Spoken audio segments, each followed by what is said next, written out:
Hello.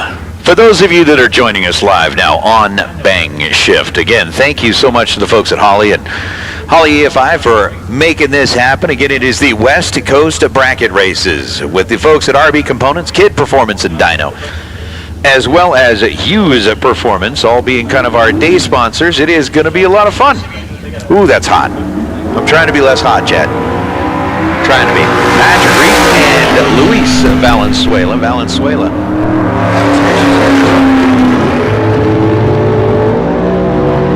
Patrick is 126 green. He goes 627 at 108 miles an hour. Luis, after making his first trip down the racetrack, was, let's just say, a little happier last time than it was this time. And I'm trying to figure out, again,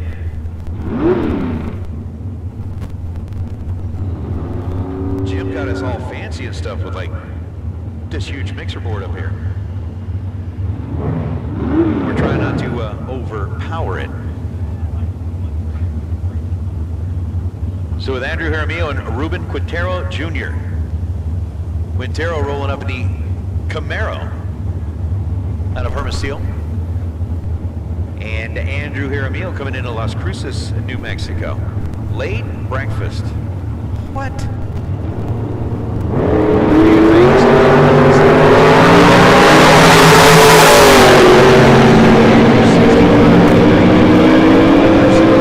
Miles an hour. Ruben 610. And then 112 miles.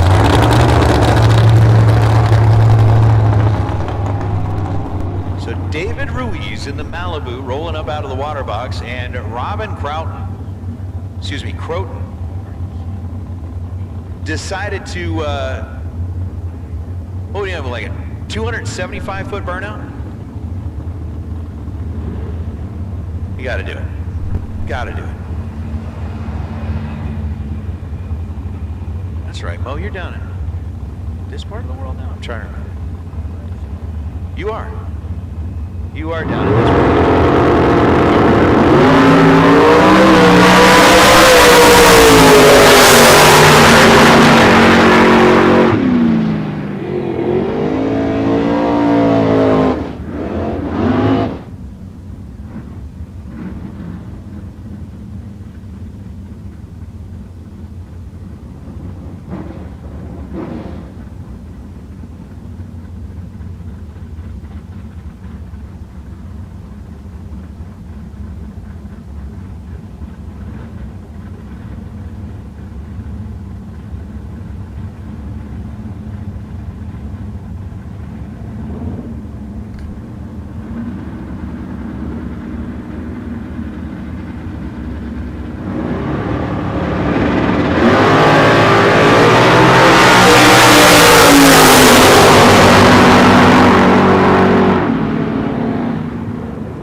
Daniel McClellan, 552, 129 miles an hour in the family roadster. Come around this side, 006 and then 718 at 94 miles an hour. Ryan Wilson, Rod Taylor.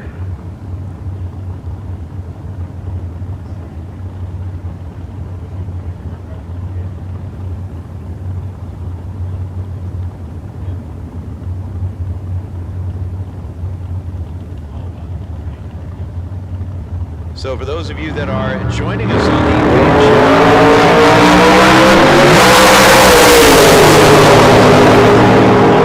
plenty of time around here this morning before we get into round number one on a Kid Performance and Dyno. $10,000 to win Super Pro Day, $5,000 to win Pro Day. Again, we got a little bit of a later start. Rod Taylor ends up running 595 at 101 miles an hour. Ryan goes 538 at 128 miles an hour. But yesterday was damp, windy. They were able to get the test and tune all taken care of. But again, with a little bit of the moisture that was lingering throughout the night, Jim and his team got out here bright and early, and man, before the sun even came up, they had the track dry.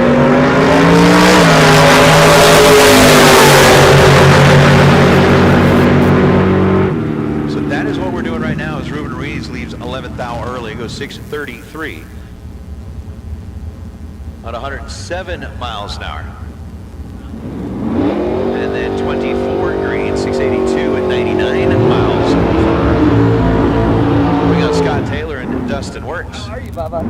Just happy to see you, Jim. Again, the format for this weekend, we are fully allowing double-entered cars. The double-entered cars roll up, make their runs, and roll back into the general population for their next hit. But as we're going through that, as a reminder for... You got to help out. So I don't know if like the plug system's fucked up or what, but he said just you heat the oil up and it has no problem. Everybody that's here on property. Injector issue. Yep. Merchandise is on sale. Entries for the shootouts are available up in the Nitro Club. Just go up there and see Miss Megan. And that's right, Lane. I'll say words like that, but I won't say the other R word. It's a 4-letter word. We don't say that word.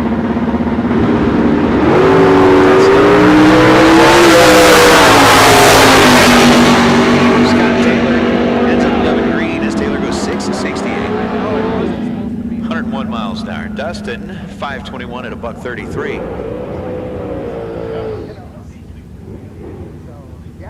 Billy McDaniel.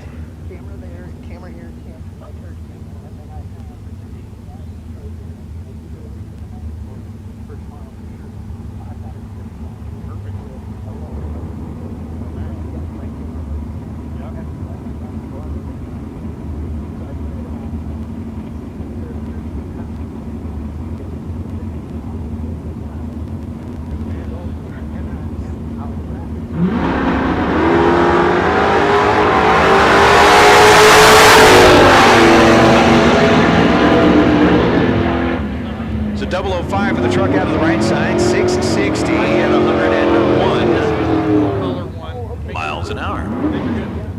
Yeah. Sorry, I forgot. So I'm stressing out last night about weather and shit, and I go, you know what? I forgot about shit. Billy McDaniel in that gorgeous two-tone, no, 45 green and 657 at 104 miles an hour. Hey, well, that's a car right there that's going to be busy. Like busy. So we're live right now.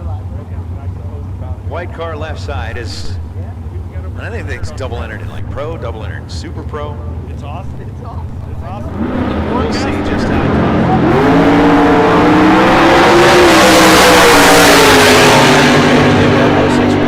Then 607, Rodney Snyder. Yeah. A Scotty Muffler car, 5-0. Just saying.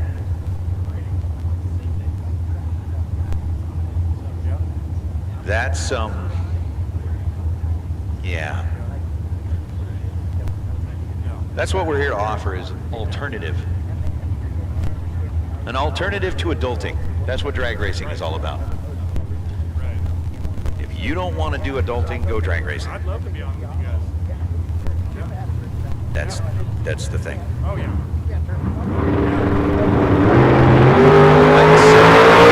I'm not being mean, I'm just asking. Like, let's break this down.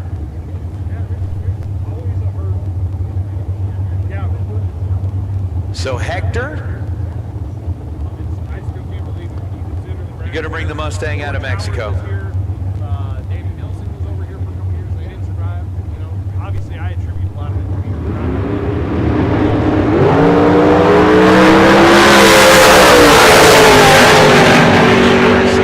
11 green and 483 at 143 like that. I like that. Jerry Hall rolling up the dragster out of Pueblo West, Colorado, and the Dirty Bird, otherwise known as Bomb Pop. Okay, now it's a car, the driver. I'll throw some Kyle Simon stories into there, including when he was racing. Good. That have to do with Jim and have to do with this track. Oh, yeah. I got some good. Good. Awesome. All right. Yeah, I'd love to do it. Okay, good deal. Sally will be bringing you lunch, bud. Oh, yeah. And yeah, we're all good. If you need anything, call it. Okay, sounds good. Got you stacked. Oh, yeah.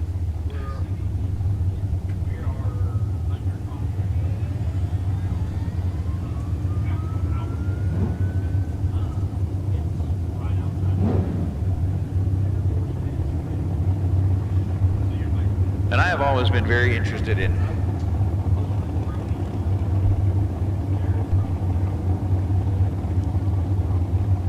Kyle's little kind of pre-race.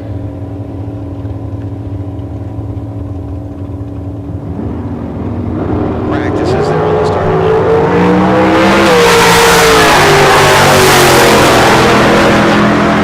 27 miles an hour. Kyle, 15 green.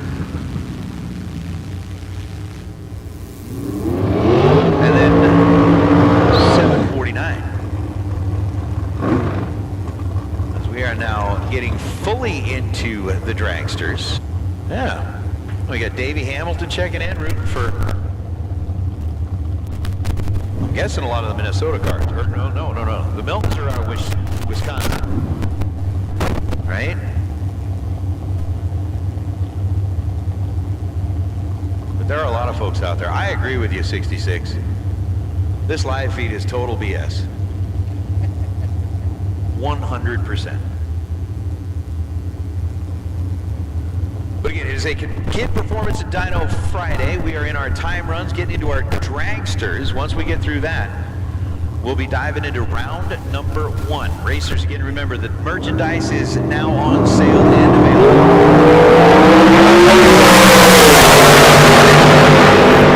Entry for the shootouts, those are also available. It's Chase Lear, Cam 009, and 464.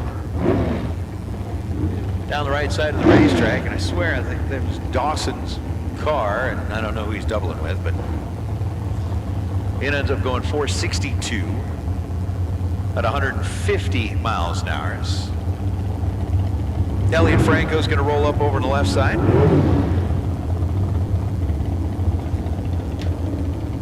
We're going to be good, so we should roll over. Single enter dragsters, you should be rolling in.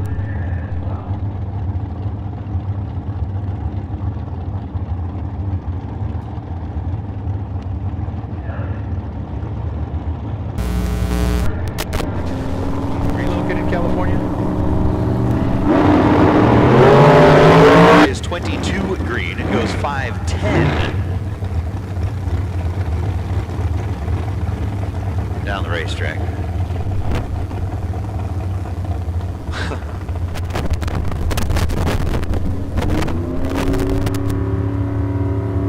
I don't know, Lane. You might be thinking of the that other event. Maybe.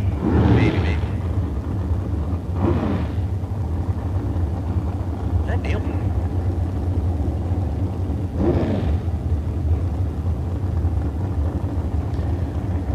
So Neil Presimo rolling up here at left side, and Mark Barnhart out of Placitas, New Mexico.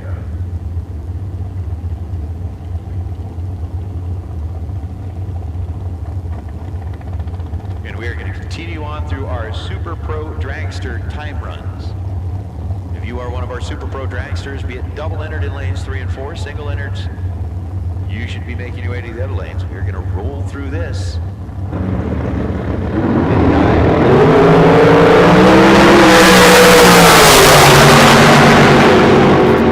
Neil 69 goes 503. Mark 35 green and 470 at 145 miles an hour. Ryan Stifler and Leroy Duran.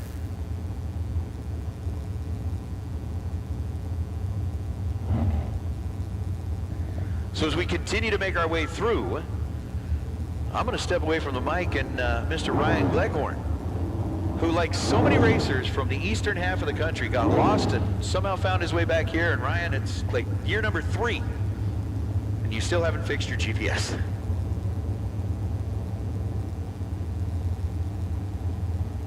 Yeah, I was just trying to go home from Belrose, and I just ended up here. 3 years in a row, even on a different date. Yeah, I just followed Aaron and Gene Milton. Now, fun fact, I was headed back home from Belrose, and I saw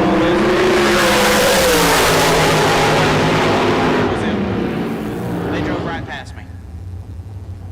Aaron was getting with it. Stifler 470, 145, Leroy 488, 140.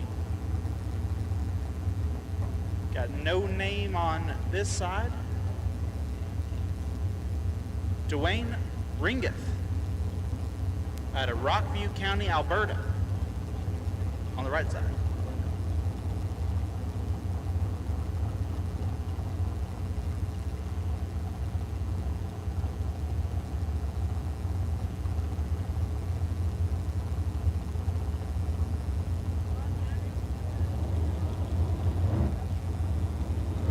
Dwayne, part of the TNT Motorsports team. So I got a couple of their hot rods on the property here this weekend. 66, it was a different event, Belrose. Myself and Johnny and Madison Ezel have a promotion company called Flicker Promotions. We had our first event of the year, the Southern Big Buck Nationals. Had a great time down in South Louisiana. Raced for a whole lot of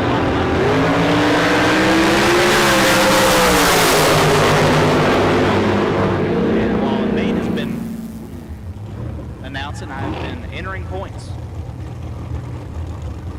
They do have the divisional that completed last week and the Sports National getting started today. Dwayne goes 465, 149, left side 515, 131. Darren O'Connor left side. I met Darren here last year. And Travis Rinketh. Both guys piloting TNT Dragsters.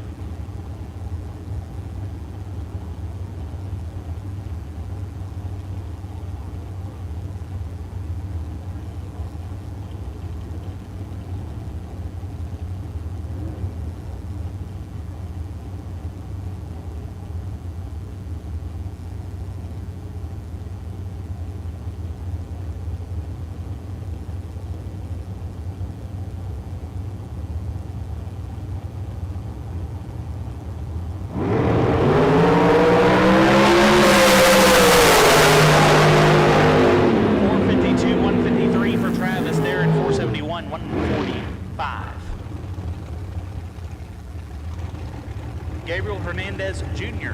left side.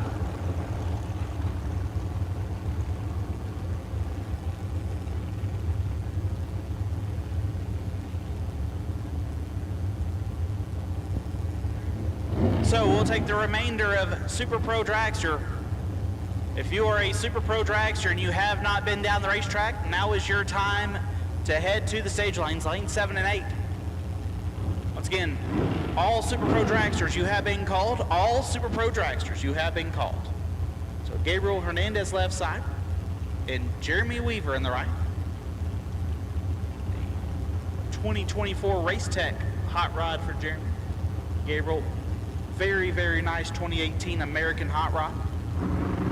It's, Hernandez family has Tucson Dragway. 480, 143 for Gabriel. 454, 152 for Jeremy Weaver.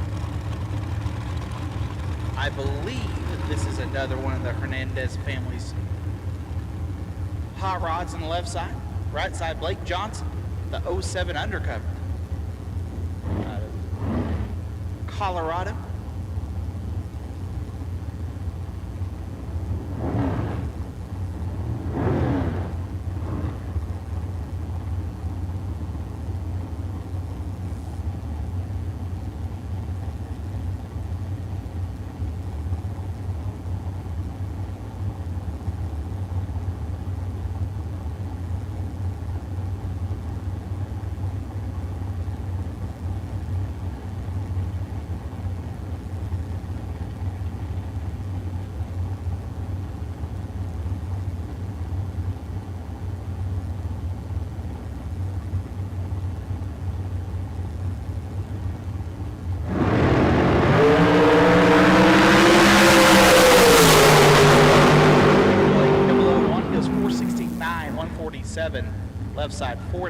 at 140.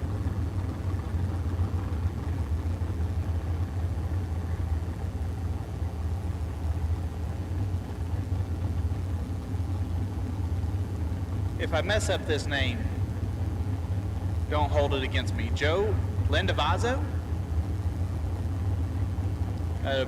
Peoria, Arizona. It's the left side, right side. Carson Campbell, Olympia, Washington.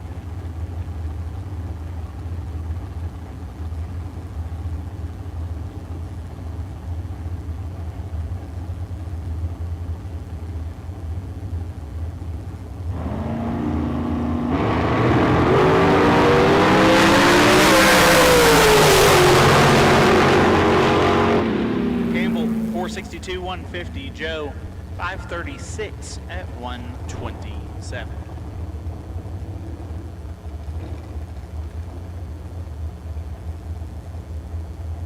Left side, I believe that is a member of the Torres family.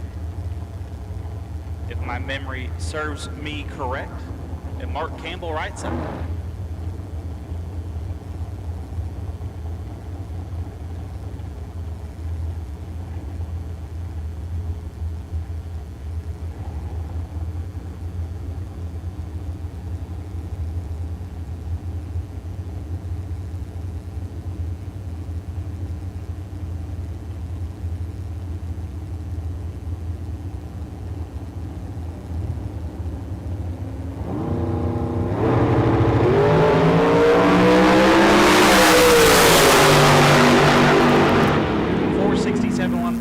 For Mark, left side 473, 145. Judson's Shoot, left side, out of Gypsum, Colorado, the lane shark in the left lane.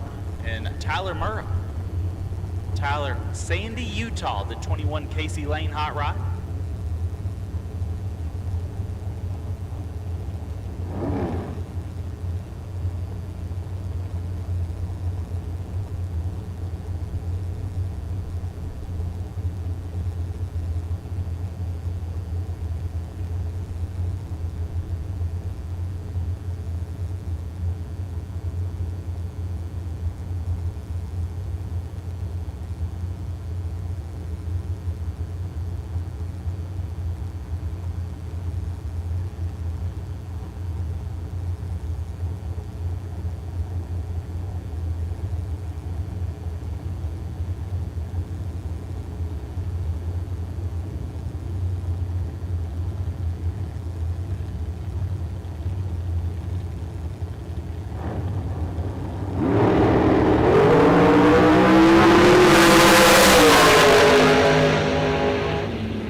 For Shoot, Murrah 474, 143. No name on the left side, right side. That is Jeff Taylor. Got a new to him hot rod.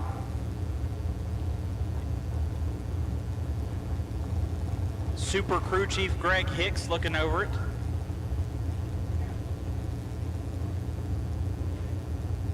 And getting the signal to back up.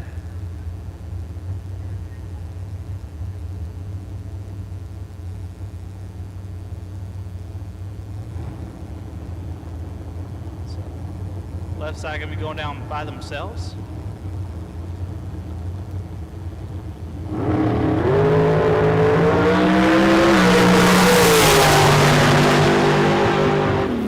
Looks like Jeff's gonna take another shot at this.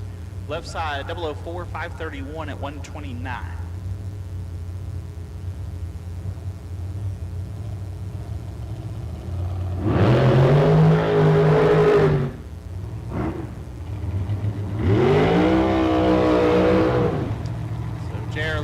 Going to join Jeff Taylor.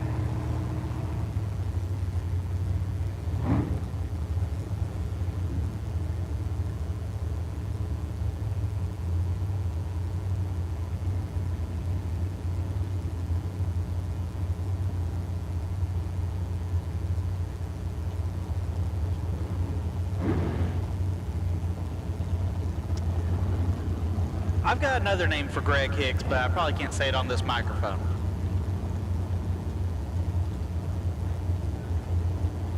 Where's Big John Taylor at? He'll say it for me. He probably has to work today since Jeff's here.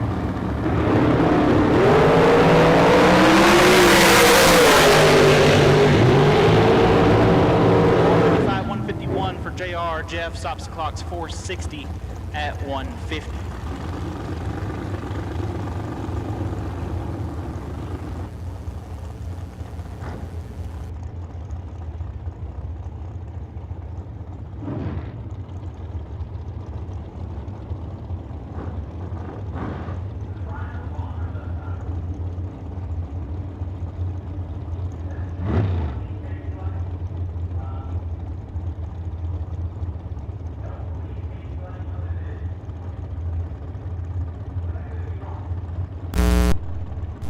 Adam Chioda, right side. Out of Colorado, the 16 Miller Hot Rod.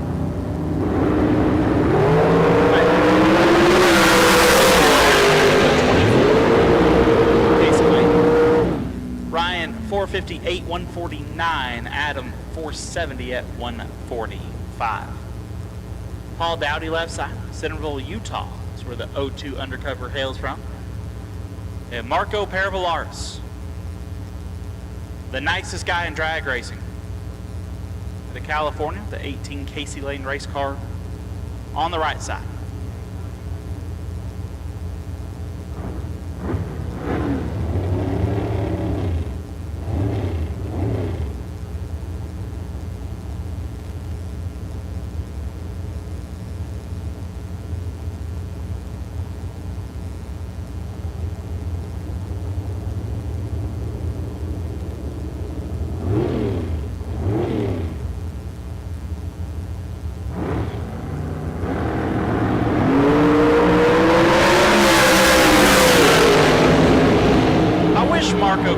Race more often. 002, 454, 151.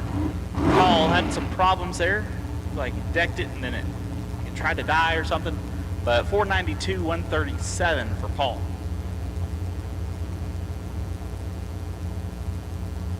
Amelia Hinch's left side. And Sammy Franco the fourth. Not the first, not the second, not the third, the fourth. Los Lunas, New Mexico. Where Sammy hails from.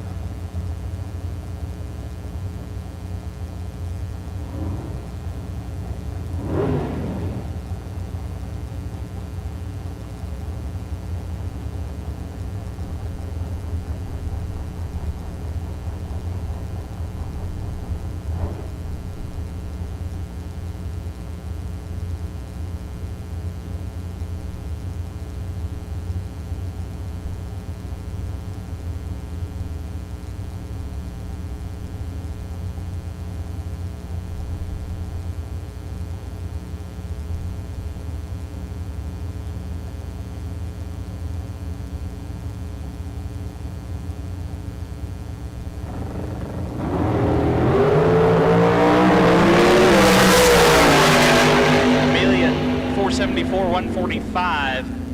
Sammy 520 at 127.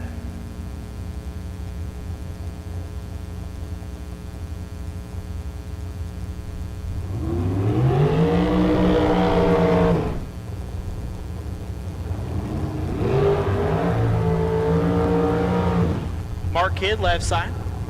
The owner of Kidd Performance, our Friday sponsor, Twin Falls, Idaho. That's where he hails from. Right side, no name on file just yet. We will get that corrected before we get into round number one.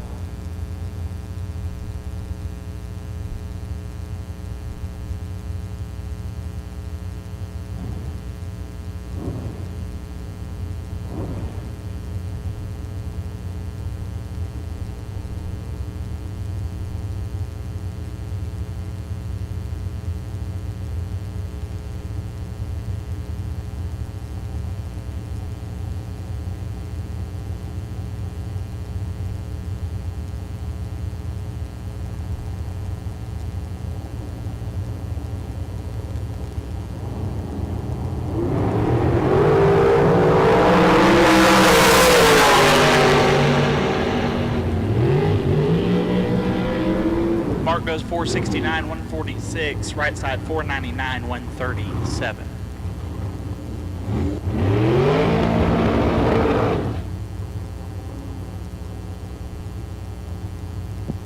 Dragster burnout doesn't cross start line. I like it. Right side, Rod Belsham out of British Columbia, the 22 TNT Supercar.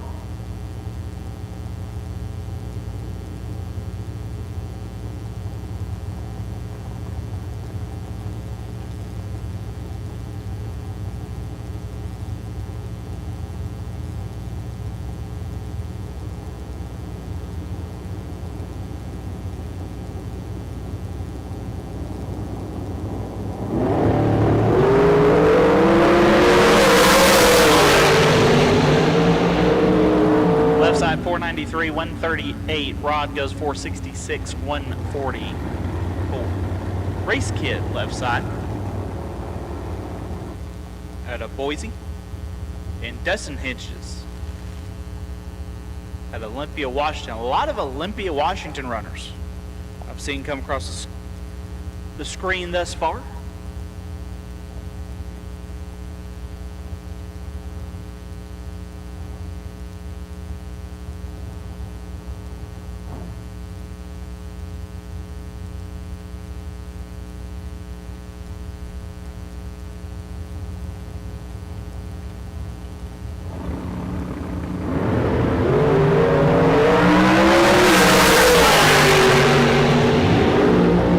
Race goes 471, 146. Dustin 484, 142.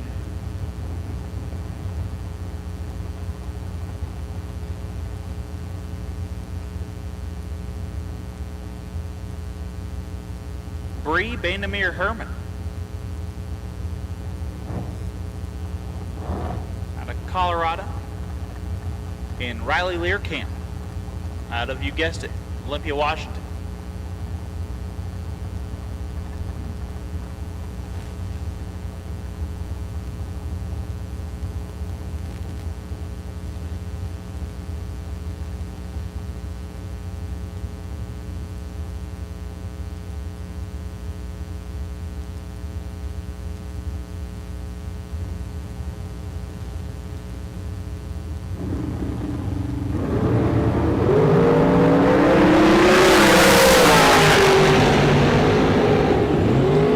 Bree 454, 149. Riley 471, 145.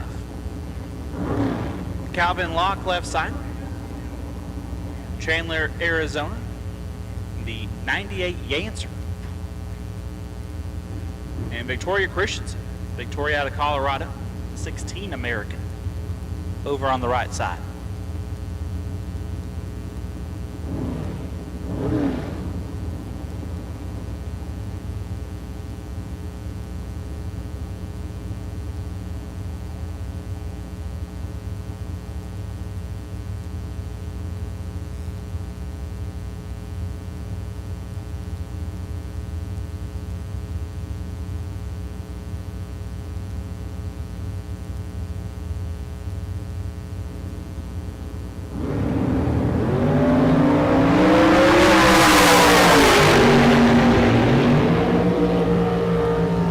Calvin goes 514, 134. Victoria 467, 148.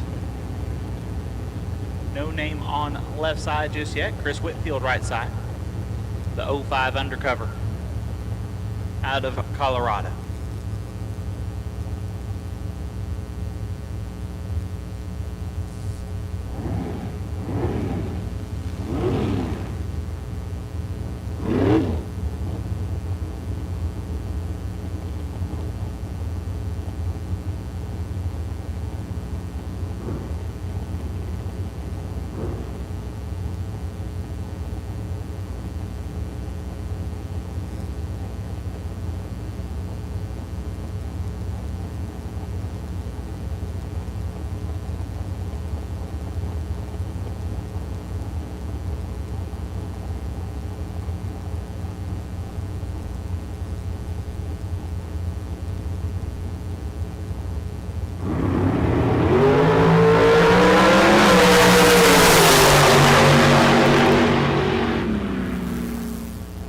side, 502, 136. Whitfield, 462, 148.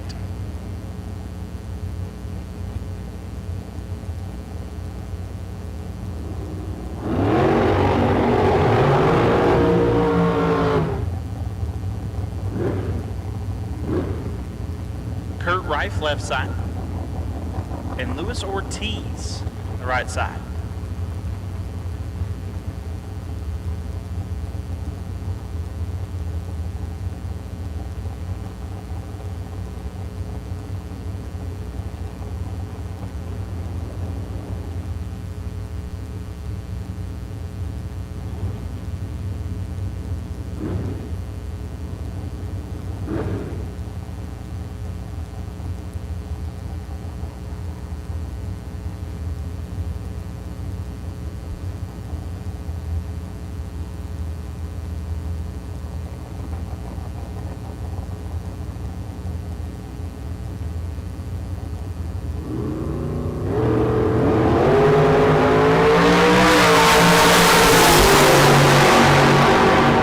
.526, 129. Lewis, 522, 130.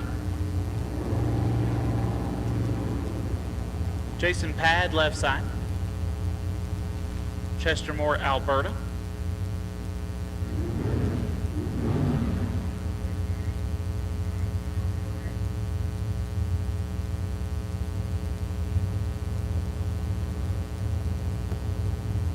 Aiden Blevins, right side. Out of Montana.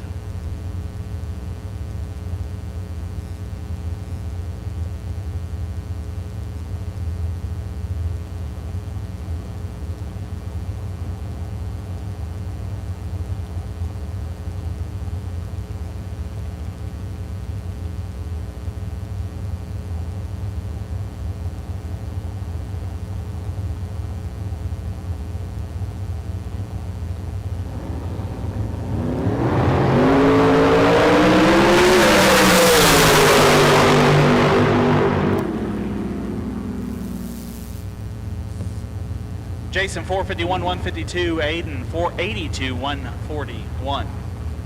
Phil Narum, left side. Casa Grande, Arizona, for the 03 answer.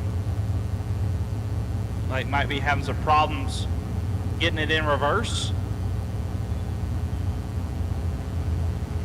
Right side, no name just yet. As Chris Forsyth brings in our big checks for the evening and winners' hats. Being told there's more. Oh, my favorite part. The Travis Theobald trophies. These things are awesome. Travis does a fantastic job. I like the designs on this year's. Very, very nice. Big fan.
Final call, Super Pro Dragsters. Final call, Super Pro Dragsters. If you have not been down the racetrack, you should be in the stage lanes.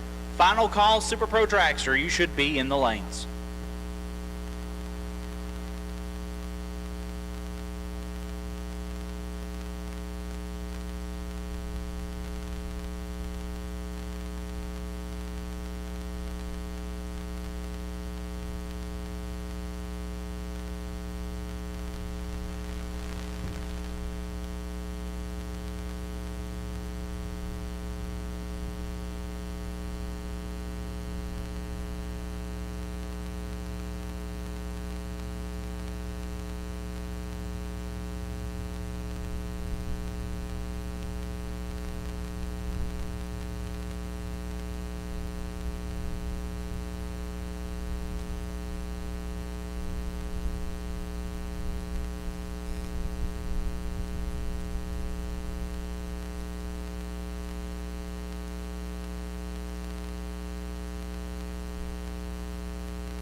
Mark Darsow out of Tempe, Arizona left side, and Jacob Collins out of Gilroy, California.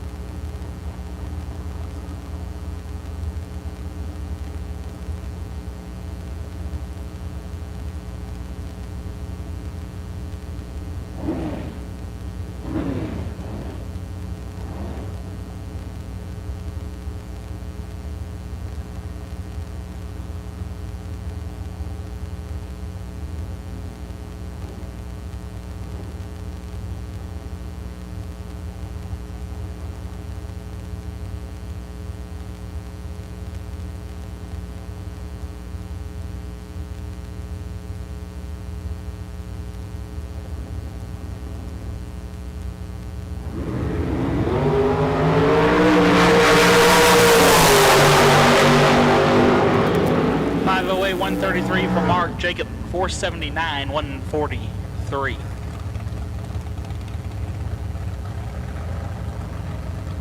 Tom Malicki and Greg Christensen.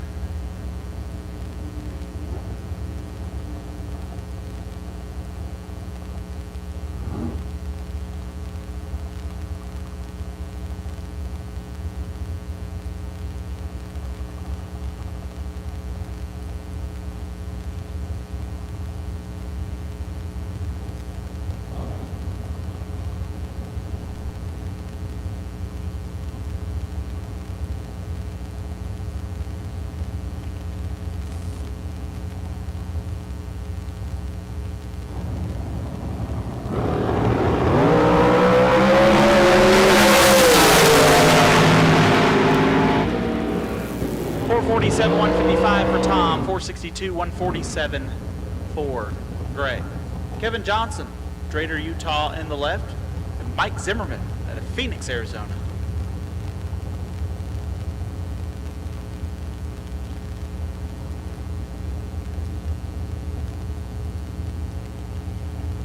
Once again, absolute last and final call for dragsters for your time run. Absolute last and final call for Super Pro dragsters for your time run.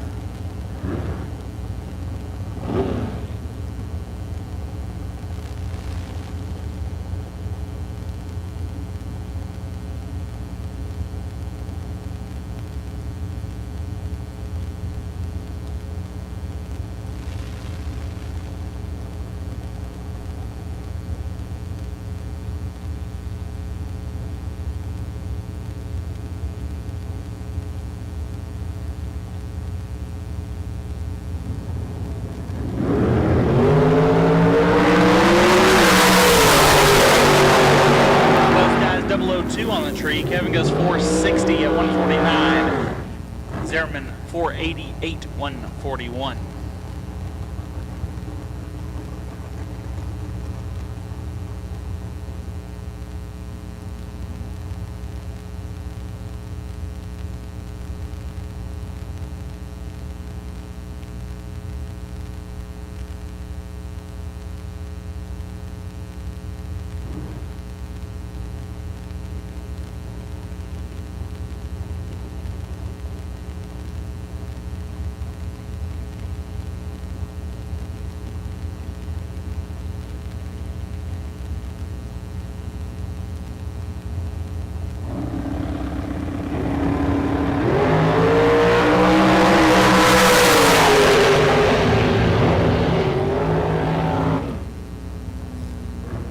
Left side goes 496 at 136. Right side 470 at 147. Philip Sarmillo out of New Mexico, and Kevin Kleinweber, the man at Hughes Performance. And his TNT hot rod.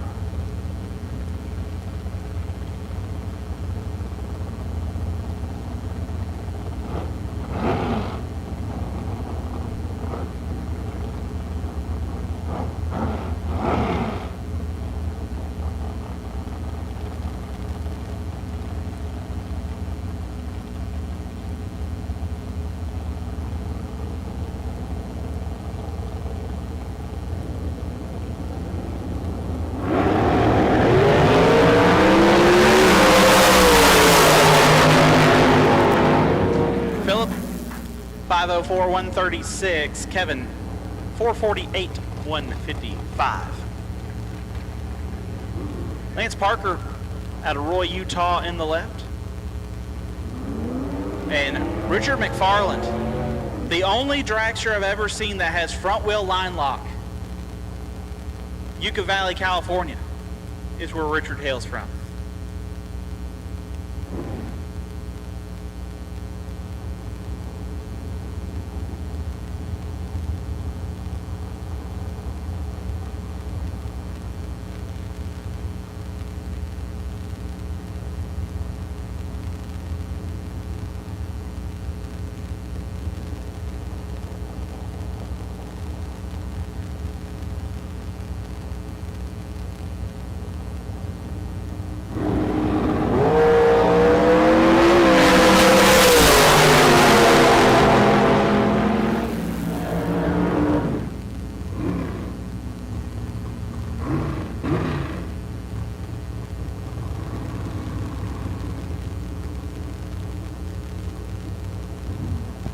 Lance Parker 484, 141. Richard goes 583, 114. Tim O'More left side. Tim out of right here in Tucson. And I do believe that's Jason Dawson right side out of the Vegas area.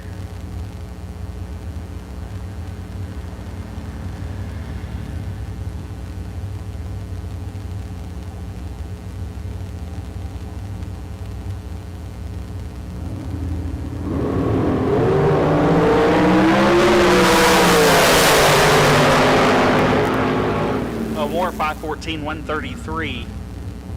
Dawson 460, 150. Left side, not on file. Right side, that's Bill Kidd in the Tucson Dragway house car. A lot of thrashing going on that thing last night. See if he'll go down the road here this morning.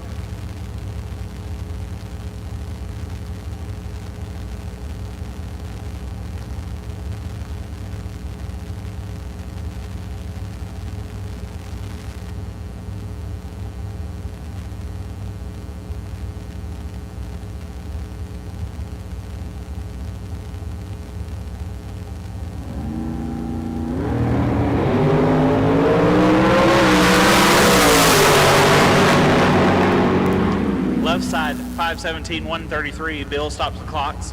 491 at 140.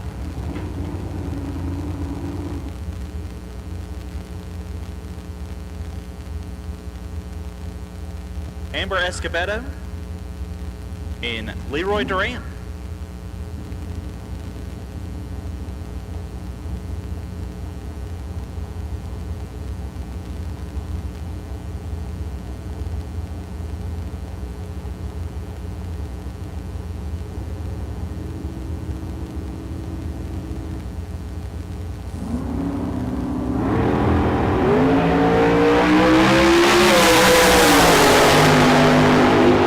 Amber 495, 139. Leroy 487, 140.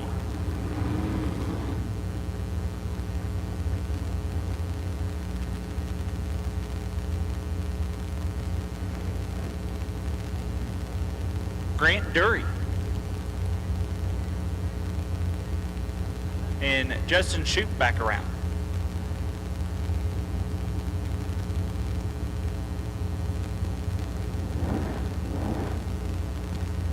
If I remember correctly, the hot rod that Grant Dury has here is the old,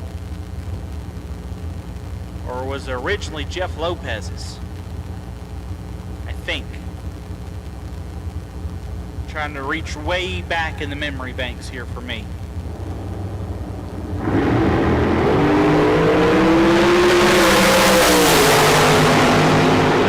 Judson, let's it go, 000, that's 472, 144. Grant, 479, 142.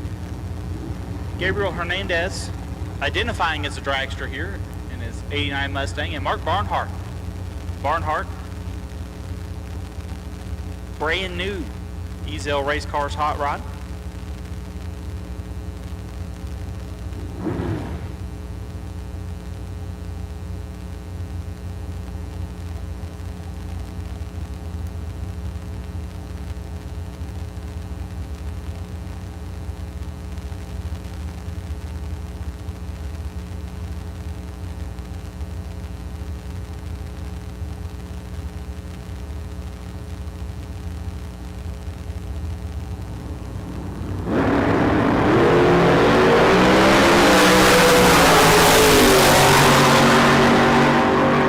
Goes 469, 145. Hernandez 593, 117.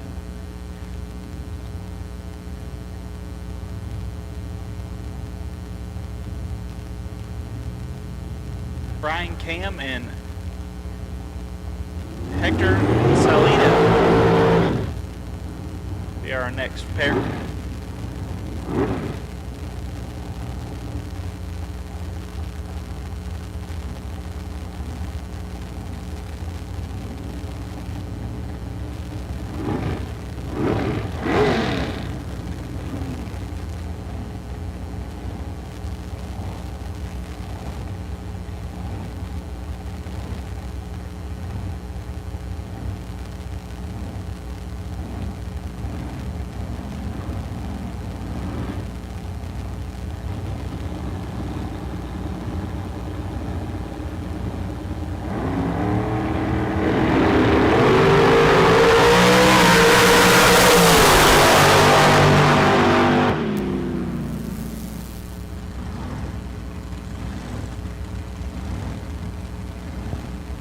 Brian Cam, 497, 137. Hector goes 513, 133. Zach Harshbarger out of Phoenix. And Rick Marcy. Marcy out of Farmington, New Mexico. Him and his son Mitch, who I believe is in the water. Tough competitors out of Albuquerque.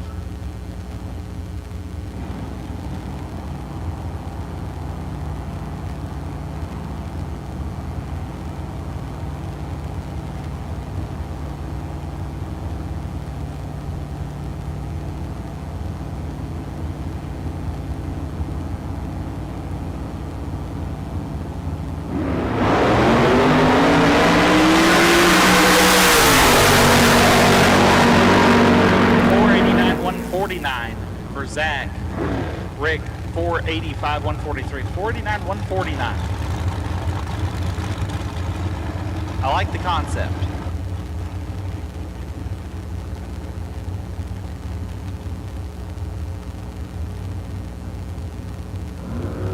Anne Marie Glimbaki out of Meridian, Idaho, and Mitch Marcy out of Farmington, New Mexico.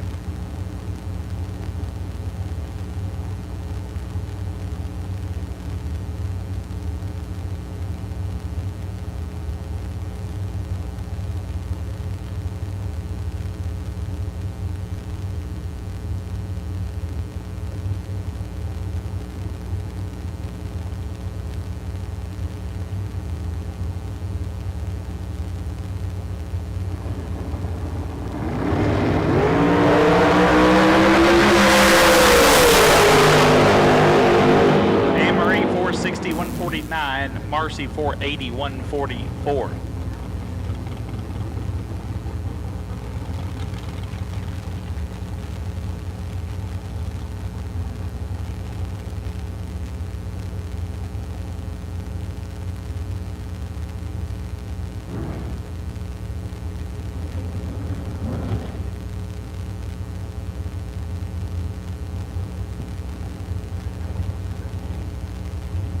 Gerald Wirtz in the left, no name in the right.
Rivera 493 140, Bradley Johnson 473 144.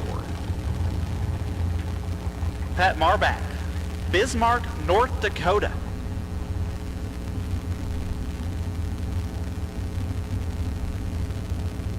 And Joe Landavazzo out of Peoria, Arizona.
Attention to the pits, attention to the pits. At this time, we will take pro, round number 1.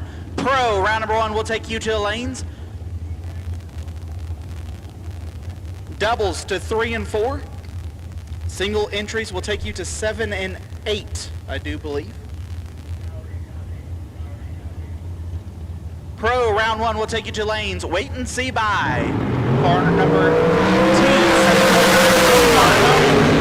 Tony Marconi, you're on the wait and see by round number 1. Tony Marconi, you're on the wait and see by round number 1. But I'll take pro, round number 1, will take you to the lanes. Pro, round number 1, will take you to the lanes. Pro, round number 1, will take you to lanes. Doubles 3 and 4. Single entries to lanes 7 and 8.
Left side goes 491 at 140. Chad Axford 504 at 135.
making their way down the racetrack. Riley Learcamp runs 473 at 145 miles an hour. Right lane puts up a 517 at 133 miles an hour. And racers, your attention please. We should have all of our pro cars in the staging lanes getting ready to go for round number 1 on a kid performance and dyno. $5,000 to win Friday in pro, 10 grand to win in super pro. But racers, we are looking forward to putting cars down the racetrack in competition. We were able to get through all of the test and tune yesterday, and then this morning the team here at Tucson Dragway got on track nice and early and got everything dried up, into position and ready to roll, so that we had a very brief delay in time this morning, but it is going to be good. Hey, while it is quiet, just a reminder. Again, the entries for the shootouts are available up there in the Nitro Club. Go up and see Megan. She'll get you all taken care of. And they're getting down. We mentioned it earlier. If you wanted to get your Southwest Showdown merchandise, whether it be a sweatshirt, hat, t-shirt, whatever it is, they had very limited supply. That is going quickly. Going quickly. So if you are looking at trying to find the right size for you, I would recommend not wasting any time. Get over there to the Nitro Club, get that taken care of. As I was wandering around, the concession stand is open and fully available. The event t-shirts this year, very cool. I like the Mustang on the top of it. That looks really nice. I was actually going through all of my old event t-shirts, and I hadn't really thought about this, because it's like, what do you do with a bunch of old event t-shirts? Like, obviously wear them, whatever, but then after a while you just end up with so many of them, it's like, what do you do with it? Somebody actually came up with one of those really cool ideas of, like, you know how they take all old t-shirts and turn them into a blanket? I have one. Do you have one? With racing shirts. Ryan, you had yours made? I did. I got thinking about it. I was like, yeah, that's what I need to do. I can do it. I bet you I can make 2 more out of what I got left. I'm sure. Because you end up with these boxes and boxes of old t-shirts. It's like, well, now what? You know, I'm going to get somebody to put one of those together with all of the old event t-shirts.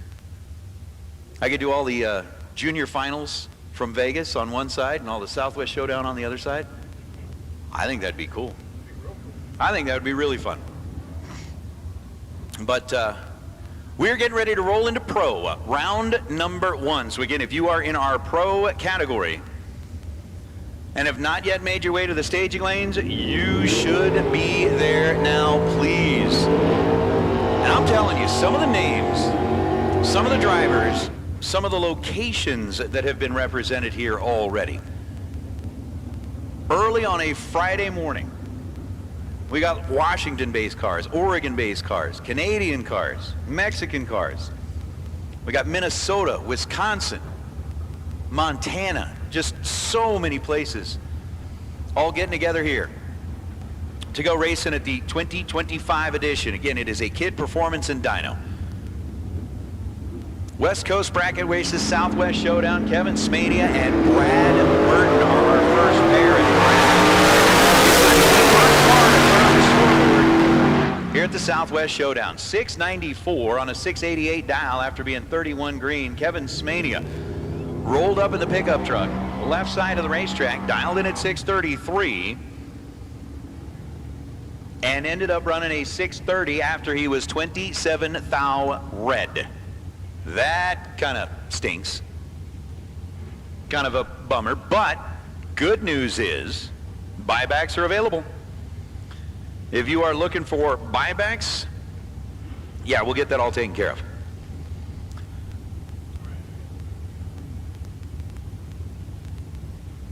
Again, it's $80 buyback in Pro, $120 buyback in Super Pro.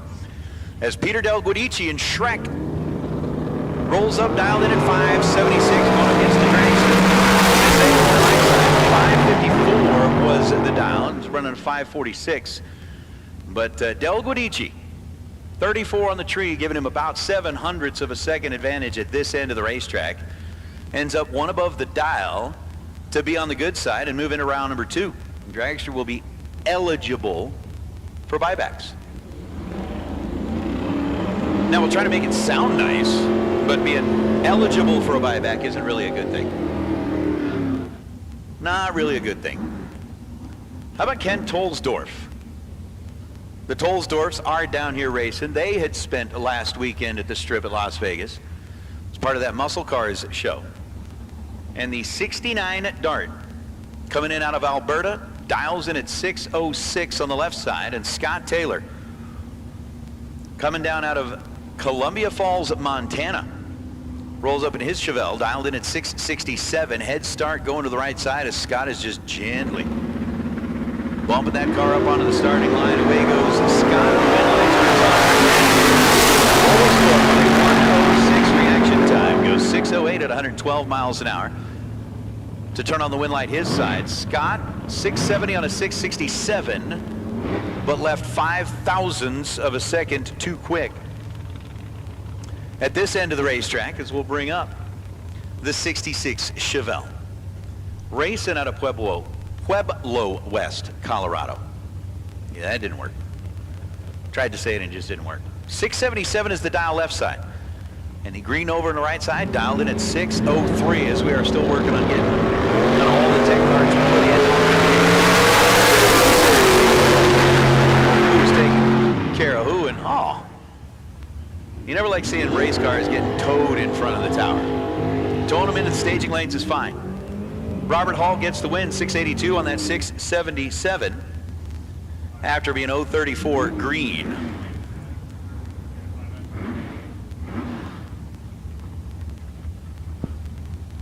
So 603 on a 603, that's good.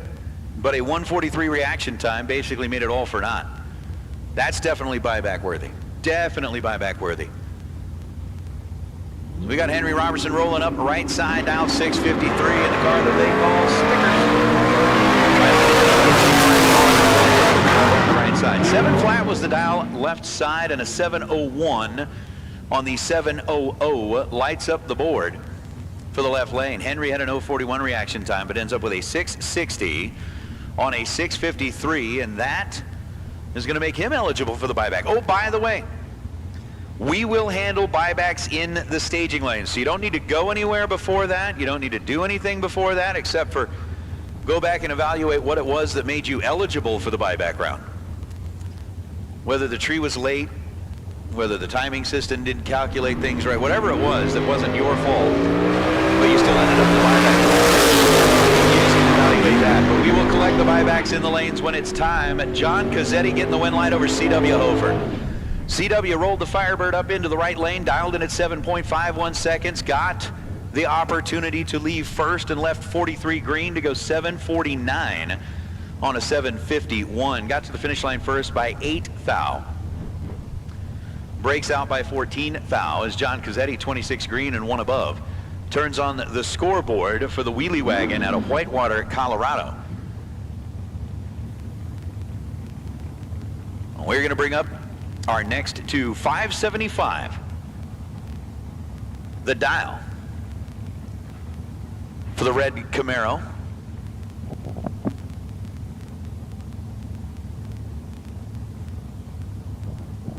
Of Mike Stewart and a 608 dial.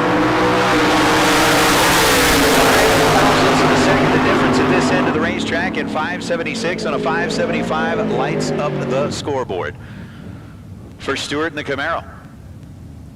Wide right side was 23 green, gets there first by 42 thou and goes 605 on a 608.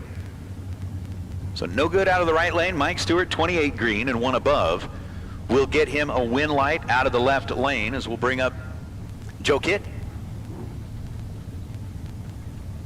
in the Battleship Gray. S10 out of the left lane at 632. Dial in out of the left side for the white ride. 740 is the dial.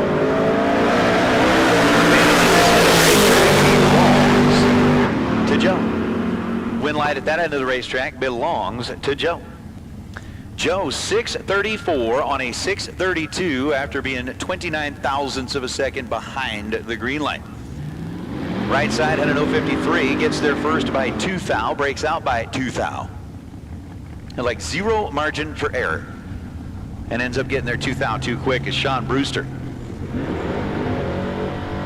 brings the Fiat Alter out of the water box and across the line. 6:09, the dial for Brewster. And the way his morning started out, rolled up here to try and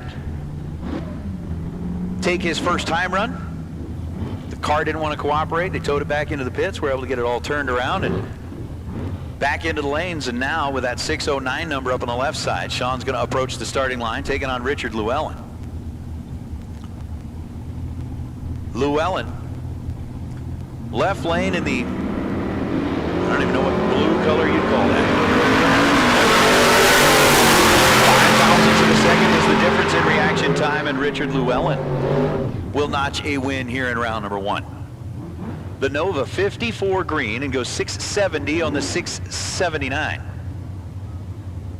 Brewster was 5 thou quicker leaving this end of the racetrack, but could not get to that finish line first, and it's going to be a win line for Llewellyn as Brandon Umberger in the Jelly Bean going to take on the Spider-Man mobile. That is definitely one of the more unique paint schemes that we've seen making their way down the racetrack. The Jelly Bean's down 5'11", 5'92". Spider-Man's got a 572 on the board, and it's going to be 591 on a 591. Brandon Umberger, 20 thou at this end of the racetrack, puts dead on 2 on the board to be 22 total. 067 was the reaction time out of the right lane for Spider-Man, and we'll get to see the web slinger back in the buyback round. Again, racers, buybacks will be handled in the staging lane, so you don't have to go up anywhere and kind of prepay for your buyback. When you make your way up into the staging lanes, when it is time, not now. It's still going to be a while. But when it is time, you can handle all of that back there. And cash is king. I think it's only cash. That's all that's going to be accepted. We're not going to be back there with a little like card swipes going, whoosh, thank you. So a 638 dial. And over the right side. It's just kind of got that weird little swoop to it. 15 green and 639 on a 638 win light. Right side. Mustang ends up running 553 on a 560. Just barely gets there first, but was 82 to a 15, and that just was insurmountable to try and turn that on as Jeremy Plyler rolls up in his Yanko emblazoned Nova, and Alan Volvo. Volvo in a car that he has owned since it came off the lot when he was in high school. Alan by 1,000th of a second. Oh, Alan. 001 red, dead on 1. Ouch. Alan is going to be second guessing all of his life choices, at least for the next little while, especially once he gets the time ticket and realizes that 1 thou red and then ends up dead on 1. Oof. Oof.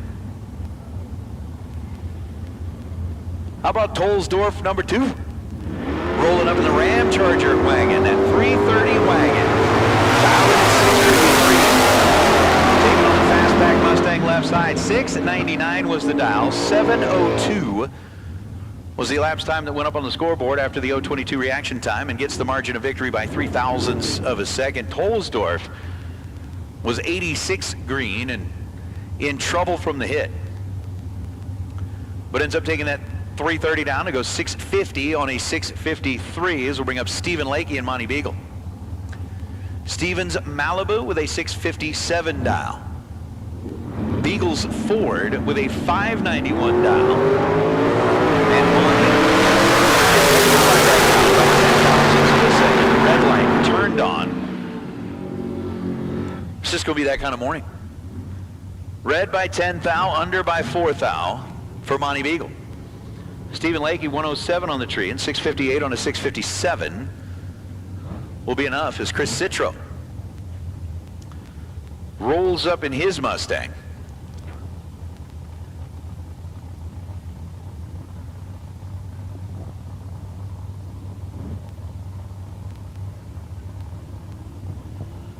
take on Carlos Ortiz. Ortiz dialed in at 620, Citro dialed in at 656.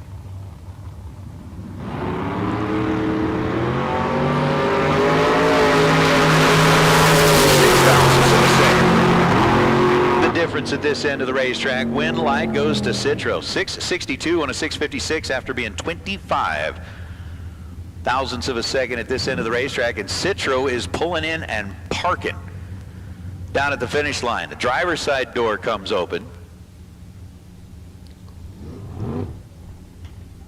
Citro didn't like what he felt.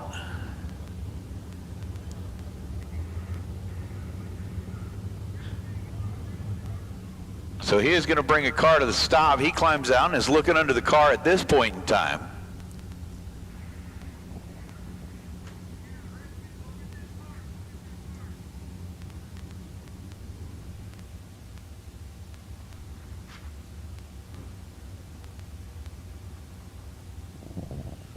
So Chris Citro, good news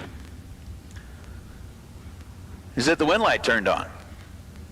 Bad news is he's got a car that is now stopped and he's standing alongside of it. Hopefully it's nothing that was damaged bad enough that he won't be able to be back for round number 10. Now again, thinking about good news, right? You got a long time to get through the rest of the way of round number 1. Then you've got time while everybody else is fighting their way through the buyback round. And then with this being kind of a home race for Citro, I'm sure if he needs to, he can definitely phone a friend and get a little help out here at the racetrack rather quickly. But Citro ends up winning it by way of the breakout over on the left side. Ends up running a 619 on a 620. Took 64th out at the stripe to break out by 8 thousandths of a second. So while fire and safety helps Chris get off the top end of the racetrack. Remember, racers, we have now found our way into round number 1.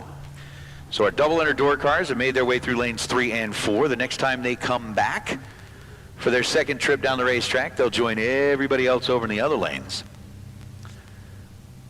Super Pro door cars are going to be following that. We don't need you yet, but just kind of giving you the heads up. It won't be too long before we get into that. So with Pro out here on the racetrack right now, we're going to get Citro the help that he needs. And again, for those of you that are joining us on the Bang Shift live feed, we welcome you here to Tucson, Arizona, home of Tucson Drag Strip, where the breeze is kicking up just a little bit, but the sun is out. And it's basically got it at that point where the sun kind of shines down on your shoulders. You feel like maybe you don't need the hoodie on, but the wind is just enough that if you take the hoodie off, it's a little bit too cold. At least for me, that's kind of how it is. So it's just kind of at that, I don't know, perfectly comfortable temperature that the fire jacket is kind of the perfect little windbreaker. These sponsors, again, Kid Performance sponsor on Sunday. So we're certainly happy to have them, and a big thanks to those like Holly and Bang Shift. And again, looking down track at Chad Reynolds. We're talking about, you know, he's got the hoodie on because it's almost too cold to take off the hoodie. But he's still got on shorts and flip-flops. I just don't know if there's just been so much nerve damage in his feet that he doesn't realize that it's cold. I'm just wondering. I know there's a lot of nerve damage in the brain because we had plenty of conversations last night that proved that. But that's just the way that it is. Down to what? Chemical alterations. Well, you know what they say, better living through chemistry. You can get all that. You can get all that. When I'm looking at who's joining in, we're almost up to 400 folks that are watching in early on a Friday morning. And I am glad, happy, that Ryan Gleghorn and myself get to do our part to interrupt your day, distract you from your daily duties. And hopefully your boss doesn't get too mad that you're watching drag racing instead of, I don't know, whatever it is you're supposed to be doing. Entering in invoices. I don't know what your day-to-day job is. What, you're allowing your work to distract you from drag racing? You're doing it wrong. If you are allowing work to distract you from drag racing, you are doing it wrong. I mean, it's Friday.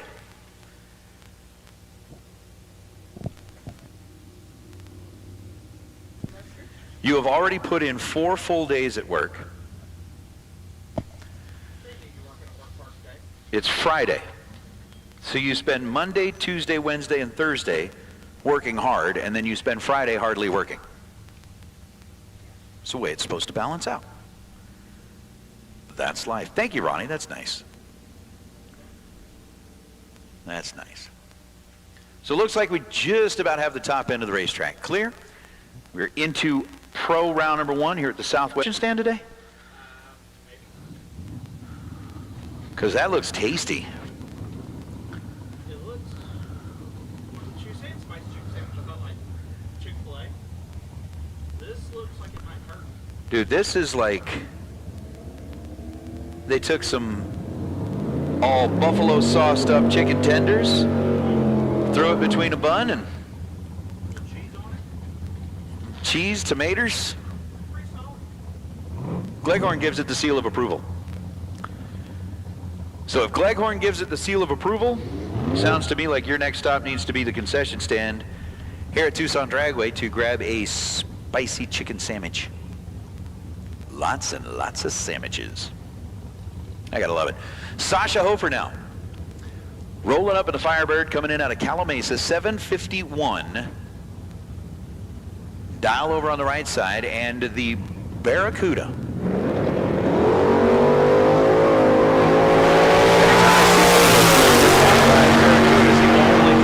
Out in my mind is Hemi Underglass. What an amazing car that thing was. I don't care the cool stuff it could do on the racetrack. Just sitting still, that thing was amazing. 19 green and 749 on the 751. It turns on Sasha's scoreboard as unfortunately the Barracuda goes red by 0.07 of a second. And I think we're trying to get the starter's attention here on the left side. Hand is up and waving, going, hey.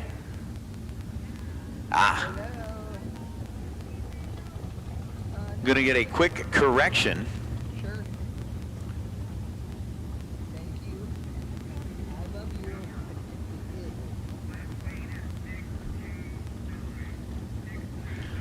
So a 688 dial up on the scoreboard for Mark Beaven.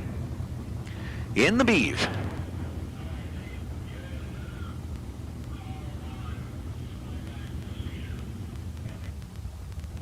All right.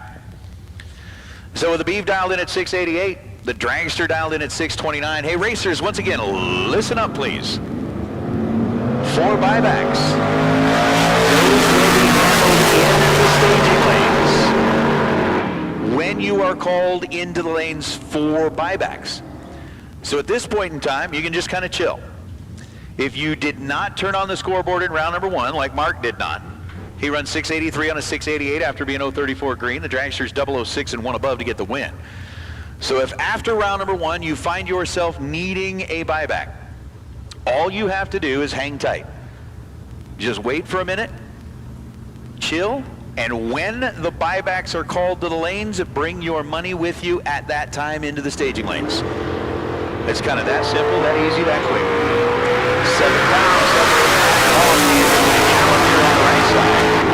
Matt dialed 726, runs 728 with an 029 reaction time. So 29 green, 2 above the dial, gets there first by 0.07 of a second to light up the board for Hawk in the Maverick.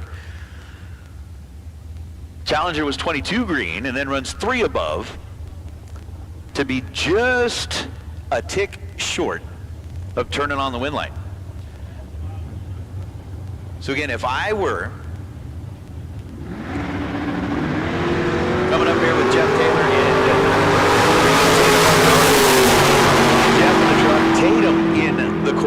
Tatum goes 684 on a 686 after being 057 green. Jeff Taylor, 008. Take 39 thou at the stripe to break out by 3 thou and advance.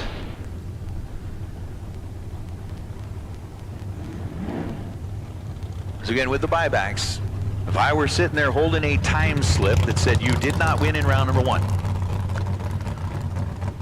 simply just kind of hold on. And when I heard my category called into the staging lanes for buybacks, I'd grab my money and head to the staging lanes. That's all you got to do. Super simple. Camaro's dialed in 554. Tana Taylor is dialed in at 10:59. I don't think that was right. Yeah, I don't think that was right at all. Something going a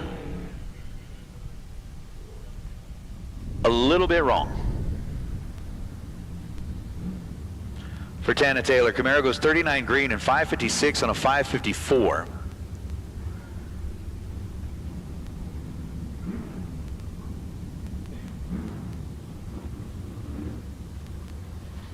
And I'm honestly wondering what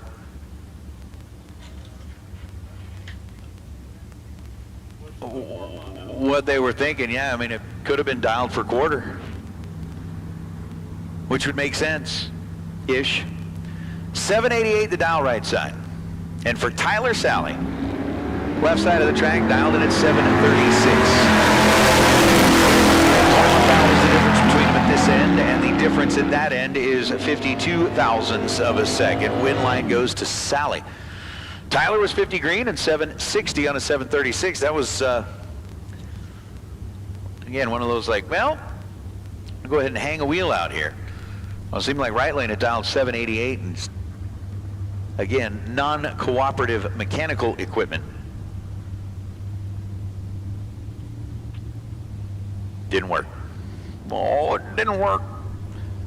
Gene Milton now. One of the racers coming all the way in out of Wisconsin, who Ryan was saying they have started off their year with certainly a cross-country adventure. Mustang's down 637. Win light turns on for the Mustang. 82 green and dead 3. Allows them to climb back out of the hole after being 082 green. Gene was 81 green and goes 671 on a 668.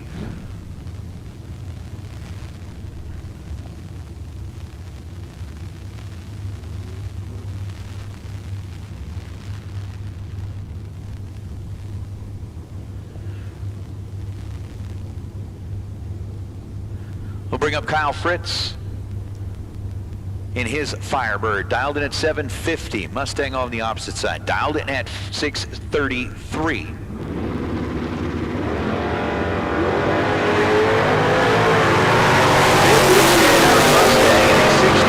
Thousandths of a second advantage goes to the right lane. Kyle left 68 green, goes 752 on a 750.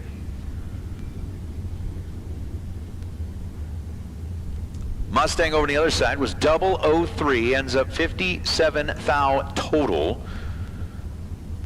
and gets the win light on the right side. I'll bring up the Vega, Coupe, and CW Gordon. Down 656, Vega down 687, win light goes to the Vega. Was 9 thousandths of a second better at this end of the racetrack with 011 reaction time, and goes 689 on a 687. And then CW Gordon 647 on a 656. There's Chuck Hawk and Carl Gieb. Gieb, one of the Minnesota racers. I know there was a few folks in the chat bleachers already that had named off several folks coming up from like Wisconsin, Minnesota, all of that type of stuff, that they're like, hey, I'm rooting for these people. Well, here's one. Mo, watching the road is overrated.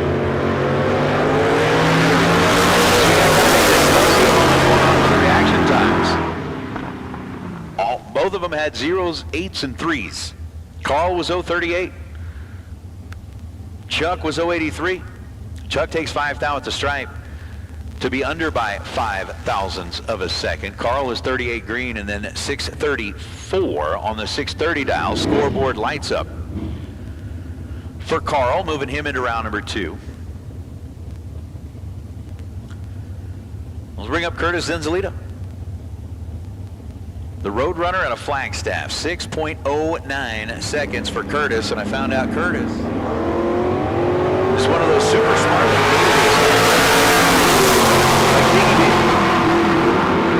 in the Oracle world. 698 on a 693 after being 13 green. Right side gets the win light.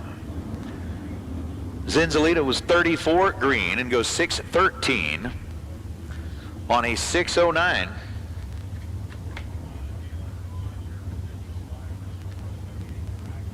And that'll do it.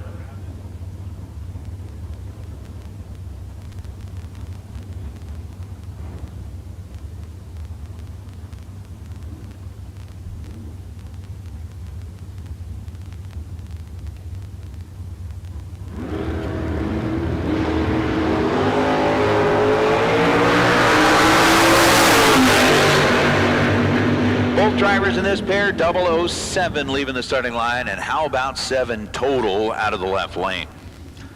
007 on a 612 dial goes 612 with a 0. John DeCarolis was one above, 645 on a 644 after being 007, but 007 dead on donut gets the win light left side. Bring up Nick Engler. Coming in out of New Mexico in the Coronet. Camaro here on the right side, dialed 853. Nick dialed 630, and another 001 red light start. Angler's car, 001 red, goes 629 on a 630. It's not quite like Allen Volvo 001 and dead on one. But 001 red and under by 4 thou. Nick's definitely going to have some evaluating to do. As listen up in the pits, your attention please. Super Pro door cars. Super Pro door car, round number 1. Super Pro door car, round number 1. Let's get our double entered door cars making their way to lanes 3 and 4, please. Double entered Super Pro door cars. Let's get you headed into the staging lanes, please. Double entered Super Pro door cars to lanes 3 and 4. And single entered Super Pro door cars. I think they've asked for you to make your way to lanes 5 and 6. So let's go ahead and get you headed this direction, please. Particularly our Super Pro door car double entered. Win light right side, 746 gets the job done as the Pinto driven by me. That's what it says on the side window. It's me.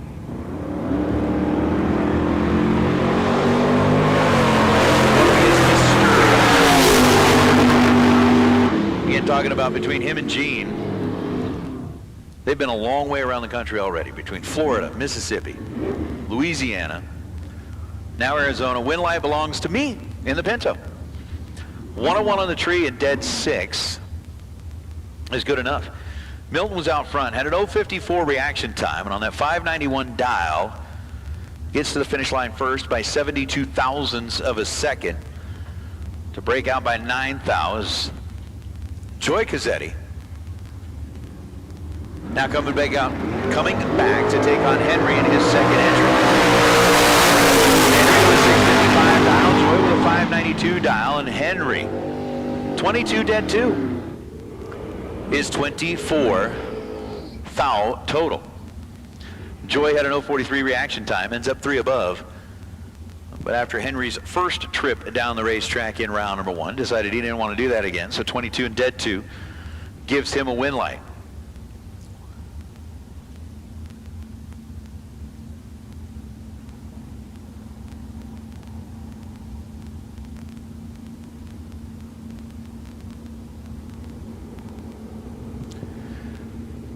Scott Taylor rolling up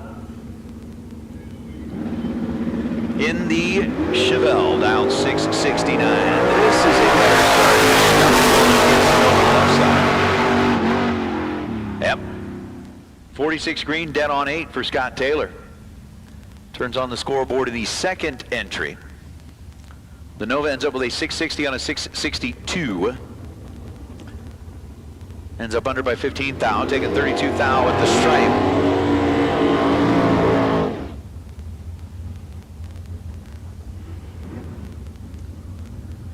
As the 621 dial shows up on the scoreboard, left side.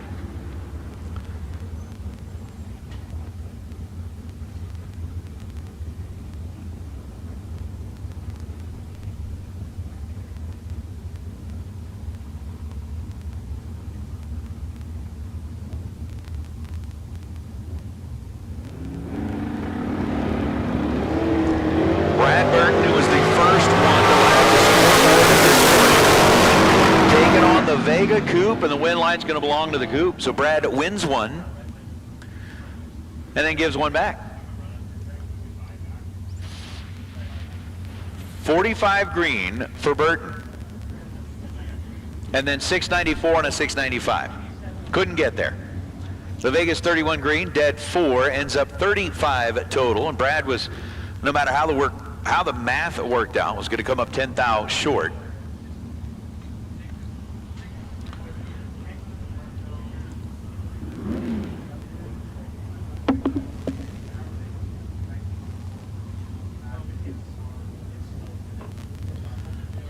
The GTO rolls up, dialed in at 900.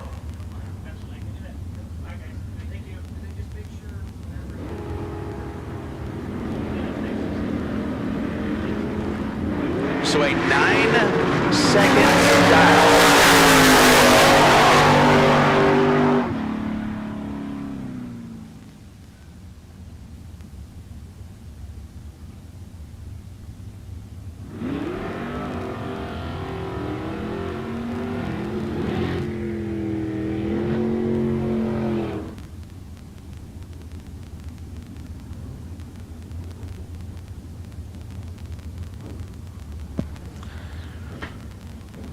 Well, alrighty then. James Gonzalez in the Vega wagon and Alan Volvo. That whole thing, if, you fall off the horse, jump right back on it. He was a guy a little bit earlier that was 001 red and then dead on 1.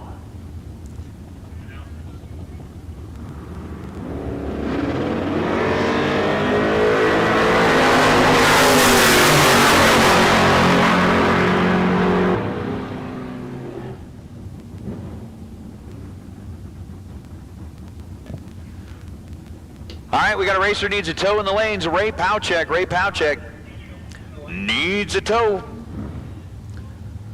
So we need a tow for Ray Powchek back in the staging lanes. Win light turns on.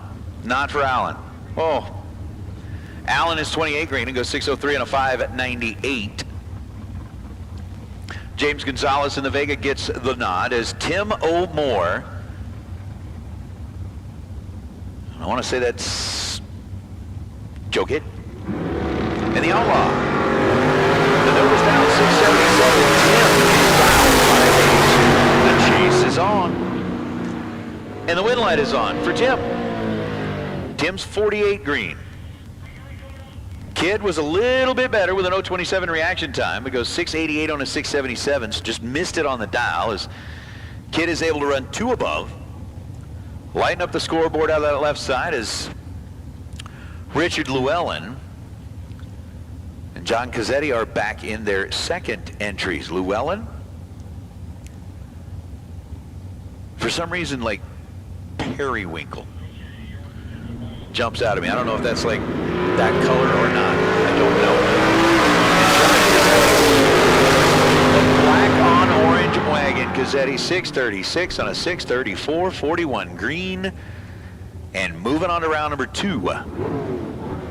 Llewellyn ends up going 665 on a 669. Got there first by 72 thou. And breaks out to have to participate in the buyback as Brandon Umberger, Monty Beagle. I remember in Monty's ride, he's like, round number 1 went, or at least entry number 1 in round number 1, went the wrong way. We'll see if the coupe can get around Brandon Umberger.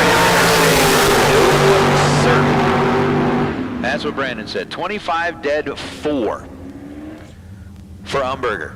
29 thou total, running dead on 4 at the finish line. Monty Beagle was 64 green, ends up 587 on a 590. And I believe that is 2 up and 2 through for Umberger. It was Robert Hall. Now going to take on Sasha Hofer. Sasha with a 750 dial.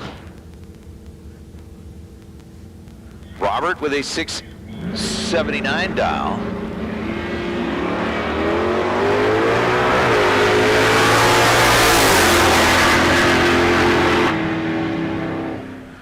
Win light goes to Sasha. 004 and 14, or excuse me, 004 and 15 thou above the dial, ends up 19 total.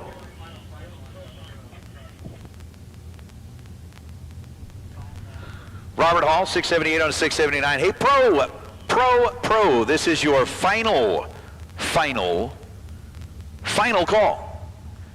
If you have not yet made it back into Pro, if you're still coming back for your second entry, we do need you back there now, please. Final call. Pro, we need you back there, please. That's what I believe is Eric Nazarenas in the Mustang on the left side. That's a fastback ride. Dialed in at 698. 60 green for Eric, and 704 gets him plenty of space, as unfortunately the Mustang over the right side of the track.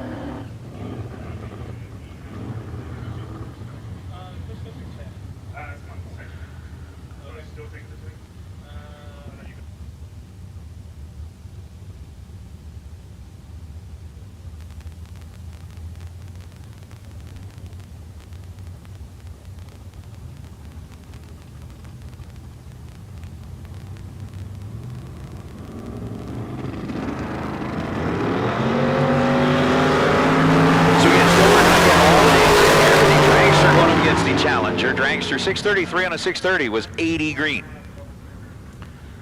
Moving on to round number 2 without having to go through the buyback. The Challenger 48 green and then breaks out down at the big end. And yep, Ronnie, Brandon put up 2 pretty nice little laps there in the Jelly Bean. Jeff Taylor coming back in the pickup truck to take on Tana Taylor. Jeff with a 590 dial, Tana with a 659 dial, and Tana, let's just say that first trip down the racetrack, Tana's like, oh, please tell me that did not just happen. Just by all accounts up here in the tower, that's good. And then went, crap. Jeff Taylor's red by 17 thousandths of a second. Tana survives in her second entry. Once again, we need to get our Super Pro door cars for round number 1. Super Pro door cars. If you are double entered Super Pro door cars, your first entry should be rolling up through lanes 3 and 4. First entry should be rolling up through lanes 3 and 4. Then you'll come back with everybody else in the other lanes for your second entry. So Super Pro door cars, Super Pro door car. You should be in the lanes, please.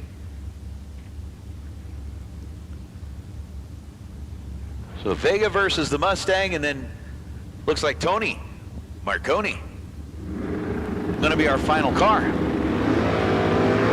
round number 1. 635 to 637 scoreboard lights up on the national side of the track. So it is a 638 on a 637 after no 29 reaction time. That will get a win light. And Tony Marconi in the Arrow will be our final contestant in Pro round number 1. That's it. You're the last guy.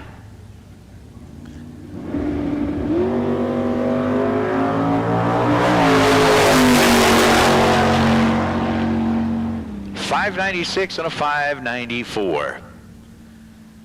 On that solo shot, Tony had actually let go. It would have been 33 thou early, but he was all by himself.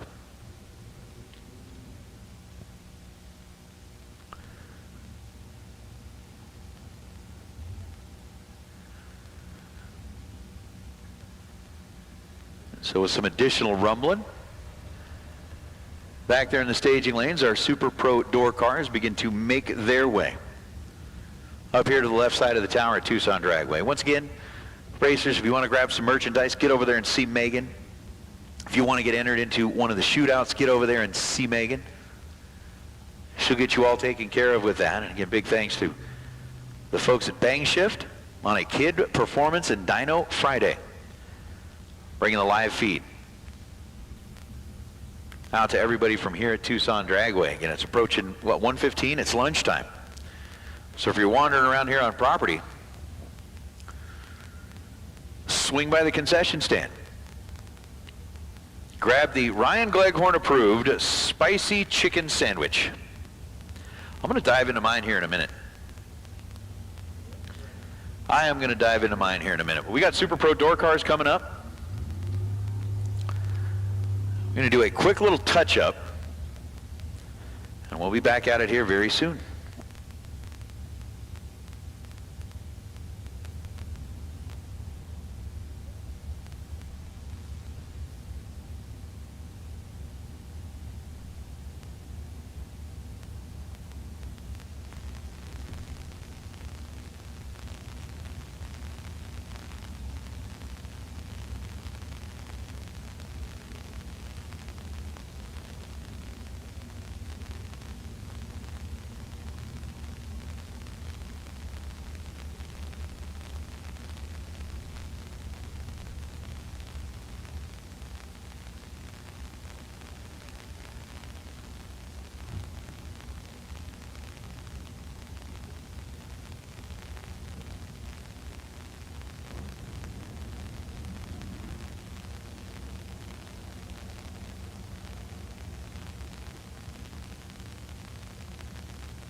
So Sid Summers rolling up the left side, dialed in at 577. Taking it on the ground, 677 as we break into our Super Pro door cars. 577 on a 577 dial down that left side of the racetrack, and Sid starts things off in style with a Super Pro door car. Dial it into the 77, run 77 with a 9 to light up the scoreboard out of that left lane.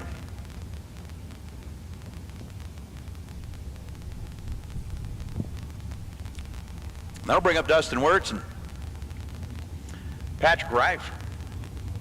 Reif rolling up out of the water box in that black on gold Nova.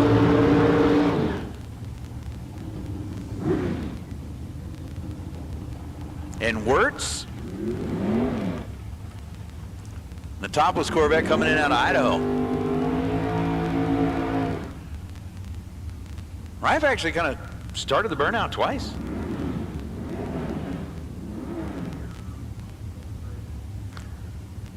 Clear in the throat of that 421 cubic inch small block Chevrolet under the cowl on the Nova. So a 628 to a 528. I like it when the math is simple like that. 1 second, the head start. Going to the Nova on the left side. As Dustin rolls in, gets it set. 1/100th of a second difference in reaction time, and Patrick is going to be dead on 9 to get the win light out of that left lane. Dustin was 32 green, so he had the advantage at leaving this end of the racetrack. Takes 25 thou at the stripe and breaks out by 6 thou. Hands the win light back over to Patrick. Patrick, 42 green, dead 9. Turns on the scoreboard for the Nova. I'll bring up Jeremy Jacobs in his Plymouth Savoy, dial 577, and Ken Sweo in the 72 Capri.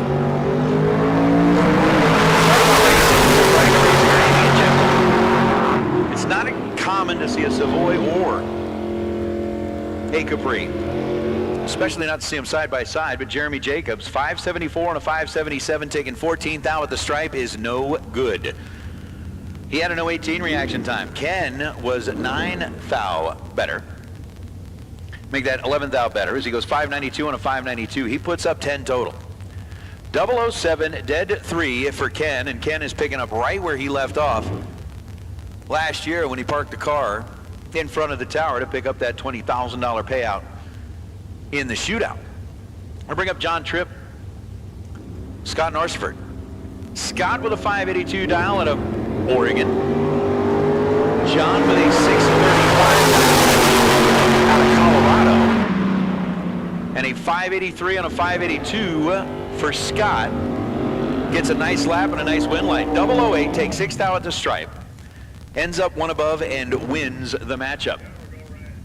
John Tripp was 001. And then goes 637 on a 635.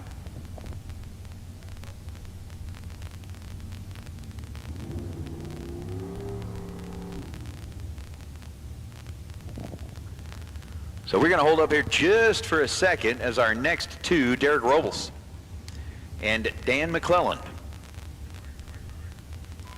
going to be held up on the starting line just briefly.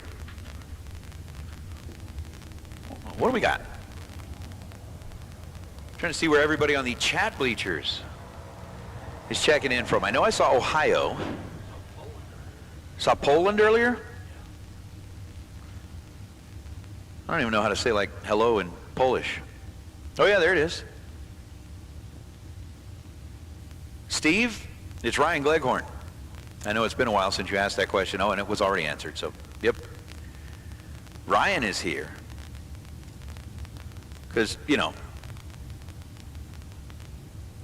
like most of us, he had a list of things that he had to do from a, you know, adult take responsibility standpoint, and then somebody said, hey, do you want to go drag racing? And he went, yep. Forget that list. That can wait for another day. Like, who said procrastination is a bad thing? If you have an option of like staying home and like getting things done or going to the racetrack, procrastination. It's a good thing. It's a good thing. All right, so we got Oregon, Arkansas watching along, Albuquerque. I know, like Oregon's a state, Arkansas is a state, Albuquerque's a, they want to be a state.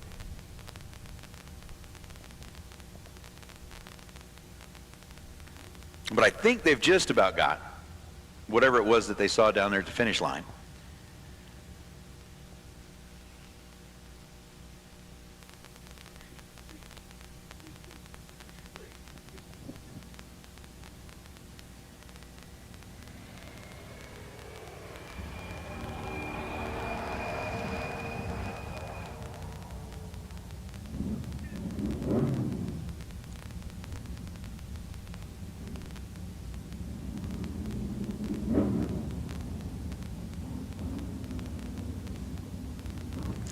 So Derek's car rolling in out of Rio Rico, Arizona.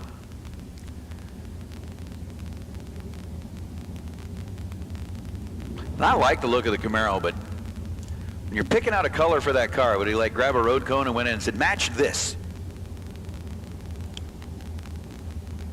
Definitely pops against the black of the racetrack. I mean, it's not hard to see. Dan's away green. Derek's away green. Dan gets a win line. Derek was 43 on the tree. Dan was 22 thousandths of a second better than that. Had the 021 reaction time. Ends up 5 above his dial, taking 6 thou at the stripe. So Dan definitely tightening it up down there at the finish line. Gets the win line against Derek. Derek was 43 green and goes 638 on a 635 as Gerard Coronado. And Robin Croton. Croton in the 70 GTX. That was another one of the cars that was up at Muscle Cars, showing off what that thing is capable of. And I absolutely loved watching that car run. It is dialed in at 5.36 seconds. In the 8th mile is Gerard Coronado with a 7:18 dial in the Camaro out of Douglas, Arizona.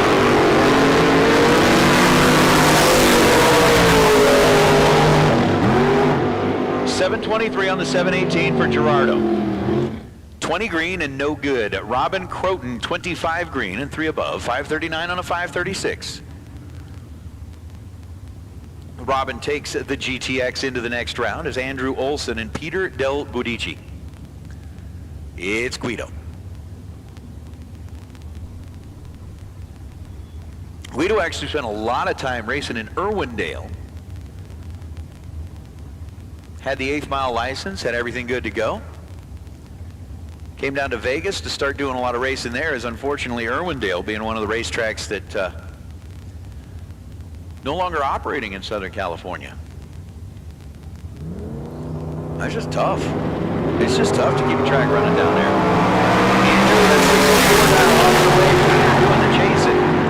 The scoreboard turns on for Olson. 604 on a 604. He is 36 green, dead on 4. To end up with a 40 pack out of that right side of the racetrack, Del Guidici, 24 green. And ends up with a 50 pack as he's 578 on a 576. Olson takes the Camaro to round number 2. Shrek's going to have to buy back as Mike Zimmerman rolls up in the Falcon, sands the hardtop. I do like the look of that. It's just cool. It's just cool. Bill Bollock in that 67 blacked out Camaro. The only thing that's got color on it's the red stripe around the nose. 594 the dial for Bill, 563 the dial for Mike. 10,000 win line's going to go to Mike Zimmerman. Bill was 006, Mike was 16 green. Bill takes 43 thou at the stripe and breaks out by 7 thousandths. Zimmerman, after being 16 green, ends up 0.02 of a second above the dial, and Luis Valenzuela apparently did not like the burnout. I'm going to back up and try it again as Rob Grandgrade. In the full tilt bug, he's already finding his way up behind the starting line. 626 is the dial-in for Grandgrade, and if Luis didn't like that burnout, well, I don't know what's going to make him happy. Because that one worked out just fine. So the head start this time will belong to the left lane and Rob. And then Luis is going to get his opportunity to chase him down. So once again, Super Pro Door Car, Super Pro Door Car, round number one. If you have not yet made your way into the staging lanes with your Super Pro Door Car, you are late. You are tardy. You are not going to get an opportunity. Well, I mean, we need you there right now. We need you there right now. Luis, 15 green, 553 on a 556. Margin at the stripe was 1 thou. Didn't really matter. Rob Grandgrade, 001 red. And then ends up with a 625 on a 626. Mo, if you're in Kingman, you went the wrong way. You should have headed to Tucson. Greg Amore and Fausto Zaragoza.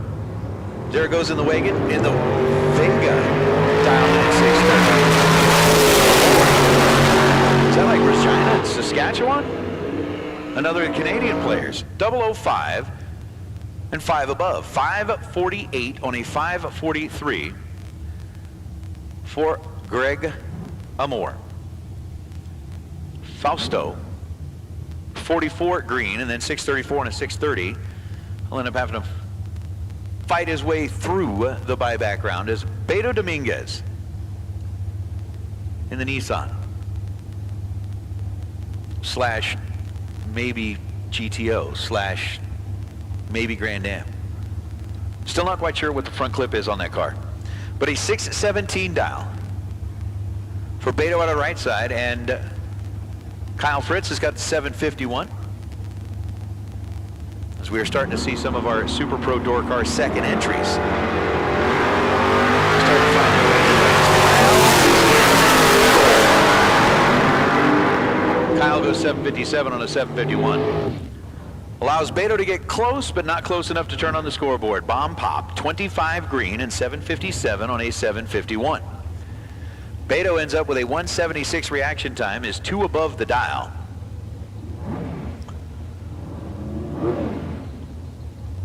But with that 12/100ths of a second advantage, Kyle is not going to, 15/100ths of a second advantage. Kyle is not going to let that one slip away as Rodney Snyder and Sammy Franco. Franco, the winged, full-bodied Camaro right side, dial 552. Snyder, the winged, left side, down 512. Wind light goes to Franco by 0.06 of a second. This end of the racetrack, it was an 036 to an 018.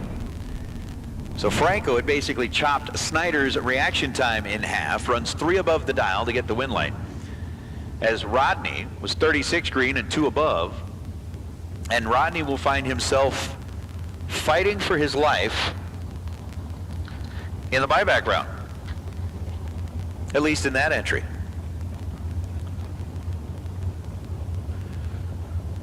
Rod Taylor now and John McDaniel. McDaniel in the Lumina, dialed in at 589. And Rod Taylor, the Nova, dialed in out of Kalispell, Montana, 517, 4 down, difference in reaction time. The door car dialed in at 517, ran even quicker than that. 515 at 133 miles an hour for Rod.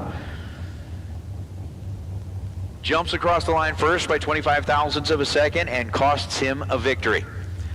McDaniel was 12 green, goes 589 on a 589, was 18 thou total. Rod had 10 thou to work with and took 15 thou too much as Ryan Wilson and Carl Gieb.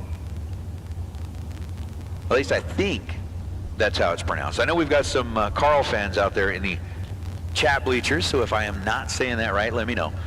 But Ryan Wilson in the Camaro dialed in at 538. Carl in the Monza dialed in with a 631. And Davey, man, do you think that's the case? We'll fix that. 18 green and 1 above. Carl gets the win light in the Monza. 632.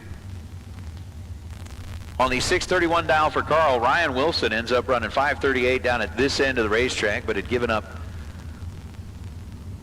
a handful too much leaving the starting line as Sir James, as it says on the side of the car. James Hartwigson coming in out of San Diego. Going to be Scott Taylor rolling back in his second entry. Taylor's Chevelle. It's Kyle Gerb.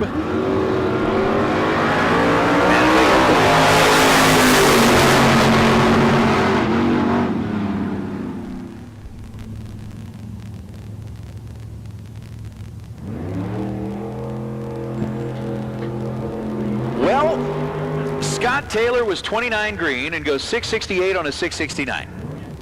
Ends up breaking out. Sir James is 2 above the dial and trip zip perfect in reaction time.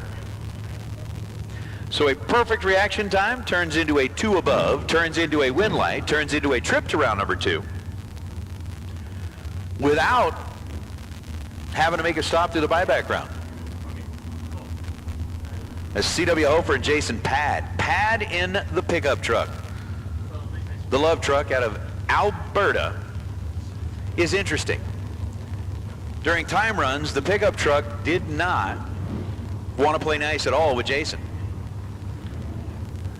It's dialed in at 612 and is looking to try to outrun C.W. Hofer, who's dialed in at 748. $44 difference in reaction time, and that's a little bit better. Jason Pad is going to be much happier with that one. 005, take 004 at the stripe, and is 2 hun above the dial for the win. 618 on a 6 hun above the dial. So with a 618 on a 612, tightening up the stripe to 4 thou, CW was also 0.02 of a second above the dial after no 49 reaction time, and Jason's truck will get to take the trip into round number 2 as Nathaniel Galvar. Galvar coming in out of El Paso, Texas. So there's a Texas. And I didn't even do what I said I was going to do earlier. Like write down each state.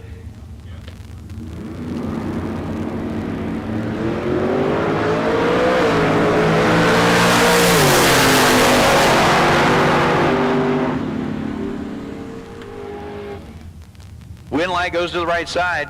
002 and 2 above. 609 on the 607. Gets the nod against Nathaniel, who was 35 green. Takes 61 thou at the stripe. To break out by 73 thou is Andres Hull. As we bring up the battle of the trucks-ish. The next question, is an El Camino a truck or a car? If it can't be both. The El Camino was the first woke vehicle. It was the first quote-unquote woke vehicle. 718 was the dial, 720 was the run, and 26 thou was the reaction time, and all of that added up to be no good. Andres, 008, 663 on a 661. And what I mean by the first woke vehicle, it's the first one that can wake up one morning and go, today I'm a car. And then you get in the next morning and go, today I'm a truck. Troy says it's a car. How many cars have a bed in it?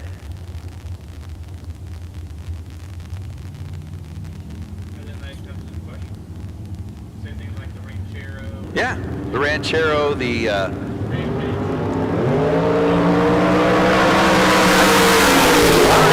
Rampage counts as a vehicle. I don't even know that the Rampage counts as a vehicle. That was like an oversized Hot Wheel. But they're cool as hell. Oh, we had a Rampage up at the strip last weekend. Mike McBrayer gets the win light after Travis Rutzel goes red by 7 thousandths of a second.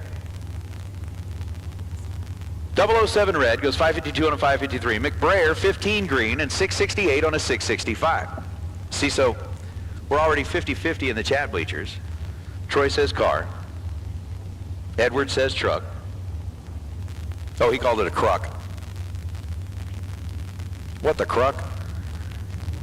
I don't know what you want it to be. Subaru Brad, there we go. The coolest thing about the Subaru Brad was the 2 seats in the back with the ski poles for handles. Nice. 590s? Oh. Brad Pierce, 636 on a 637. He's under by 9 thou, but gets the win light in the Corvette as Gabe Hernandez. 001 red. Gage. You gotta love Gage. Gage Gilbert checking in from Vegas. It's a mullet. It's not a car or a truck, it's just a mullet.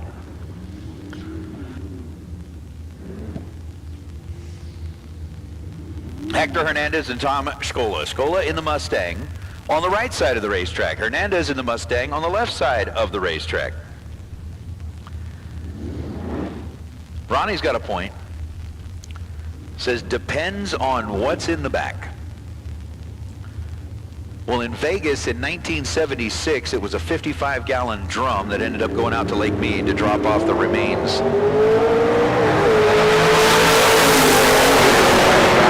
Last name that ends in a vowel. 622 on a 621, Hector Hernandez, 30 green, and gets the win light over Tom Scola. Scola, 51 green.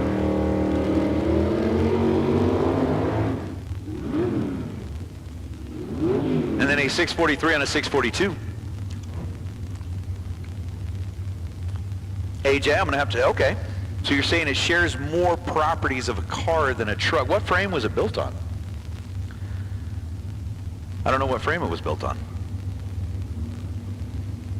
Subaru Brad is an imported mullet. That's good. So Jeff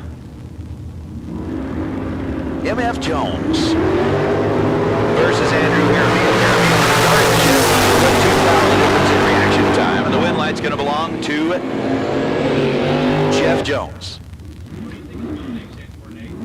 What do I think his middle name stands for? Yeah. My friend. Okay. If it's MF, my friend.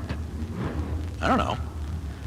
I'm sure it stands for something wholesome and pure, full of goodness.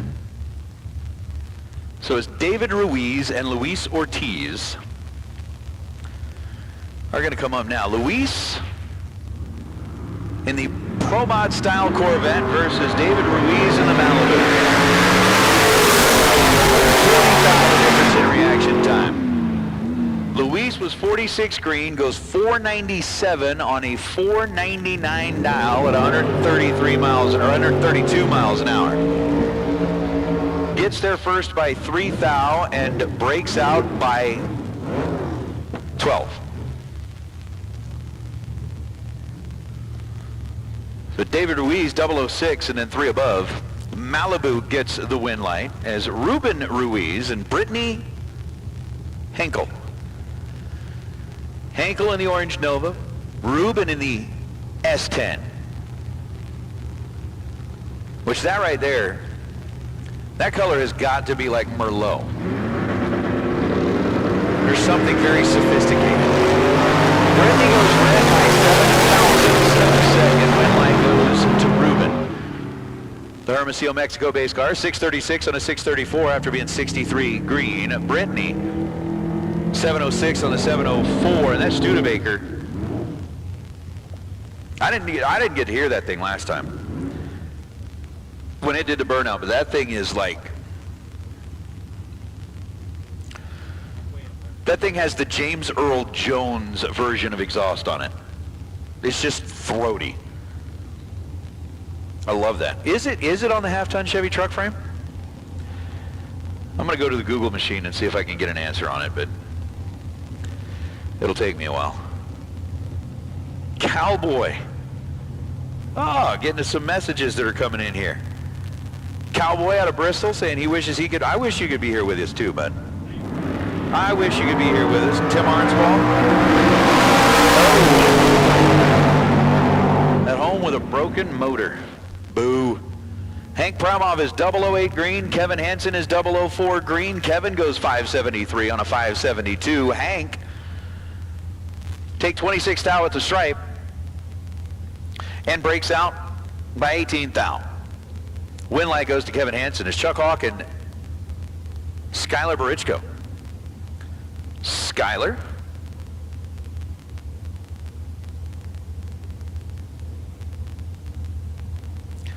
Rolling up with a 672 dial. Oh, there we go.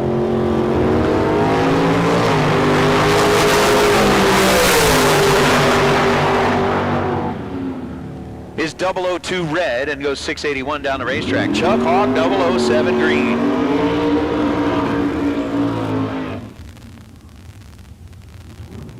So with the 007 reaction time, a 496 on a 495.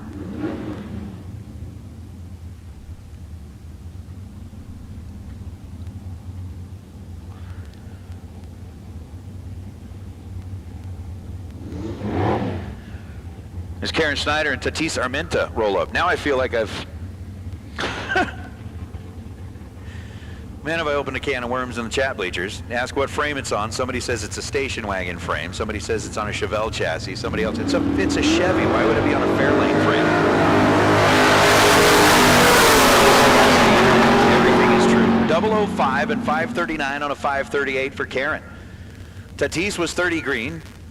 And then takes 11 thou at the stripe to go 641 on a 643. Win light goes to Snyder's Camaros, Curtis Enzalita and Kevin McClellan. K-Mac in a station wagon.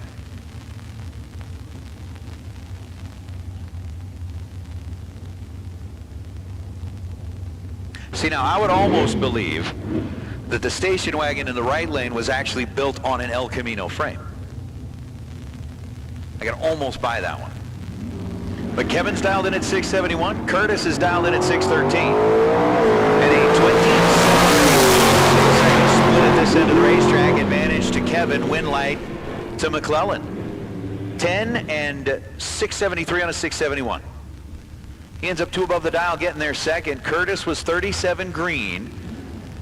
Keeping the nose of the Roadrunner out front by 19 thousandths of a second. Ends up breaking out by 18 thou as Larry Cannon and Joe Cox Jr. Cannon in the Chevelle, Joe in the 1966 Corvette. Transit, we do have kind of a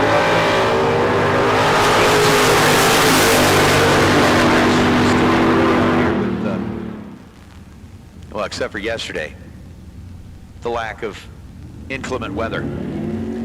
Joe, 25 red, 699 on a 698. Larry was 87 green. It goes 613 on a 612. As now Keith Downing brings up the Plymouth Arrow. Isn't that the 78 Arrow? 731 is the dial for Downing. Joe in the truck dialed in at 633. Continue to roll our way through. Once again, Super Pro door car, Super Pro door car. If you have not yet found your way to the lanes, you need to be there like now, please. As a 633 dial for Joe Kidd ends up as a 6.34 second run and comes up 34 thousandths of a second short of turning on the scoreboard. Keith Downing, 21 green. Dead 2 is 23 thou total.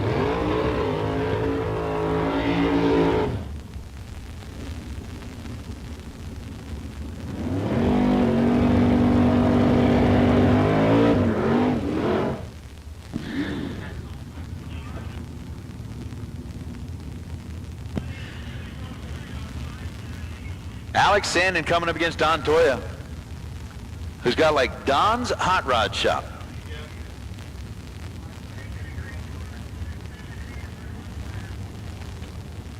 Which I gotta look up on Google like where that is. Maybe next year get in here early enough to just swing by and nose around a little bit.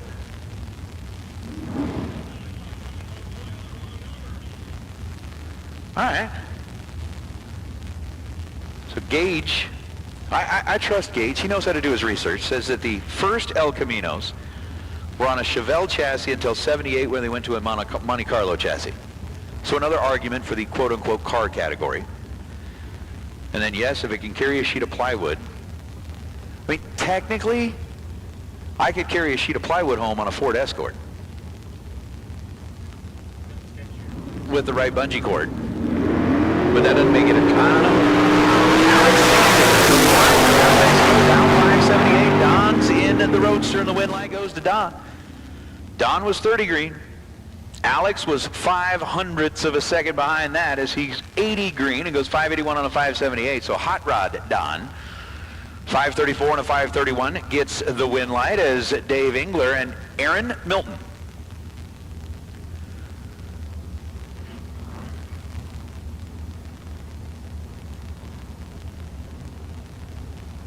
There we go.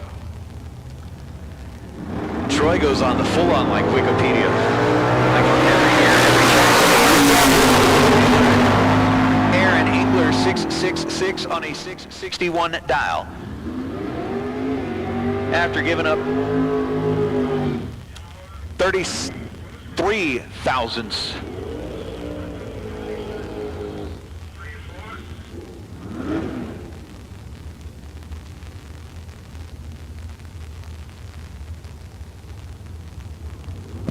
.596 on a 589 win light to Aaron Milton. There's John DeCarolo and Billy McDaniel. McDaniel in the Nova, DeCarolo in the Camaro, 660 to a 645. Hey racers, your attention please, your attention please. Super Pro Dragster, double entered cars.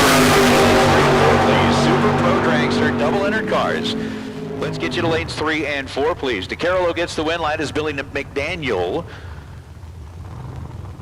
jumped the line by 8 thousandths of a second. Ends up running 664 and a 660, but 008 red. Ruined Billy's morning. I guess it's afternoon now. John DeCarolo, 38 green and 644 and a 645. So again, Super Pro Dragster, double entered Super Pro Dragsters. Let's get you headed to lanes 3 and 4, please. Super Pro Dragster, double entered. Let's get you headed into lanes 3 and 4. Single entered Super Pro Dragster. Again, there are 2 sticker colors. One's blue, one's green. Today for our single entered dragsters, we're going to start with blue. So if you've got the blue sticker on your single entered dragster, let's get you headed into lanes, please. Blue sticker, single entered dragsters to the lanes, please, and all double entered dragsters. Let's get you headed to 3 and 4. Swinger. Win light to Downing. Downing was 18 green. Jake was 22 thou. Behind him in reaction time. Take a thou to break out by a thou.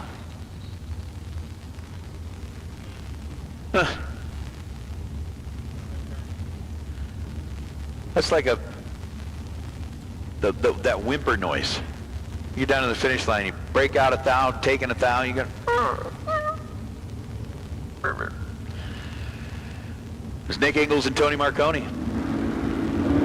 Tony in the Arrow, Ingles in the Coronet, 631. Solo shot to turn on the scoreboard. Gets it done this time by way of a double breakout. Nick was 51 green and goes 629 on a 631. Marconi ends up 595 on a 596 after being 034 green. I'll bring up Dale Jansen and Dustin Wirtz.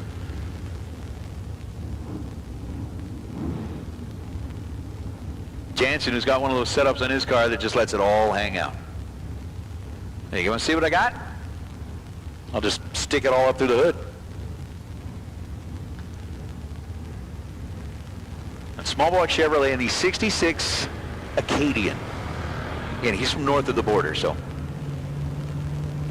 That's what they decided to call it up there. Dustin Wirtz, 522 down. Dale missed it. Oh. So what do we have? Earlier we had 001 red, dead 1. Now we got another dead on 1, but the reaction time started with a 1. Dale's going to be none too happy. Dustin Wirtz, 13 green and 5 above, 627 on a on a 522. But, oof. What's up, Gene? We get more and more folks that are deciding to tune out on real life and tune into some drag racing. What really matters, right? You can tune out on real life and tune into what really matters. Paul Lorton and Dan McClelland. McClelland in the Roadster, 555 down. Paul Lorton in the 613 down. The difference in this one's going to be good. Win light Lorton. McClelland was 24 green, 3 above. Lorton was 21 green and 1/100th of a second above. Win light goes to the Vega. I'll bring up Terry Langdon Davies and Andrew Olson. Terry, man, that looks just like interesting. Andrew's down 605. Terry's 41. Billy's down 541. Win light turns on for Olson. 18 green and 609 on the 605. Works out for the Camaro. Davies had the reaction time that started with a 1. Goes 542 on a 541. I'll bring up Ruben Quintero and Luis Valenzuela. Again, starting to make our way through the remainder of our double-entered Super Pro door cars. And double-entered Super Pro dragsters, you have been called into the staging lanes 3 and 4, please, for round number 1. So double-entered Super Pro dragsters, you've been called into the lanes for round number 1. And single-entered dragsters with a blue run sticker. Single-entered dragsters with a blue run sticker. We've called you into the staging lanes as well. 553, win line goes to Luis. Luis, 13 green, dead 3. Gets the win line. Ruben was 23 green, dead 1. Look at the guys walking back on the starting line and go, really? Dead on 1 to a dead on 3. We're dead 1 and we're walking away, headed to the buyback round, because unfortunately, a difference of 10,000ths of a second at this end of the racetrack made all the difference down at the finish line. So Luis gets the win light there as John Tripp and Pedro Dominguez in the Nissan. Definitely the back half of the Nissan. Still got to figure out the front end of that thing.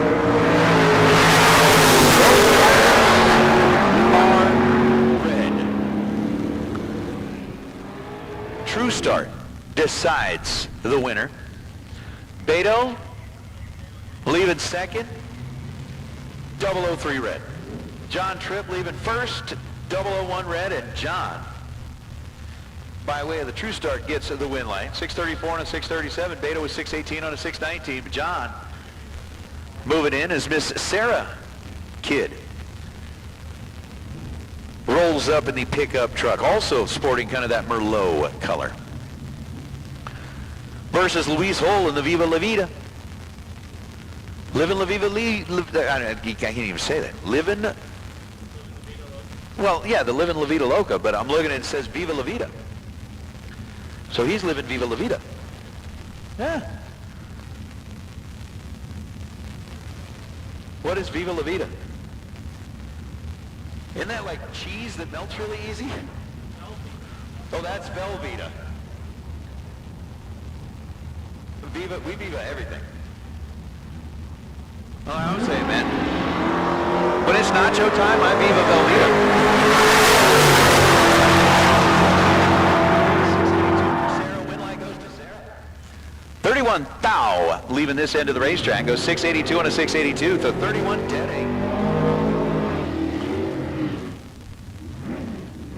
8. Win line. See, there goes Gage again. A Nissan Silvia? Now, Sylvia was the crazy aunt that lived down the street. Aunt Sylvia. There's no Nissan Silvia. Luis, 54 green, goes 662 on a 668. I like it. Living life. Yeah, Viva La Vida and Viva Velveeta. And bring on the nachos. There's Ken Sweo and Scott Taylor. Sweo's back. Taylor's back. Guess who's back? Back again. Slim Shady. So with a 668 dial on the right side, he's going to get the head start over Ken's 592.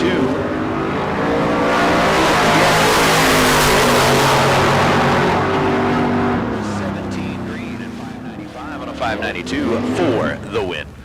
Scott Taylor also had a 0, a 7, and a 1, and that's the order he put him in. 071 versus the 017. So Taylor's dead on 6.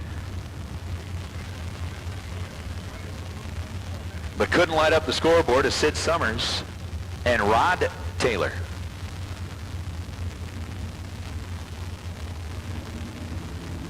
Sid in the Camaro, Rod the Nova, 576 the down for Sid. He's green. Rod's green. Win line goes to Taylor by 8/10,000ths of a second. Rod just Sid gave it back. 23 green. Nabbed a little break down there to the finish line. Ends up 580 on a 576, and by 8/10,000ths of a second, Rod Taylor is gifted a win light down at the finish line. He was 38 green, 2 above.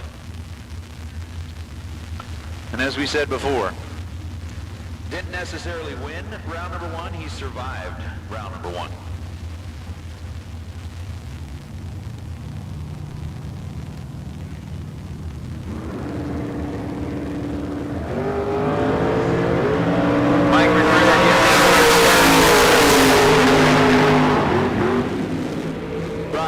Schneider, 34 green, trying to run down McBrayer, who was 002 and 14 thou above to be 16 thou total. So Rodney's 34 reaction time was going to get him nowhere. As Bill Bollock rolls back up in his 67 Chevy. And again, we're going to put out that absolute last chance Super Pro door car. If you have not yet made your way back, you should be there now. So a 609 dial to a 593 dial.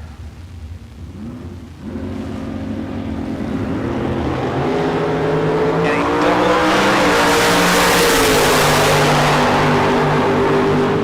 brings that entry to a close.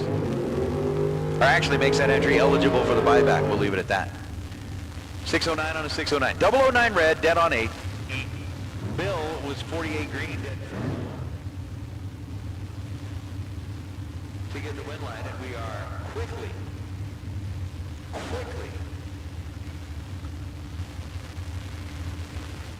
running out of door cars. So again, if you are a door car that either you have not yet made it back for your double entry or haven't made it up yet for your single entry, time is running out. You need to make sure that you're back. Gabe's down 595. And the win line's going to turn on for Hernandez. Gabe was 34 green. We're going 596 on a 595, 1 above for the win. Zaragoza 61 green, and then take 9 thou at the stripe to break out by 8 thou.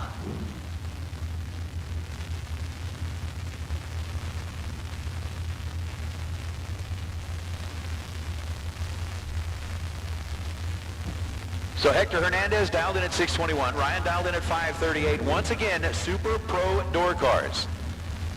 If you have not yet made it back for your second entry, or haven't made it up yet for your only entry, you need to be there like right now, right now. We are getting ready to be done with this category. We do not want to see time between Ryan Wilson and Hector Hernandez. Wilson, 004, take 15 thou at the stripe is your winner. 540 and a 538. Hector was 29 green and 1 above. But 25 thou disadvantage at this end of the racetrack equated to 15 thousandths of a second disadvantage at that end of the racetrack in the win light. Belongs to the left side is Jeff. I think MF, oh, I know what it stands for, multifaceted. He is a multifaceted individual. 613 is the dial for the Nova. 645 is the dial for the Malibu.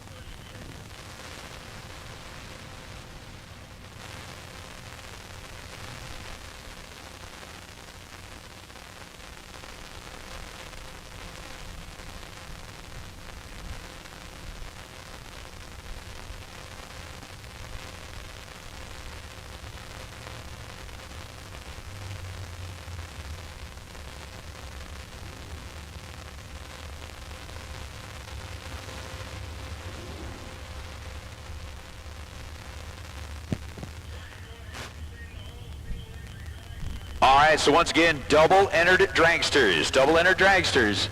You should be in lanes 3 and 4. Double-entered dragsters. You should be in lanes 3 and 4. We need you there now, please. If you are a double-entered dragster, you should be in lanes 3 and 4. Single-entered dragsters. We started off by calling our blue sticker dragsters. Single-entered blue sticker dragsters, we called you. We're going to go ahead and get our green sticker dragsters. So all single-entered dragsters. Let's get you headed into the staging lanes, please. All single-entered dragsters. Let's get you headed into the staging lanes. All double-entered dragsters should be there now, please.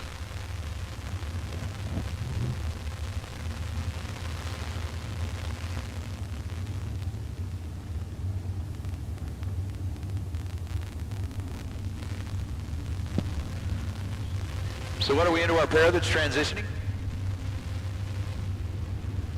We had one door car? Left. The first dragster. Ruben Ruiz. Again, that is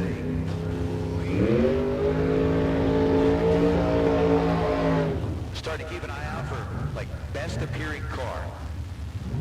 And again, thank you very much for Chris Whitfield, who throwing in there the detail kit, also sponsoring our best appearing car for the weekend. The dialed in details, best appearing car, we're going to be keeping an eye out for that. Going out, taking a look at all the cars and seeing which ones are just purty. Which ones are purty? Not 100% sure, but Gabe Torres, G-Money as he's known.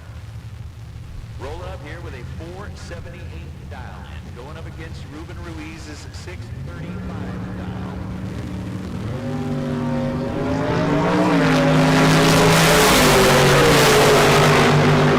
Good light to Gabe Torres. 479 on a 478. 22 green.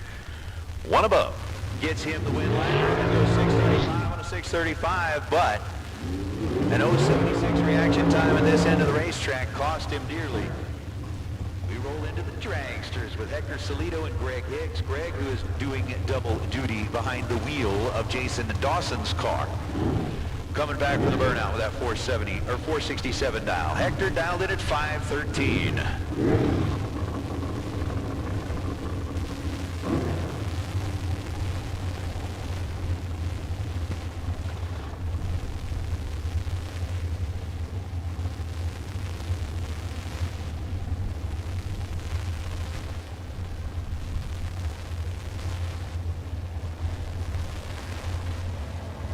So with that, as we roll into our Dragsters, having been through Pro and Super Pro door car, I'm going to go take a little break, maybe finish the last couple of bites of my sandwich, and Ryan Gleghorn is going to take over on the mic for a bit.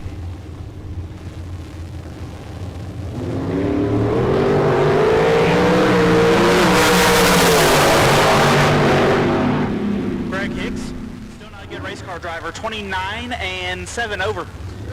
Hector, 11, take a bunch to be 3 above. My group techs will love that one. Jerry Hall, left side. Pueblo West, Colorado, the Bolas Hills from about 5:30. Bruce Schroeder out 498 out of Buckeye, Arizona. So are you a Ohio State fan? No? But they are the Buckeyes. I mean, I'm not an Ohio State fan by any means, but didn't know someone from Ohio, like, start the town? How'd that work out?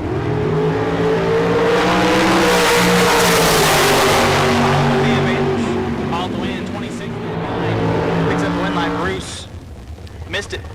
Put it 3 above. No good.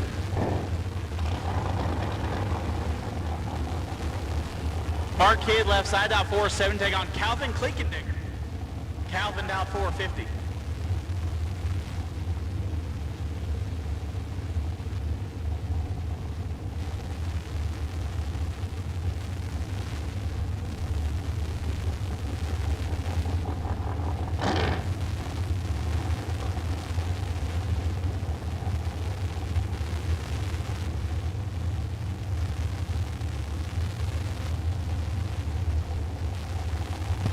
Kevin's going to hate that I announced that. But it's all in good fun. Kevin Kleinweber, right side, the man at Hughes Performance.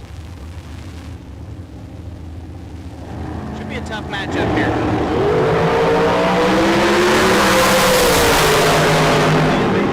With the win light, goes to Mark Kidd, 23, 1 above, turns on the win light. Kleinweber, 17, take 22, puts him 6 foul under. Mark Campbell, left side, down 467, take on Lane Ingo. Ingo out of Pueblo, Colorado, down 474.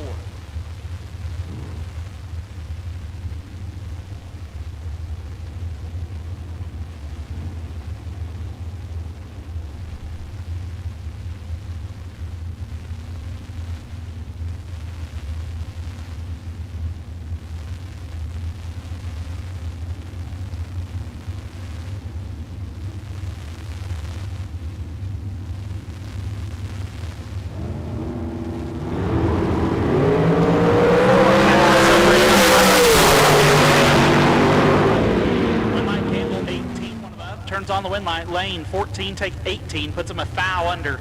Had to take 17 or less. Mark Campbell moving on. Lane's Parker, left side, 483, the dial out of Roy, Utah. Take on Mark Barnhart.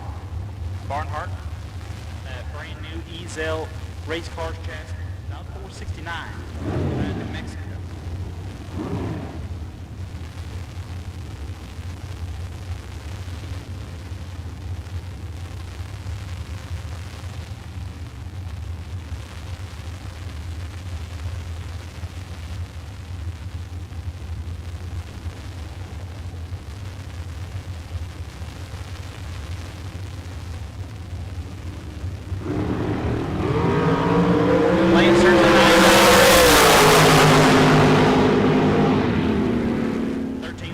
Mark Barnhart moving on.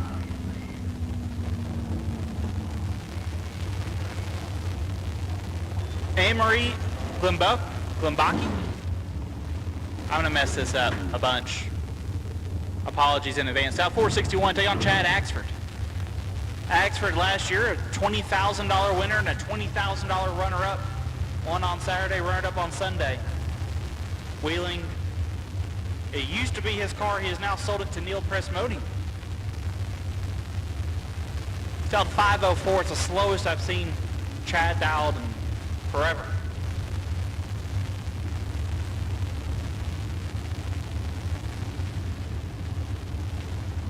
Big into the top dragster scene as of late.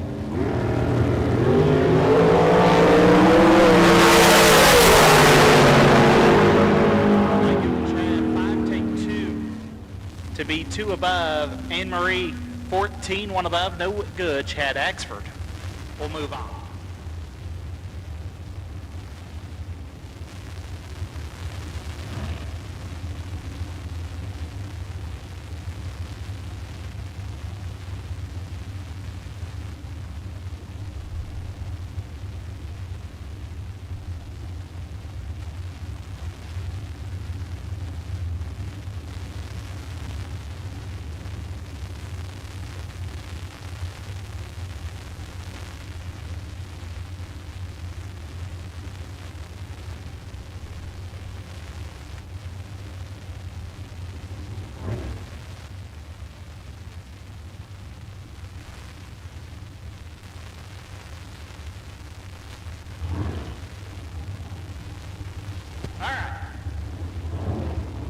Got that figured out.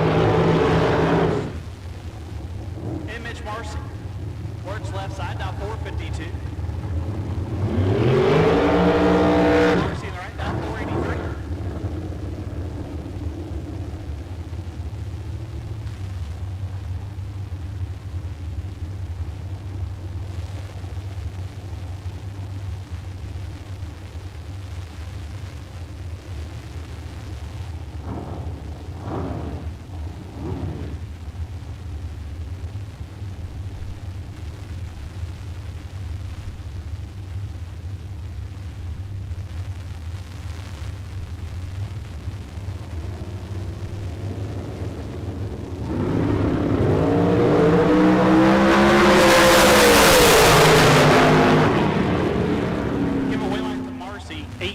And 8 over.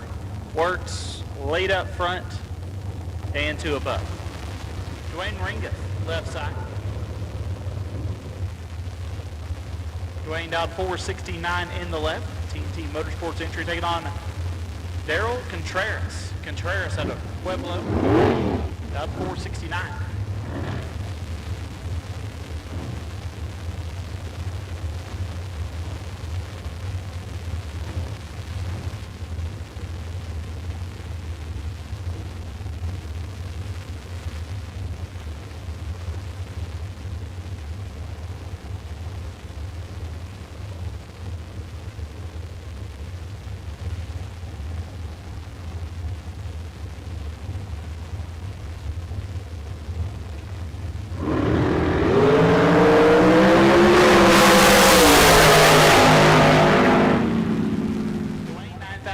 Daryl 17 dead 6.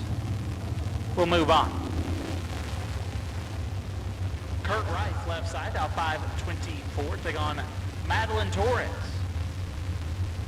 Madeline down 476.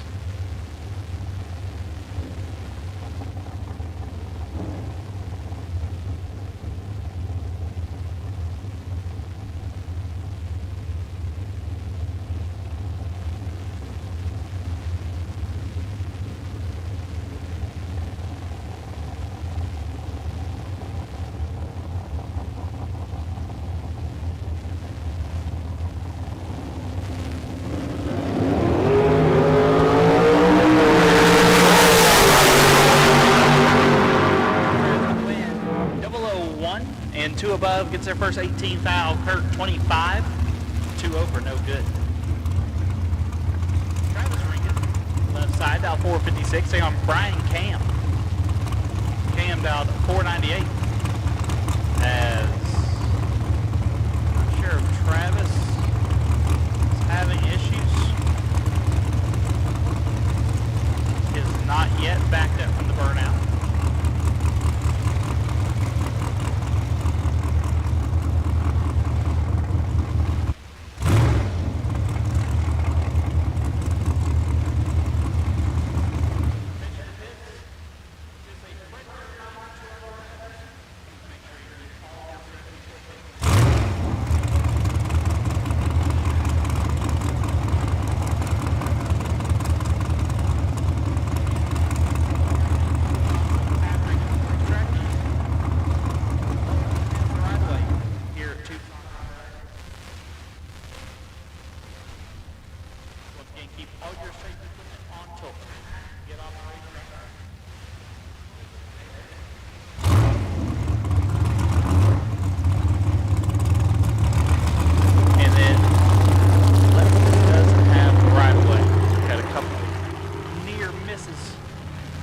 down at the top end as heartbreak for Travis as he cannot get his hot rod in reverse.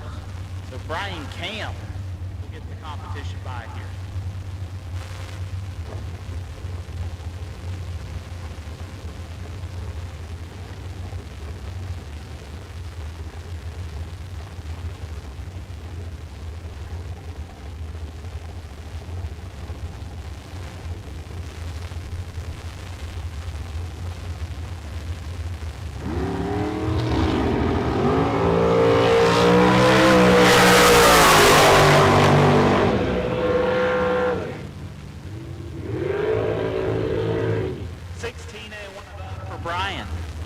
Advance him. John Vandermeer III, left side, Lakewood, Colorado. Dialed 466, take on Adam Chio. Adam dialed 470.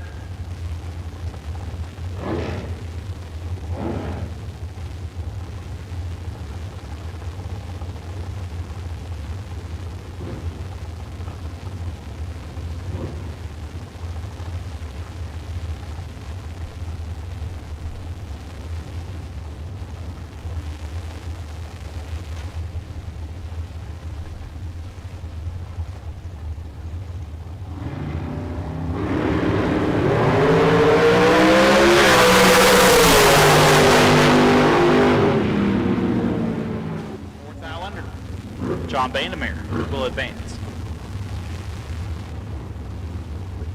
Carson Campbell, left side.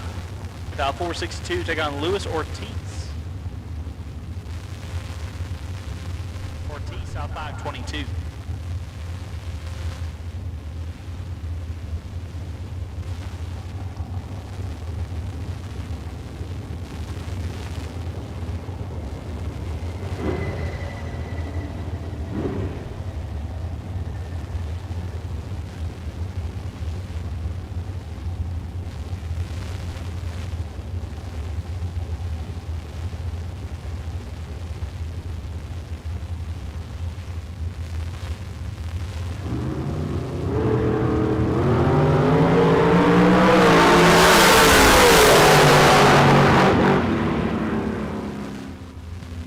Carson 11 takes 6 to be 2 above. Lewis 29, 1 above, no good.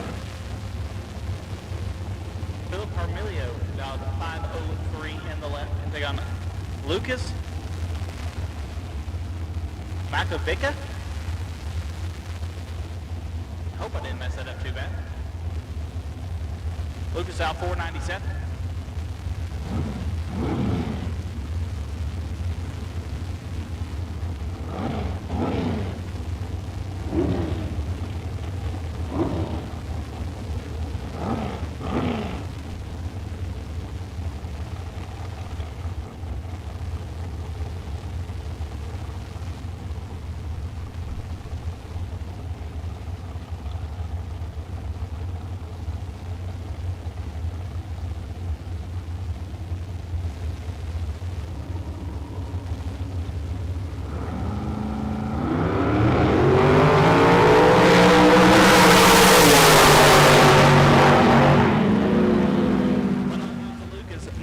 Take 10 to be 4 above. Philip 29, 4 over, no good.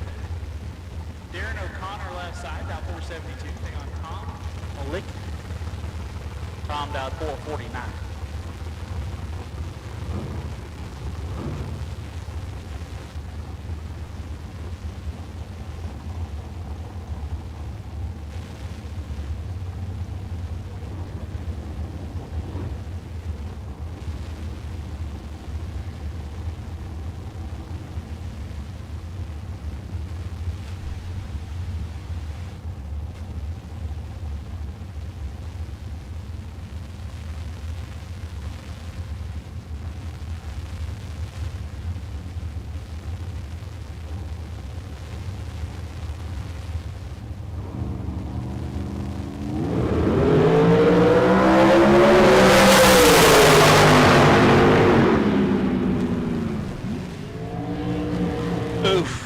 Winlight goes O'Connor late and 1 above. Tom 23, take a bunch to be 2 thou under. Darren O'Connor will advance. Calvin Locke, left side, down 515. They got Tristan Craig. Tristan. Down 518.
Missed it, sets it down to be one above. Lock 9, get there a bunch to be 15th out under. Race Kid left side. Raced out 474, thing on. Ren Hunt. Ren out 517.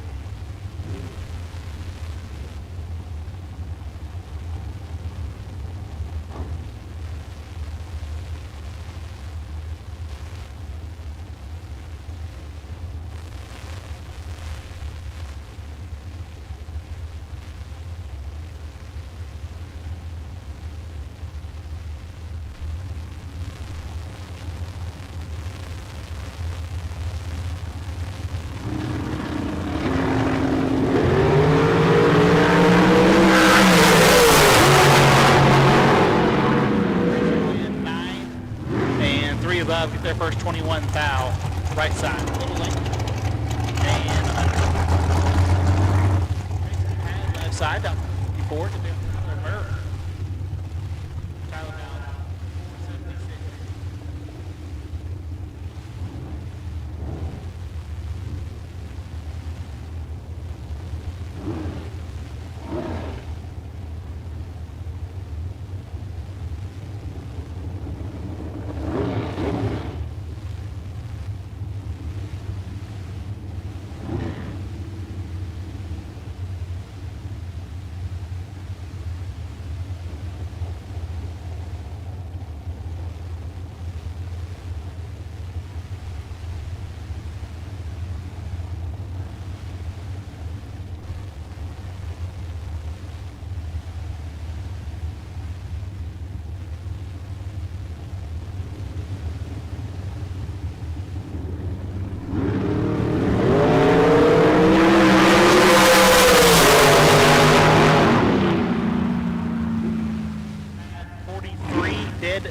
Turns on the wind line. Tyler 25, take 22.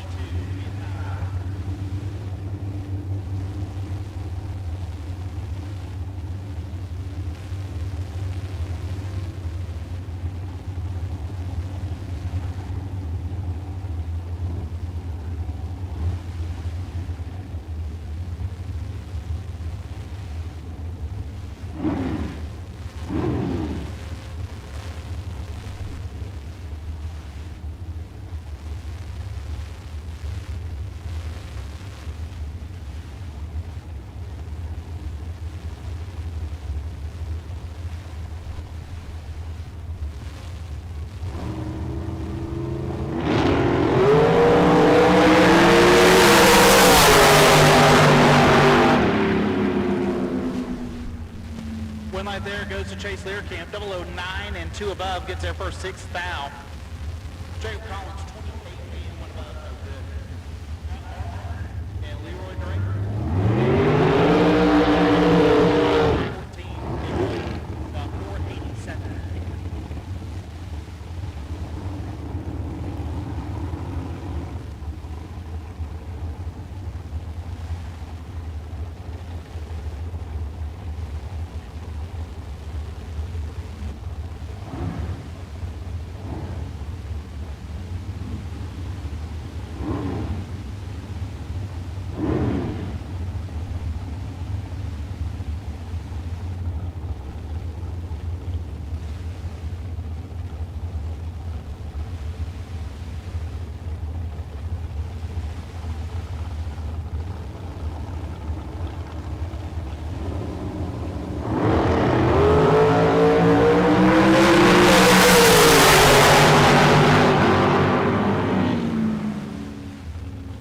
flag goes to Pat 003, take 6 to be 2 above. Leroy 16, 2 above. El Paso native down 501.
RJ 23 and lets off the throttle early. He goes 515 off the 501.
Not the screen set.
Wind line during 7, take 18, down 8 total.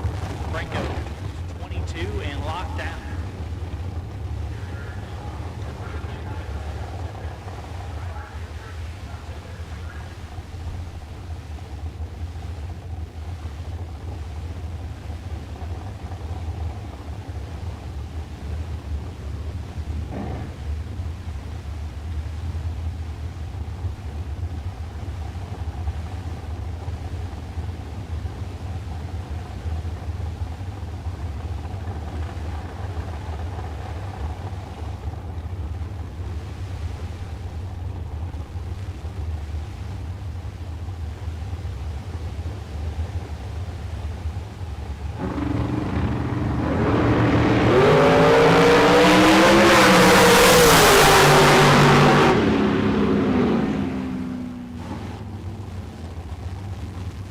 Wind line goes to Lear Camp 004.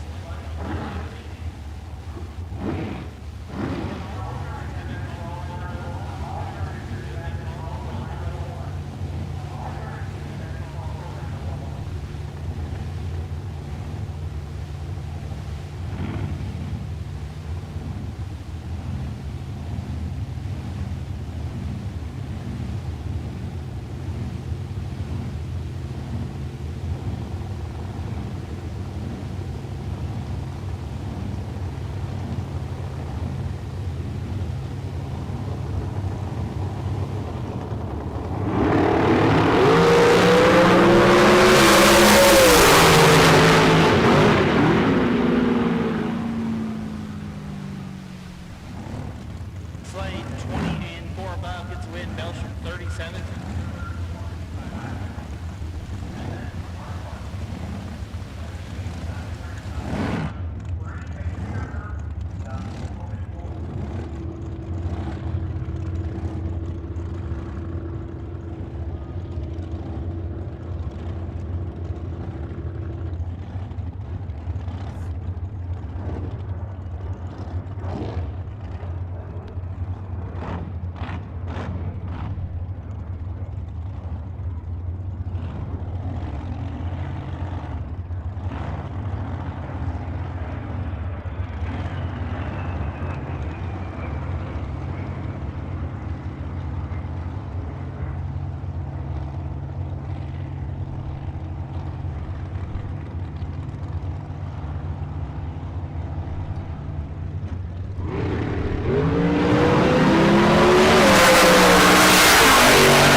left side. About 504. Watches hot rod turn on the wind light first round. Decided I'm gonna try that too. Take take on Joe. Landon Biden. No, 536.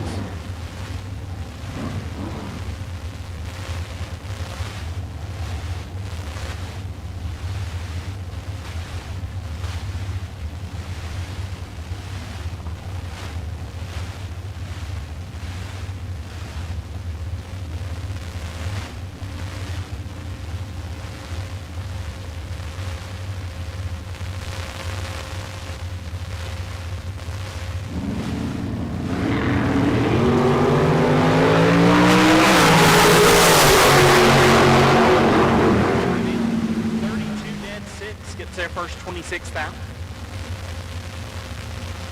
Turns on the wind light. Joe 26 and 3 above, no good.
Logan Shannon.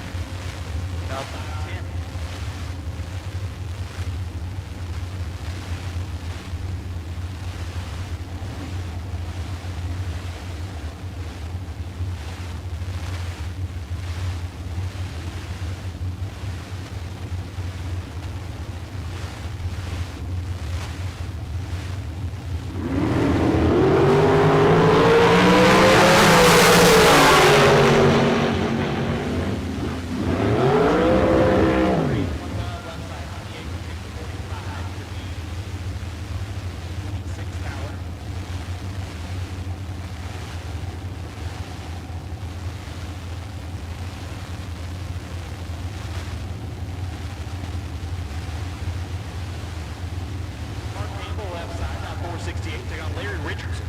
Richardson down 494.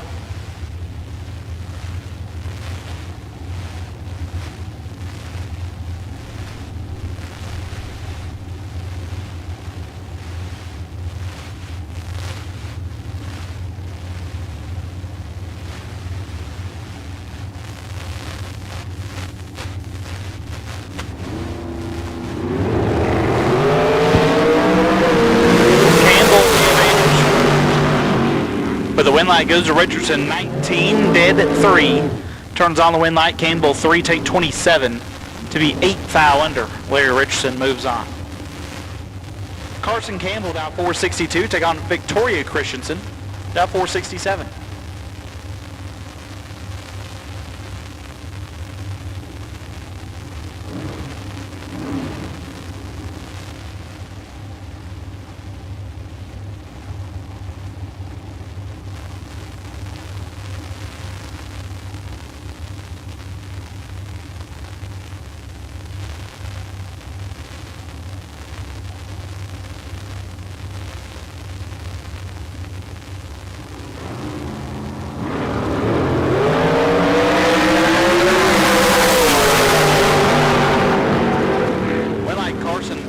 And 1 above gets the win. Victoria 13, 3 above, no good. Darren O'Connor out at 473, take on Desson Hinches. Hinches down to 485.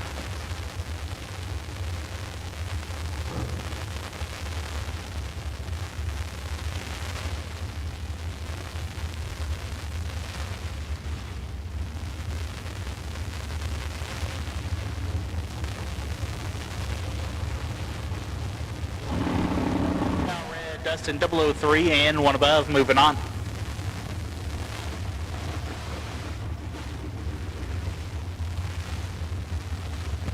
Dwayne Ringeth, left side, down 469, take on Amelia Hinches. Amelia down 474.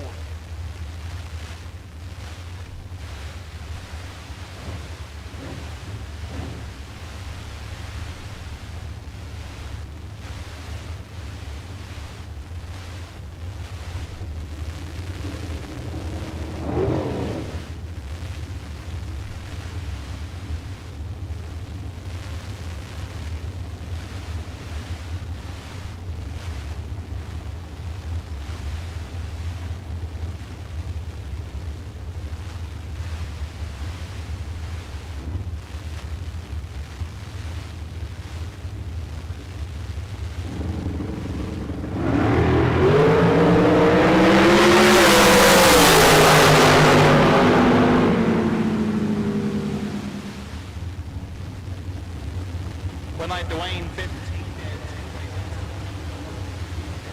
13, take 11, to be 7,000.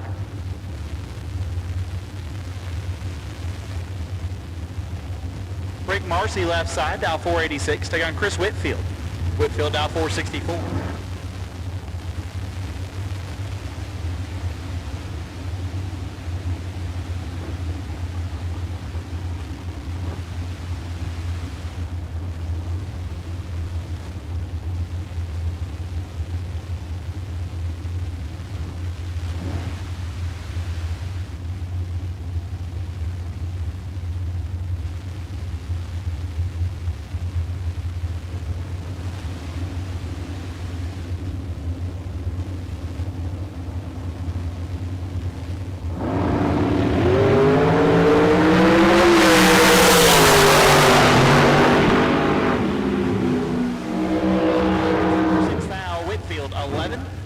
One above, no good.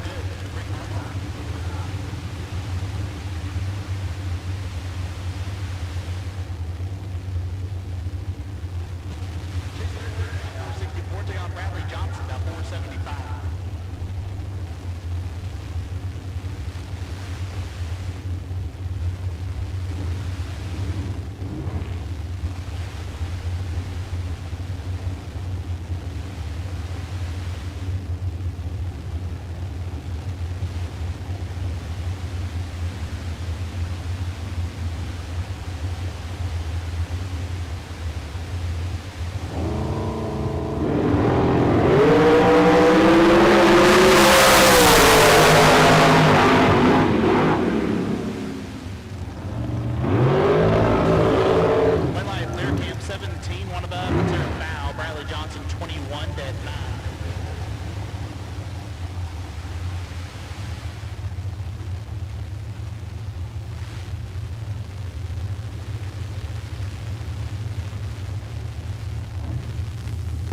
Adam Chioda left side, out 471. Can take on Mark Barnhart, out 467.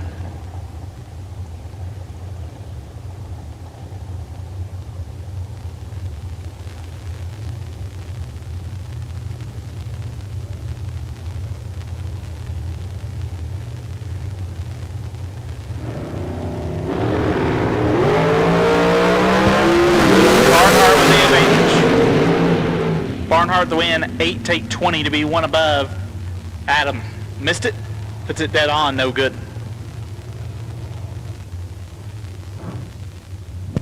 Jeff Taylor left side, dial 460. Take on Jaden Nava. Nava dial 521.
Jeff Taylor moves on. Good lap, boys. Attention to pits. If you have found a pair of prescription glasses that have blue frames, bring those to the announcer's booth, top side of the tower. Once again, if you find a pair of glasses, prescription glasses, please bring those to the top side of the tower. We do have someone looking for those. Ryan O'Connor down 457. Sorry, about 459. Can take on Jason Dawson down 464.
Rivera left side, about 493. They're on Val Torres Jr., about 467.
A lot over. No good. Gabriel Hernandez Jr. left side, down 483. And Gabe Torres. Torres down 480.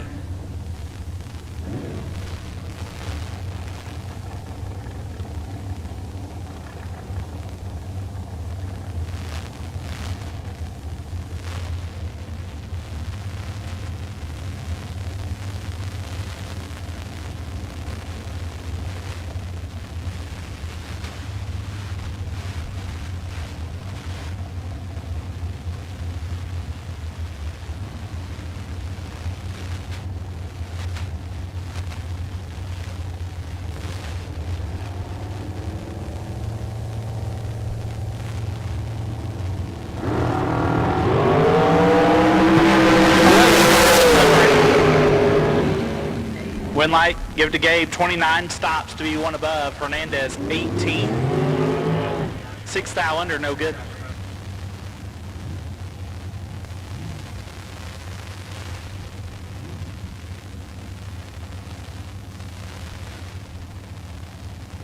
Elliot Franco Sr. left side, dial 511. Took on Lucas Makovica. Dial 5 flat.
Marcy gets a win, 27 dead 4. Belsham, 8 thou red in 5 above.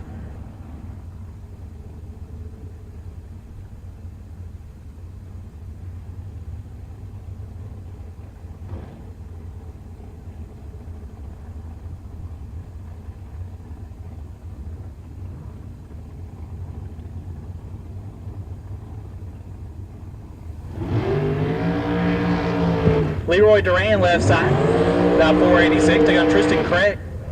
Tristan, dialed at 517.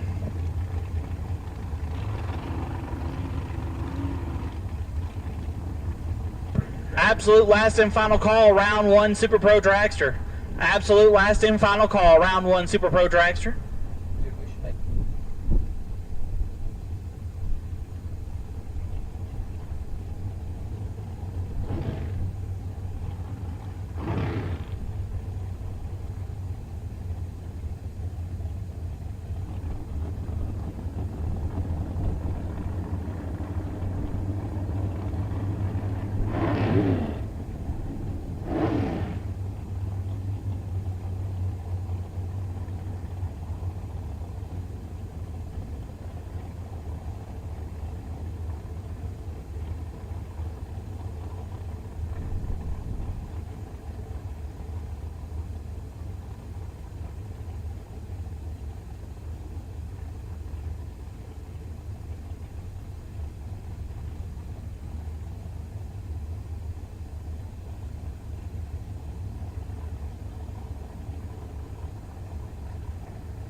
Leroy 2 dead 6. Get there alive. Tristan 17 and bailed out hard to be 5 above.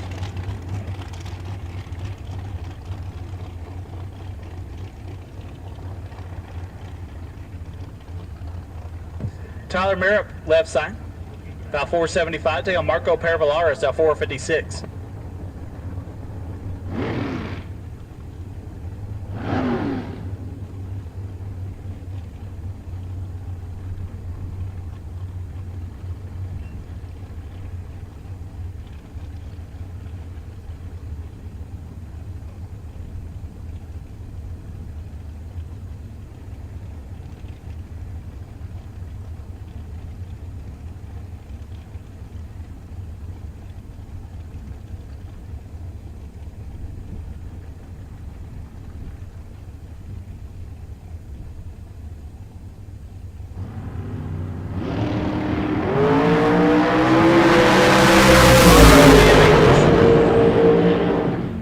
Marco at the win. 8 and 2 above gets their first 18 foul. Tyler missed it. Puts it dead 2. No good. Justin Shoot, dialed 475, can take on J.R. Learcamp, dialed 457.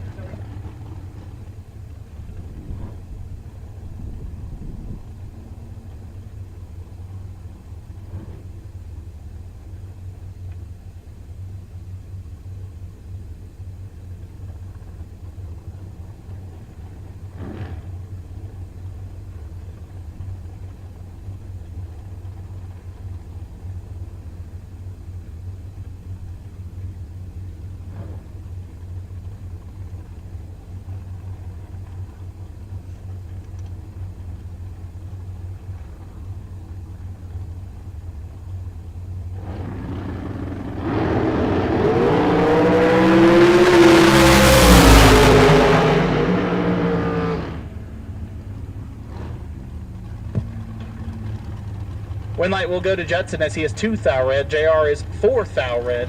Judson Shoot will advance. Blake Johnson dial 470 be heads up with Ryan Stifler. Stifler also dial 470.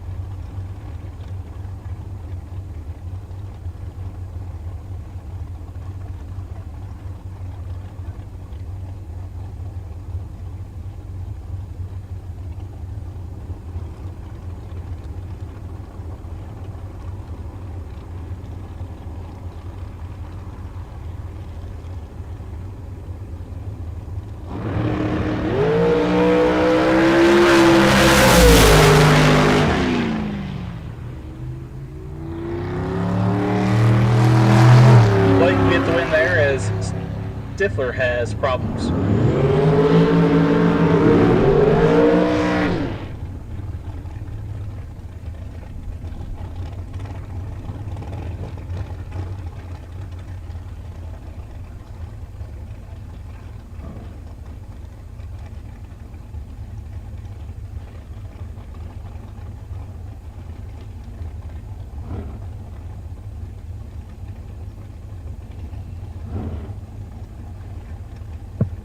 Dustin Hinch is down 487. You take on Riley Learcamp down 473.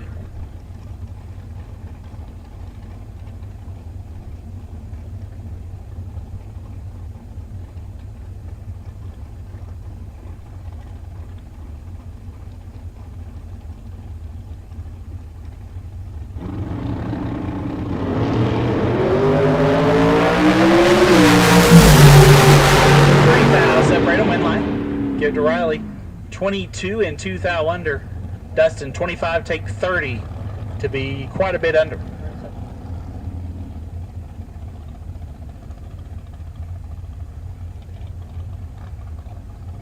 Mark Lalonde left side, dial 515, there on Greg Christensen, dial 462.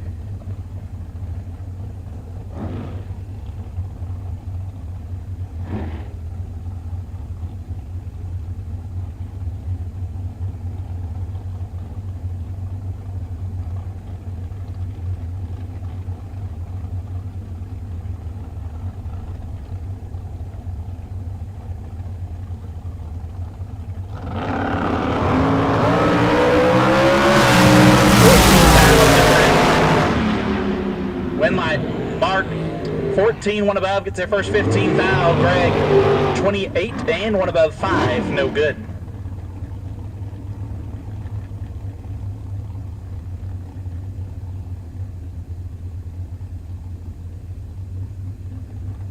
Joe Landavazo left side, dial 538, take on Sammy Franco the 4th, dial 522.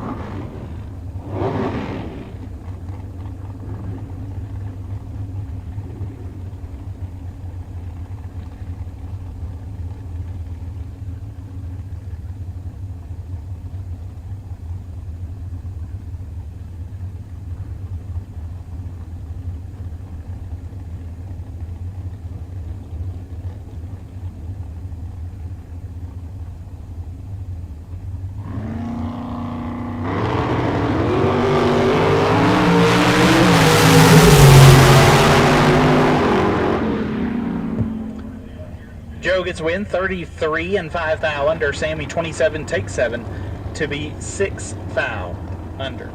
Race Kid dial 474 take on Amelia Hinches dial 473.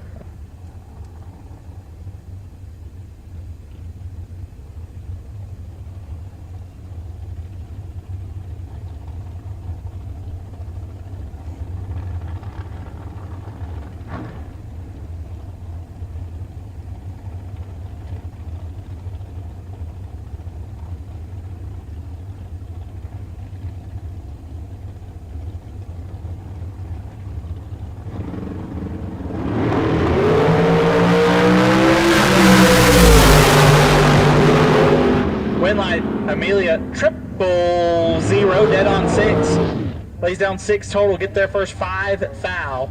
Race Kid 7 dead, 4 no good. Amelia moving on.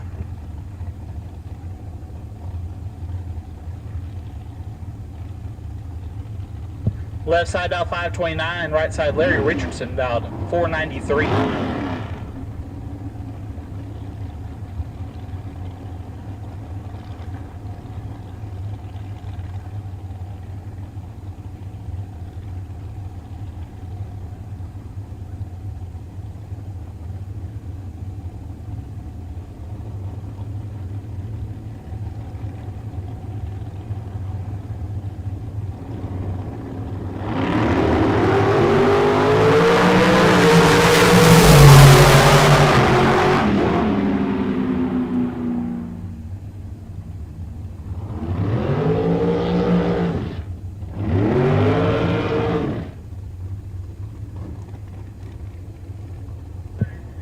Larry Richardson 21 and 2 above gets the win. Left side missed it. 3 above no good. Left side out 531 take on Bree Bandemir Herman out 454.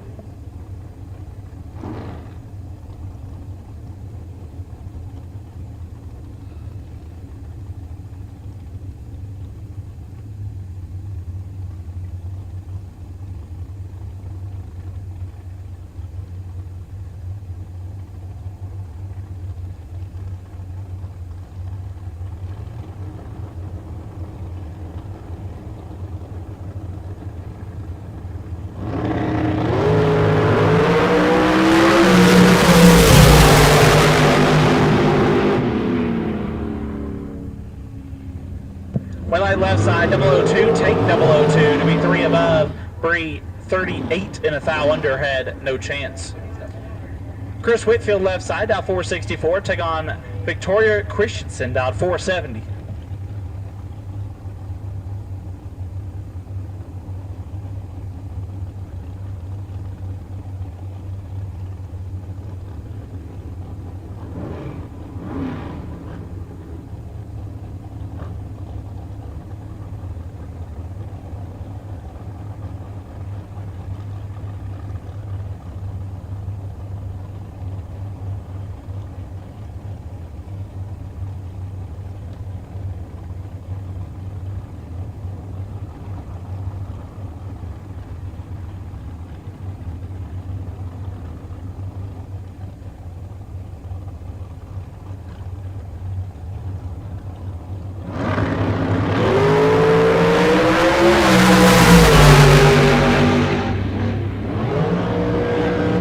Win light Victoria Christian 3 dead, 3 lays down 6 total. Chris Whitfield 12 and 1 above, no good.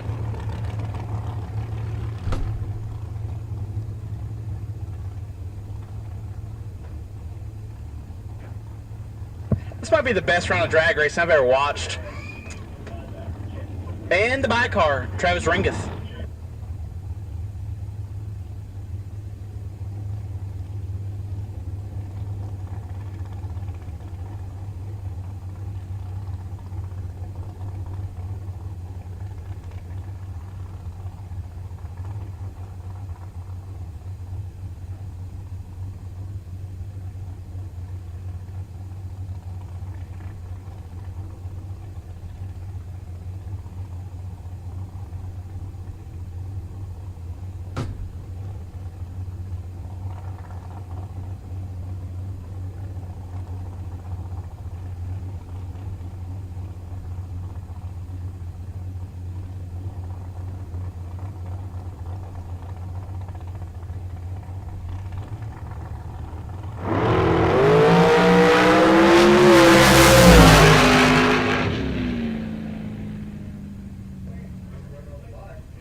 Travis 007, dead 3, lays down 10 total to wrap up the round, and that completes round number 1 here on Kid Performance Friday. Our pro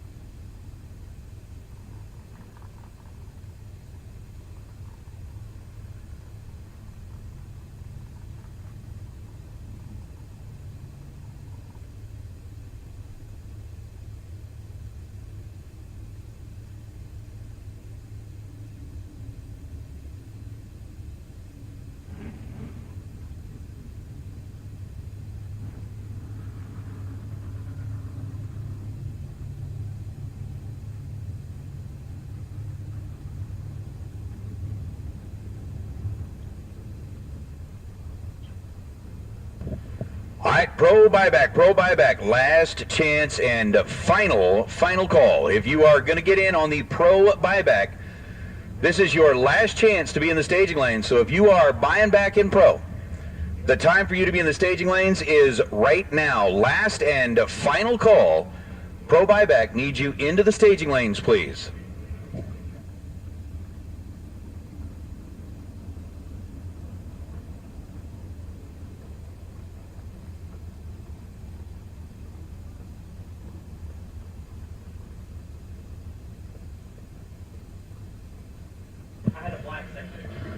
All right, Super Pro door car buybacks, double entered. Super Pro double entered door car buyback.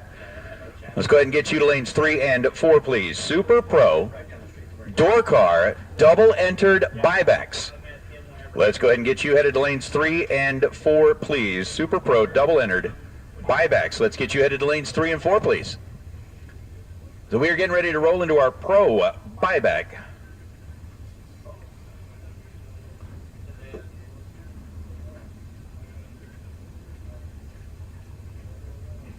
Those that were unable to turn on the scoreboard in round number 1, they get an opportunity at forgiveness, an opportunity at redemption.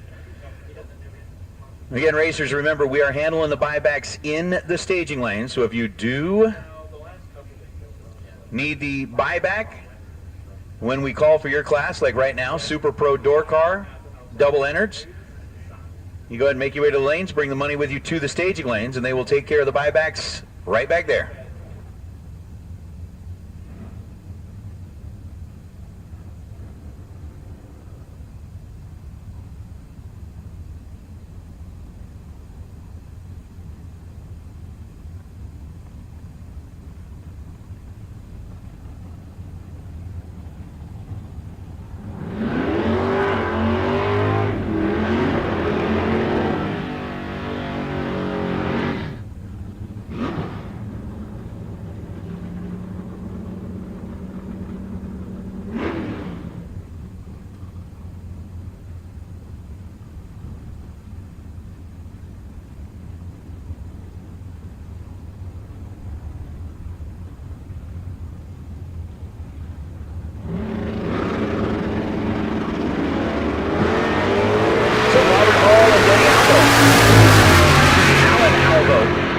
On the right side, 600 was the dial, and 596 on a 600 for Alvo, no good.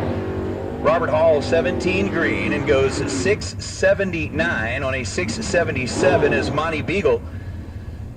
And Scott Taylor going to be the next two. Taylor and his Chevelle. Beagle rolling up in his Ford Coupe. 589 going to be the dial for Monty. For Scott, he's looking at a 668, so the Chevelle will get the head start. Monty will do the chasing. And that should be that. Red line start. 3,000ths of a second.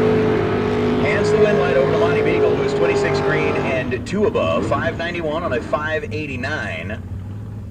Monty gets the opportunity at a rebirth. He is born again. Or is that Sunday? You get born again on Sundays? Resurrected? I don't know what it is. I mean, we're kind of in that, lead up to Easter.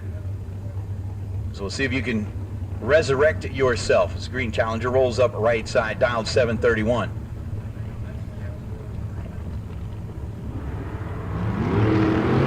So Jeff Ford dialed 731. Mustang goes red by 30 thousandths of a second. So your chance at a re-entry, tossed away by 30 thousandths, then goes 556 on a 553. Ford puts up a 729 on the 731, and that is going to bring out Gene Milton. The pickup truck rolling in out of Wisconsin.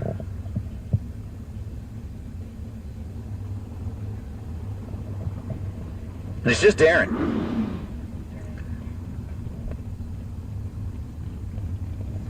So Darren Taylor rolling in right side, dialed in at 609. For Miss Milton, the 671, going to show up on the bottom of the left lane scoreboard.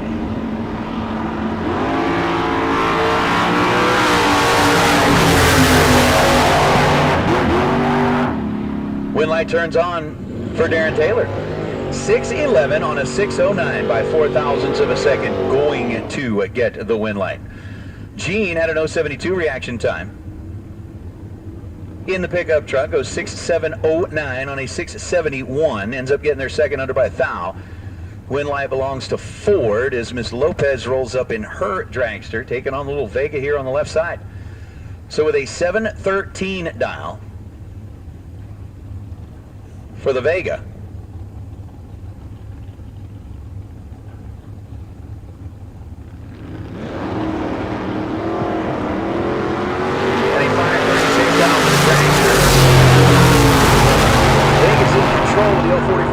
time and 716 on a 713. We'll turn on the scoreboards left side of the racetrack. Ms. Lopez was 80 on the tree and ends up running a 547 on what was a 536 dial.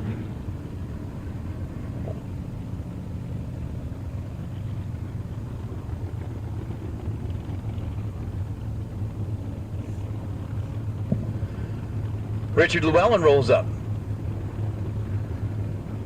in his Nova on the left side, and Dean Cummings in the Nova on the right. 603 to a 665 as we are underway with our Pro Buyback round. Again, Super Pro long bowl on the Christmas tree by 30 thousandths of a second. Lights up the red light. 665 after the 049 reaction time for Llewellyn. We'll get him back into the game as that brings up, I believe, Joe Kidd and his 682 dial. So the Outlaw Nova coming in here from Arizona. Going to be up against the 741 dial over on the right side. Thank you, Steve. 18 right side of the racetrack, 742 on a 741. For Kidd, it's going to be a 15 green at 683 on a 682 to advance back into round number 2.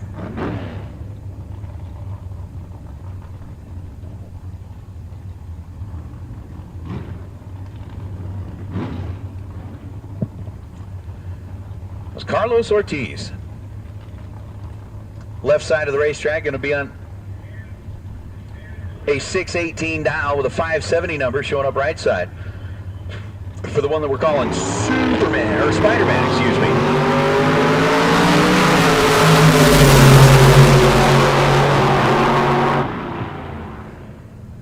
Win light's going to belong to Carlos Ortiz. 619 on a 618 after being 004. That's going to bring up Nick Engler and Tana Taylor. Taylor. Mustang over on the right side with a 6.61 second dial. Getting about a 3/10 of a second head start over Engler rolling up on the left side.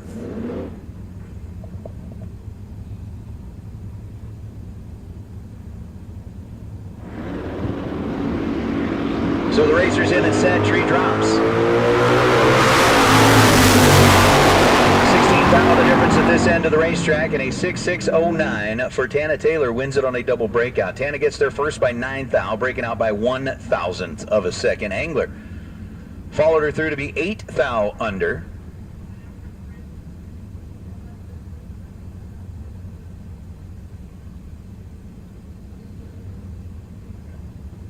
And that's going to bring up Mark Beeman and Chuck Hawk. Chuck in the Fox-bodied ride left side, 6.92 seconds to the 6.83 second dial. For the Beeve. So with the pre-stage bulbs set, once again, final calls, Super Pro door car buybacks. Super Pro door car buybacks, double entered. You should be in lanes 3 and 4. If you are double entered, buying back in the door cars, we need you in lanes 3 and 4. Goes to the Beeve, win light goes to Mark. 688 on a 683. He was 16 green, 5 above the dial. Chuck was only 4 above the dial, but had the 045 reaction time and ends up 19 thousandths of a second behind at the stripe is Jeff Taylor and C.W. Hofer. This is going to be a fun matchup. This is going to be a real fun matchup. Taylor in the truck dialed 589. CW, the Firebird, dialed in at 751.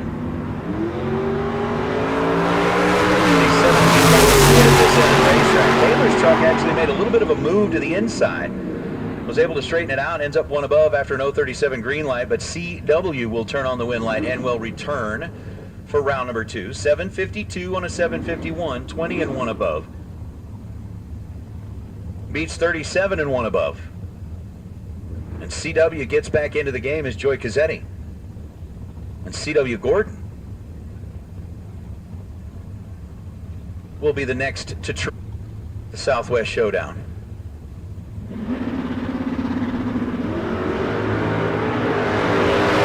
It was 171 on the tree. Not great. Joy was 100 and is able to sneak away with a ticket into round number 2 is, I believe it's Eric Daniels. On the right side in the Vega, dialed in at Barracuda's set. Vega's in and set. Hit on a 663. He's 5 above the dial, 0.08 of a second behind at the hit. And the win light's going to belong to Daniels as he goes 667 on a 656 after being 13 green. And back 590 was the dial, 592 was the run, and a 66 thou reaction time. Not going to work out. Henry's 23 green, 656 on a 654 to light up the scoreboard, and then American walk-ins side of the racetrack here at Tucson Dragway. As I believe, since we are in pro, that's going to be Tatum Marconi behind the wheel of the 66 Cornet, going up against Brad Burton, multiple time world champion in that high-flying Firebird. And that's a family, you know, that whole race together, stay together thing. Yeah, that works out pretty good for them. Red light start for the second. Ends up leaving the line a little early. Goes 687 on a 683.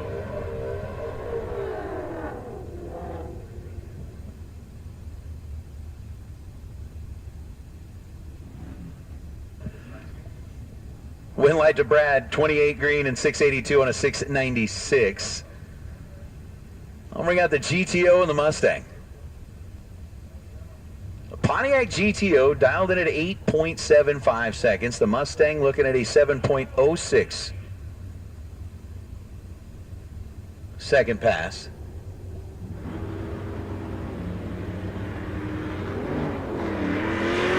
Red light starts at the GTO. Mustang will get the chance to come back and try again as he goes 696 on a 706. GTO ends up running 789 on an 875, but was early by a lot. The Mustang was late by a lot. And with both racers giving up a lot, Only one gets to come back in round number 2. It'll be the blue Mustang as we bring out the Nova and the Camaro, John Carvalho. And Nova making quite the trip to be out here running at the Showdown with a 663 dial and John with a 644 dial.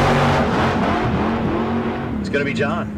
You can hear the whomp, whomp, whomp, whomp down at the finish line. John was holding 5 hun as they left the starting line. Ends up going 3 above, taking 44 thou at the stripe after about, I think I counted 3 or 4 throttle whacks down there. 665 on a 663. For the Novas, Alan and Kyle.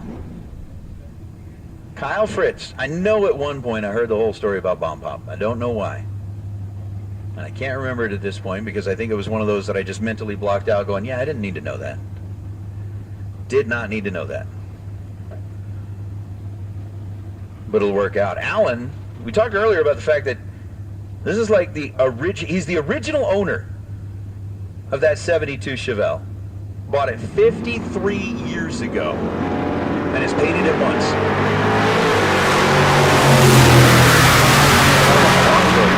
But he painted it once. 603 on a 601. Allen was 61 green. Kyle Fritz, the Dirty Bird, does it again. 37 green and 753 on a 751. So Kyle earns a spot back in round number 2.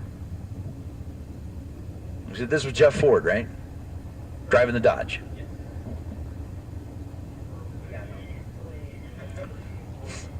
Makes perfect sense. Makes perfect sense. Umbrella Man. Mr. Vince checking in on the chat bleachers. It is good to see you. Turn up here to watch a little bit of the pro buyback round. So with Bonnie Beagle, dialed 590. Jeff Ford, dialed in 728. Actually, I think he lost both. Now that I think about it. 728 on a 728. Ford is 22 green. And dead on 4. And in one of those things, I mean, if your last name is Ford and you're driving around in a Dodge, is there some sort of legality that you are violating? Some kind of a clause where at some point Ford Motor Company is going to send you a cease and desist letter? Like, you got to knock this off, man. Unacceptable. How about the Ram Charger 330 wagon?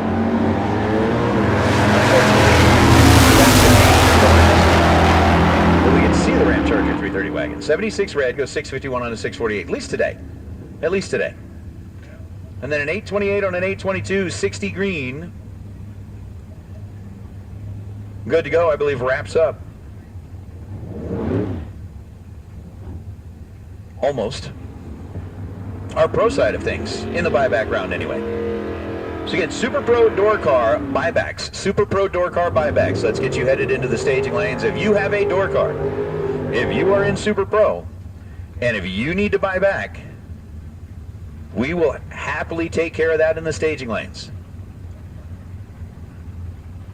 And if you've come all the way down here to Tucson on the first day of competition, then somebody else stole your thunder by lighting up the scoreboard on their side,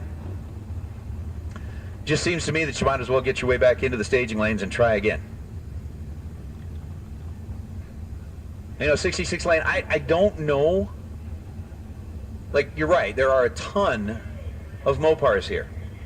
And I don't know how much of that is like carryover from the big muscle cars at the strip event that we had last year, or last weekend, excuse me.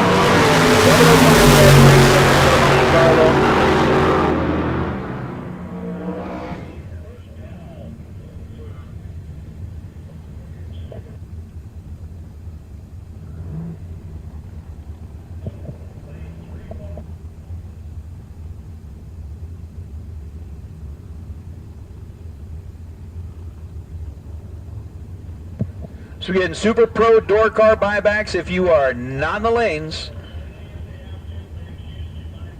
you should be making your way back to the staging lanes. Again, door car buybacks, you should be in the staging lanes. We're also going to go ahead and get Super Pro Dragster buybacks. Now, if you are buying back twice, basically if you're doubling up in the buyback, let's get you headed to lanes 3 and 4. If you're only buying back once, go to lanes 7 and 8. So if you are buying back twice in Dragster, go to 3 and 4.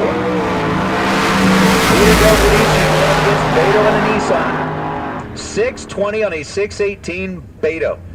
He was 16 thou behind at the hit. Del Guidici was 002, runs 581 on a 577, but by 99 10,000ths of a second, Beto takes the Nissan back into the main mix. As we are into our Super Pro door cars with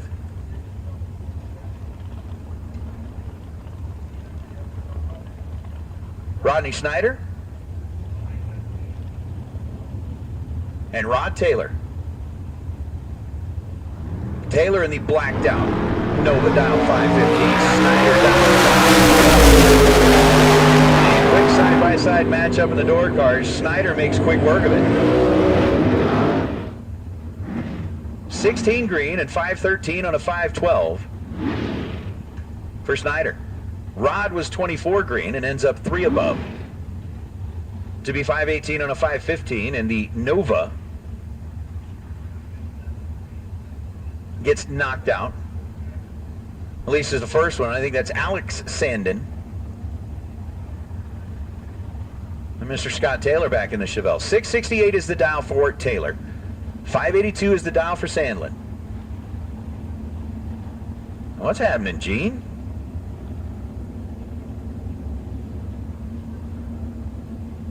You're saying you are experiencing weather in Harrisburg, Oregon. Is that by the coast? By the coast? I spent a week up there one time. It was the most claustrophobic experience of my life. 669 on a 668. Wind light goes to Taylor. He was 13 green. Sandlin ended up 28 green and goes 583 on a 582. So 1 above to 1 above.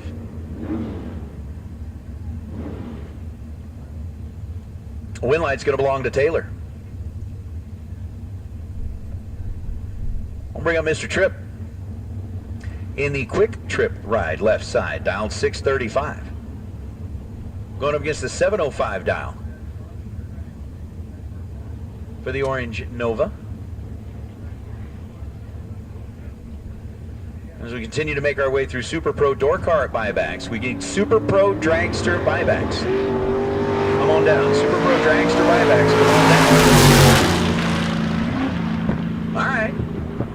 Tripp was paying attention. Unfortunately, the orange Nova is still sitting right here in the same spot it was sitting in when it staged up the car. Tripp rolls down there and realizes that, looking in the rearview mirror, says, there's nobody coming. He's not coming. Lifts up out of the throttle, goes 667 on a 635. And unfortunately, the Nova is going to have to use a little help from his friends, or at least his new friends,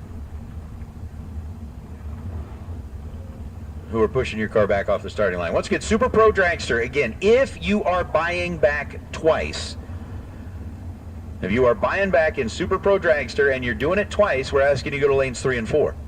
If you're only buying back one time, go ahead and make your way into lanes 7 and 8. So if you are a single buyback, page.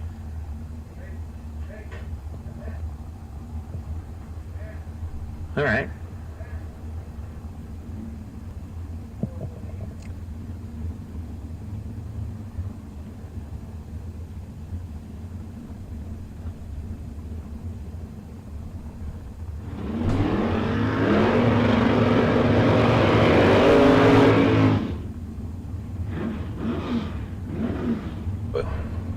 All right, so again, I'm geographically challenged there. Too many trees. Left side was 49 green. It goes 670 on a 644.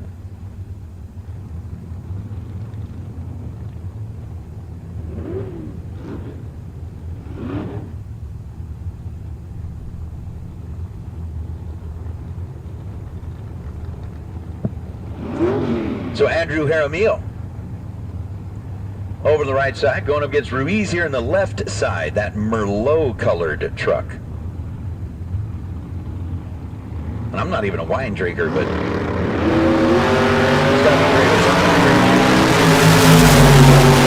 Jaramillo's out 584, Ruiz down 633. Ruiz is going to run dead on 8. Jaramillo is going to run dead on 3. And Jaramillo had the better reaction time. 013 to Ruiz's 30 light.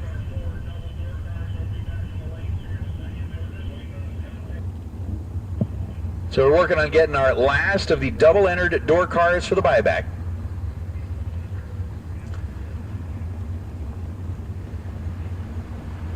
Back this way. And we'll get the El Camino, which somebody decided earlier that they're trying to decide, is it a car, is it a truck? We argued about which frame.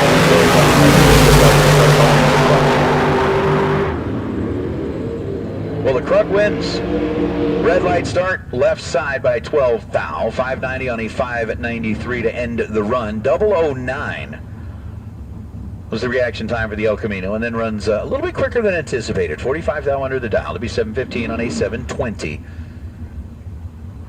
I'll bring back out Darren Taylor.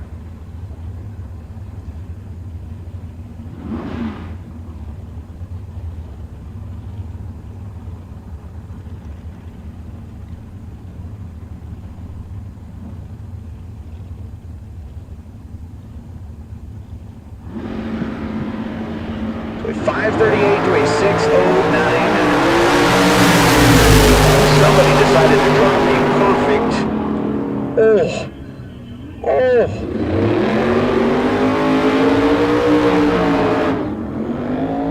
Darren Taylor puts up a 2-pack. Trip zip dead on 2 for Darren Taylor in the buyback round. Camaro was 26 green, goes dead 7, and has dead nothing to show for it. And because Taylor is trip zip dead 2.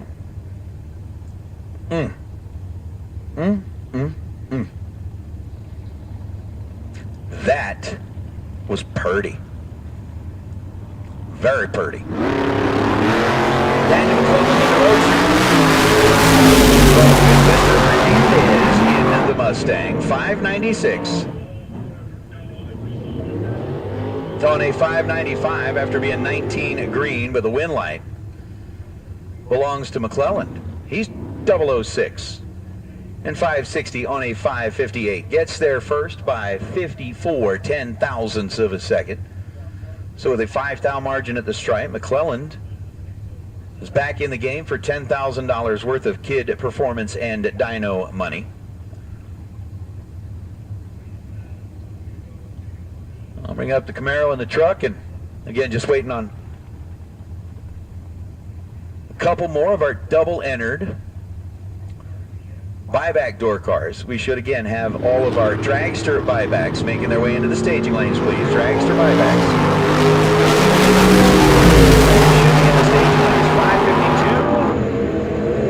The dial-in left side ends up being a 554 with the win light already on. 18 green and 554 on the 552. Your winner coming out of the left lane. Red light start for Hernandez over on the right side.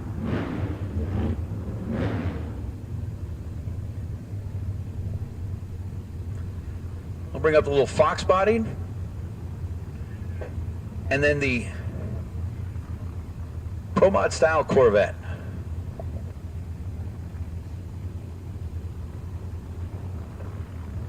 I think it's appropriate if you're going to go big buck bracket racing, just put a $ sign on your car. That's all you need to be.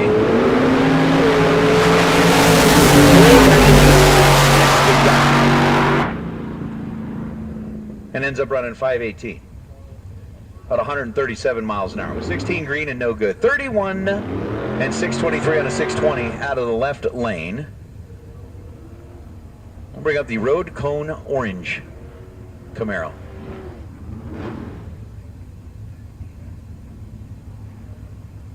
That's something that has a little throwback. Andrew Olson sitting alongside him, he goes, yeah, that's before my time. Did you ever watch the old IROC races? No? He's like, what's that? They had a whole series, supposedly identically prepared cars that were all IROCs. Supposedly. Identically prepared cars. Huh? Oh.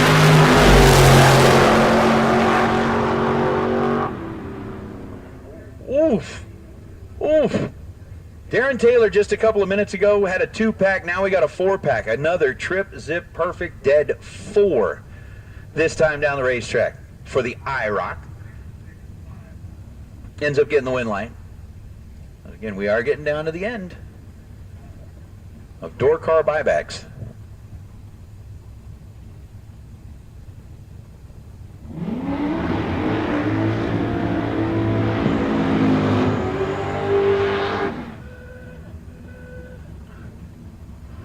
With Pete Hull rolling up in the Viva La Vida, as we just called it, Velveeta pickup truck, going up against Eric Daniels in the Vega.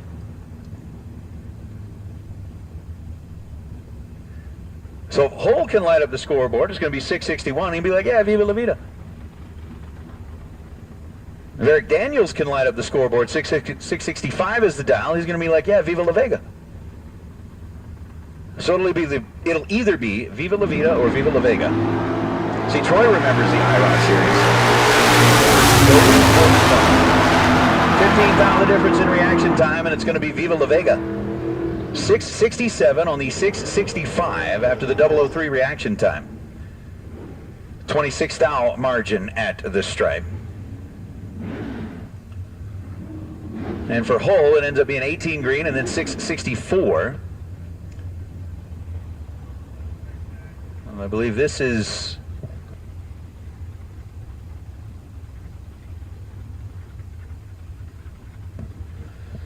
as Tatum has taken the car back, swapped it out. Joe Cox Jr. now behind the wheel. 699. Dial in for the Corvette, or Cornet, excuse me. Cornet. Wah, wah, wah. 3 of a kind was the reaction time. 1-1-1. Going to end up being a painful moment as the Nova 55 green and then dead 5 on a 664 dial. So win light to the Nova.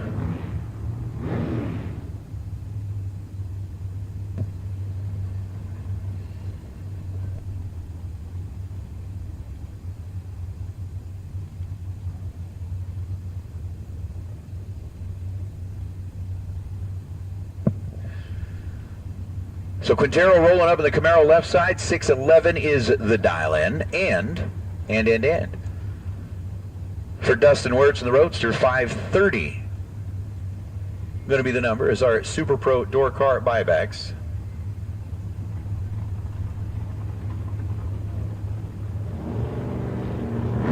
Going to be closing up shop here soon. Reaction time advantage to Quintero, and he's going to go 610 on a 611. Double breakout. Ended up being the happening. Dustin took 15th thou at the stripe. Ends up breaking out by 26th thou after his 13 green. The Dragster, Quintero, ends up 006 and 610 on a 611. We get the full tilt buggy.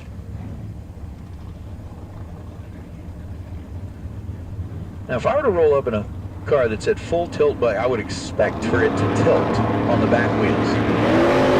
But it didn't. A 634 dial in the truck.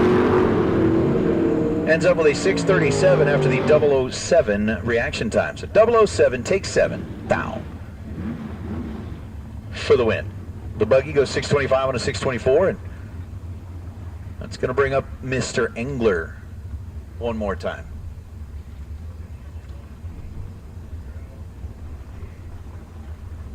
I do like that car.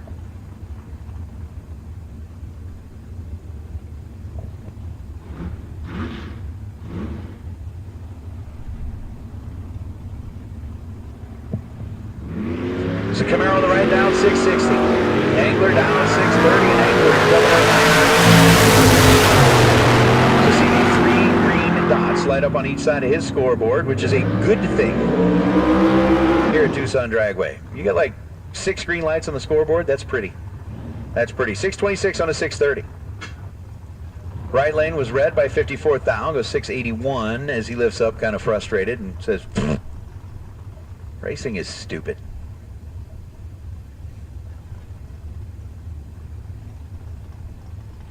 Which that's why racing and golf are so closely tied together. Right? You go out and have a really bad round of golf, you scream and swear and basically tell yourself how dumb golf is. And then the next time your buddy calls up and says, "Hey, I got a tee time for 3 o'clock," you're like, "Okay, let's go." It's like drag racing. You come out here and do all kinds of weird stuff and go, "This is stupid." And then the next time you see online, be like, "Hey, we're going to have a race this Saturday." "Okay, I'll be there." GTO, right side is 23 green. Oh, holy cow. How about this? 512 dial left lane, 529 dial right lane. Both are 23 green, both are dead on 1. True margin of victory, 1/10,000th of a second for Snyder. Oh.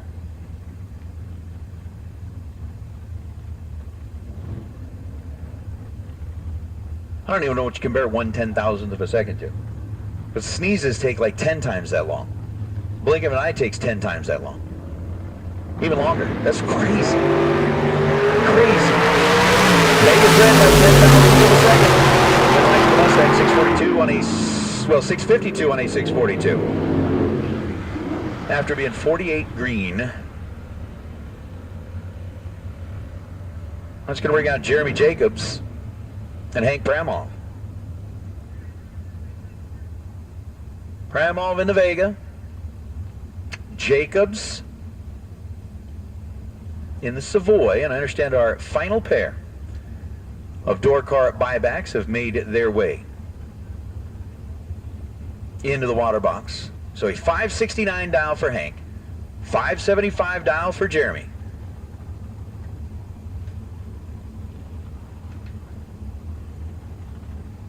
And we wait. Not long.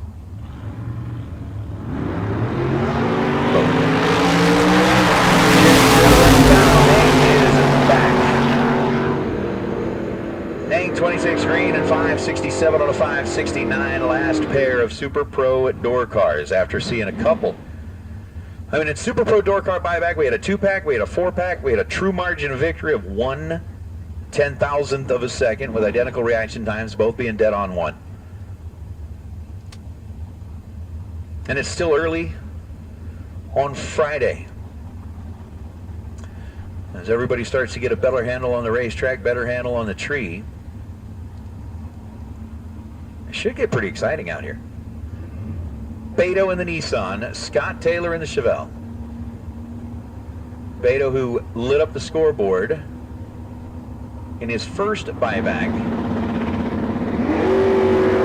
trying to see if he can do the same thing here.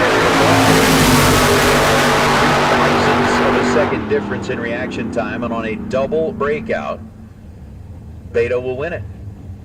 31 to a 34. Beto was 31, ends up 617 on a 618 to be under by 4 thousandths of a second. Scott's under by 19 thousandths of a second. And that brings Super Pro door car buyback. We really need to shorten the name of that whole thing. It's just silly. To a close. Buyback dragsters rolling in. What, Tristan Craig? The racer out of Vegas. Is it Nacho?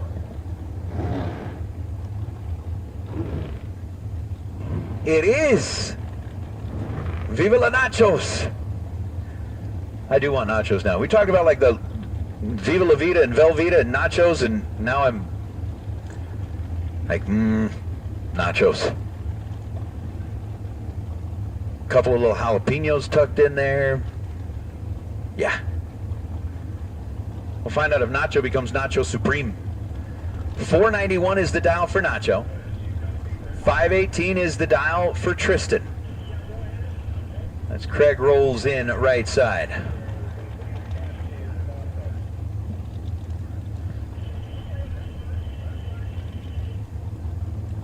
We got the pre-stage bulbs lit.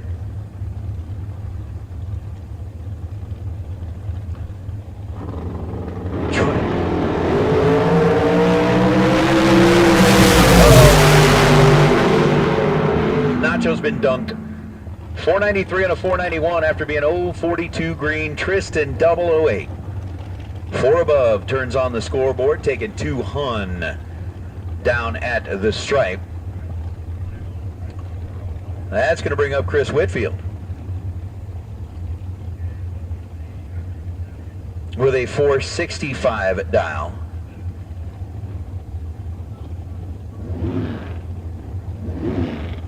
Over on the right side.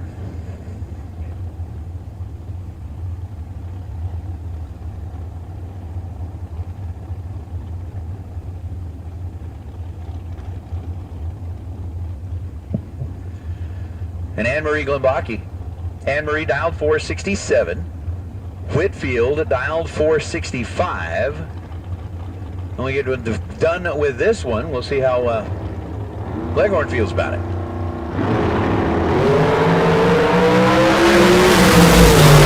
Whitfield in control. 006 and 466 on a 465, taking a 24th stripe. To get the win light, Anne-Marie ends up running dead on the dial, 467 on a 467, but the 042 reaction time was costly.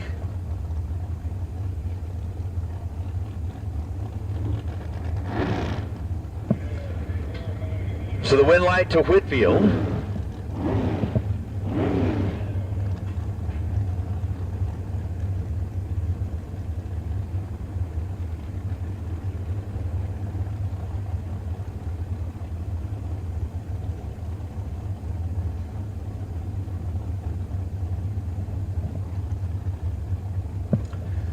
Let's bring on our next two, 480 to a 481. 1 hun the split on the dial. 8 dial the split reaction time and a 4808, 15 and dead 8. Gets the win light for the Collins ride, right side of the racetrack. Troy, you are right. If you end up going down the racetrack opposite a 4-pack or a 2-pack or a 6-pack,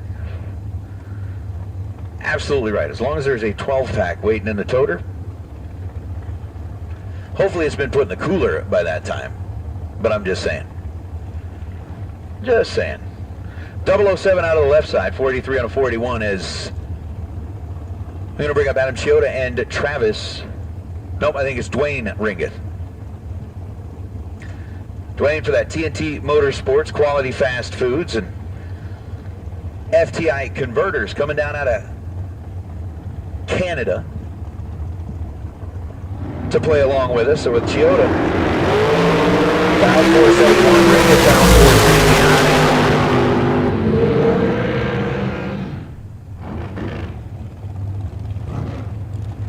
Win light's going to belong to Adam. 471 on a 471. 30 green and dead on 6. Ringus was 4th thou behind with an 034 light. And then 470 on a 469. Win light goes to Chioda by 12 thou.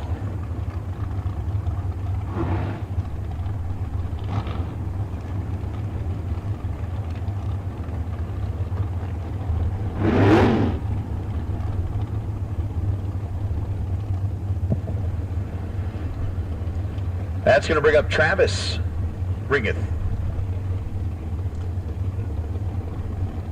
Again, the TNT Motorsports sponsored car for American haulers and Quality Fast Foods. going up against Christensen over on the right side. 463 to a 457.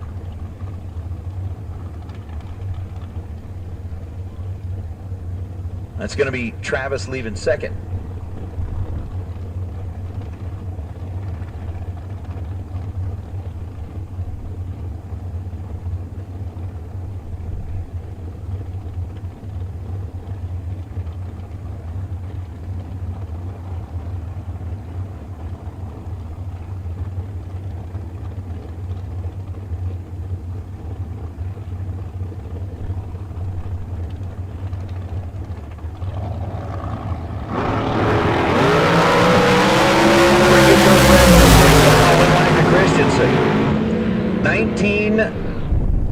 On the tree, and then a 459 on the 463 for Christensen. We'll put him back in for a potentially $10,000 payday.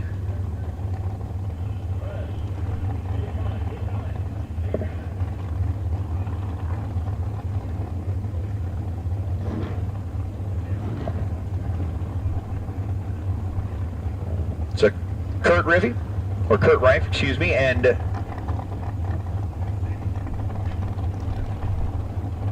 Lane Ingo.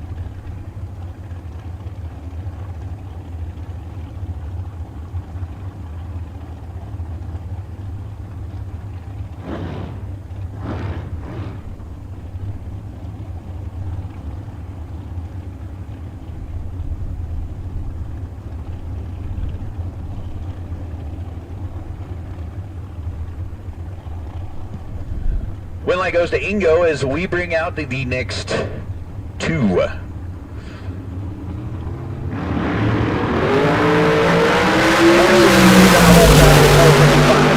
side of the buyback round at a 462 on a 462. Lights up left lane, 27 green, good to go. Into round number 2.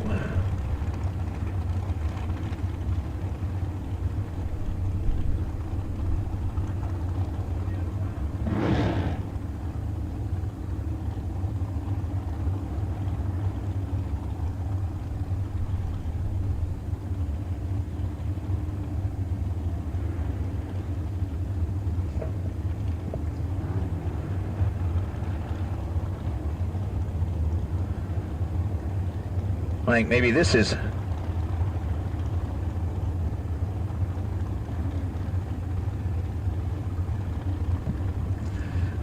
might be Anne Marie. Again, we're basically going through the on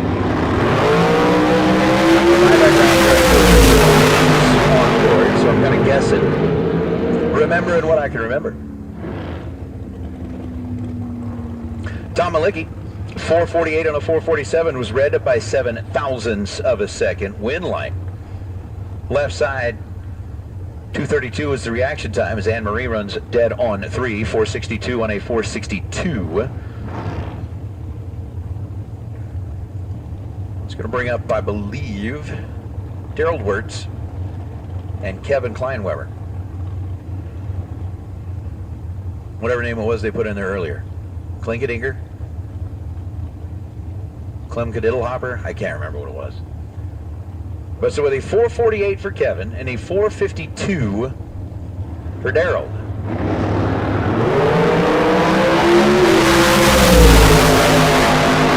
.001 red, Wirtz 453 on a 452. Kevin Kleinweber claws his way back in to be 18 total. 10 and dead on 8 for Kleinweber out of the right side.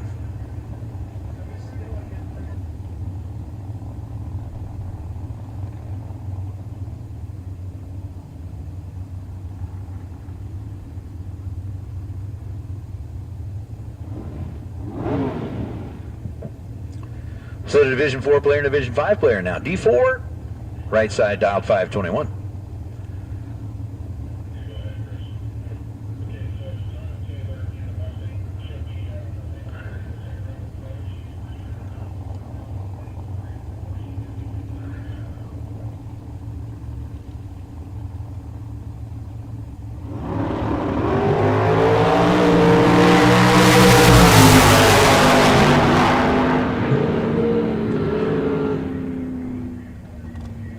Wind light going to belong right side, 521 on 521. 34 green, dead 7.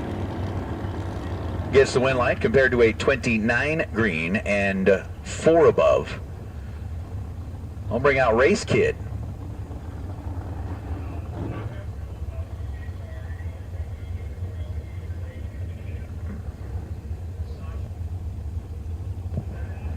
Going up against Brandon over on the right side. Brandon is dialed 469. That's all it says on the side of the car. It's just Brandon.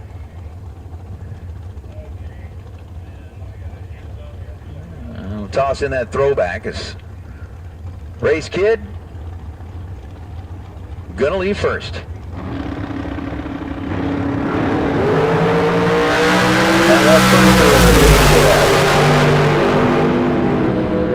Left firster by 4 thousandths of a second. 004 red goes 473 on a 474. Wind light goes to Brandon,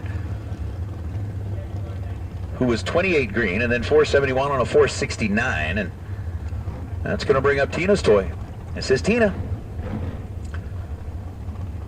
Going up against Bradley Johnson. Johnson and the Concrete family coming in out of Colorado, down 475. Tina dialed in with a 465.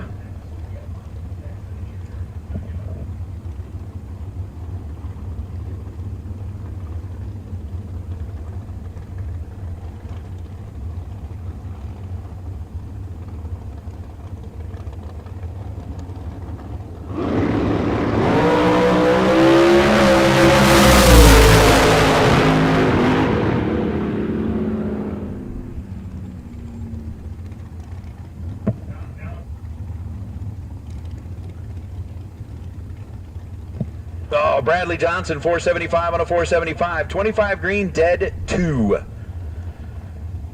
Pulls the wind light out of that right side of the racetrack.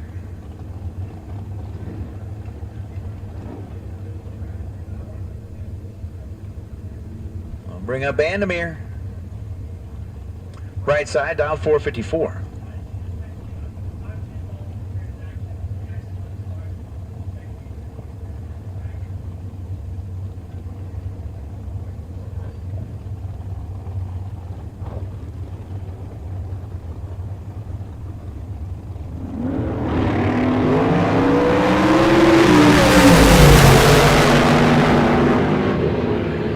Left side, 513 on a 512, 008 green. All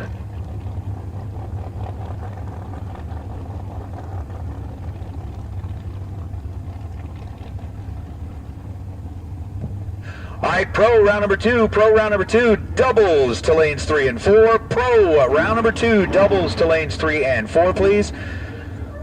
Pro round number 2 singles, let's get you headed to lanes 5 and 6. Pro round number 2 singles, let's get you headed to lanes 5 and 6, please. We got Mark Kidd. We got Elliot Franco. Elliot dialed 511. Mark dialed in at 470.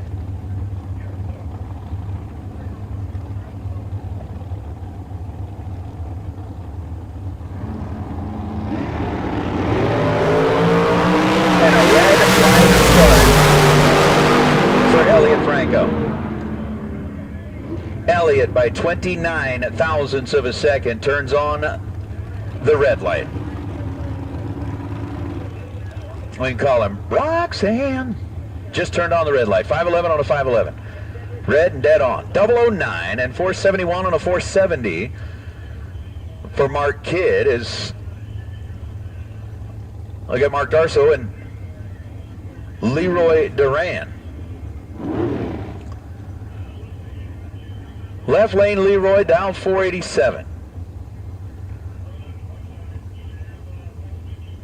Right lane mark dialed in at 5:07. And again, let's get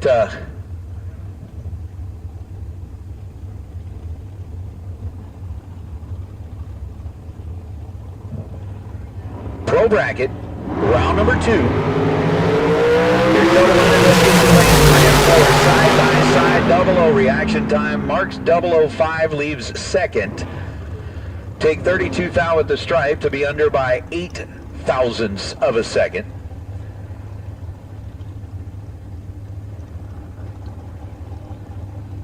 Win light to Leroy Duran, 003, and then goes 489 on a 487. I'll bring up Victoria Christensen.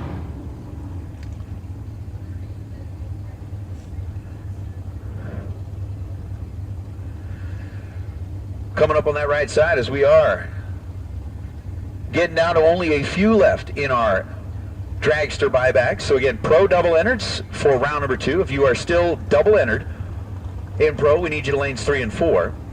And single entered pro round number 2 cars.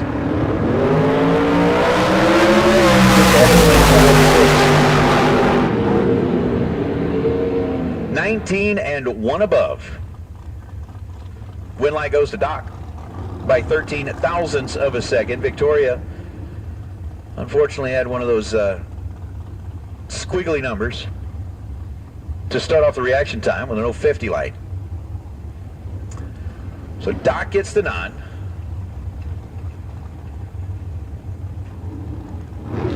As we continue to roll through Super Pro Dragsters.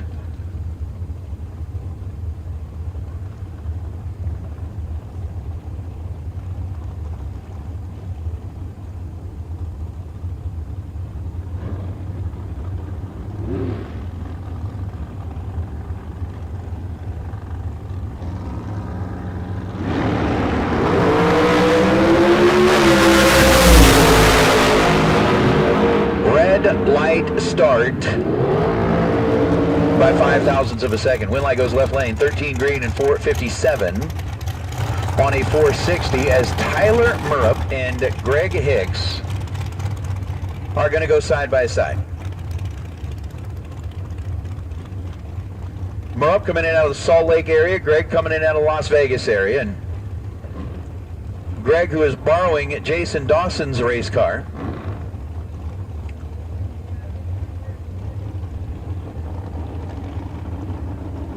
to show Jason what not to do.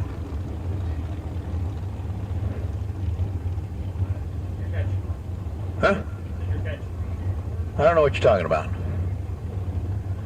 You're well aware of kind of the whole hef thing, why it sticks. And until Shane Thompson told me what it actually meant, I was like, well, what? Oh, now it makes perfect sense. It makes perfect sense. So Greg with a 469 dial, Tyler with a 476 dial. For the second, the difference in reaction time. Greg, 10 dead 1 is 11 thou total. Taking 13 thou at the stripe. Tyler was 24 green, and not much he could do with that.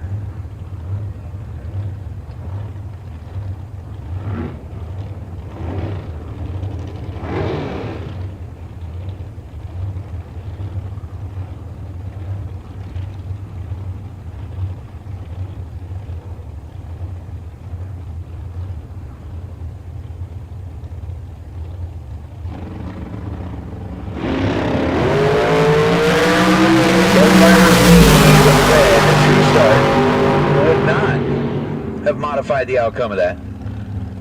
486 leaving first is 007 red. 473 leaving second is 001 red. Win light to the right side of the racetrack.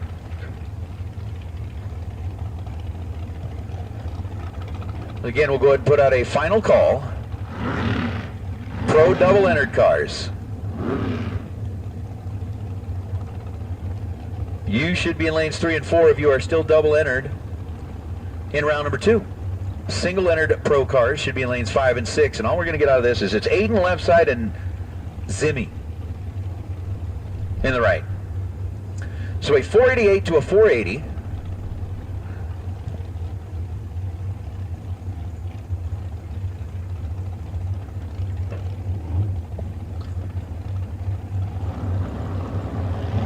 As the tree begins.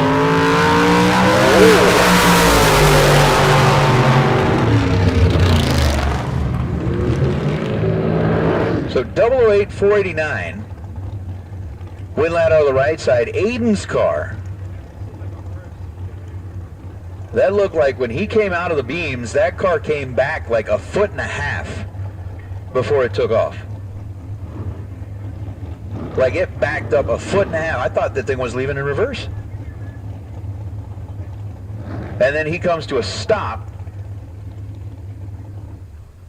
or at least is creeping.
Yeah, 82. Ooh.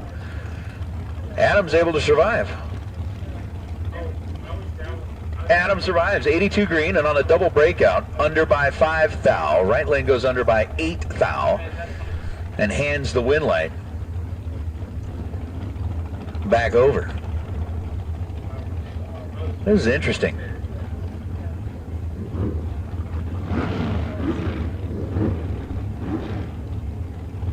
So as we are finishing up Super Pro Dragster, and we'll give our pro cars a last and a final chance. Man, I'm glad I'm not outside with Chad. He just said he smells the bacon-wrapped burritos being cooked. I think Gleggy and I tried to put those down last year. You got like, you got through your whole one by the time you did? Dude, I got through like a quarter of it. And it was over. Left lane. And then 505 on a 507. Right side's 003, dead 7, ends up 10 total.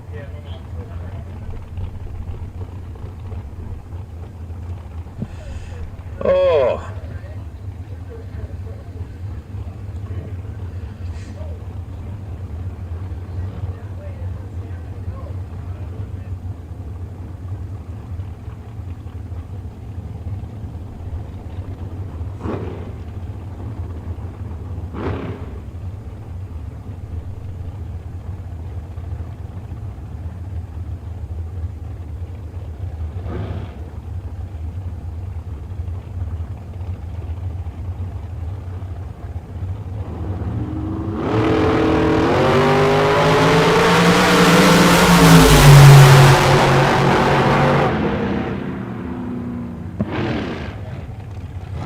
So 22 to 25, left side 22 green, goes 522 on a 523 to get the win light.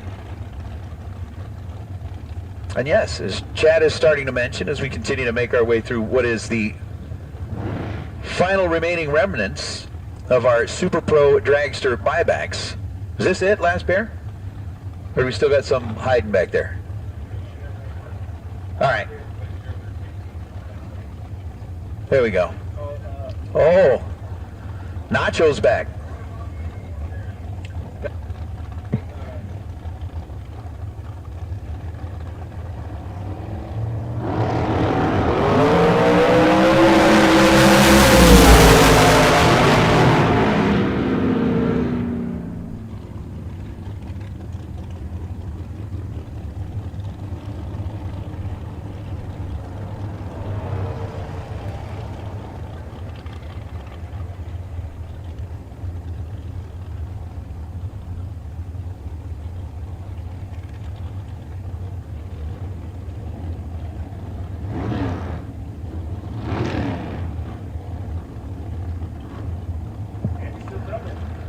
So Nacho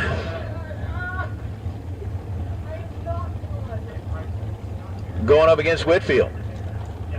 Whitfield right side. Nacho Rivera. Just like, how cool is life if you can go through the name with Nacho?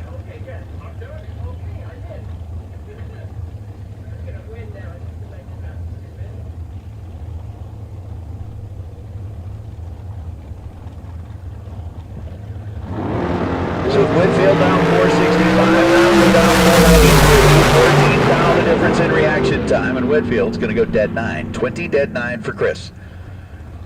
Rivera was 34 green and runs 491 on a 493, and I think this is going to be it.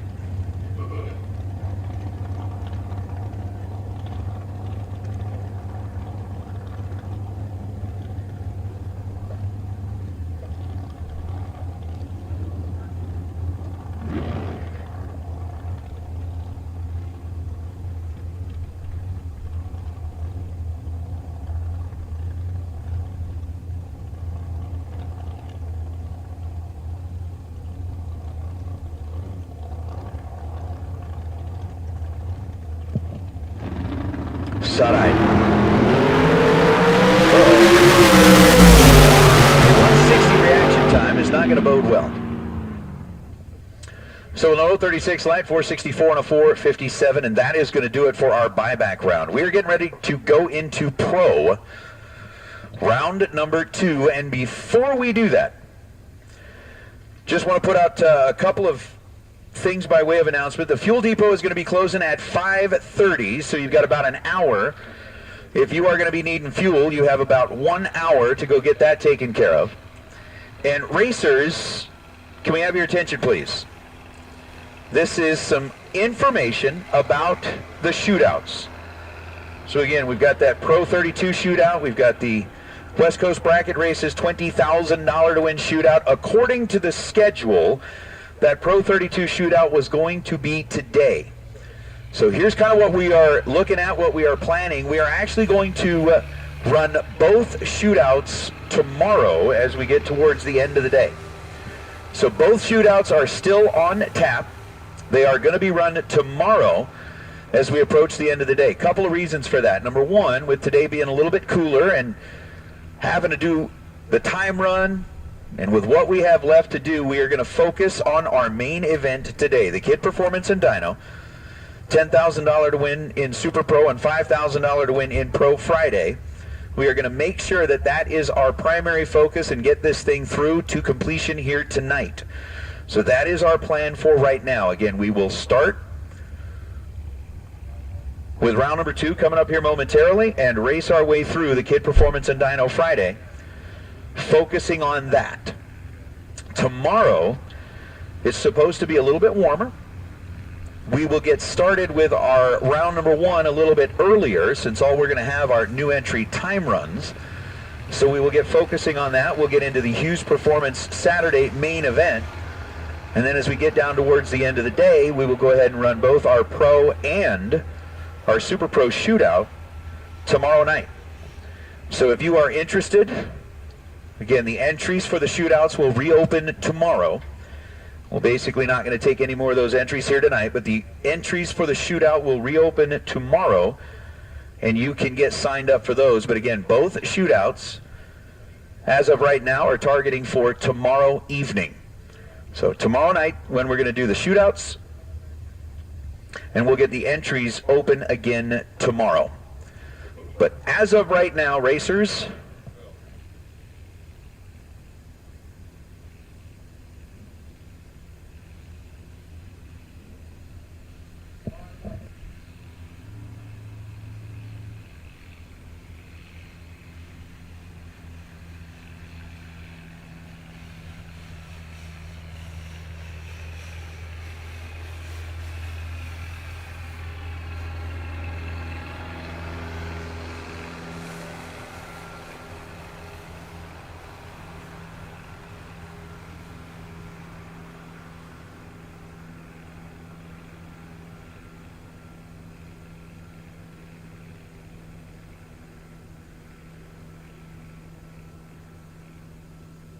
oh man.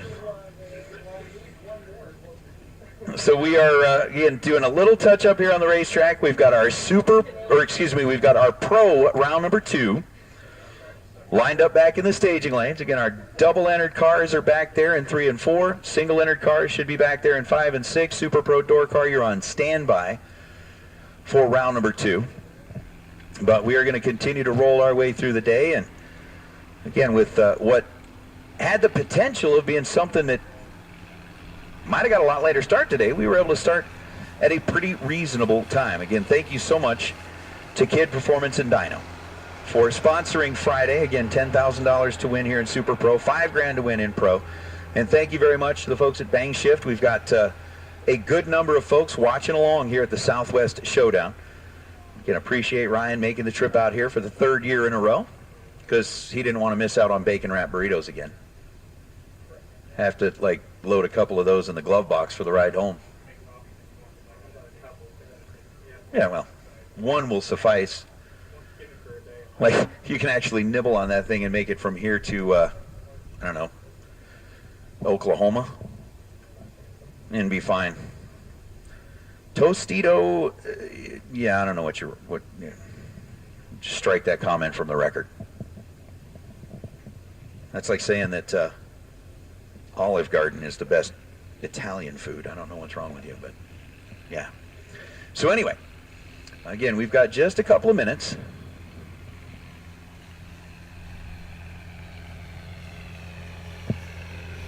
We got a little drag getting finished up.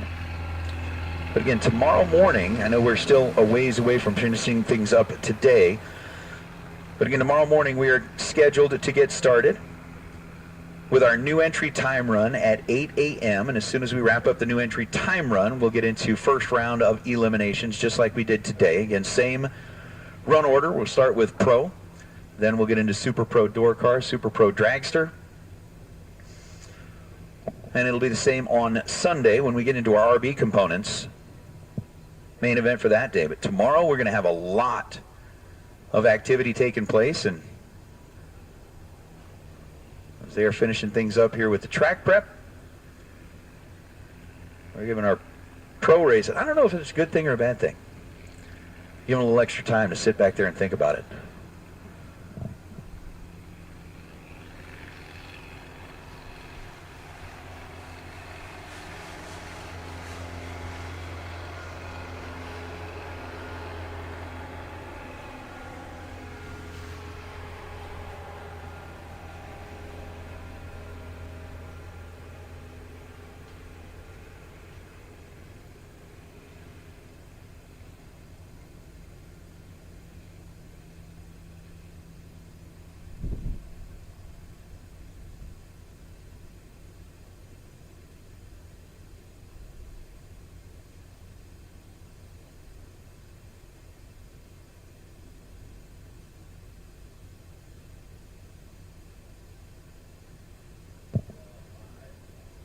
Well, what's happening, Miss Kaylee? Checking in from Cedar City, Utah.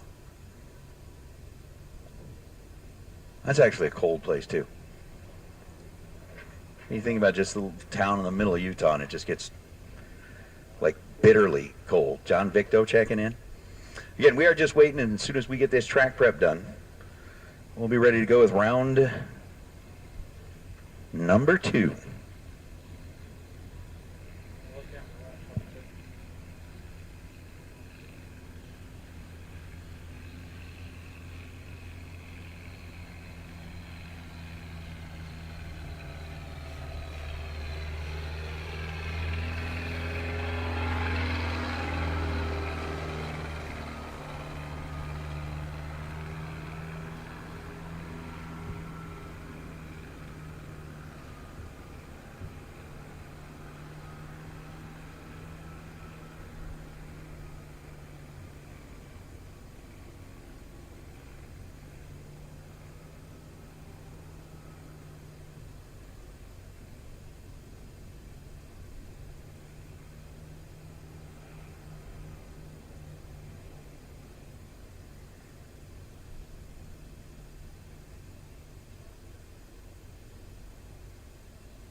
Kaylee, we may be able to take care of that a little bit later on.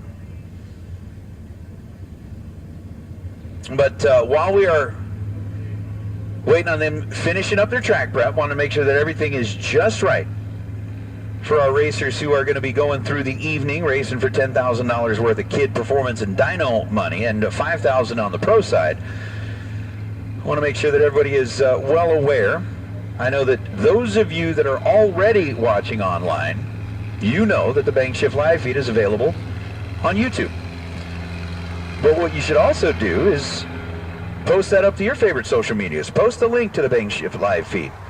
Let them know. And if you are here racing on property, maybe you already have, maybe you haven't, but send that link out to your friends. Let them see exactly what you're doing.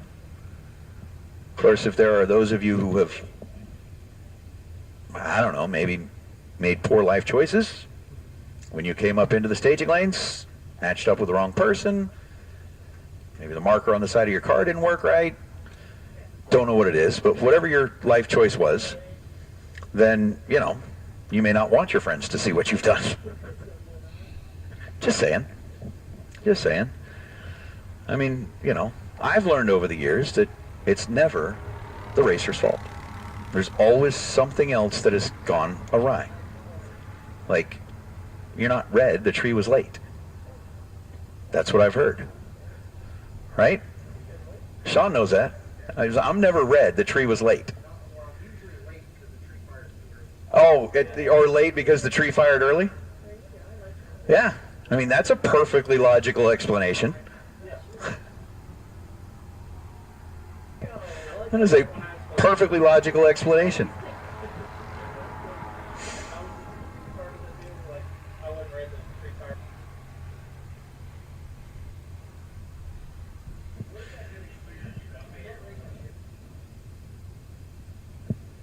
That is one of those things, man. You learn exactly what went wrong that wasn't your fault. Early.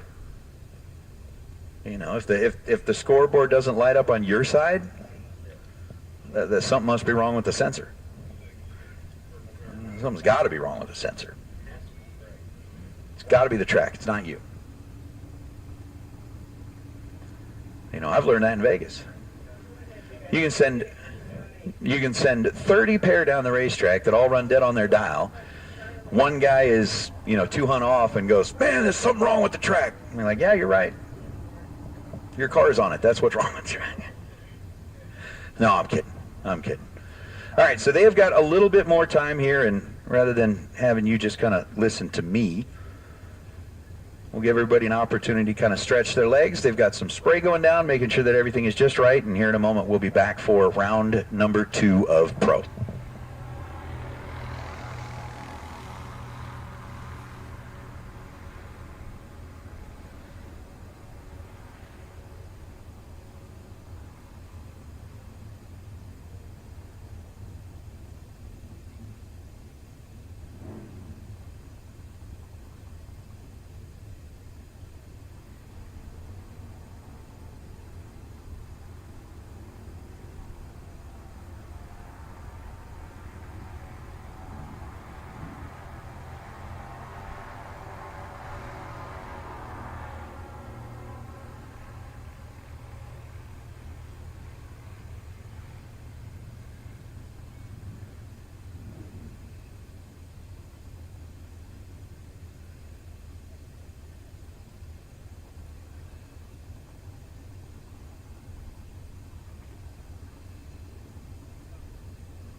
Well, racers and race fans, good evening from here at Tucson Dragway.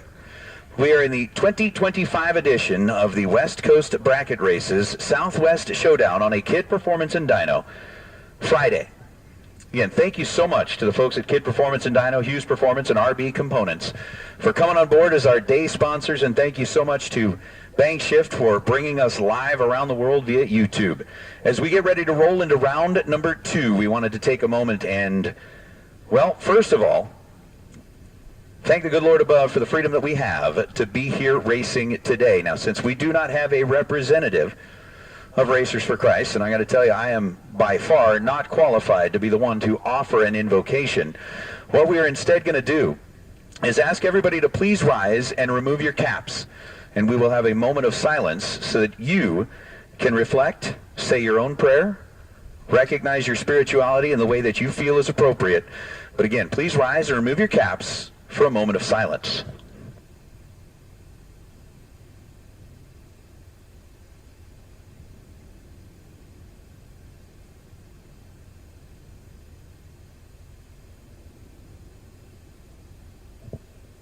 Thank you.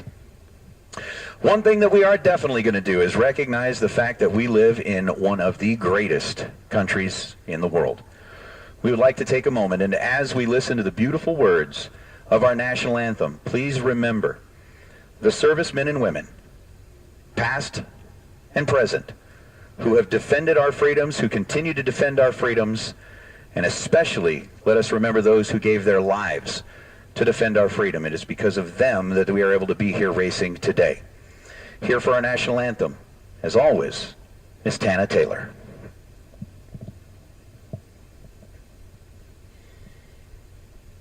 Oh, say, can you see by the dawn's early light what so proudly we hailed at the twilight's last gleaming, whose broad stripes and bright stars through the perilous fight o'er the ramparts we watched were so gallantly streaming, and the rockets would go, the bombs bursting in air, gave proof through the night that our flag was still there. Oh, see, does that star-spangled banner yet wave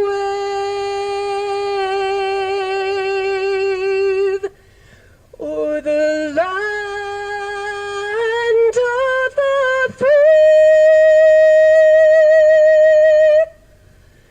and the home of the brave?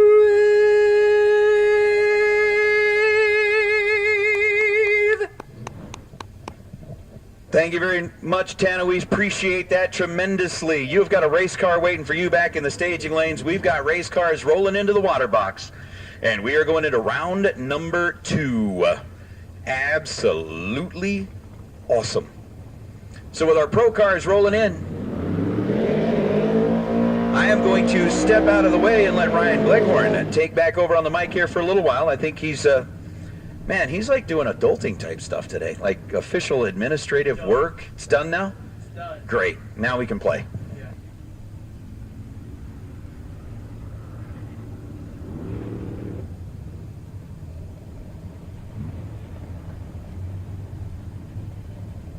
Big Joe Kidd left side, out 6:35, take on C.W. Hofer, your reigning NHRA Sportsman World Champion.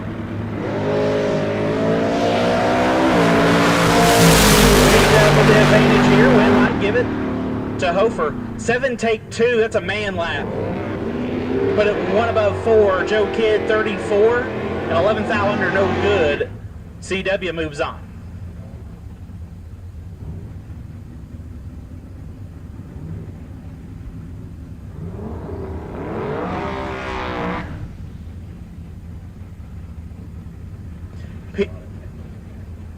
Peter Del Guici, is what I'm being told. Guidici? Oh yeah, I can't say that. I'm from the South, Nate. I can't do that. He's out 577 in the Mustang. Take on Brad Burton. I hear he's a bad dude. He's out 682 in the Firebird Stalker.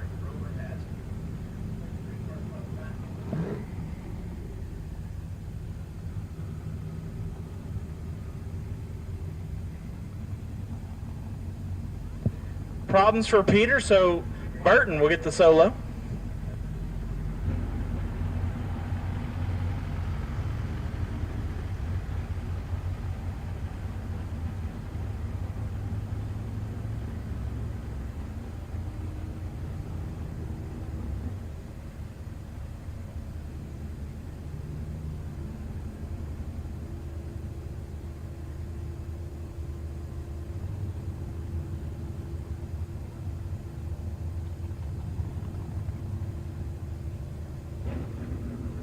I stand corrected.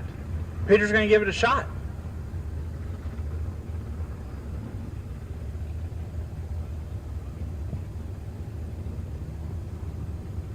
And we're turning on both bulbs.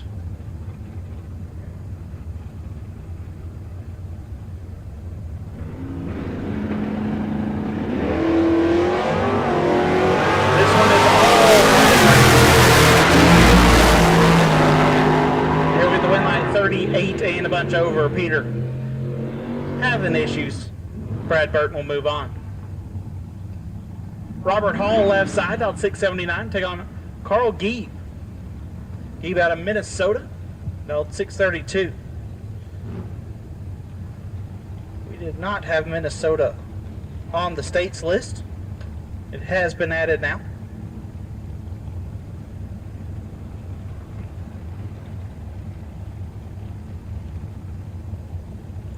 Currently, we're at 1, 2, 3, 4, 5, 6, 7, 8, 9, 10, 11 states here at the Southwest Showdown.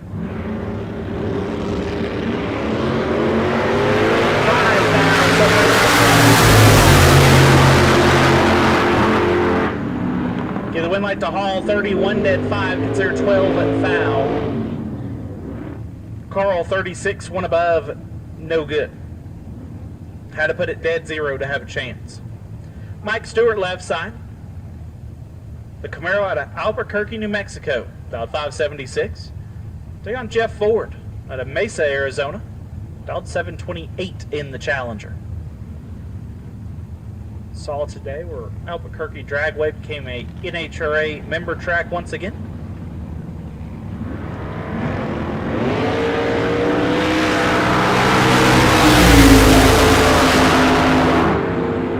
Win light, give to Stewart 22, 3 above, get there a bunch. Ford missed it and put it 6 over.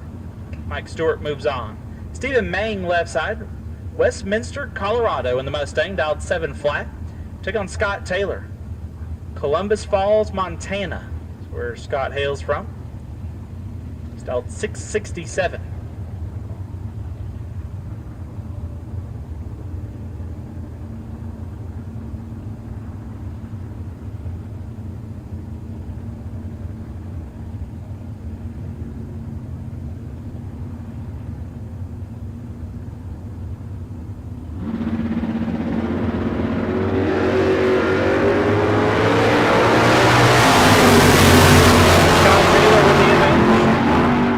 The win, 38 and 2 above. Mang, little late, take 18 to be 9th thou under. Had to take 9 or less. Scott Taylor moves on. Travis Rutzel, left side.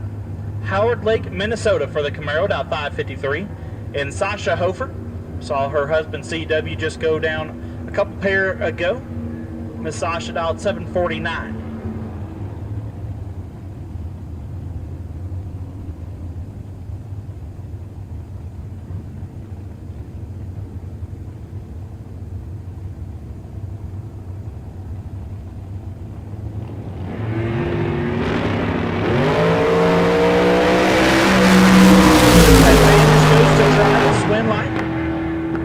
Travis, 008, dead 1, lays down 9 total, getting there a lot. Sasha, a little late, 4 above, no good. John Cazzetti, left side, now at 637. Take on Monty Beagle. Beagle in the 33 Ford Coupe out of High River, Alberta, dialed 590.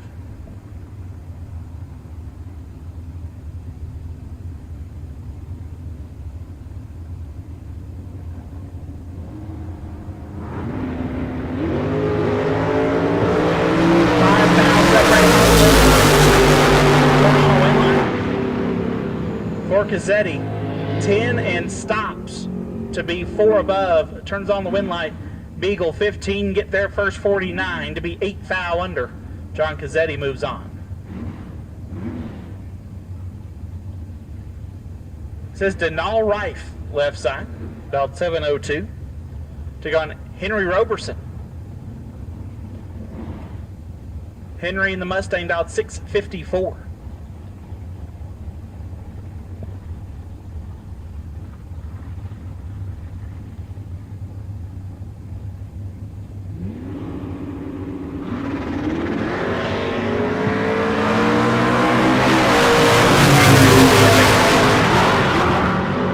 Henry to win, 33 and 3 above. It's their first 22 foul. Rife missed it just a tad and puts it 2 above. Brandon Umberger, left side, dial 591. Take on Brett Spence, young man out of Walters, Oklahoma. It says Oregon. It's supposed to be Oklahoma. I see Brett quite a bit locally. He's dialed 638 in the Chevy 2. Brett actually about to put on his first race with Trip West at a race last weekend of the month at Wichita Raceway Parks in Wichita. Windlight Spence 14 takes 6 to be 2 above. Umberger 28, 1 above, no good. Brett Spence moves on. Austin Downing, left side, in the Dragster, dialed 630. Take on Eric Daniels. Daniels now living in Chandler, Arizona. I do believe he is originally from Minnesota. He's dialed 658.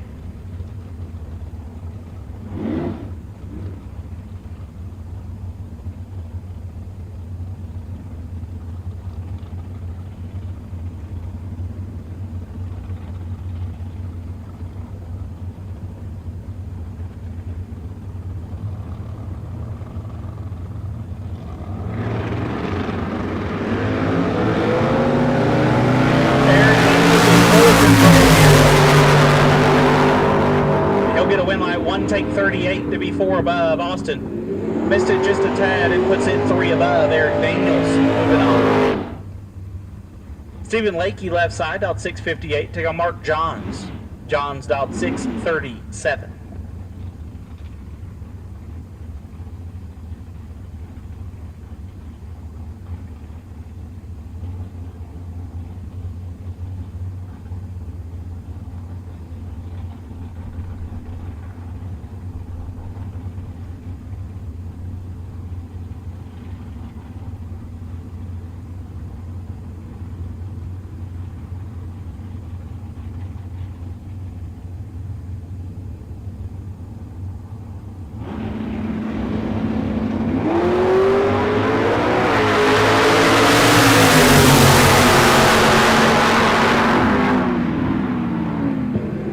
Johns 004 and 1 above, lays down 14 total.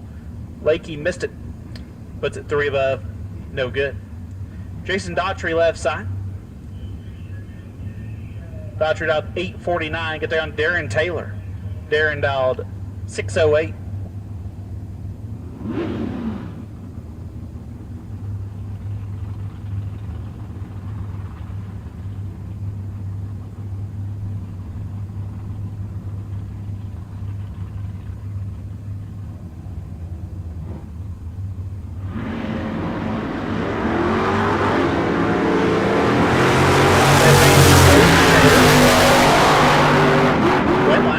to Taylor. 46, one above, gets the win. Daughtry. Little Lake gets their first 13 foul to be 25 thou under Darren Taylor. Moving on. Kyle Fritz out 751. Take on Mark Bevan out 683.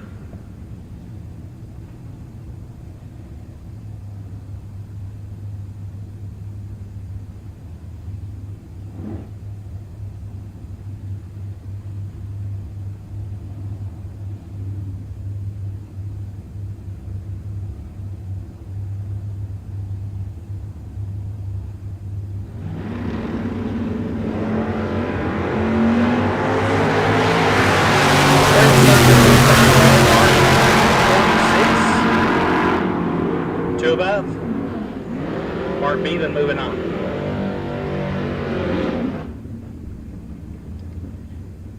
Jeremy Plyler, left side, Douglas, New Mexico, out 584. Take on Colin Poist. Poist out 671.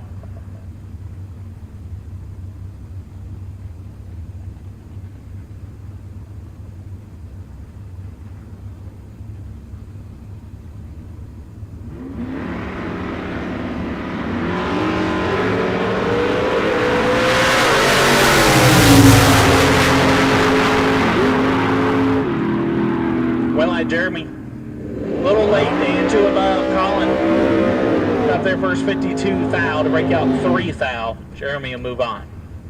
Matt Hawk, left side. The Maverick out 728. Take on Tony Marconi. The 76 Aero Roadster out 594.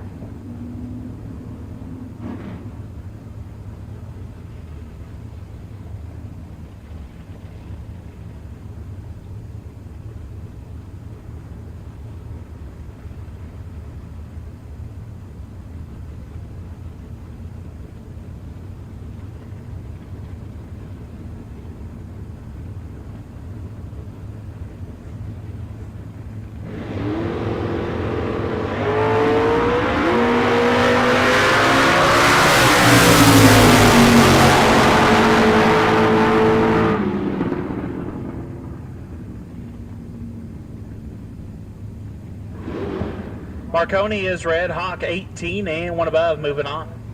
Ken Tolsdorf, out 607, can take on Miss Tana Taylor. Just did our national anthem. She's rolling up right side, out 659.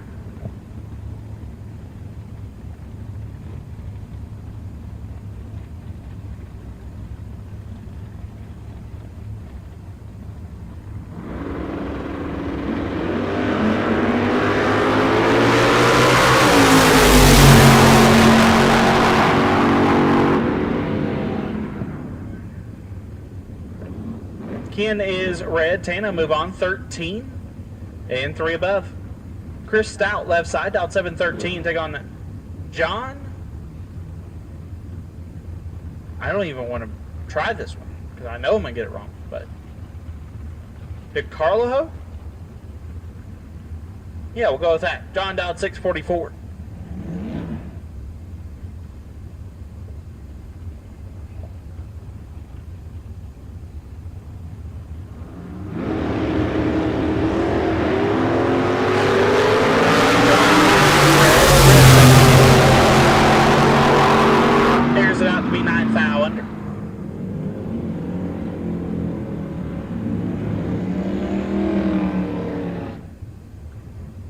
Tyler Sally, left side, out 734. Take on John Schur. Schur in the Pinto, out 857.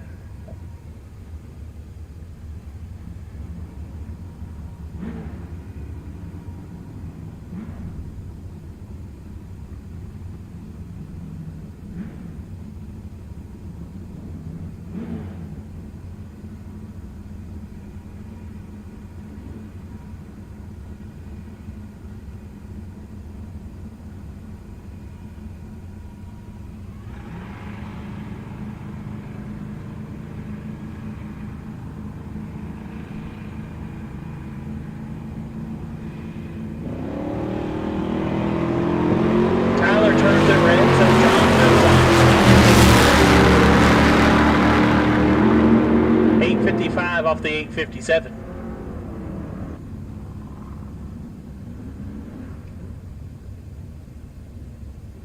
Ken Passerby left side, dialed 686, take on Chris Citro.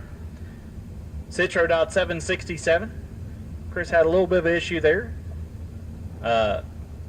Crankshaft in his car is no longer connecting.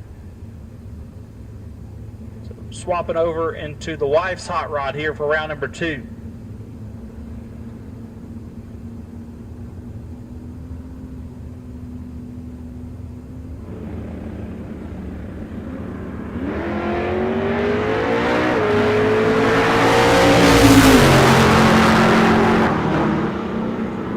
Give it to Ken. 50 and 5 over gets the win as Citro late and 3 above, no good. James Gonzalez left side, the Vega wagon dialed 656. Take on Diane Burton, dialed 696.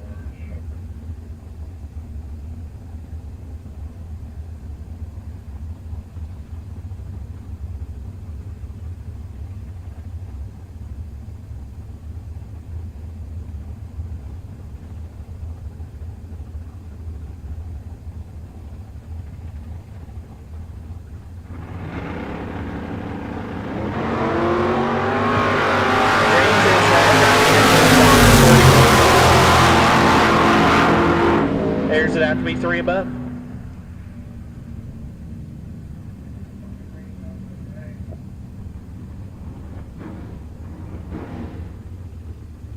Now this time, we'll take Super Pro Door Car. Super Pro Door Car round number 2 will take you to the lanes.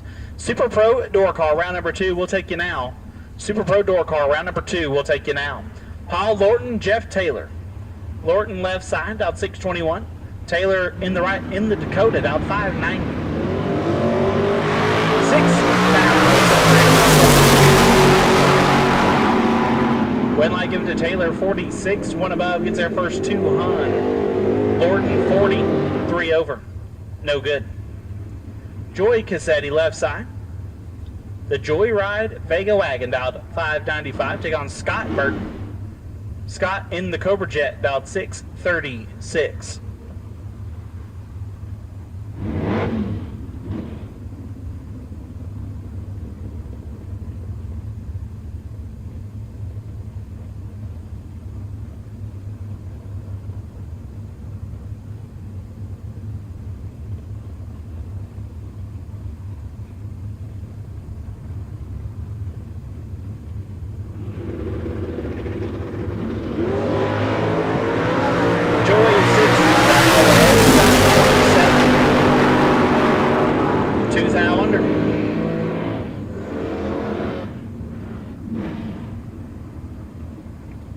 Larry Cannon left side, dialed 613.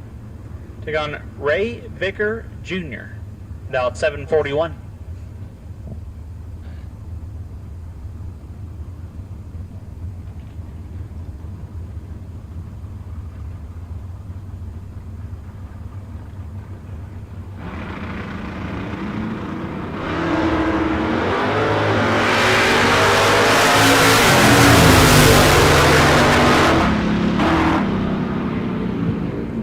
Canyon 008 and 4 above. Ray 59, 2 above, no good. That's what I call a burnout right there. Look at them all smoked up. Diego Speed right side. What a name. I don't know if that's your real name, but if it is, your parents did a fantastic job. Diego Speed. I love it. He's down 696 in the right. That thing goes 690s? Heck yeah.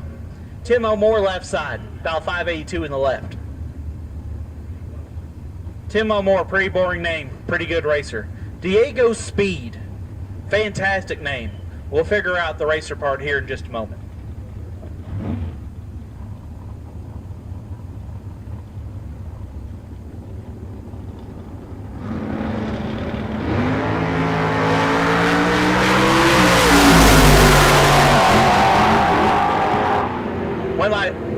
O'More 37 and 5 over. Diego, little late and 4 above, no good. Tim O'More moving on. Car number 5113, 5113. We are missing you in the stage lanes for Pro. If you can't make it, please let us know. Missing one car this round of Pro. Carlos Ortiz left side, dialed 618. Take on Brad Burton, dialed at 682.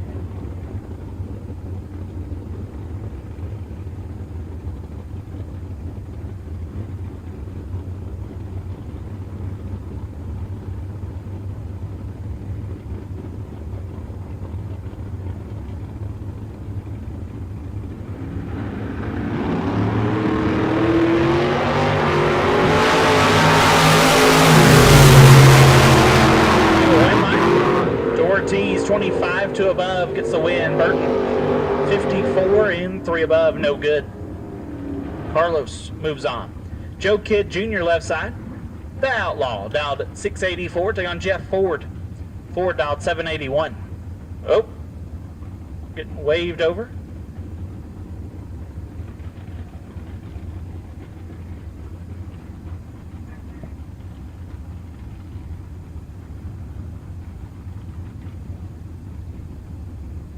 $731 for Jeff Ford.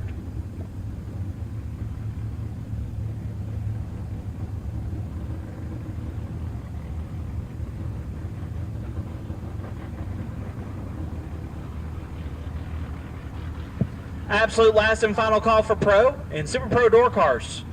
You have been called to the lanes for round number 2. Super Pro door cars. You have been called to the lanes for round number 2. Joe Kidd with the advantage. Joe Kidd with the win, 002 and 2 above. Ford 34 got their first 2 thou to break out 5 thou, had no chance. Joe Kidd moves on. Robert Hall back around, dialed 678, take on Henry Roberson, also back around, dialed 654.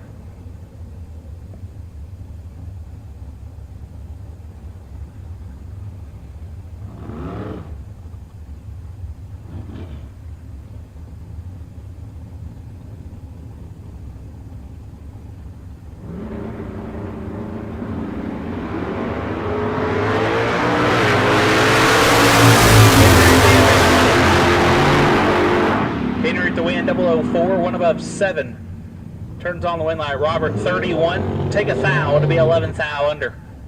Henry moves on. Brandon Umberger left side, dial 591, take on Austin Downing. Downing dialed 632. Both these guys lost on their first entry. So one of them will be staying alive. The other one be done for the evening.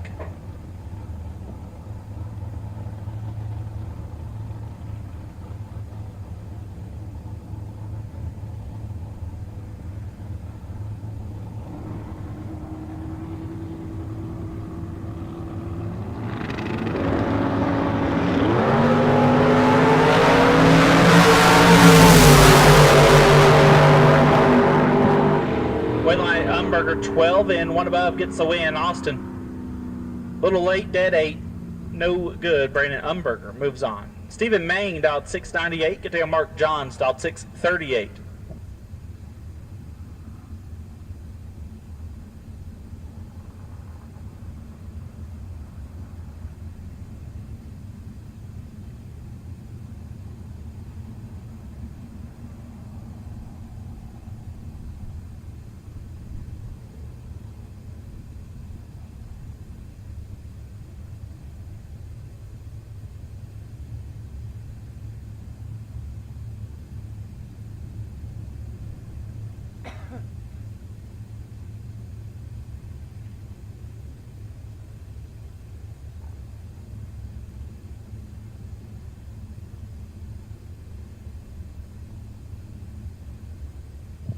Got one stopped in the shutdown. We'll get him off the racetrack before we get back into round number 2 here on Kid Performance and Dyno Friday of the Southwest Showdown.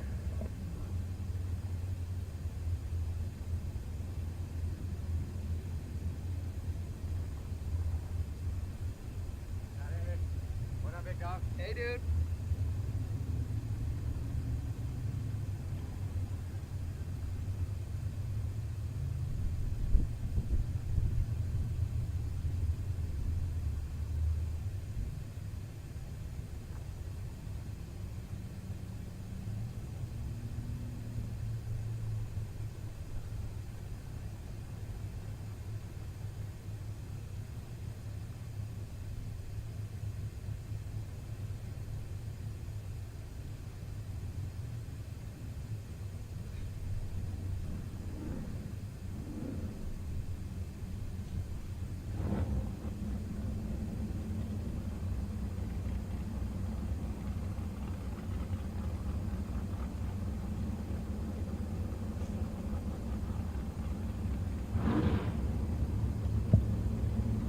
Back at it, Stephen Bang, Mark Johns.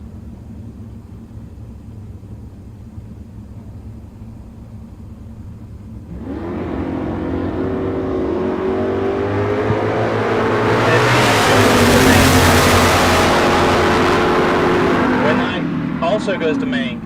007 and 2 above gets their first 13 foul. Mark Johns 32. 1 above, no good. John Cazzetti left side. Dialed 636. Darren Taylor in the right. Dialed 609.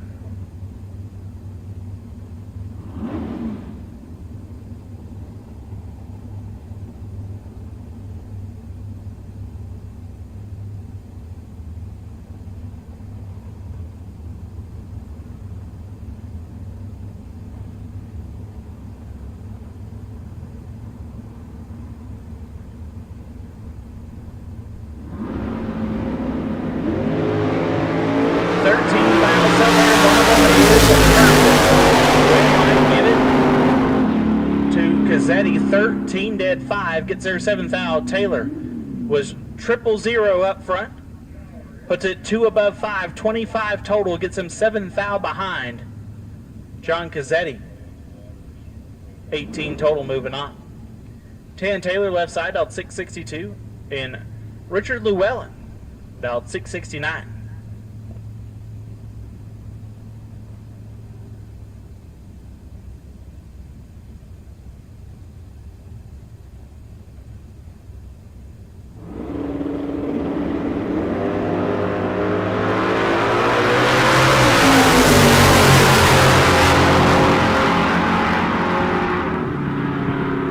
Oh my goodness.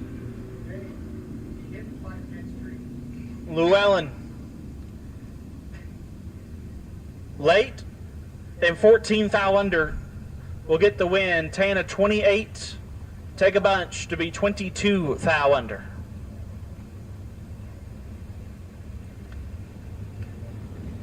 Llewellyn moves on. Final pair, Ray Podcheck Jr. dialed 830 and Miss Sasha Hofer dialed 750.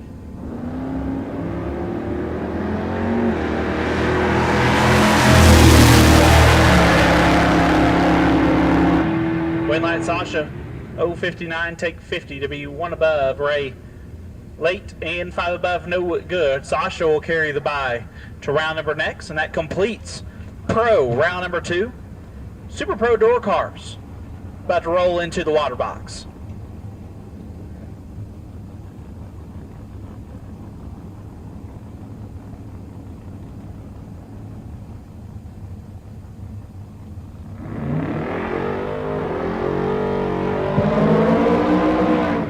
First pair, Ken Swayo left side. Oregon City, Oregon is where the 72 Capri hails from. Take on Greg Moore. Greg dialed 545.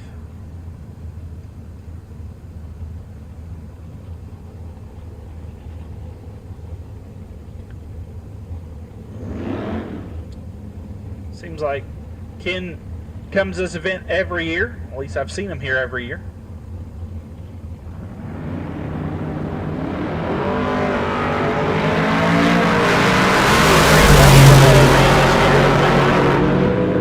Also goes to Ken, 5 take a foul to be 2 foul under. Greg 26 and 22 foul under. Ken Swayo moves on. Chuck Hawk left side.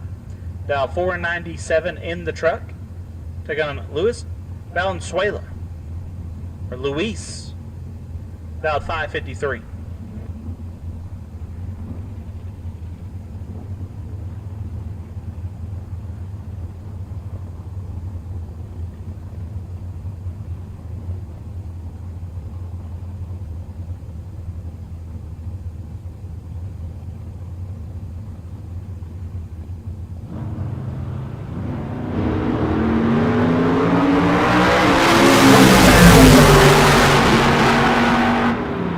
Chuck Hawk 14 take 37 to be 3 above. Luis 13 and 7 over, no good. Jason Pad left side dialed 616. Take on Carl Geeb. Geeb dialed 633.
Derek Robles left side, dialed 636. Take on Daniel McClelland.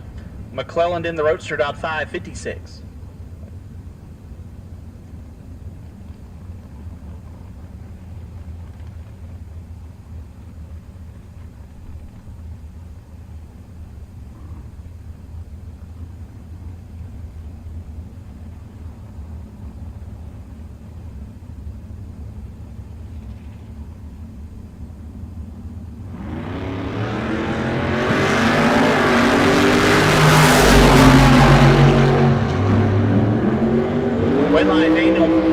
Takes 6 to be 3 above. Derek 31 and 2 above, no good. Daniel moves on. Rodney Snyder out 5'11 in the left. The Camaro Roadster take on Scott Taylor. Scott back around out 667.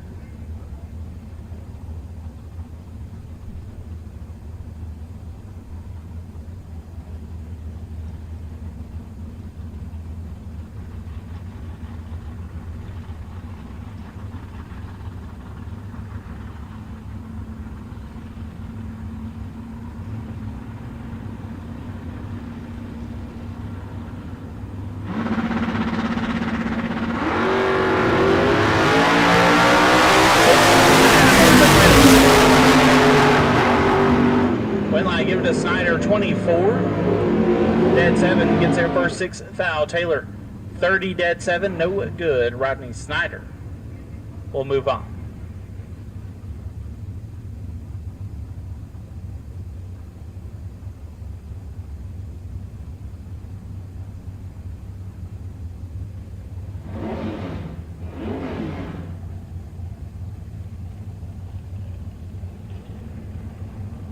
Patrick Reif left side, dialed 627. Take on Andrew Olson, dialed 605.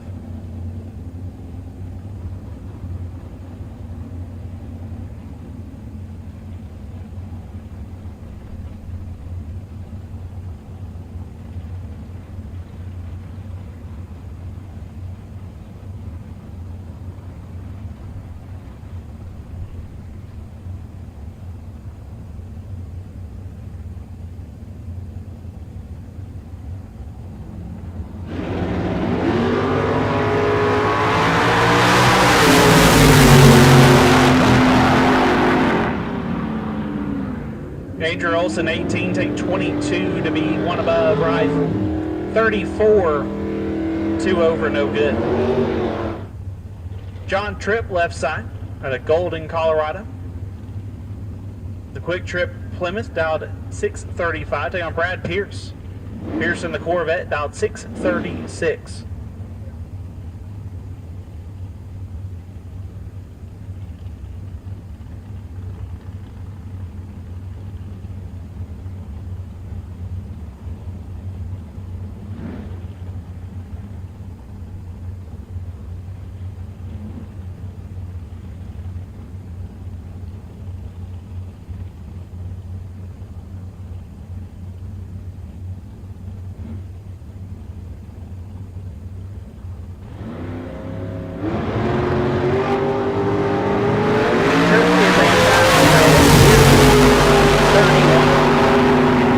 Dead 2.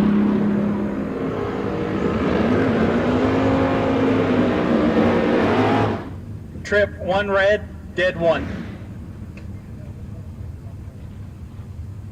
Sid Summers left side, dialed 578. Can take on Beto Dominguez. The 98 Nissan, what did we agree on it was? It's SX200 or something? There's like 14 group text, Sean. I can't keep up.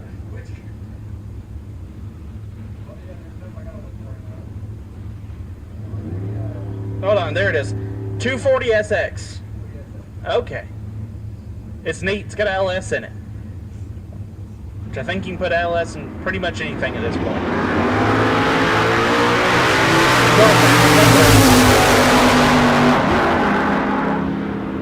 Win light, give it to Sid. 13, 1 above, gets their 10 foul.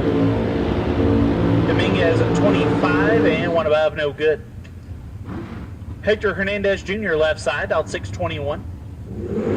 Take on Dustin Wirtz. Wirtz in the Roadster, dialed 522.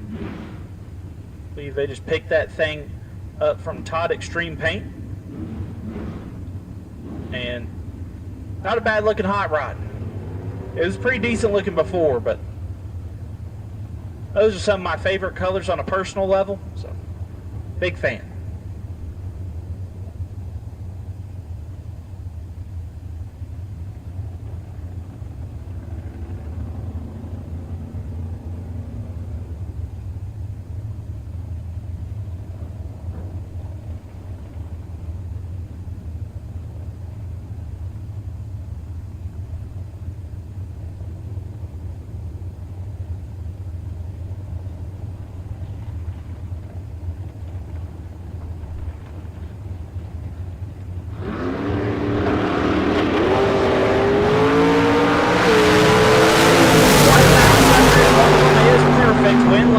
To Wirtz, 001, one above 5, lays down 16 total, gets their first 15 thou.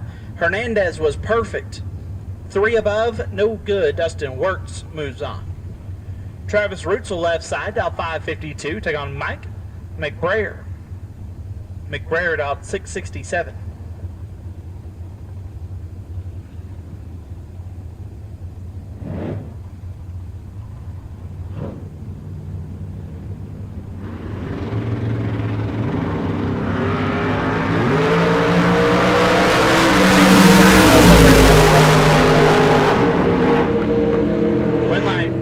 Travis 35, one above, gets there 22 thou. McBrayer 33 and 3 above. Jeff Jones left side, dialed 614, take on Robin Croton. Croton dialed 536. Dialed 530 on the door car side in Tucson. You got some steam under the hood of that hot rod.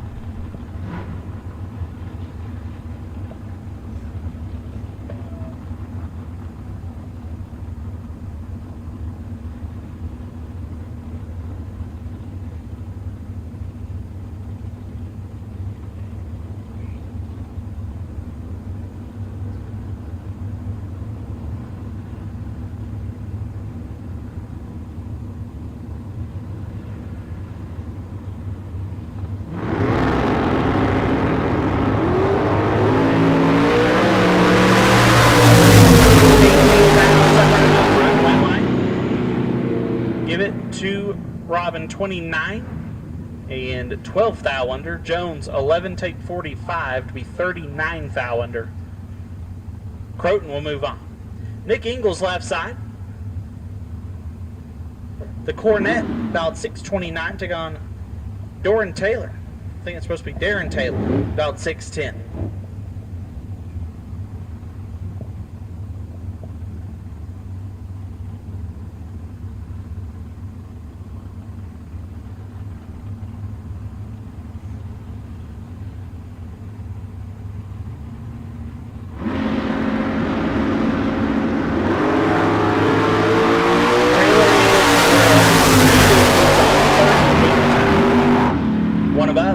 Nick Ingles will advance.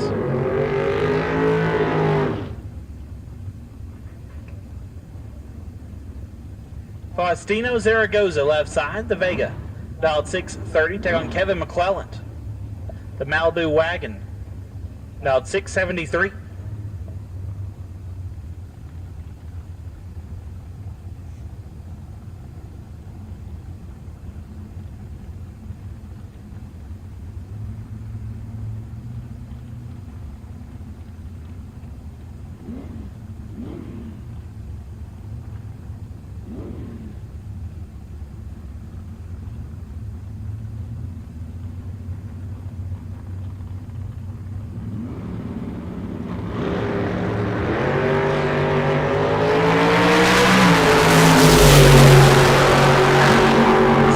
Separate them win line. Give it to Zaragoza. 16, 3 above, gets a win. Kevin 9, take a bunch to be 18 thou under. Zaragoza moves on. Keith Downing left side, dialed 731, take on Scott Knockeford. About 582.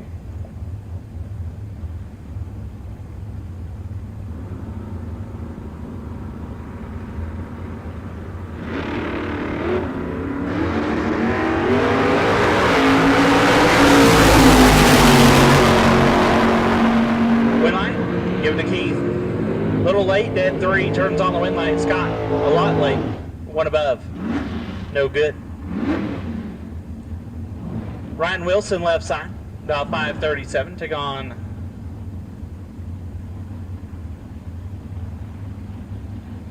Taddy's Arminta. It's as close as I'm going to get. About 641.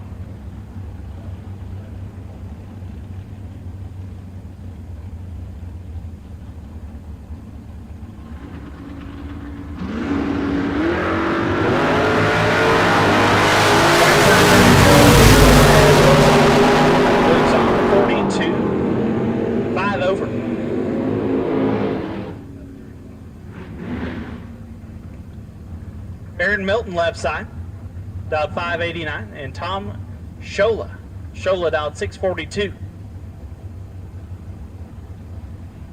Nate's talked about a handful of times, but I've basically spent the last 3 weekends at racetracks with the Milton family.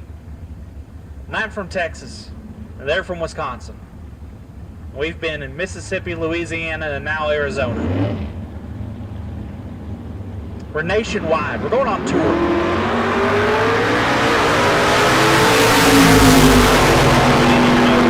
Touring together. Milton gets a win light there. 29. 3 above. Gets their first 16th foul. Tom 12. 7 over. No good. John McDaniel left side. Dial 590. Take on Mike Zimmerman. Zimmerman dial 564. That's a Falcon Roadster. That's a Ford Falcon Roadster.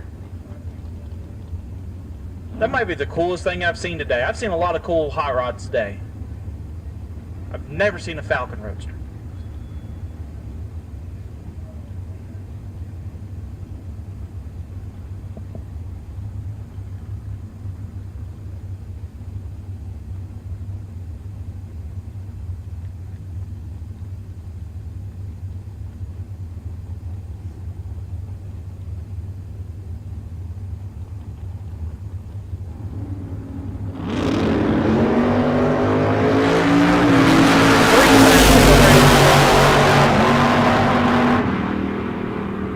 McDaniel 13, 1 above, gets their first 19 thou. Zimmerman 10 and 3 over, no good. Billy McDaniel left side. The Chevy 2 hitting the bottom, dialed 663. Take on Dave Engler. Engler out of Minnesota, dialed 665.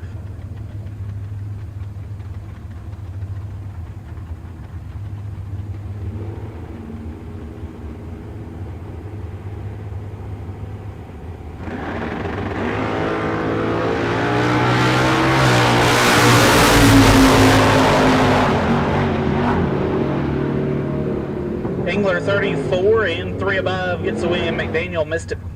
2 above, no good. Kyle Fritz dialed 752 and Sammy Franco. Franco in the Camaro dialed 552.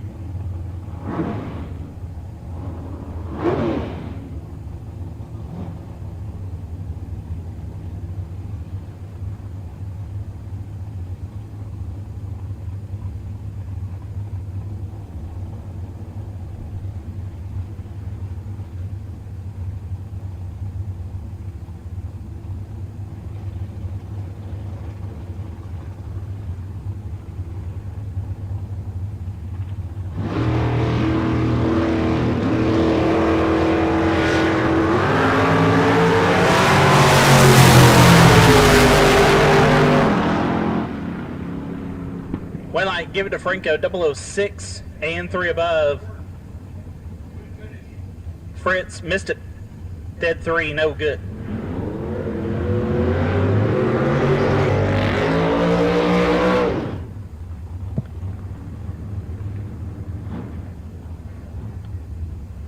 Bill Bollock left side, dial 590. Right side dialed 716.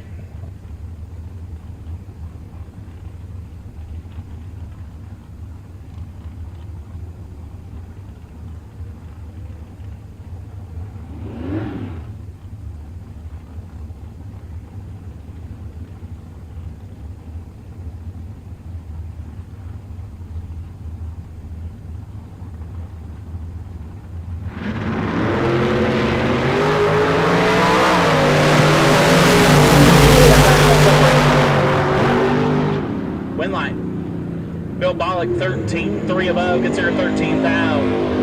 Right side 17, 4 over, no good. Paul Lorton dialed 624, good day on Andrew. Harmilio dialed 583.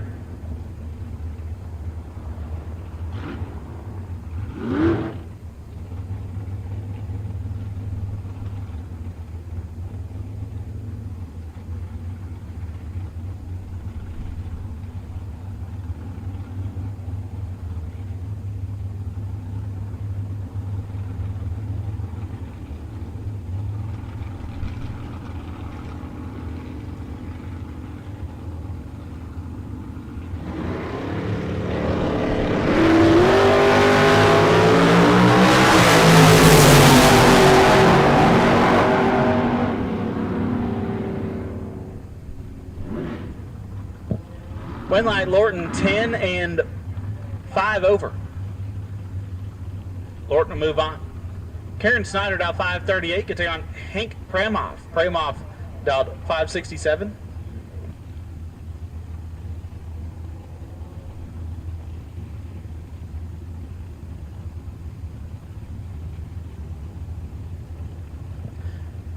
Final call, Super Pro Door Cars. Final call, Super Pro Door Cars. If you have not gone down round number 2, you are late. Final call, Super Pro Door Cars. You should be in the lanes.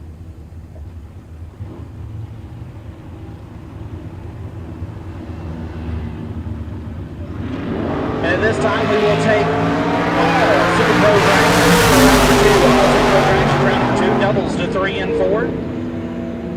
And all singles. Both blue and green will take you to the lanes as well. As Karen Snyder gets a win there, 005 and 6 over, Pramoff 42. A lot over. Looked like Matt had issues there. Once again, final call, Super Pro Door Cars. You should be in the lanes for round number 2. And then we need Super Pro Dragsters to the lanes as well. Doubles to 3 and 4. And then we'll take all singles, blue and green.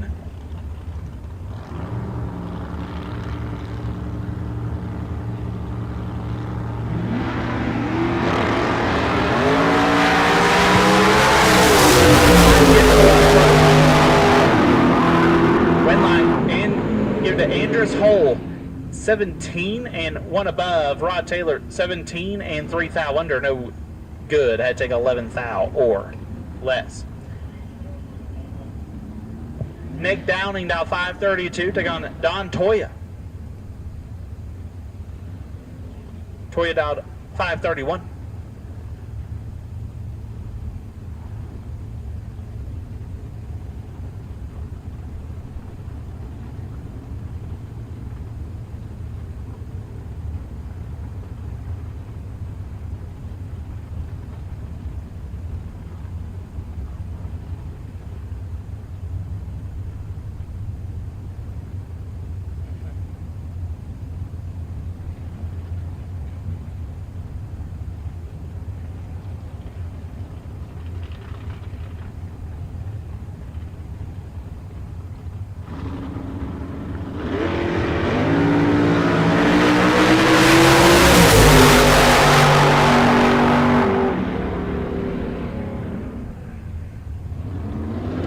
Is a foul red. Don Toya 11, 2 above. Moving on. Kevin Hansen left side. The Studebaker dialed 573. Take on John DiCarhulo. Maybe. I for sure got it wrong twice, and I said it wrong. I said it differently both times. John's dialed 645.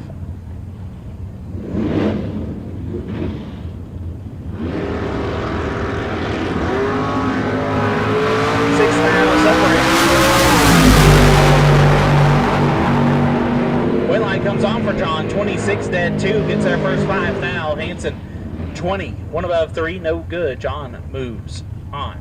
Larry Cannon left side, dialed 613. Take on Joe Kidd. Kidd dialed 633.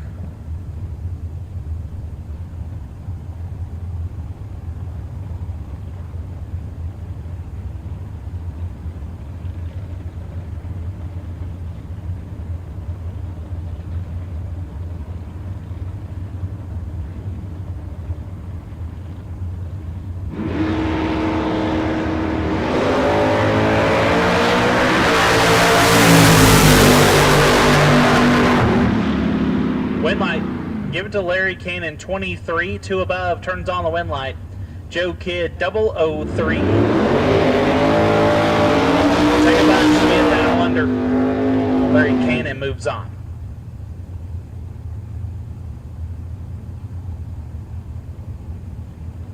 Left side, the Mustang dialed 596.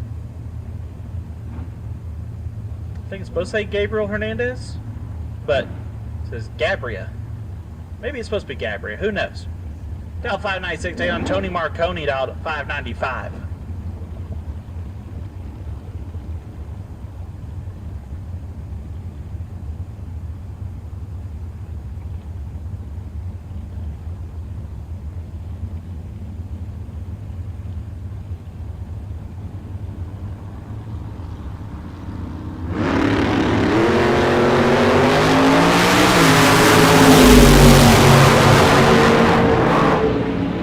To Hernandez, 009, 2 above, gets their first 12 thou.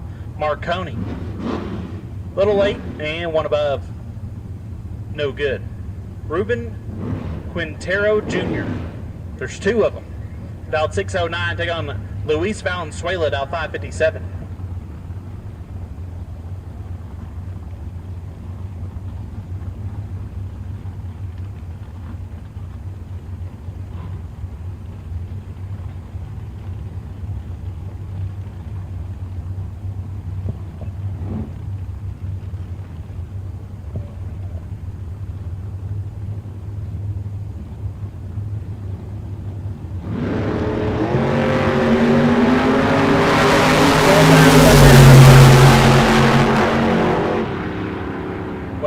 Give it to Ruben, 007, and 1 above. Luis, 11, taking 32, be 18th hour. Ruben Ruiz, left side, dialed 632. Take on Miss Sarah Kidd. Sarah dialed 682.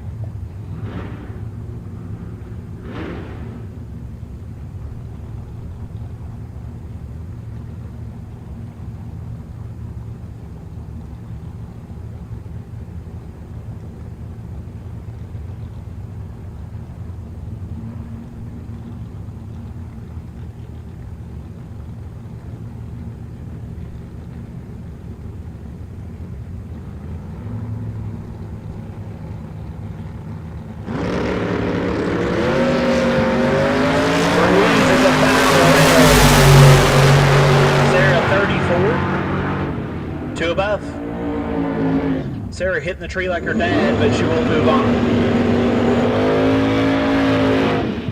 David Ruiz, left side, out 650. Take on Daniel McClellan, out 555.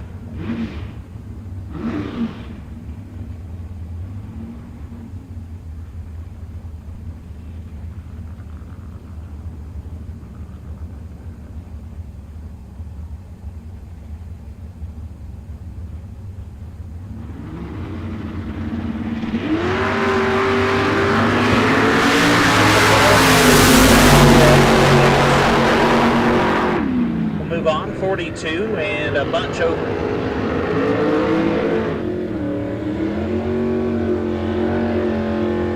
John Tripp back around, about 635, take on, is it Beto or Beto? Beto. I was wrong twice. The Nissan out 618.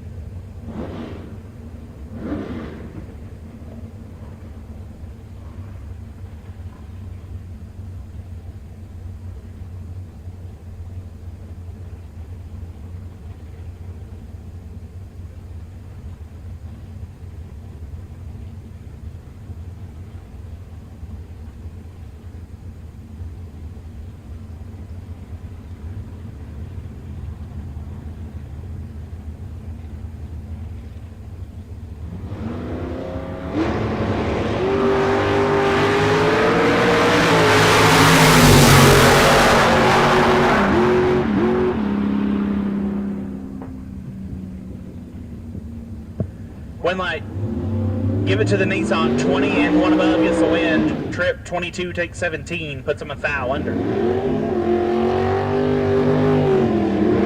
Left side, dialed 511.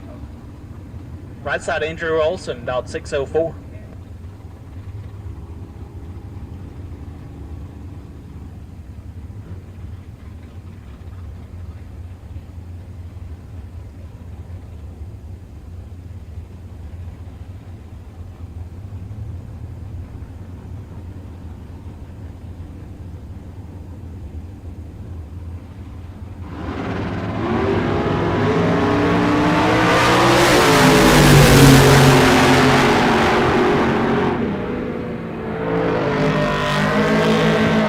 Wind light, left side, 008, dead 7, turns on the wind light. Olson 11, and 3 above, no good. Ken Swayo, left side, dialed 591, take on Mike McBrayer, dialed 669.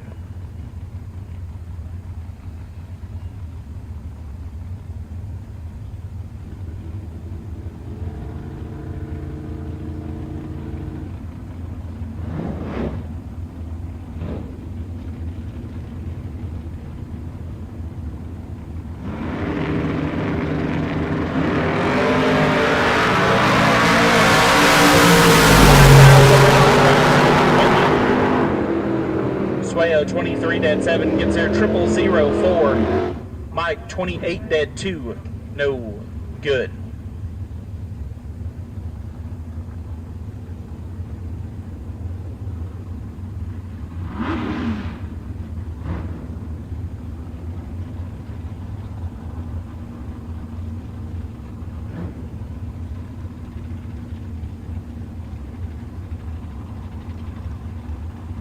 Jeff Jones dialed 610, take on Darren Taylor dialed 611.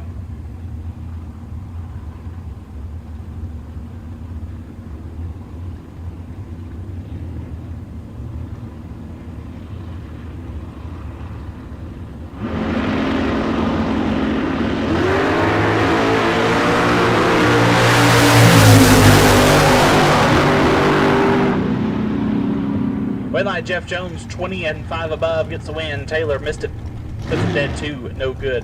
So we have found our crossover pair. Hector Hernandez, dialed 620, and Mark Barnhart. Barnhart now 466.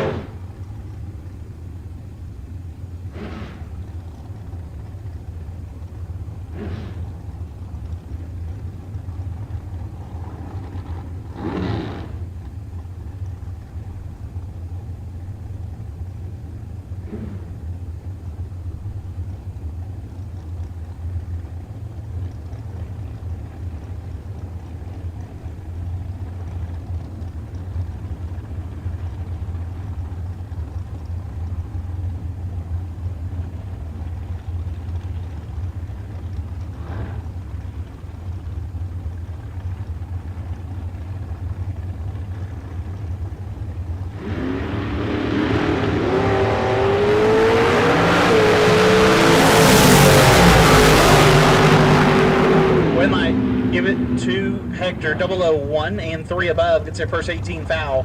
Barnhart 48 dead 7, no good.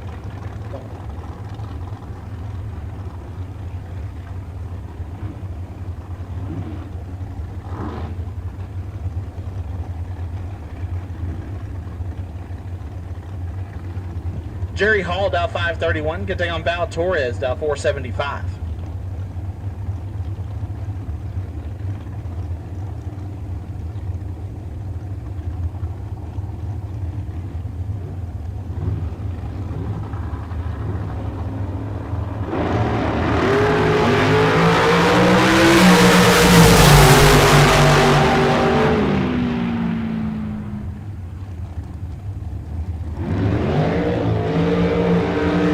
Winlight, Hall 13 and 2 above gets their 7th foul. Torres 15 stops to 3 above, no good.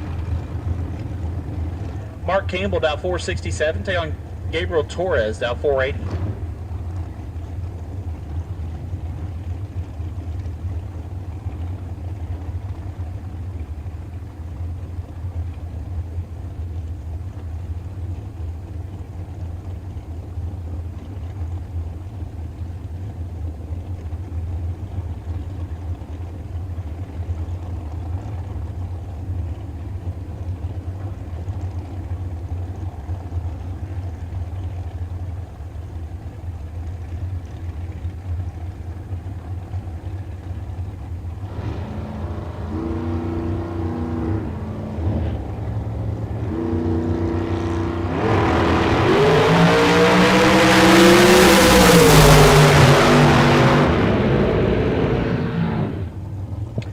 2 total for Gabe Torres. 002 dead, 0. Gets their first 8 foul. Campbell, 14, had no chance. Gabe Torres moves on.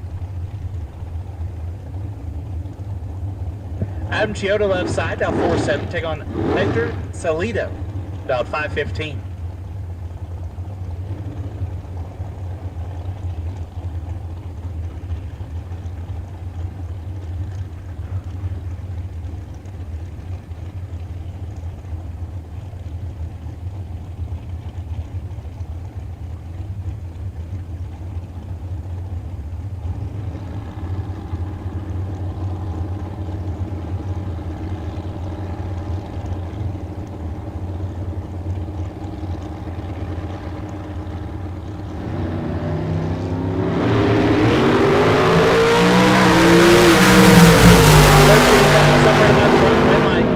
Hector, 25 dead, 4, gets their 16 foul. Adam,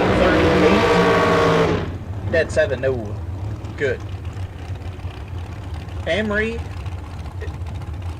is it Glenn Bakke? I got that one. Out of Idaho, down 462. And Lucas Makovica, down 502.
Carson Campbell down 463. Take on Brandon Dozel down 471.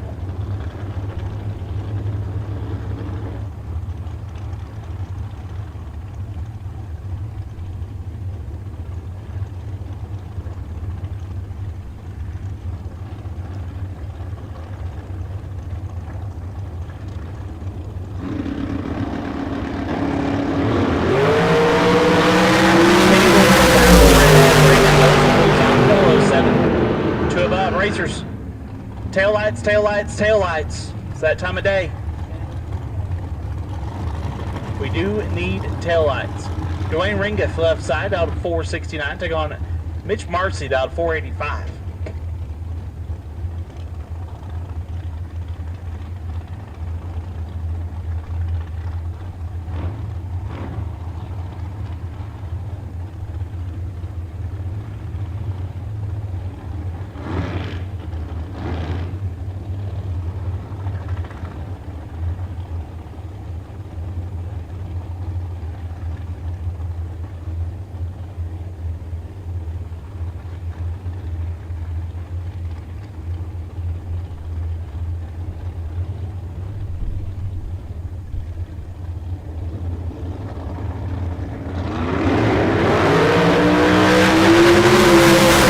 Dwayne Ringeth, 31, dead 4, no good. Mitch Marcy, moving on. Jeff Taylor left side. The new hot rod down 462. Take on Travis Keys down 469.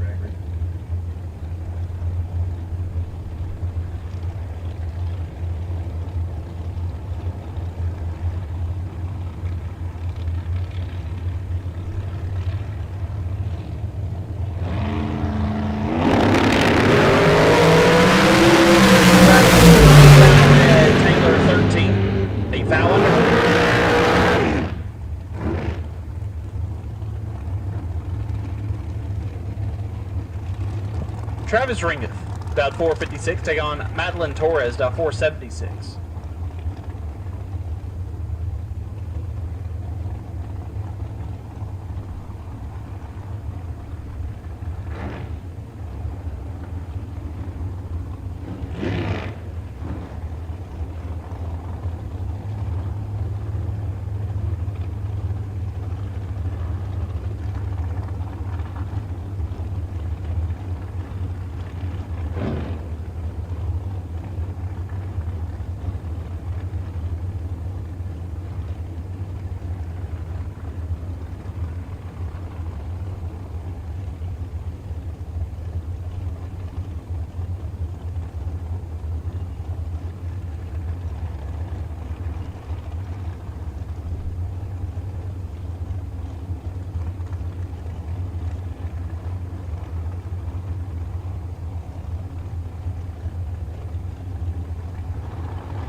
To Torres.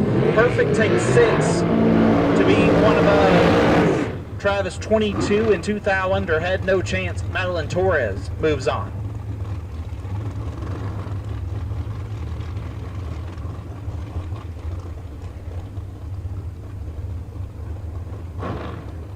Greg Hicks, left side. Las Vegas' 476th best racer. Dialed 469. Taking on Daryl Contreras. Contreras dialed 470.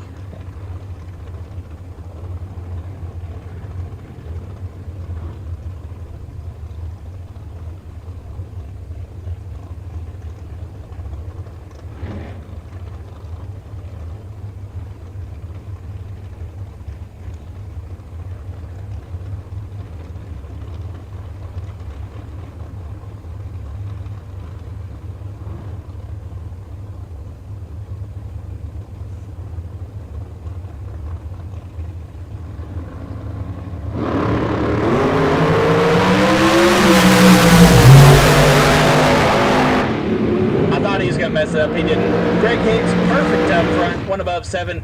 Gets their first 9 thou. Contreras, 28 and 2 thou under. No good. Greg Hicks, 000 and moving on. Jason Pad, left side, dial 454. Get down on Blake Johnson, dial 469.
Take 0004 to be 2 above. Pad 11 stays behind 0004 to be 2 above 3.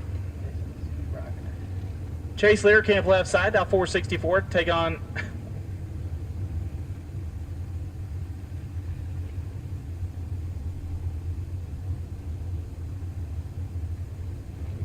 it says on the, I was told to read the screen and read the names on the screen, so I'll do that. Colin Klinkendinger, right side, out 449.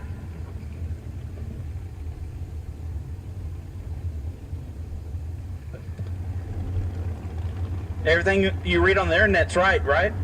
That's what's got to be.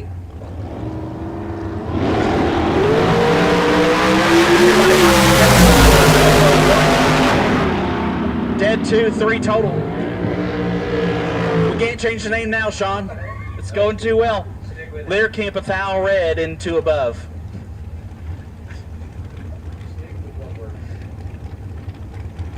Amber Escobedo, left side, dial 496. Take on Tristan Craig, My dog dialed 519.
Give it to Amber. 5 and 2 above gets the win. Tristan 14 get their first 25 to be 7 foul under. Amber moves on. Mark Kidd dialed 471, gets on Luis Ortiz, dialed 523.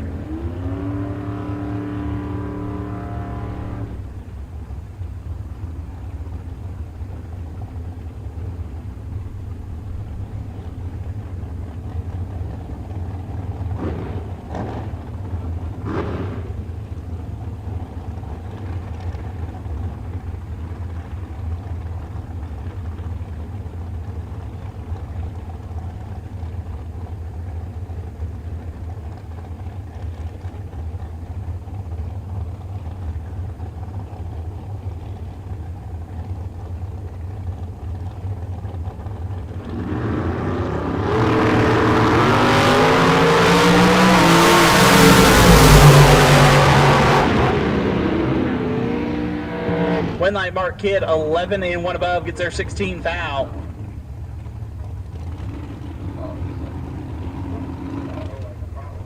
Luis, 45 and under, no good.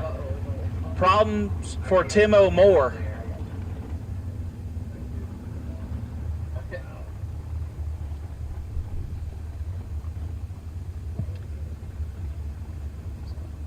Not real sure what's happening here. He's supposed to run Leroy Durand out 488.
So there'll be a competition single for Leroy Durand.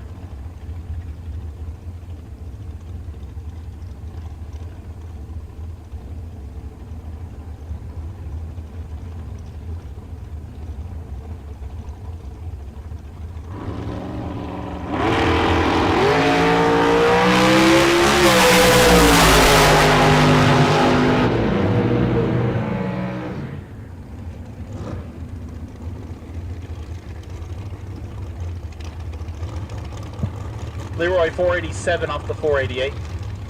Darren O'Connor down 473. Take on Bree Bandemir Herman down 455.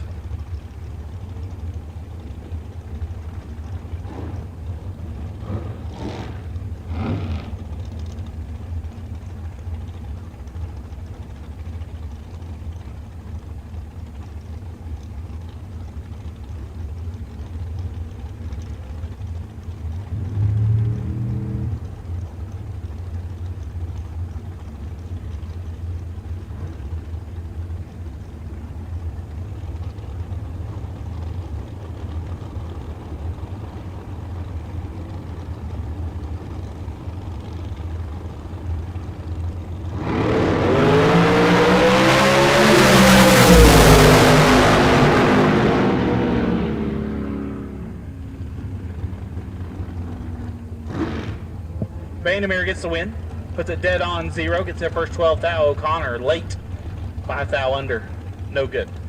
Mark Lalonde left side, down 515, take on Jared Learcamp, down 456.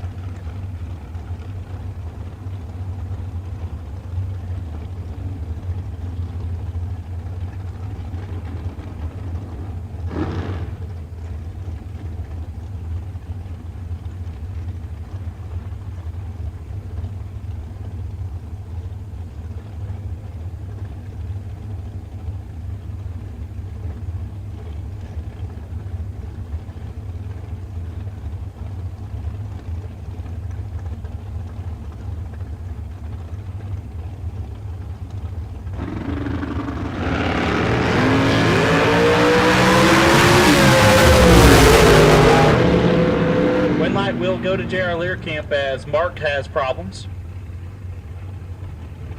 32 and 4 above for Learcamp. John Bandemir III, left side, down 465, take on Riley Learcamp, down 472.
Take a thou to be 1 above.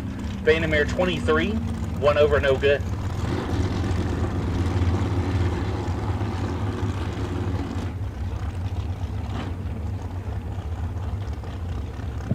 Ryan O'Connor left side, down 459. Take on RJ Torres, down 501.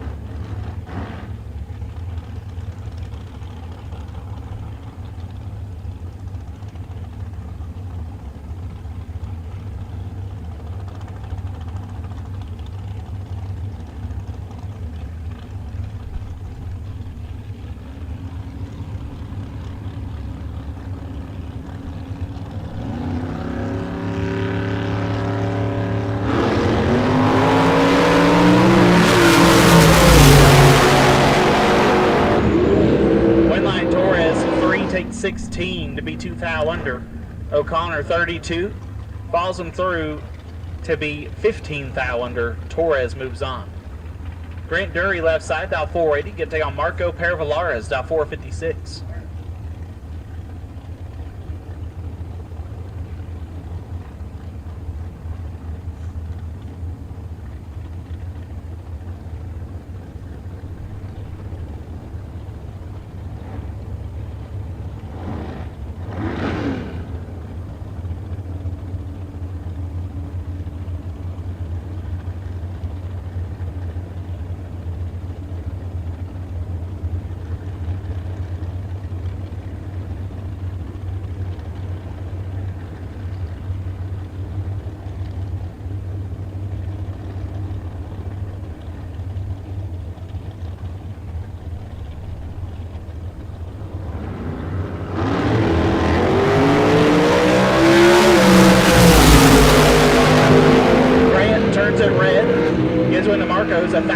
behind him in 12th thou under.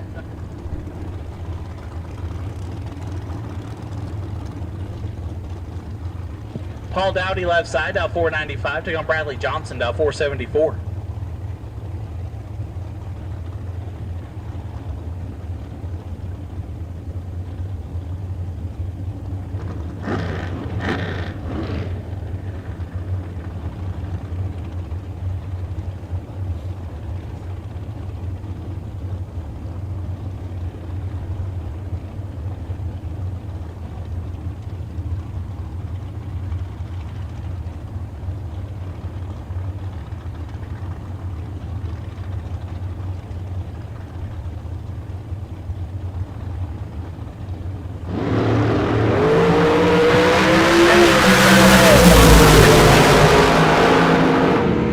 Dead 6.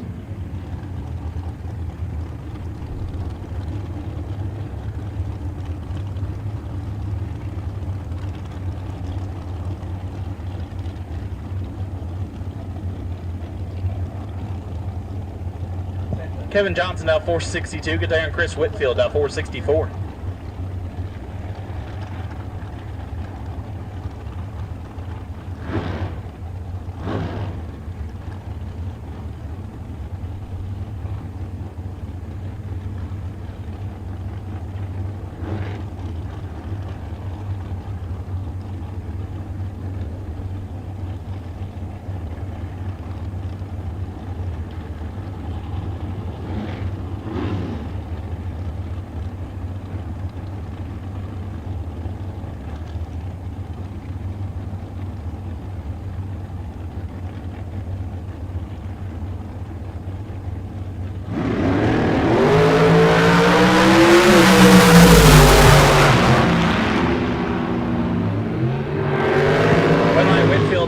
And 5 over as Johnson has problems. Neil Pressman left side, about 503. Take on Daniel Slade, about 517.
Win light goes to Neil as Daniel has problems.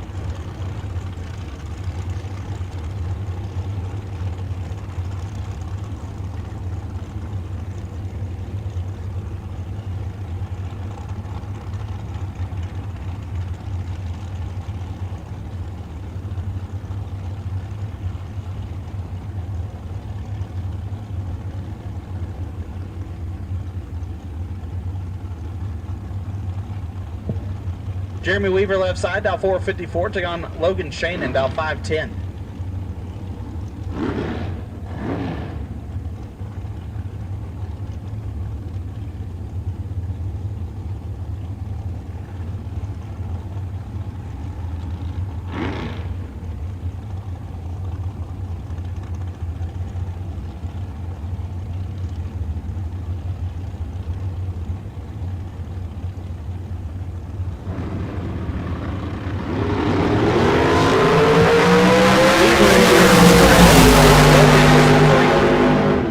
Thou under.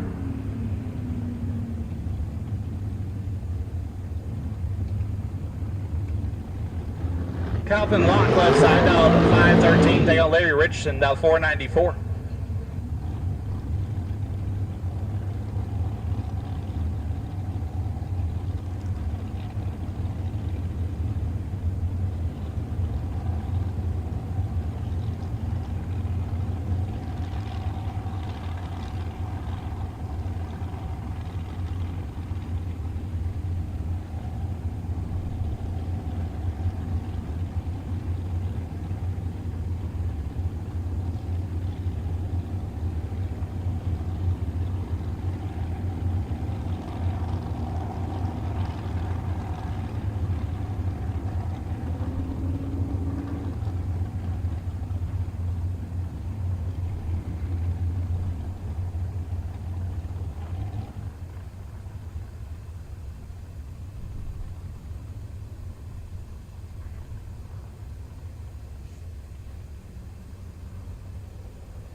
So, getting reports of some potential moisture on the racing surface. So we will stop for the time being. See how this plays out. Hopefully get back to action here shortly.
How are you, bud? What's up, man? I'm getting ready to put stuff away here. It's starting to rain, so yeah. I want to come say hi to you, man. I appreciate It's it. like fucking Bakersfield. I know, right?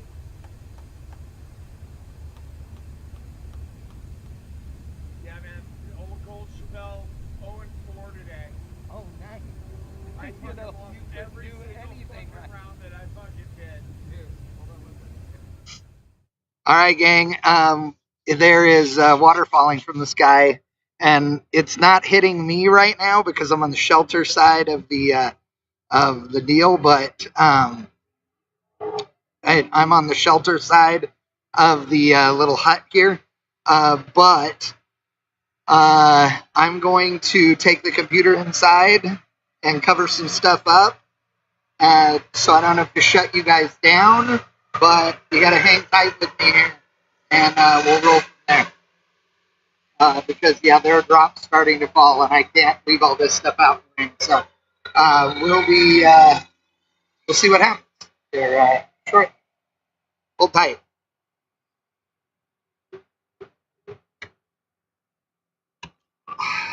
Okay, I gotta take this inside.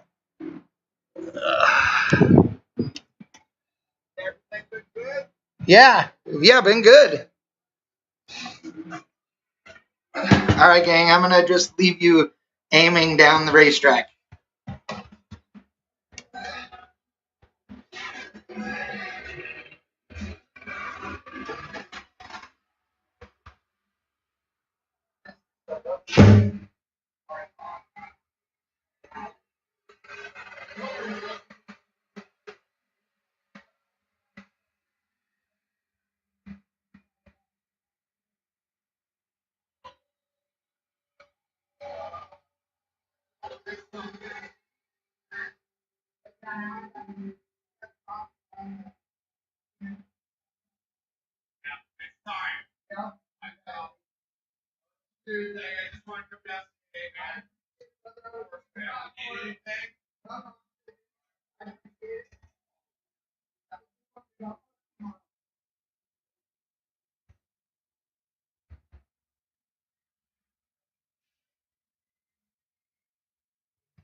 All right, gang.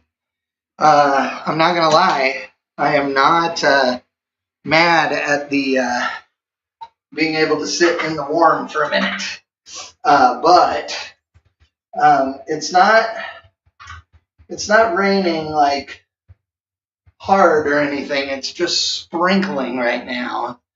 So I covered up a couple things, brought the big camera in, and I'm hoping that we're good to go. So, you know, I'm looking at the window. Sorry, I know I'm looking off in direction. So this window here, I'm looking at this one because it's easier instead of me turning all the way around. But there's water drops on it, and there's more water drops landing on it, but they're like drop, drop, drop. It's not, pouring rain. So we'll see. No, Ronnie K, they haven't lost the track. Barn, I do need an electric fireplace in here. I actually literally was, when I was standing outside being cold, and I don't know if it's just my old age, but I'm getting, all these years of standing out here freezing my ass off. I have lived through some insane weather doing these races from, scaffolding and the scissor lift and whatever. And man, I'm getting over it. Let me tell you, Warren has got it right, streaming from the tower. Oh, hold on. I'm listening to Gleggy say something.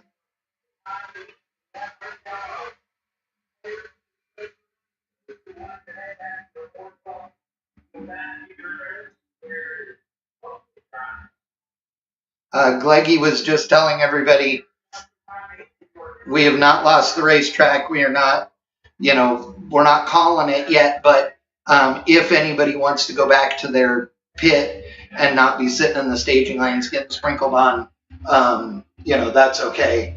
And so, but no, they have not lost the racetrack. They're dragging and sweeping and blowing and doing all the things right now. And so, so hopefully it'll, be all right. But, we'll just have to wait and see here for a few minutes. But everybody, hold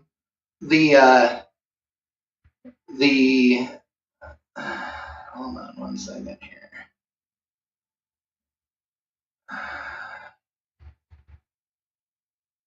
Oh, come on.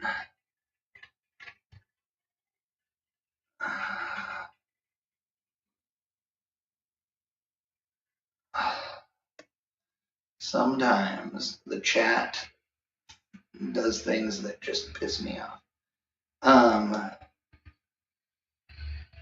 Okay.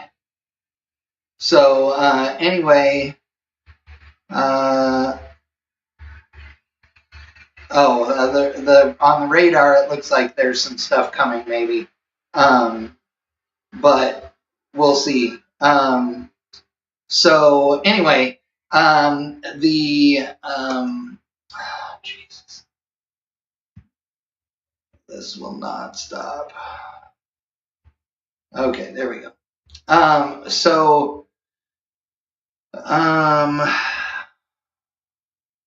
Yeah, there's some people saying that there's some radar that looks like it might be worse.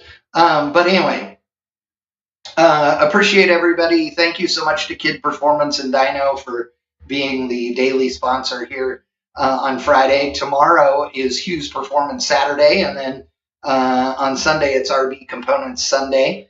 If you didn't hear the announcement a little while ago, because we got a late start, so it rained a lot yesterday afternoon and then through last night.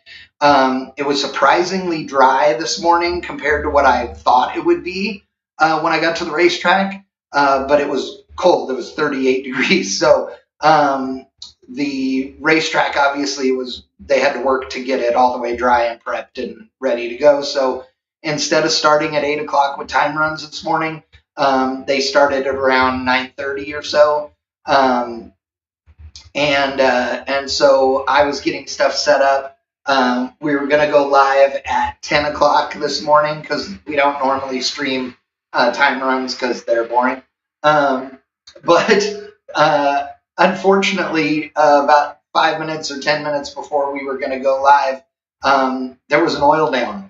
And I just didn't want to start the live stream for you guys to have to watch an oil down. That's just no way to start a live stream. So if you were logged in ready to watch this morning, you saw that I postponed an extra hour and we went live at 11 o'clock. It has been cold all day, generically speaking, but in the middle of the day, it warmed up way more than I thought it was going to. It was supposed to be a high of 55. I think it had to be at least 60. I'll put it this way: it was warm enough because of the sun that that I wanted to take my hoodie off. I have a long sleeve, or I had a long sleeve t-shirt on and my hoodie, and it was at that temperature where you're like, man, I'm a little warm in the hoodie and the sun, and then but if you took it off, you were a little chilly. And if the wind came up, it was like, oh no, I'll keep the hoodie on. About 30 minutes, an hour or so ago, I put long pants on, which for you guys know that's crazy for me. But I put some track pants on, and then about 30 minutes ago, I put another sweatshirt on. So I have a long sleeve shirt, the sweatshirt, and my hoodie. Of course, I've had my hood up, and I had the headphones on in order to monitor audio because we had some trouble with the Trax FM transmitter today. For those of you that were tuned in earlier, you knew that. But thankfully, Nate was up there and he was rebooting the thing a few times, and apparently third time's a charm, because the third time he rebooted it, it seems to have stayed working all right. I went from my normal FM receiver, and just to make sure it wasn't that, actually fired up the rental car and have the radio going in the rental car, and that's what we're picking up audio on now. So there's a microphone in there with a big cable running out of it and everything, and it's been running for hours because it's a rental car and who cares. And so, yeah, we've had a couple of little challenges today, but the drag racing has been amazing today. We've had great runs and great pairs, and everybody's having fun, and people have had big smiles on their faces, and it's been a great event so far. Unfortunately, because we got started late and because we knew it was going to get cold tonight, today is the coldest day of the weekend. Tomorrow is going to be a little warmer, not a lot, but a little bit. And Sunday is going to be pretty nice, actually. But we were supposed to be running the Pro 32 car shootout tonight. And instead, they decided to delay that until tomorrow night. Tomorrow night was supposed to be the 25K shootout, and we are still having that tomorrow, but we're also going to run the Pro shootout. So the shootout that was supposed to be, or that is tomorrow night, that was scheduled already for tomorrow night, was the Super Pro shootout, and tonight was Pro. So tomorrow we're just going to run both of them together. Honestly, that'll add a little bit of time to the program, but not a huge amount, because quite frankly, we'll need filler in there anyway, so it should be good. DeAndre in the house, what's up, my friend? Says it's one of the few times I'm glad I have to skip a race because of school. I get to sleep in my warm bed instead of the freezing trailer. Oh man, I love it, dude. I love it. Give your dad a big hug for me, and miss you, brother. Miss you a lot, dude. It's always great to see you, and thanks for chiming in the chat. Marcelo saying hello as well. Appreciate it. For all of you guys watching, also, one other thing I want to remind you of, because I don't know that everybody watches, we do 2 podcasts here on Bang Shift. Every week we do a podcast, and so every other week they alternate. So we do Triple B, which is Beards, Burnouts, and Beers, which is the original podcast that I started with Lyle Barnett. 3 years ago, I think now. Now I've got my buddy Ryan Wing on the show with me, and Aaron Spitzer, and they're awesome. This last Wednesday, we do them every Wednesday night, 7:30 Central. The last one we just did on Wednesday, yesterday, or day before yesterday, we had Jim Hughes, who runs the racetrack here, and Jay Livingston, who is the owner at National Trail. And so you can see those on the YouTube channel. Make sure you subscribe, like, do all the things. And we also roll those on my personal Facebook page and the Bang Shift Facebook page on Wednesday nights. It's live. It is not recorded. It is all live. Triple B, we talk about racing stuff and all kinds of fun things. We're going to have, on an upcoming episode, we're going to have promoters on as our special guests, which are going to be cool. So you guys will be able to ask questions live about what it's like really being a promoter and what are some of the challenges like this, right, when it rains. And then the other one we do is Power Shift, and Power Shift is the oldest podcast in the automotive community. We started that thing, I don't know, 15 years ago or something like that. Actually, I think it was 15 years ago. Me and Brian Loans started that one, and we've been doing it. And Loans isn't on it anymore, obviously, but me and Brian McTaggart, Charles Wickham, my buddy Crosby, we're always on it. We get different guests in as well. Yeah, the Bass Knuckler is always watching. We have fun with it. We always have a set topics we're going to talk about. We never get to all of them. We cover half of them, and then some shiny object gets our attention, and we get sidetracked. And by we, I mean me. And we talk about all kinds of different stuff. So it's way cool. Power Shift is not. We sometimes talk about racing stuff, but it's not really meant to be a racing podcast. It's hot rods, custom trucks, mini trucks. Whatever, we just are a group of buddies that shoot the shit and have some fun. So we'd love for you guys to join us on Wednesday nights for those shows. Like I said, both of them are on 7:30 Central Wednesdays. So we just did Triple B Wednesday. So this next Wednesday we will do Power Shift. I have a special deal coming up. I'm going to be in Kearney, Nebraska. Doing some video with Blueprint Engines, and so I think we're going to do the podcast on that Wednesday night, because I'll be there on a Wednesday. He doesn't even know it yet, but we're either going to do it from Scott Liggett's garage, Rebel Driver's Garage on YouTube, or maybe from a local bar, or from Blueprint or whatever. So it should be fun. And it's gonna be a good time for sure. As Barnes says, the Triple B was really all about drinking beer and having fun, and it still is. We just don't focus on the beer as much. Not that we're not drinking. It's all good, and we appreciate everybody else tuning in and hanging out with us too to do the same thing. But just as a heads up, the water on the window is drying up. And much less sprinkles, but still sprinkles. So I'm not sure. They're still dragging the racetrack. They're driving in circles on the top end to keep the shutdown dry.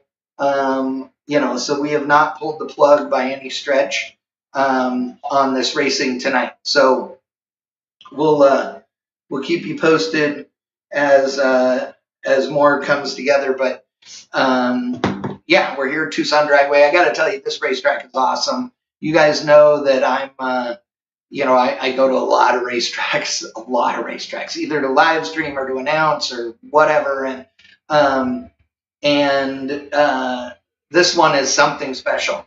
This racetrack is really cool because, first and foremost, because Jim Hughes is here and he runs it, and he is a racer and an enthusiast, and he's just super passionate about making sure that people have a good time and making sure he puts on a good show. And so this racetrack has 2 beer bars. They have great food here. Because they bring in all kinds of cool food trucks and stuff. They have a giant bonfire pit, like where you can stack up pallets in it and stuff. It's awesome. It's just a really nice facility. And one thing too that's cool about Tucson Dragway, you want to hold a wedding here? Give them a call. You want to put on a funeral? Give them a call. You want to do a car show night and just come hang out with your buddies? Give them a call. They do club nights here where guys can reserve the racetrack just for their buddies, which is cool. And it's really neat. So it's a great facility. The tower is epically cool looking. It is, shipping containers stacked up on top of each other, but it's cool. Somebody is coming to me. Oh, Sally is coming, which I believe means that she's delivering dinner. But let me see. Hold on. What kind of pizza do you like? Pepperoni? Yes. Stick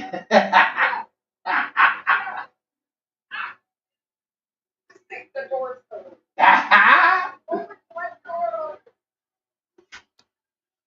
It's cold. They didn't give us plates or napkins or anything. You have it I got in stuff. there? I got stuff. You want one more? Sure? Yep. All right. Thank you. I appreciate it. Love you. Love you too. This is my favorite job. I know. All right, I have pizza. Sally is in charge of parking and all of that stuff for putting all the racers in the pits and handles all that stuff.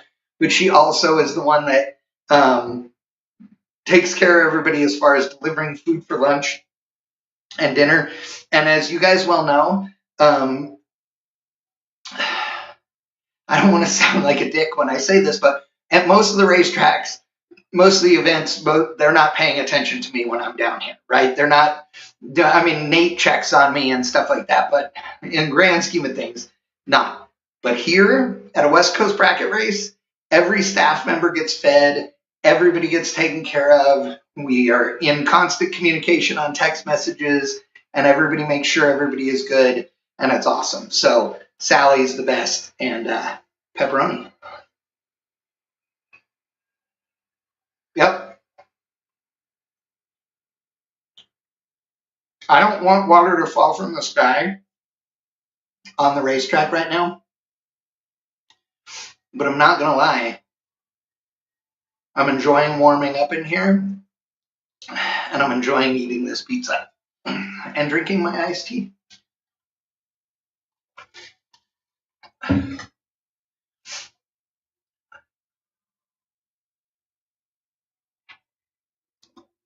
Oh, the Bass Knuckler did bring me an awesome sandwich in Vegas. It was great. Yeah, this racetrack, they are super nice. They are all about, the whole experience and making sure people are having a good time, being safe, getting to enjoy themselves and have a good experience. Like, that's what it's all about. They're really pushed to get people out here that want to race, that have never raced before, who've never been down the racetrack. Maybe people that just want to come out and do burnouts, whatever. Like, that's okay. It's really cool. It is, as Marcelo says in the chat, definitely a positive vibes kind of a joint, and that's great. So, while we're waiting, ask questions in the chat. If you have any questions about this weekend or just questions about bang shift or me or whatever, I don't care. Astrophysics, whatever you got.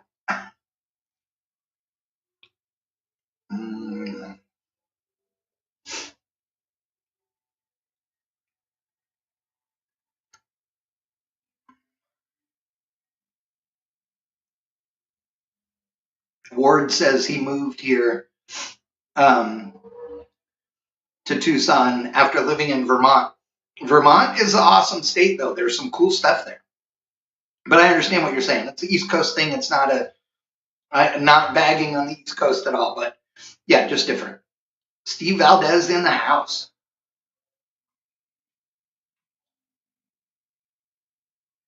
Steve-O, are you coming tomorrow or no?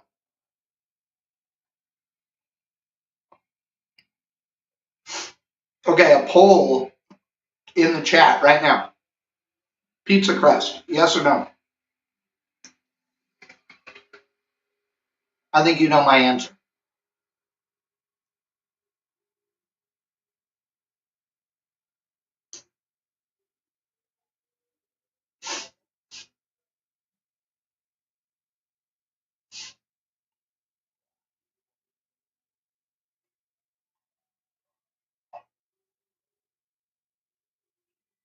Nice. Okay, Steve.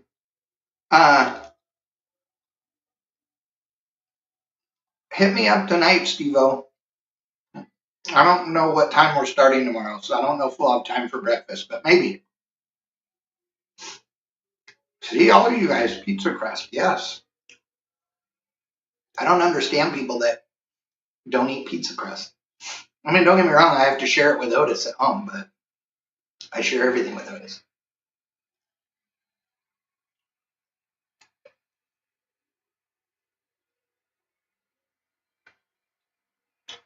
Bradley Fisher is asking about the podcast stuff. Just subscribe to Bang Shift video on YouTube and you'll get notified. But it's Wednesday nights, 7:30 Central. Go on the YouTube channel or the Bang Shift Facebook page. Again, 7:30 Central time, and you'll see our podcasts because they're live, so we do them then.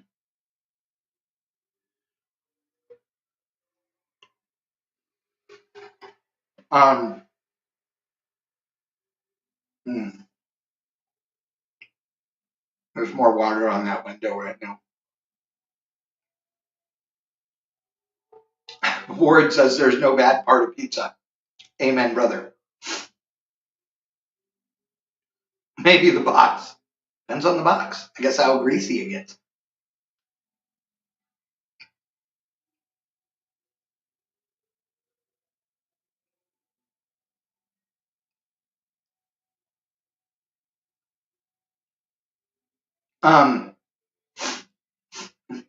Ward, what is the meaning of life?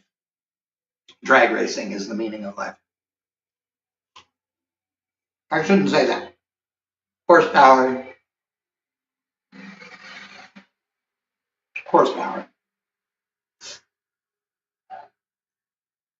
Awesome. Thanks, Bradley Fisher. Also, if I could get on my soapbox for a minute. The pizza is good. I didn't even read the box. I don't know whose it is, but it's good. Hello, Tracy. I will say, hold on, let me see what's happening here.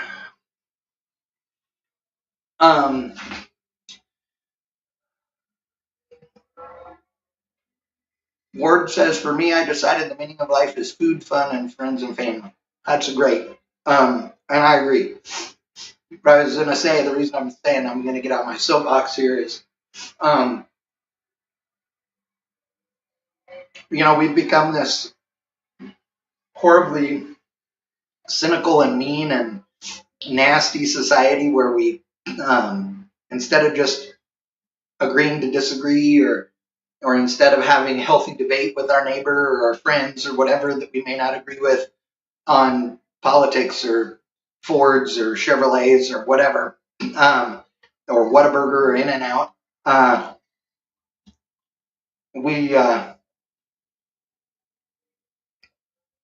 We've become nasty. People are nasty, and it's not okay. It's not okay to rip on people on social media. It's not okay to attack people for believing in something different than you do. So, take that for what it's worth. Be nice to people. I mean, just be nice, right? Say hello to people. When you see somebody in the store, say hello, ask them how they're doing, right? You don't have to hang out and engage in conversation. Just be nice. Smile at people, right? Everybody thinks that, that everything is black and white. And the reality is half of the people that you think agree with you probably don't, but they just keep their mouth shut. And there's nothing wrong with that, right? So we need to learn to be nicer to each other. The racing family is a great group of people, and it's always cool to see people come together and hanging out in the staging lanes or the pits or whatever, and then battling it out at the tree, and that's great, and I love it. But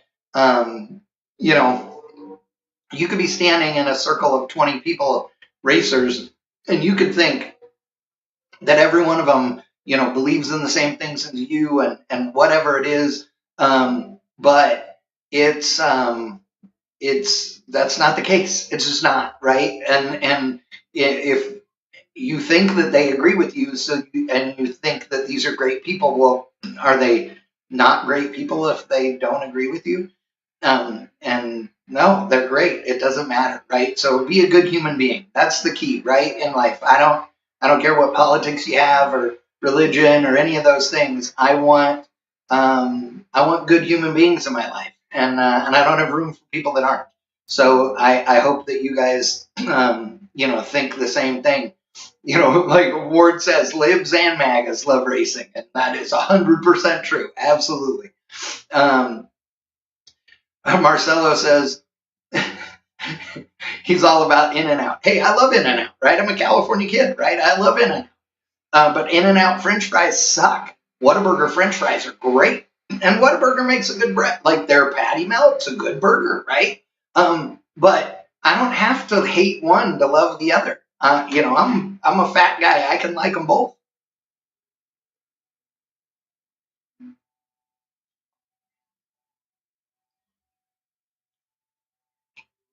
Tracy Hawker. Life is about sitting here watching you with my 4-year-old. I love it. I love it. Well, I hope your kiddo is having a great night.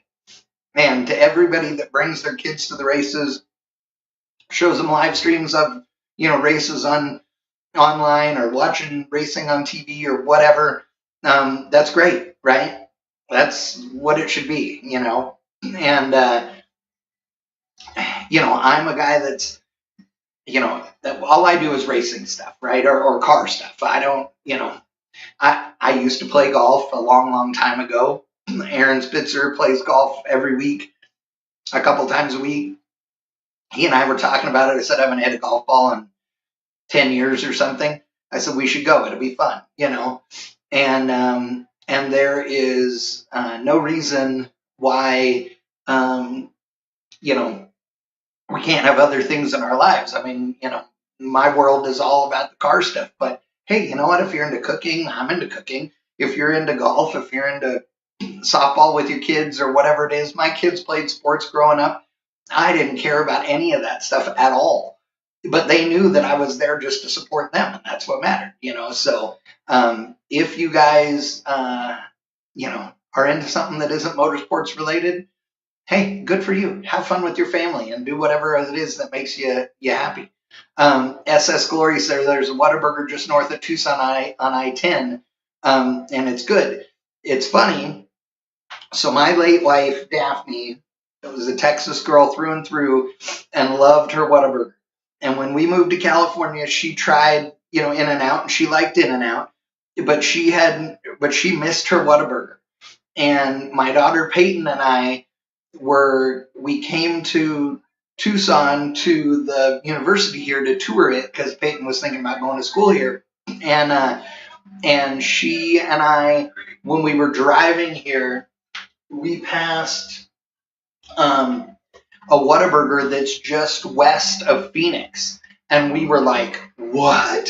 So on our way home from Tucson, it was like, I don't know, it was like 8 o'clock or something like that 8 p.m. when we went by that Whataburger. We stopped, we bought a bunch of burgers, we got an ice chest, we got a bunch of burgers. Come on in, Nate.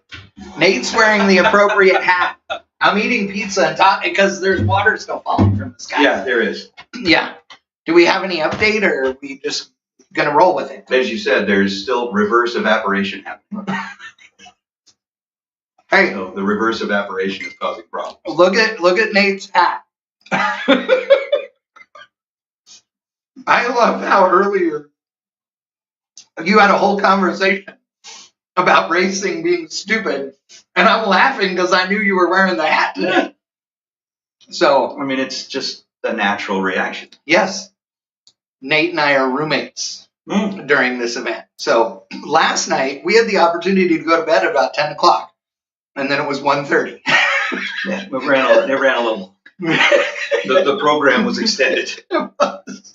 No, I just figured you were sitting down here kind of like, eating pizza, and you had all your friends to keep you company, so I thought I'd come say hello. Well, I'm glad. I'm not going to lie. Sitting in here out of the wind for a little bit isn't making me been mad. nice. Yeah, not It's making been me nice. mad. Uh-huh. Yeah, when they were calling up saying, hey, we're feeling this back of the lanes, we're feeling that up the track, we're like, yeah, we don't feel anything up here. Yeah. Well, I didn't know either because it's coming from that direction. So, Oh, so I was you were- sheltered right here. Yeah. And then I looked down there and I saw them hot lapping it down, and I went, oh no. And I looked at the radar. I was like, oh man. Yeah. The So- good news is, I mean, it was coming up for a little while, and as we were watching the radar, it kind of break up and Right. dissipate for a while. I mean, Yeah. we dodged it for a good hour and a half. At least, yeah, I kept checking it too. Yeah. Well, What's up, Steve? Edward's on there. Oh yeah, Mr. Meyer, the machine. dude. I like it.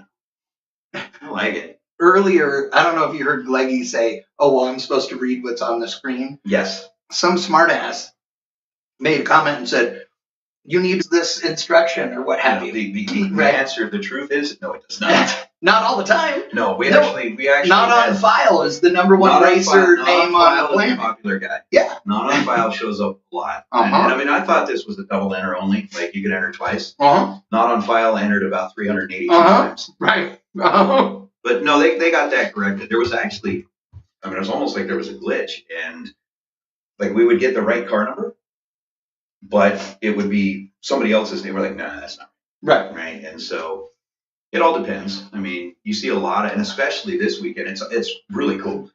I mean, getting people from Wisconsin, Uh-huh. Minnesota. Gleggy said 11 states. Yeah, we've got 11 states so far, 3 countries That's awesome. on 11 states. So we have Canadians, Mexicans, and Americans all here. Mhm. That's awesome. Mhm. I love it. And I really love that because, again, the racing community, one thing I was talking about a few minutes ago, doesn't care about everything else that's going on in the world, right? Canadians are still great people. We love them. The Mexicans are awesome. We love them. I mean, all the Well, yeah. races, I all mean, the here's the good races in news, right? Vegas that we do where we have this huge, groups from both is Yeah. amazing. You want to come race here? There's no tariffs. No. There's no tariffs. And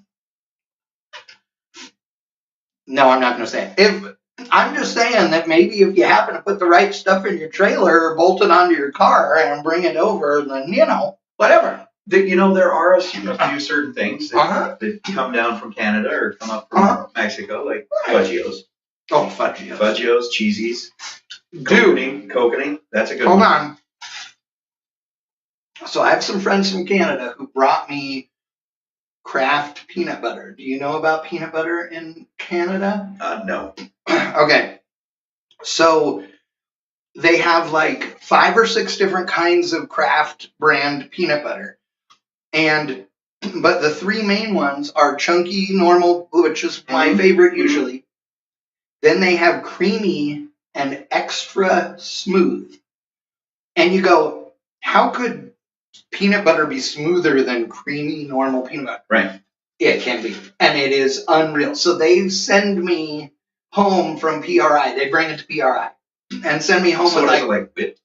no, it's like silky smooth? it's like they puree it even longer or whatever. It is. So it's like peanut butter pudding. It is. It's amazing. All right. It is amazing. Like truly amazing. You Canadians know what's up with peanut butter. Yeah. Definitely know what's up with snack food and beer. Steve Valdez. A Mexican, a Canadian, and an American walk into a bar. No, Ward, that's not what we're dealing with. It is not more oil. It is Oh no. something a little bit wetter. Yeah. But it's going away. It's going away. Let's see here. We have Jim Hughes on the tractor. Yes. Oh, Jim's the best. Like, and he goes by honking and waving and laughing and all the things. He's great. So, yeah. But we appreciate you guys hanging with us. I'm gonna have to plug this computer in here in a minute. Are you running out of juice? Yeah, it's getting low. It's not gonna kill it here in in 2 minutes, but I'll have to go get the power cord that's all tied up over there. Well, yeah, we were just sitting up in the tower and I finished my pizza and I'm like, you know what, I'm going to say hi to Chad. Yeah, Sally pulls up and they could see her in the Suburban. Mm-hmm. And I'm like, ooh, Sally's here with dinner. And Sally goes, I have no plates or any napkins. I'm like, I have hands. I can eat pizza. Yeah. I only need these. It's fine. Pizza is the ultimate finger food. It is. It's great. Okay, and I did a poll. Okay. Crust or no crust? Are you a pizza crust fan, or are you one of those people that doesn't want to eat the pizza crust? You know, I never really was a pizza crust guy Yeah. until Papa John's came out with like the garlic butter to dip it Oh in. yeah. And then when they came out with the stuffed crust, Oh yeah. Yeah, it's inside out pizza. that's It's the way great. to go. Yeah. That's the way to go. Agreed. So, yeah. The yeah. overwhelming response on the chat was also the pizza crust is good. So Okay, so if you did the crust or no crust, now it comes down to, do you like thin crust or pan pizza? Dude, I like all the pizza. I like Detroit I know. style. You like all the pizza. I do. I like Detroit style. I like New York. So one of the finest pizzas ever is a place called Taroni's, and it's in Evansville, Indiana. And it is this ultra thin, like cracker crust. I don't know how it is both crispy and soft at the same time when it's only this thick. That's the ultimate. It's unreal. And it's big, giant rectangle pizzas, and then they cut it into little squares. Oh my God, it's amazing. Yeah. There we go. Thin. Yep. Barn. I thought Pan. better of you. I thought better of you. But yeah, no, me it's. There really is no bad pizza, Ward says. Agree. Yeah. Agree. Uh-huh. There really is no bad pizza. No. Well, the only kind of bad pizza is when it's gone. That's true. That's Yes. the bad pizza. But Oh, I like the saltine style. Like, Yes. give me a little crack to it. Yep. That's and just how a this is. New York cheese slice. Oh, yeah. Now, you know what's funny? I never liked cheese pizza. Like, I was never just a cheese pizza fan until I ate really good pizza in Italy and in southern France. And then when you go to New York and you get that super thin crust, then you realize, like, a cheese pizza is not the cop-out super simple. It's actually the purest pizza because there aren't a bunch of other things on it to hide it, Well, so the answer to the question of how long, look, when it comes down to it, from what I heard up there, and I'm not the guy calling the shots, Yeah. we're going to take this thing as far as we can because we've got a lot of stuff that we want to get done this weekend between, today's main event, tomorrow's main event, Sunday's. There's a lot of 2 races. shootouts tomorrow Yeah. night. Yeah. And we got a great car count. We do. There's Yeah. 300 something cars Yeah, we're over that were 300 here cars. today, and there are more trailers that have been pulling in all evening that are, guys that couldn't show up and race today, but will race tomorrow and Sunday. So, and if you're just tuning in, each day is a separate race. So, completely separate. So, yeah, these guys can roll in the, tonight and be able to race tomorrow. So that's good. Tomorrow morning, we're going to give anybody who hasn't been down the racetrack will get one time hit, and then we go straight into eliminations. And currently, we're scheduled to get that started at 8. 8, yeah. Yeah. But we have not called it for today. There is no more water falling on the window, it looks like. So we'll see. It is cold, but they're driving up and down the shutdown area right now. And we'll I'm just see. waiting to see what they decided because they got blowers off now, Yeah, and there is no more tractor. reverse evaporation. So Yeah. So that could be a good sign right now. So we'll find out. Yes, Ward, Sunday too. So today, Saturday, and Sunday.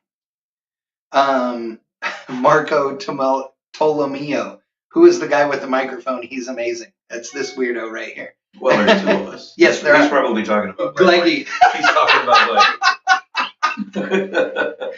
Gleggy's the quiet one. He's from the South, so he can't pronounce anybody's names. Yeah, but to be fair, when I head east, Oh, that's I true. pronounce Yeah, it. that's true. Oh, yeah.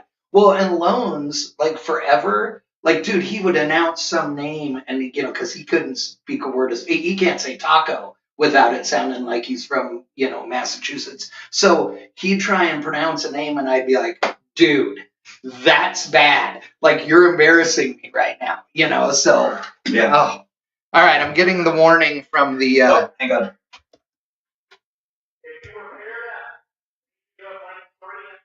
All right. All right, we're getting ready to run. I got to I'm gonna plug go this back to back work. in. I'm gonna All go right. back to work. Nice. Thanks, Nate, Yes, sir. for coming by and saying hello.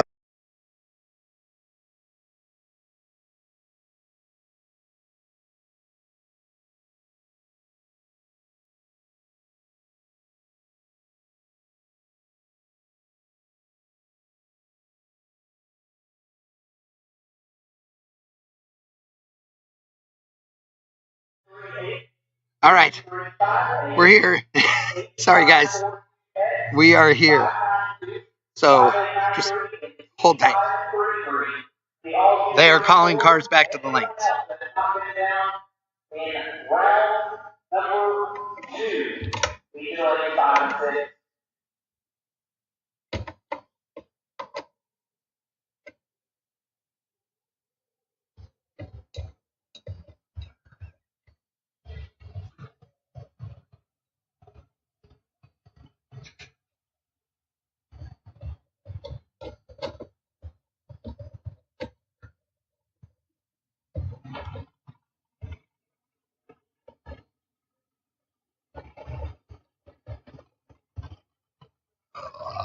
Okay.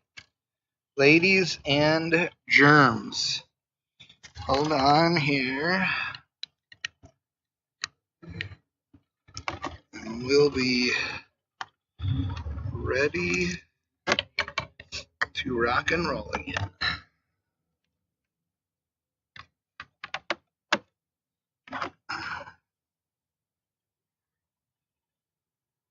Okay.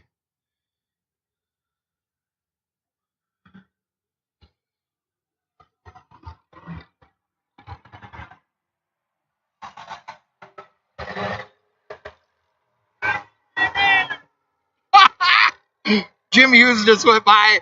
He's got the sprayer going on the 4-wheeler, and he's going Mach 9 down the racetrack. So we're going racing again. Here we go.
Once again, we need the remainder of round number 2 of Super Pro Dragster to the stage lanes. If you were paired, we need you lanes 3 and 4. Once again, if you were paired, we need you lanes 3 and 4. All other cars need you lanes 5 and 6. Once again, if you were paired, we need you lanes 3 and 4. All other cars need you lanes 5 and 6 for the remainder of round 2 of Super Pro Dragster.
All right, so after a little bit of a pause, the weather has decided it's going to cooperate with us again, and we are ready to go back to racing. We've got the continuation of round number 2, Super Pro Dragster. Going to be coming out now, and we got Calvin Locke, we got Larry Richardson. They're the pair that are going to kick it off as we continue our way through round number 2 on a Kid Performance and Dyno. Friday night under the lights here at Tucson Dragway.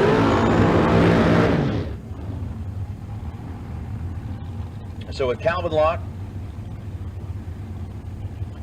coming in that Yanceyville car out of Chandler, Arizona, and Larry Richardson rolling up in the Dragster out of Colorado, the dial-ins on the board. We've got a 513 for Calvin, 494 for Larry Richardson, and the cars that were paired up had already been set. Pulled those back into the staging lanes, got them repaired, and everybody else has made their way over to lanes 5 and 6. We'll get them paired up and race this through the conclusion of round number 2 and roll on to our next round of cars. So as we are ready to roll once again, red light start for Larry Richardson. Failed out of the throttle. Missed it by 0.003 of a second, and Calvin Locke, 20 green, dialed 513, goes right down the middle of the left lane, and 513.5 on a 513.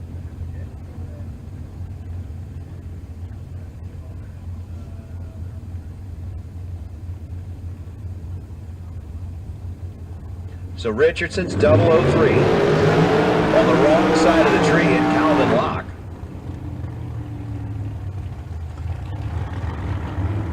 ends up dead on 5, running down his side of the racetrack.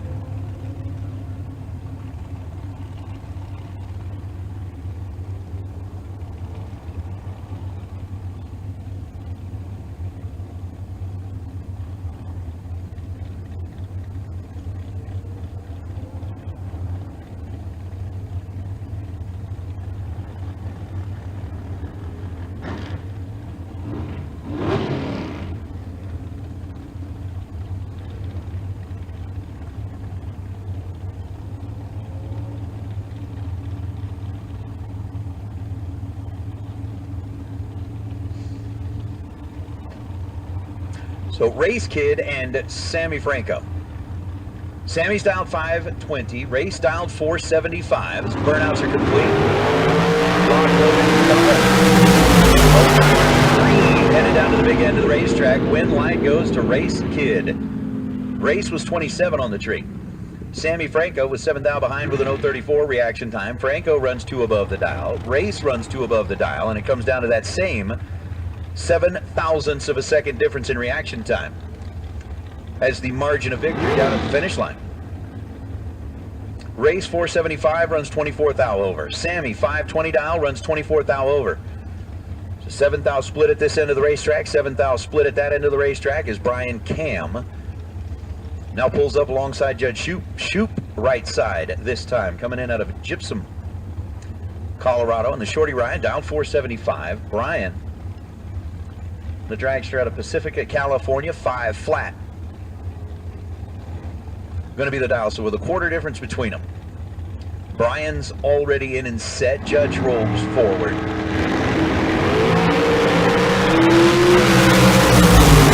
Judge 8-pack, 002 dead 6.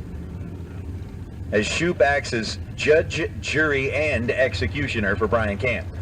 Cam was 47 green, runs 498 on a 500 as the shorty ride puts up 8 total. Cruising down that right side of the racetrack is Amelia Henches. Going to take on Gabe Hernandez. Hernandez, again, we were talking about, I think we had 11 states and 3 countries represented here so far. Hernandez being one of the racers coming across from south of the border, that 480 dial. Showing up for the dragster right side, and Miss Henches coming in out of Washington.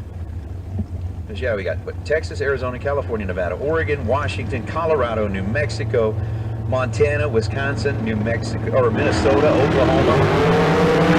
1 foul separated at this end of the racetrack. Win light's going to belong to Miss Henches. Amelia, 17 green, 1 above the dial. 474 on a 473. Margin at the stripe, 4.5 thousandths of a second, as Gabe Hernandez was 16 green and ends up 21 thou above the dial.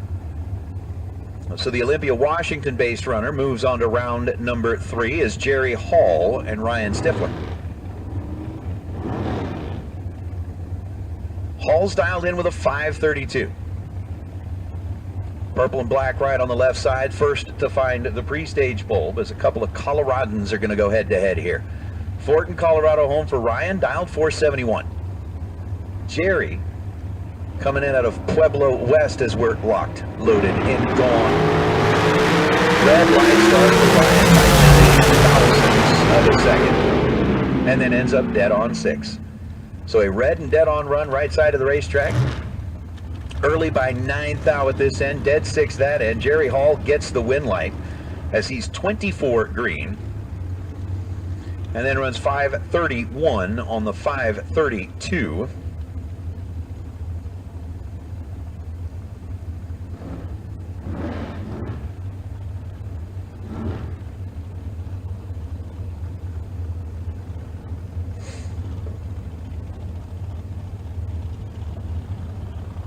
There's now Rick Marcy and Lane Ingo.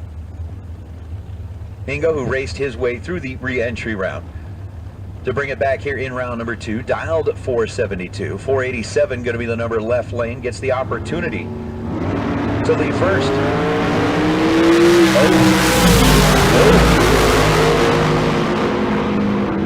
Lane Ingo just missed. Just flat out missed it.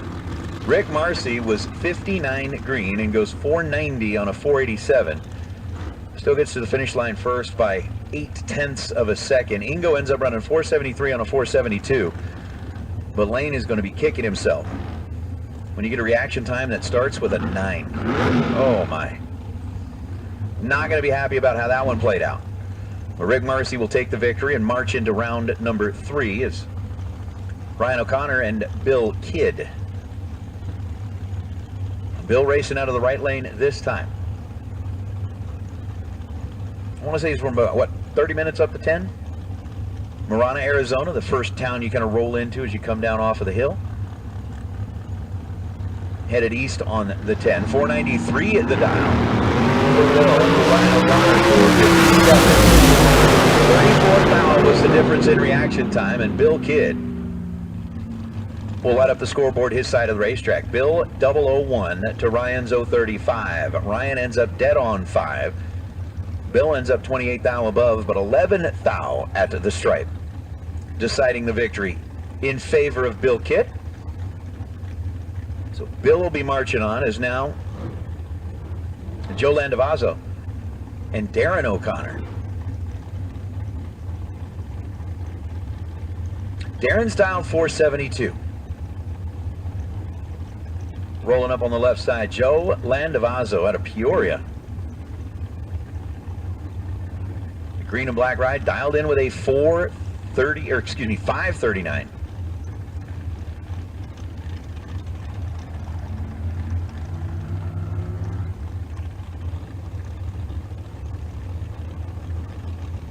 And again, we should have any and all of our Super Pro dragsters that had not run yet in round number 2.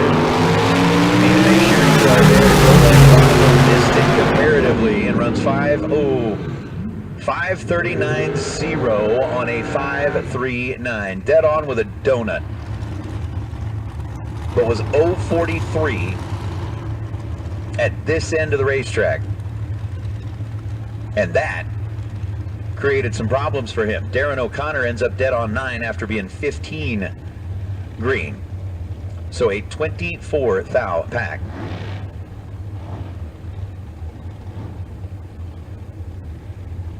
Gets the win light for Darren O'Connor.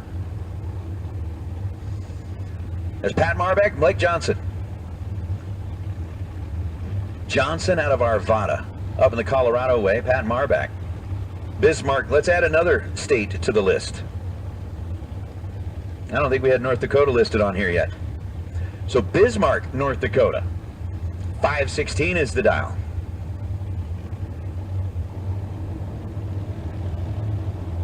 So now we're up to 13 states represented here at the Southwest Showdown. So a 516 dial for the Bismarck, North Dakota base ride, 471 the dial for Blake Johnson.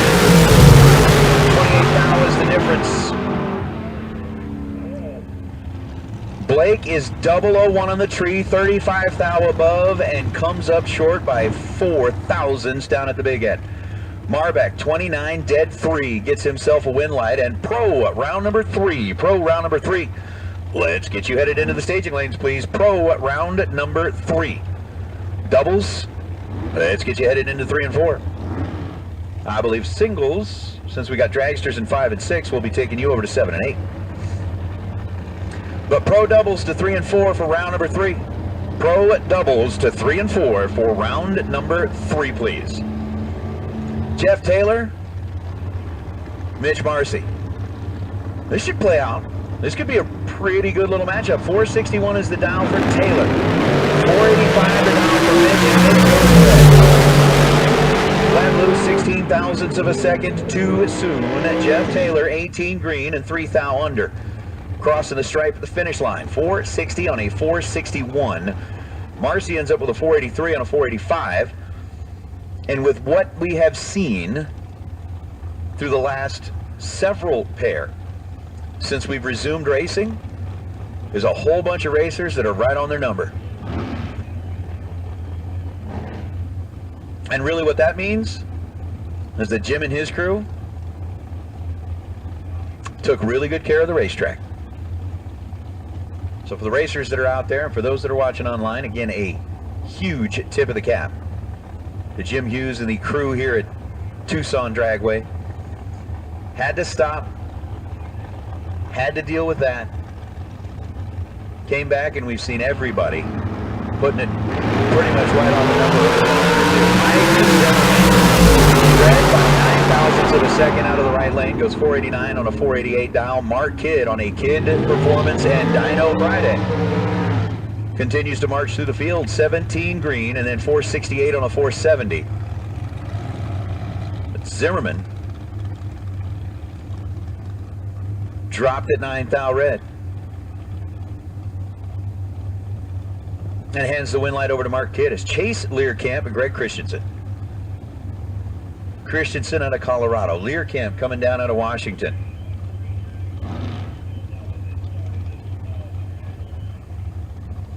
Once again, pro round number 3. Pro round number 3. Let's get you headed into the lanes, please. Pro round number 3. Let's get you headed back into the staging lane. So Christensen on a 461 dial. Learcamp on a 466 dial. Christensen leads with the advantage on this one. 462 on a 461. Margin of the stripe, 5 thou. 008, take 5 to go 1 above and get the win light. Chase Learcamp, 35 green. Chased him through and there was nothing really you could do on it. 18 pack right lane beats the 35 thou reaction time left lane as J.R. Learcamp and Eric Nazarenas. Nazarenas out of Broomfield, Colorado. The hell do they do in Broomfield? I mean, I've heard of cornfields, wheat fields, wheat fields, killing fields, but I've never heard of a Broomfield. Eric's dialed 531. JR's dialed 456. 23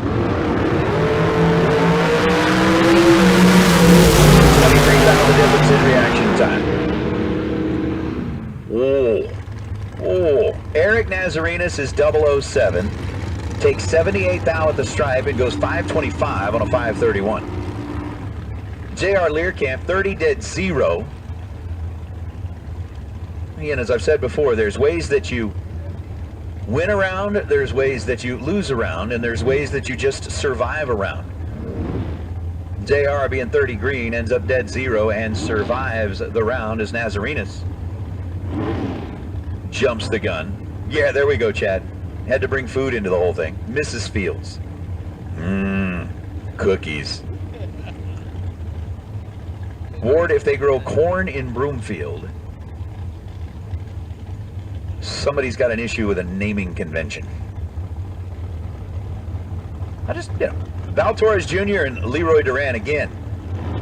Another wicked little matchup here in round number 2. 5 fouls separated. Leroy was down 487. Val was down 467, and give that one to Leroy.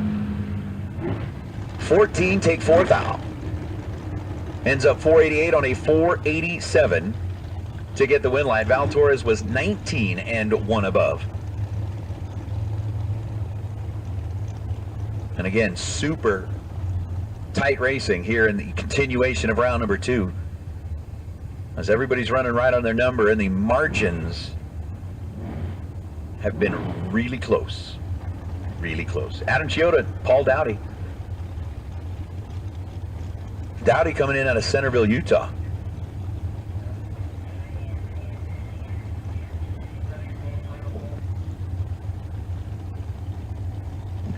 All right, once again, Dragster's final call. Dragster's round number 2. If you are one of our double enters that we're waiting on to come back, we need you now, please. We need you now.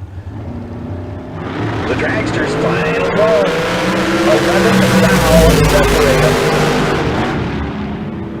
And the win light's going to belong to Dowdy. Trip, zip, take 2 little ones to be 497 on a 495 and get the win light. Adam was 11 green, 18 thou above. And by 0.02 of a second, Paul Dowdy takes the Centerville, Utah car into round number 3 as Carson Campbell and Alonso Sanchez are going to be up next. Sanchez rolls racing out of Sonora, Mexico. Carson Campbell with that 464 number coming in out of Olympia, Washington. So you get like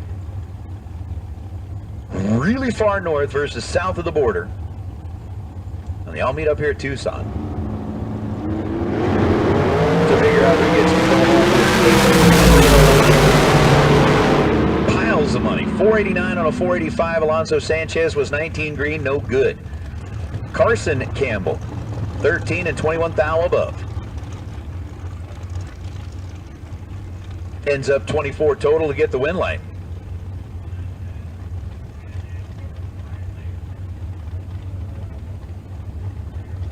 That's going to bring up Jeremy Weaver and Riley Learcamp.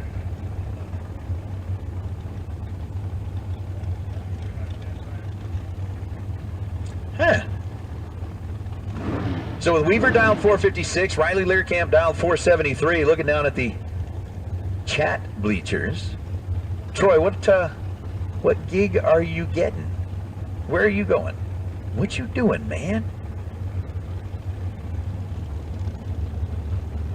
I am interested. I would like to know. Because it's always cool to see when somebody gets kind of a new gig. So with Weaver in, set, ready. Riley in, set, ready. Weaver's in a world of hurt. 453 on a 456. Did all he could to try and chase down Riley. Riley ran it out the back door, 12 green, and take 28 thou at the stripe to be 1 hun under. Gets the win line. So Riley 10 thou under the dial. Moving on to round number 3 as Jeremy ends up 23 thou under the number. Trying to make up for a 0.04 of a second disadvantage at this end of the racetrack is now Chris Whitfield. See, I told you. I heard about cornfields and wheat fields, strawberry fields. Beatles sang about strawberry fields. Strawberry fields forever. There's the Whitfield. Chad Axford dialed 505. He and Neil Presimoni doing a little double duty behind the wheel of Neil's dragster. So Whitfield's going to be the chaser, and Whitfield goes red by 9 thousandths of a second.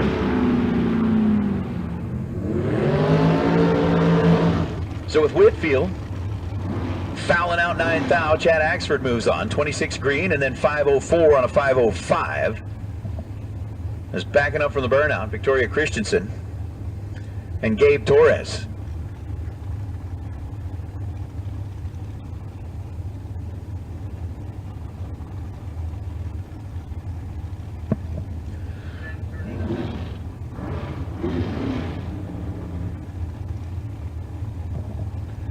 So with Gabe Torres, G-Money dialed in at 480, Victoria dialed in at 467.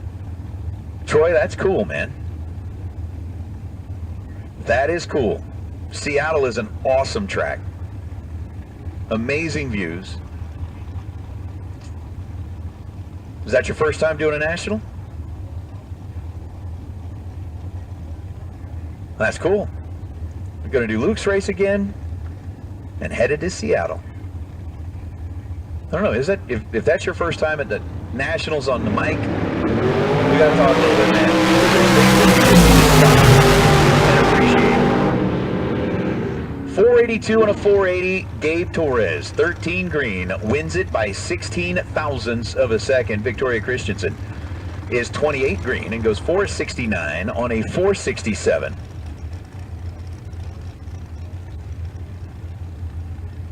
But Troy, I'm stoked for you too, dude.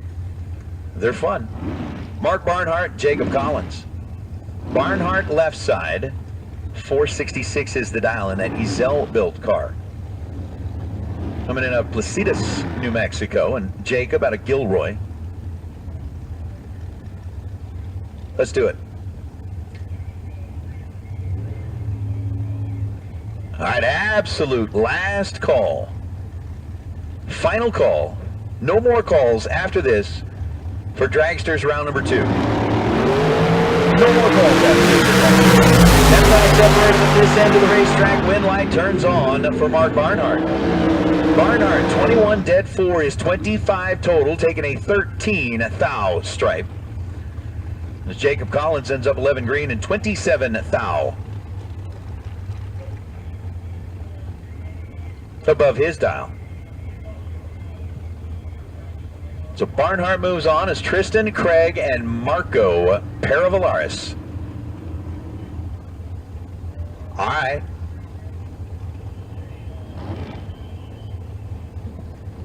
Tristan with a 518 dial.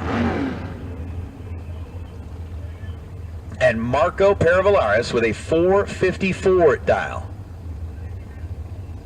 Both drivers very good.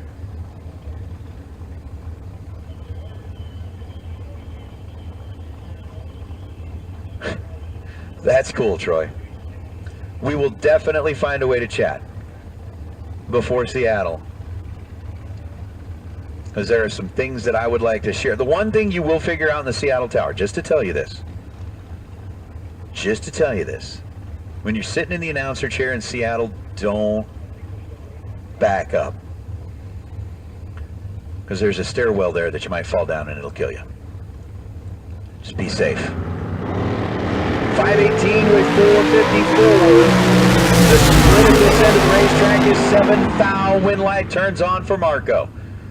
Marco 19 and 19 thou above to get the win light. Tristan Craig was 26 on the tree and ends up 4 hun above the dial. And that costs him. So Marco moves into round number 3.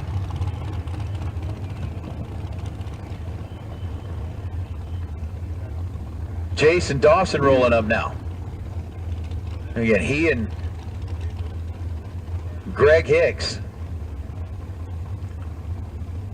splitting the driving duties between Jason's car with a 463 dial now with Jason behind the wheel. And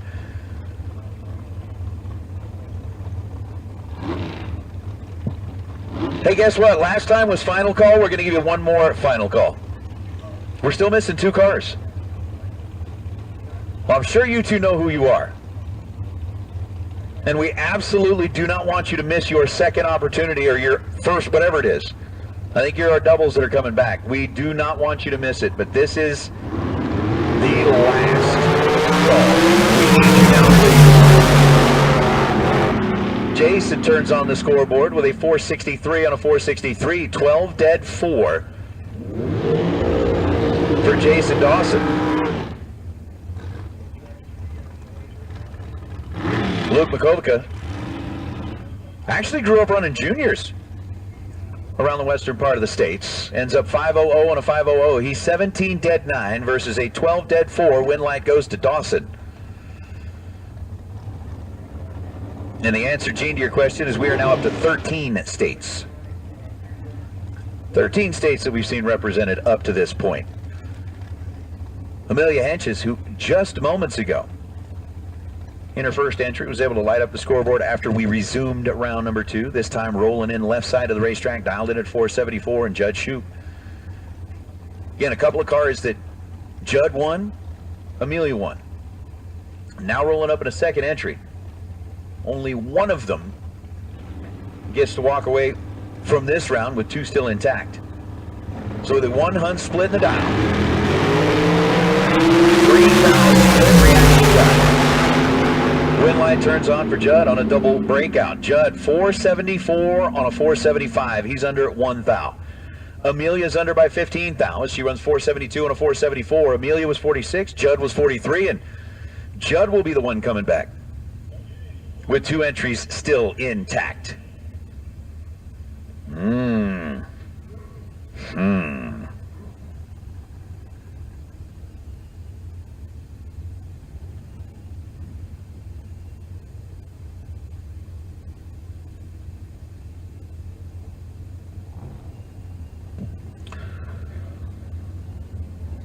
So we should have all of our pro cars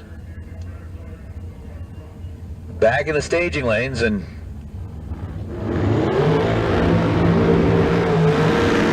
I'll tell you what,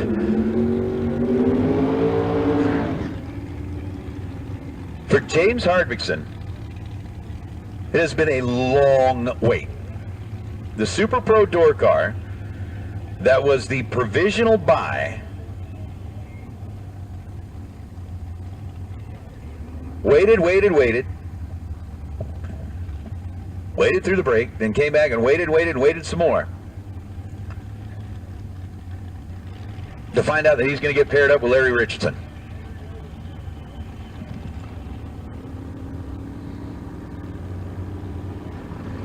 So it's James racing out of the left side. Guess what, James? Well, the wait was worth it. That's what I was trying to say. The wait was worth it. 591 on a 589 was 11 green, gets the win light. Larry didn't set up right.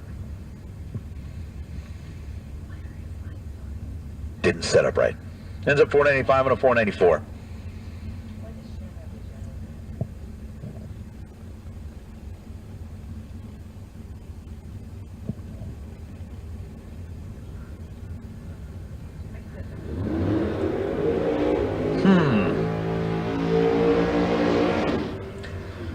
And Gene, that is a tough question. What is my favorite Lucas Oil Drag Racing Series category? I could give like that politically correct answer and be like, well, each one of them offers a unique viewing opportunity with its own specific set of rules that provides for competition of a different style. And then I can say, when it comes down to it, I love the wheel standers. Stock and super stock. I love stock. They're fun. I like them all. But I'm kind of a wheelie guy. C.W. Hofer gets the win light over John Cazzetti. C.W. was dialed 749. John dialed 636. John had a reaction time that started with a 1. C.W. was 022 on the tree and paces him through the finish line by 6.5 hundredths of a second. Win light to Hofer. There's now Brad Burton and Henry Robertson. Robertson in the car they call stickers. Quickers get stickers. And with a 654 dial, taking on one of the best, Brad Burton. rolling up in a Firebird, who says, I'm just from Team USA. Ooh. 4-foul, the split at this end of the racetrack, and Henry lights up the scoreboard. Wow. Henry's 29 green and dead on 5, making his way down the right side. And one of our winners from last year, continuing to charge deeper into the rounds, Brad Burton was 25 green, and in kind of a weird, wacky way, ends up kind of 4-hunt off the dial. It's like uncharacteristic to see that happen, but Henry takes advantage of it, picks up the win line as Mike Stewart and Scott Taylor.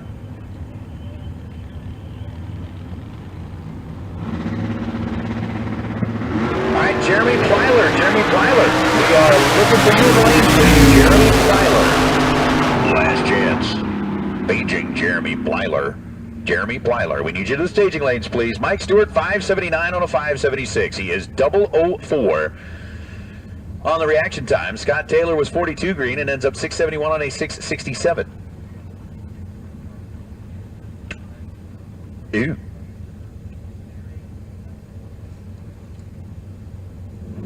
So with Mike Stewart picking up the win in that pair, we'll bring out Robert Hall and Eric Daniels. Daniels dialed 658. Robert dialed 678. In the 66 Chevelle out of Colorado. Is working through. Pro round number 3. So again, last call, Jeremy Plyler. Need you into the staging lanes, please. It is your last chance. There is no more. Robert's in and set. Eric joins him on the starting line, and we are separated by 2 thousandths of a second. 680 on a 678 turns the win light on for Hall's Chevelle. He was 18 to Eric's 16. Eric on that 658 dial ends up running a 662 at 100 miles an hour and comes up 26 thou short of turning on the win light.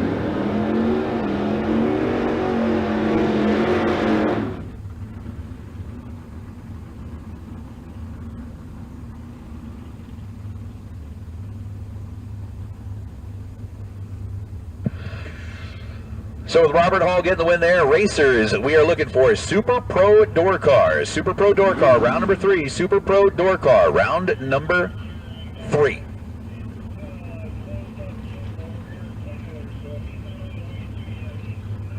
Let's go ahead and get you headed this direction, please.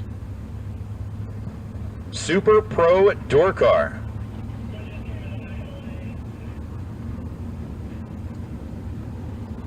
Come on down. Hey racers, we got a parts call. We got a racer in need. There's Darren Taylor red at 49 thou. Passerby red by 9 thou. Win line goes to Passerby. On a true start situation. Passerby was leaving first with a 687, goes 009 red. Darren Taylor leaving second on a 609 dial, and to make it even worse, he's 49 green and then goes dead 1. Ugh. All right, so back to the racer in need. We need a set of Mark Williams brake pads. You got Mark Williams pads? I know somebody that needs them. It's Victoria Christensen. So we have a racer in need brake pads for Mark Williams brakes. If you have got some pads that can help out,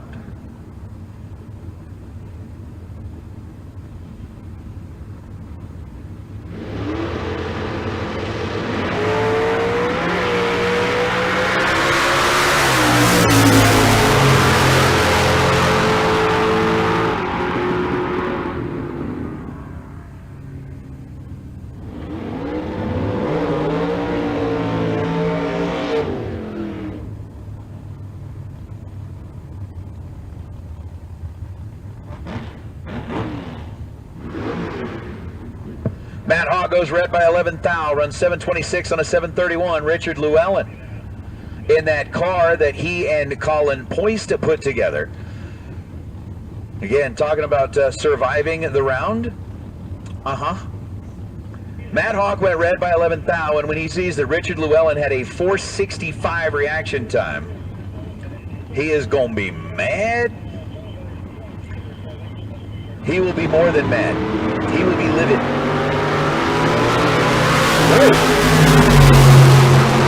What is going on? Everybody is late or really early. Tana Taylor, 661 on a 658 dial, and unfortunately missed it. Carlos Ortiz, 84 green, 619 on a 617, and yes, we've actually got a couple of racers from Wisconsin. The Miltons are here racing out of Wisconsin.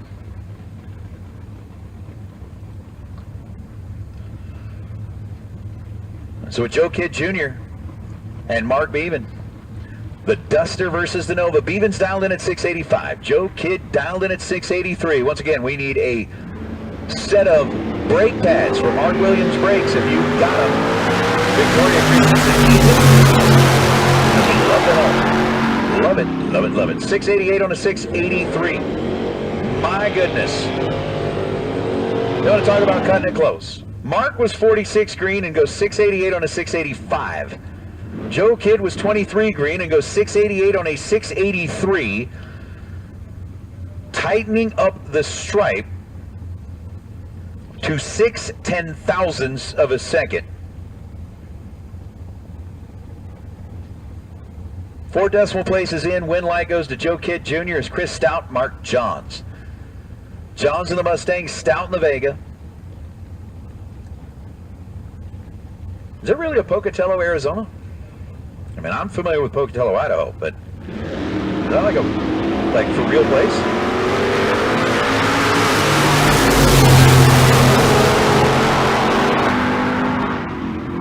Not sure. Chris Stout, 64 green. Marcus, 38 green. Johns, dead on 5 to get the win. Chris was 64 and then take 23 out thou at the stripe to run 708 on a 713 dial as John Sure in the Pinto. Going to be coming up to take on Brandon Umberger. So the Pinto versus the Chevette. Ford's premium horsepower ride versus Chevy's premium horsepower ride. John Sure goes red by 4,000ths of a second. Umberger 44 green and 591 on a 590. Right? Like, I mean, back when I was in high school, if you went out to the racetrack and said, yeah, I'm going to watch a Pinto race a Chevette. I was like, but John turns it red 4 thou, runs 856 at 78 miles an hour. Brandon takes the Jelly Bean into the next round as Brett Spence. Out of Oregon in the 67 Nova right side takes on Jeff Taylor in the Dakota out of Oregon.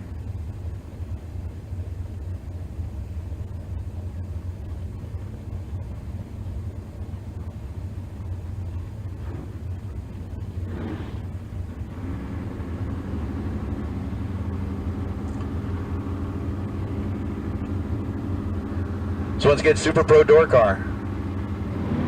If you're not there, we need you there now, please.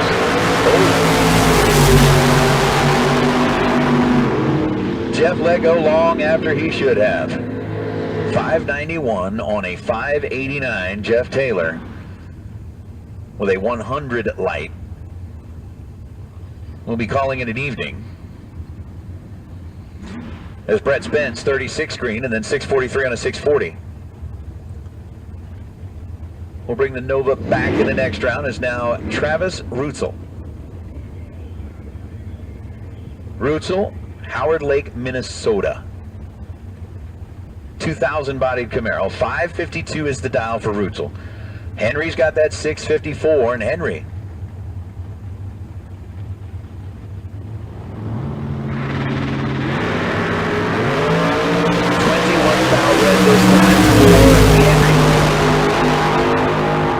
and then dead on 1. Oh.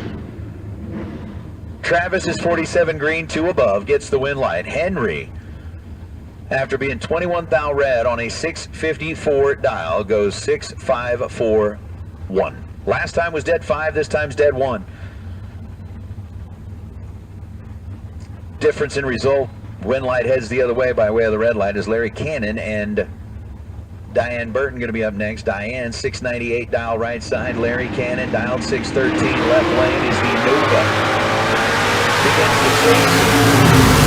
There's a real difference in a reaction time that starts with a 00 and one that starts with a 0 that's got a belt on it. 081 on the tree for Larry Cannon, runs 612 on a 613. Diane was 003 and picks up a nice win light.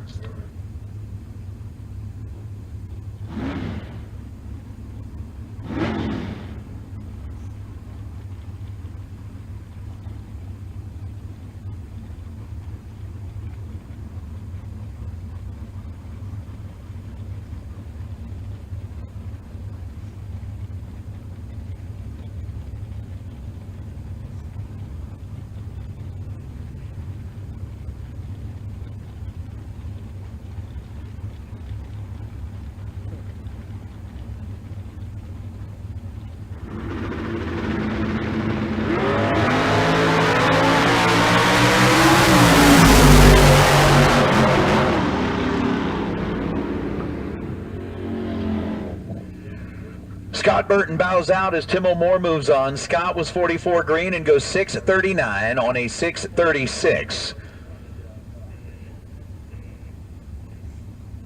Down that left side of the racetrack, Tim O, 17 green and 3 above. Turns on the scoreboard as John Cazzetti is trying to avoid, like round number 3 being very devastating, the wheelie wagon. Going up against Stephen Mang's 67 body Mustang, 698 for Mang. Oh, John.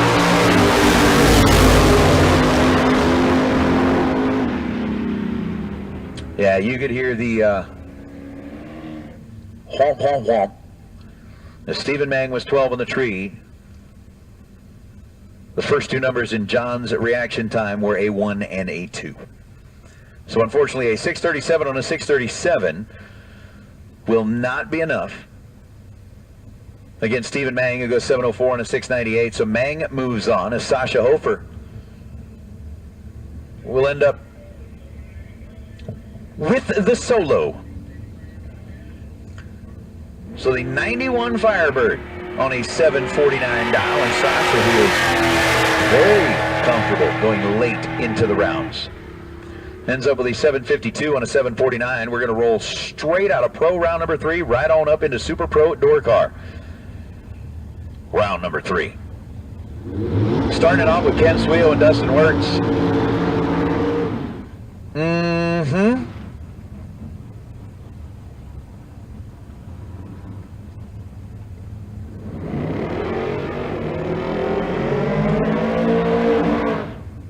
Ken's dialed 591. Dustin's dialed 523.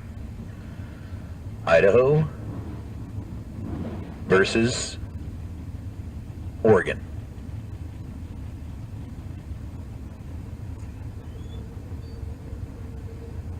So last year's 20K shootout winner. We got more brake pads up here? So Victoria Christensen is looking for those. And I'm looking to get confirmation whether she has found them or not.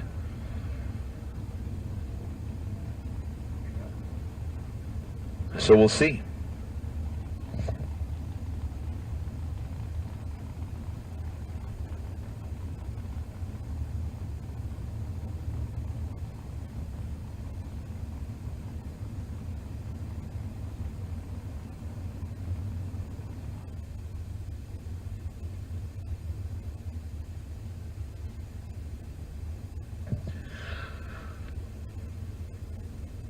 So as they take a quick little look in front of Dustin's car after the burnout, he ended up backing up in the Corvette. They saw a little something out there, and apparently they do not believe that it's something out of Dustin's car because they're going to go ahead and Get them staged up with a Sweal with a 591, Dustin with a 523.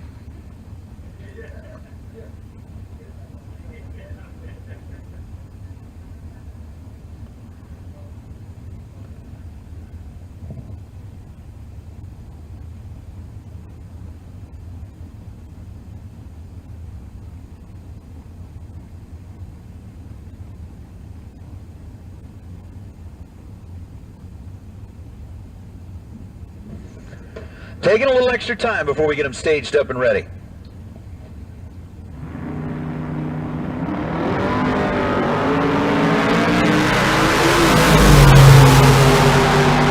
$19,000 was the difference in reaction time. Give the win light to Wirtz. 11 green, 18,000 above. Wirtz gets their second for the win. Ken Sweal was 30 green, take 3 thou at the stripe and breaks out by 4 thousandths of a second. We'll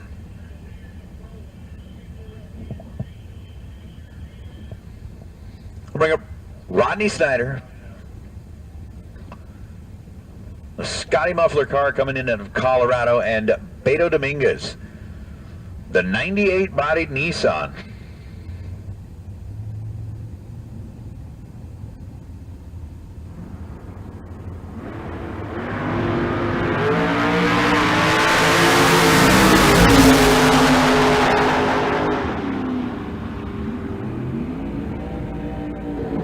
Beto goes red, and the win light belongs to Rodney. 27 green and 510 on a 511.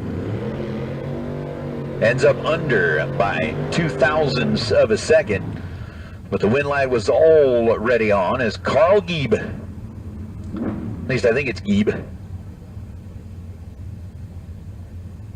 and D-Mac.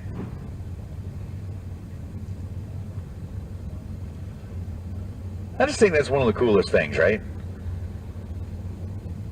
And you get kind of that family activity, that father-son. Or like in the Burton's case, like Mom, Dad, Brad. Everybody gets to come hang out at the racetrack and race together, and with Dan and Kevin.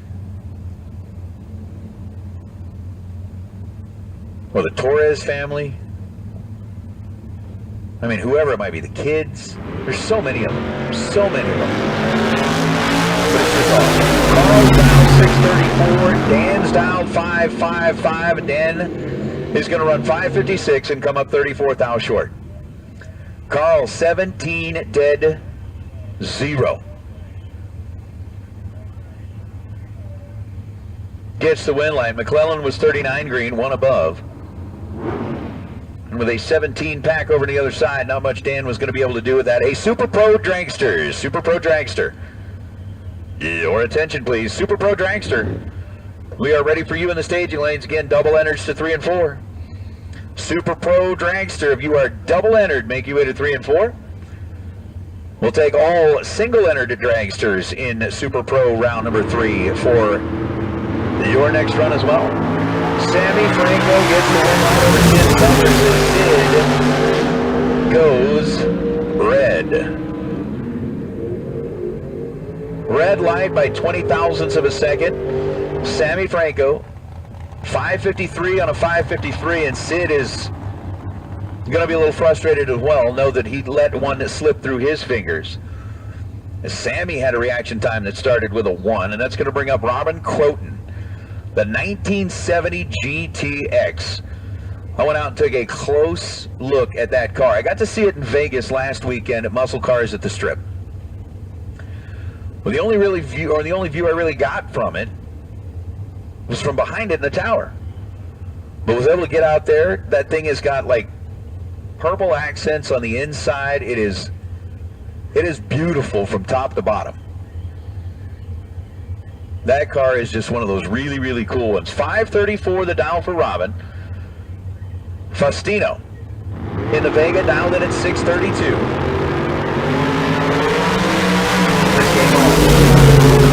Robin gets the jump at this end of the racetrack, and a 539 is not gonna be enough.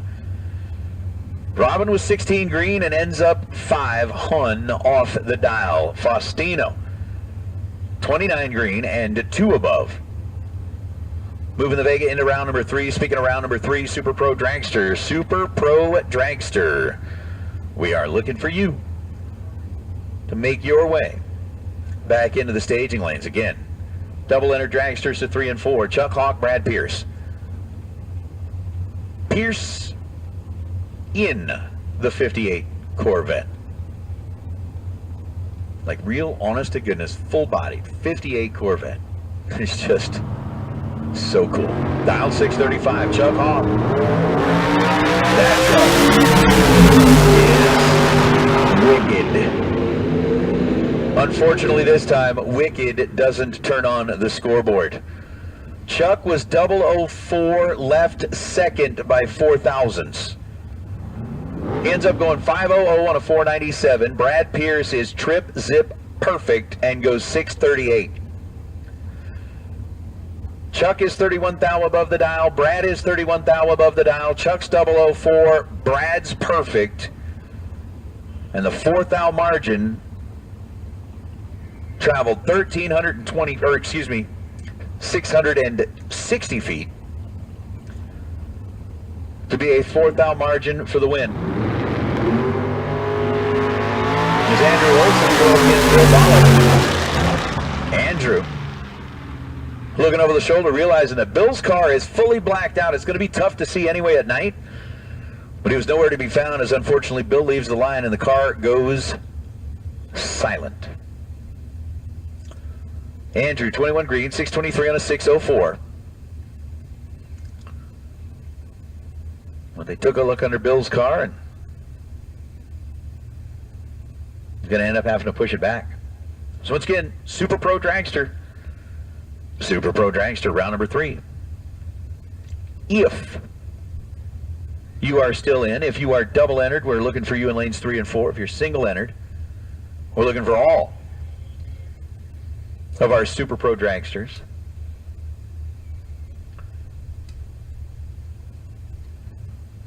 To make your way back into the lanes, please.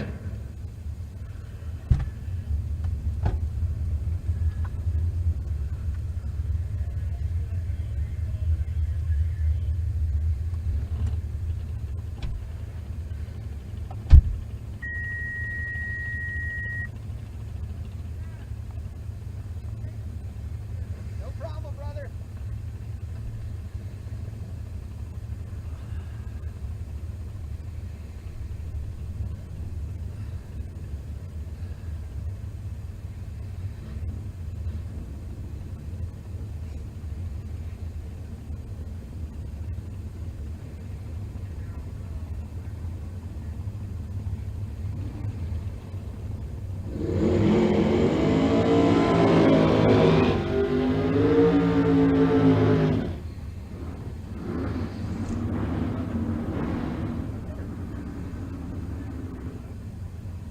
So unfortunately for Bill,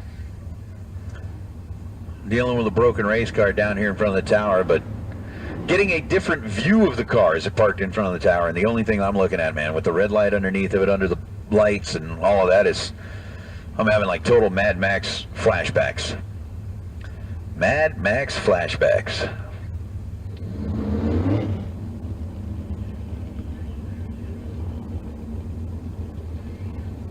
And not only am I having Mad Max flashbacks, the song Riders on the Storm, for some reason, is playing in the background of my head. So a 623 dial for Paul Lorton rolling up in the Vega, and John DeCarlo with a 644 dial. DeCarlo is, yep, 644 and a 644. He is dead on 3. Paul Lorton, 626 on a 623. He is 37 thou above the dial, but was 16 green. DeCarlo had given up 7/100ths of a second at this end of the racetrack with the 086 light. So win light to Lorton. John McDaniel and Dave Engler. McDaniel in the Lumina. 590 is the dial, left side of the racetrack. Engler out of Zimmerman, Minnesota. Again, another Minnesotan. You know, we'll have to try that, SS. We are in Super Pro door car. So Super Pro door car. As McDaniel is waiting on Engler to make a move. Engler's waiting on McDaniel to make a move.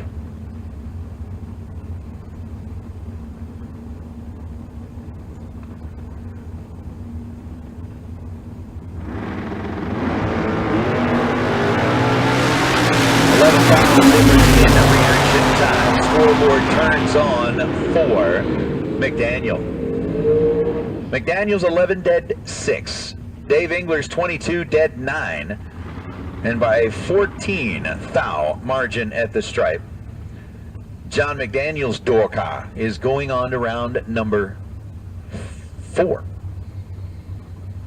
in Super Pros. We are in round number 3. Again, we should have all Super Pro dragsters. If you are still in competition, you should be in the staging lanes, please. Super Pro dragsters, you should be in the staging lanes. There's Ryan Wilson and Don Toya. 600 is the split. 532 is the down for Don. 538 is the number for Wilson in the Camaro, and Wilson's going to be the first one to find the pre-stage bulb.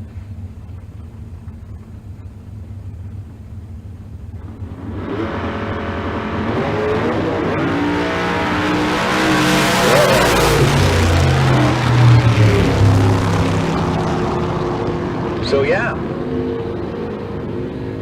we get into that point where there's just like weird, wacky stuff. Weird, wacky stuff. Don Toya had a 162 reaction time on a 532 dial, runs 583 at 95 miles an hour, taking a 2.5/10 stripe, and advances. Ryan Wilson was 47 green. The car sputtered. Pretty much quit. He goes 858 on a 538 dial. So Don has his round that he survives as Nick Ingles and Bill Kittle come up.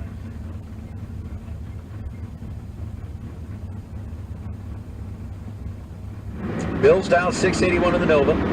Nick's down 630.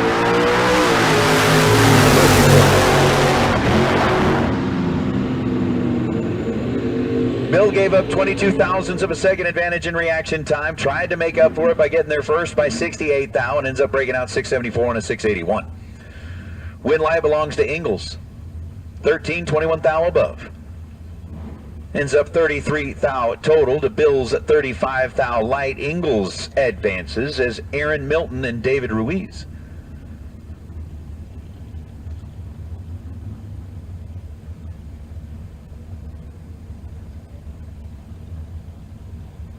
So Milton has got the pre-stage bulb lit out of Somerset, Wisconsin in the 65 Firebird, and they're actually backing Ruiz's car up a little bit. Taking a look under it with a quick mop and said, okay, you should be clean and clear. Milton decided, I'm going to get out of the way here for a minute. He backs it up real quick.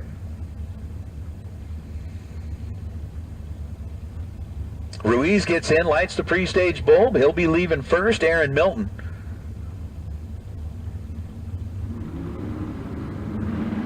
going to try to shut down yet another one of the racers here. David Ruiz, 007 red. You heard it kind of chirp and quit. 591 on a 589 dial for Milton. He is 17 green.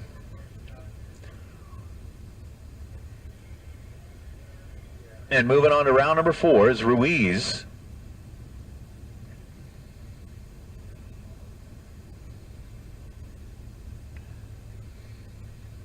He's going to get backed off of the starting line.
I'm telling you what, I'm watching the way they're handling the mops out there in the starting line, the way they're mopping like crazy. I think the Swedish national curling team is going to be coming out doing some recruiting.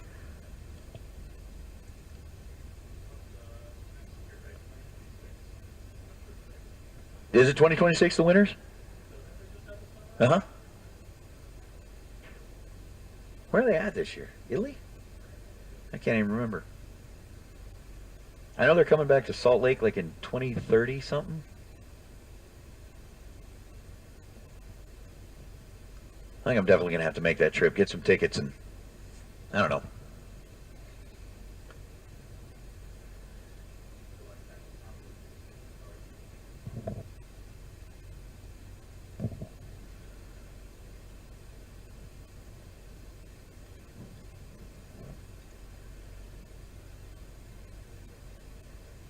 But now the tough thing is, if you think about it, if you're trying to get like tickets to the Winter Olympics, which event do you want to go see? Speed skating. I want to go short track speed skating. Yeah. Curling, you could watch the whole thing. And I actually found myself like 2 Winter Olympics ago sitting around really bored at 3:30 in the morning because I couldn't sleep, not understanding what curling was, looked up the rules online, and by the time I was done, I found myself yelling at the TV. You got to get into it. You got to get into it. Once you understood the rules, I was like, I read the rules 5 minutes ago and thought I was an expert.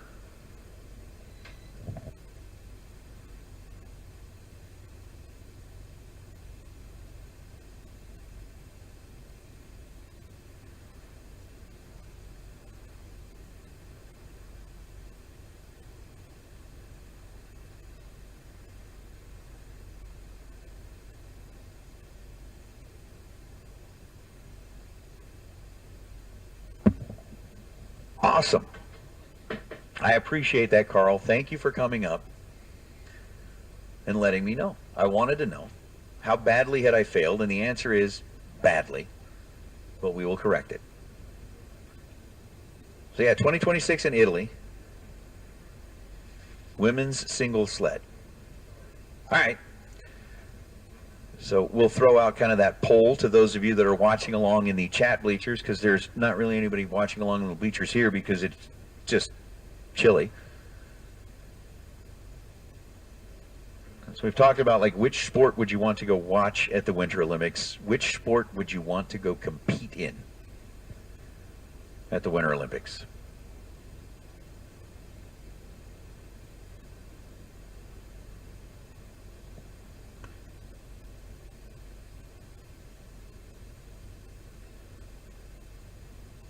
Mine would be skeleton. I would like to do skeleton. Yes, to give a little answer. Malibu left the starting line, stopped, left a little fluid. We're doing a little cleanup.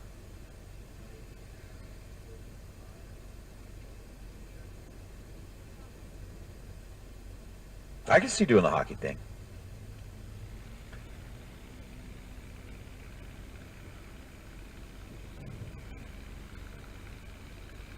Except for hockey requires the ability to ice skate. If you were to do something like skeleton or luge, that's just, it takes a lot of skill. I'm not definitely saying anything about that, but that's more put the fat kid on the sled and let gravity do its thing.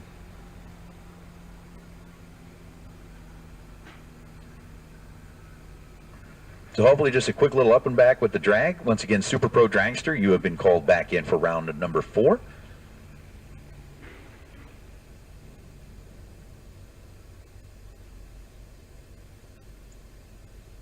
It seems like it would be, right, Randy? Seems like skeleton would be, I don't know. What are they doing, like 75, 80 miles an hour down the ice with their chin about like 6 inches, or actually 3 inches off the ice? That sounds fun.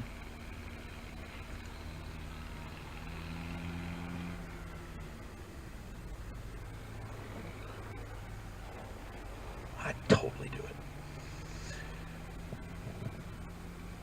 So we got Gabriel Hernandez and Keith Downing waiting patiently.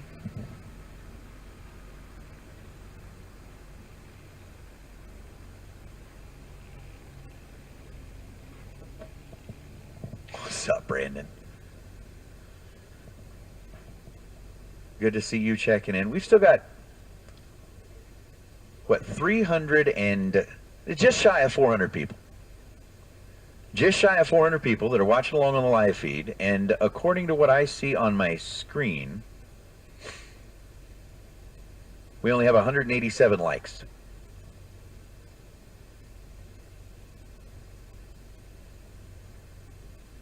That math doesn't add up in my head. So if you are watching along with us and have not yet hit the like button, let's go ahead and get that button clicked. See, we just jumped up 10.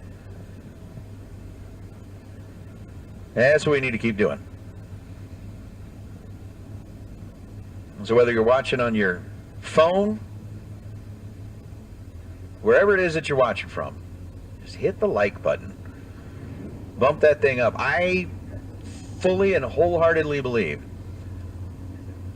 that we can get that thing at least to 275 by the time we finish round number 3. We should be at 275 by the time we hit round number 3. I don't think that's a stretch. I don't think that's like going to hurt anything because it costs nothing. Yes, the math is not mathing. And I am not a math guy. Just not a math guy.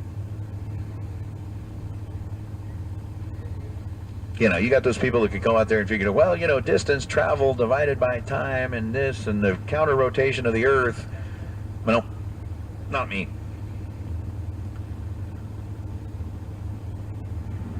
Don't know how to like through the cable box. Ask Google. Gabe Hernandez, Keith Downing, they waited. And waited patiently. Keith Downing is happy he waited. 002. And then goes 7:30 on a 7:31. Gets there second, breaks out by 4 thou. Gabe Hernandez runs it through and ends up breaking it out by 32 thou. As he goes 5:93 on a 5:97. Downing gets the win light in the Bust and Loose Dodge.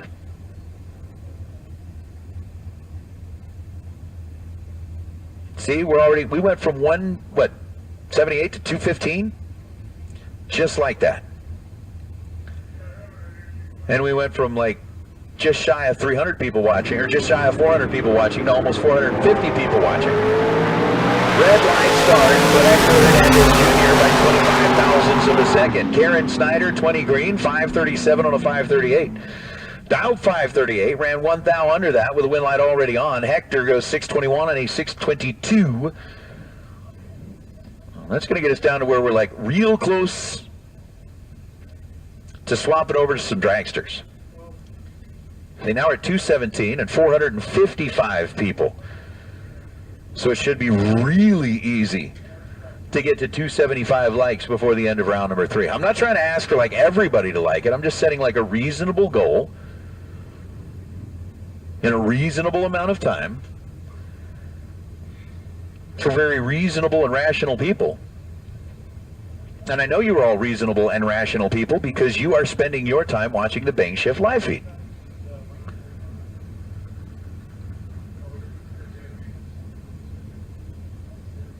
Boom, 221. You can do it. I know you can do it. Andres Hull and Ruben Quintero Jr.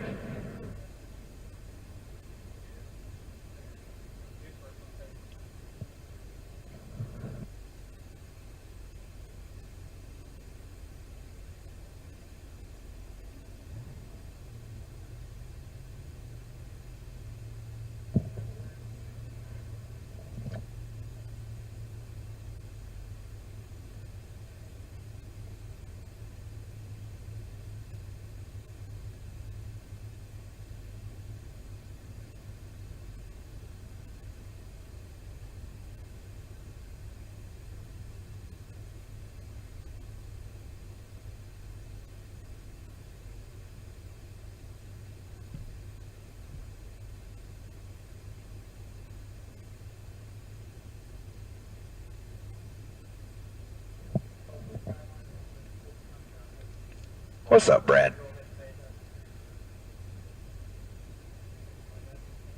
And we got a really good group of people watching.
Well, unfortunately, the reverse evaporation is happening again. What at one point had evaporated into the sky and formed clouds has now found its way over the racetrack and is reversing that process. So we're going to have to go on hold here one more time. We were getting so close. So close to getting down to the end of our door cars.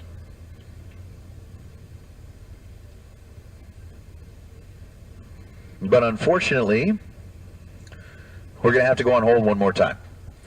So we are going to go on hold. And as soon as we know what next steps are, hopefully this passes by quickly. And we're able to get things rolling again. I mean, you look at what Jim and his team were able to do after the last pause, came out and ran pretty much everybody dead on their dial. I've got that faith that I think we can do it. Randy's bobsledder. Yeah.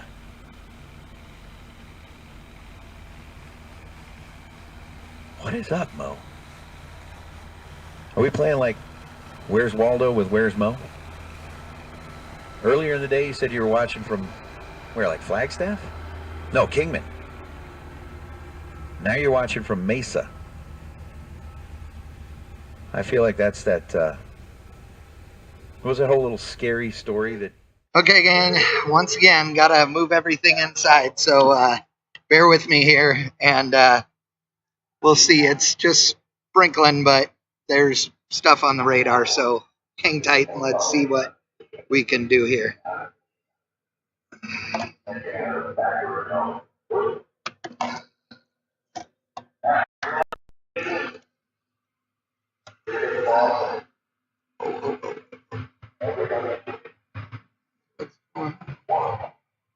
All right, hold on 1 second.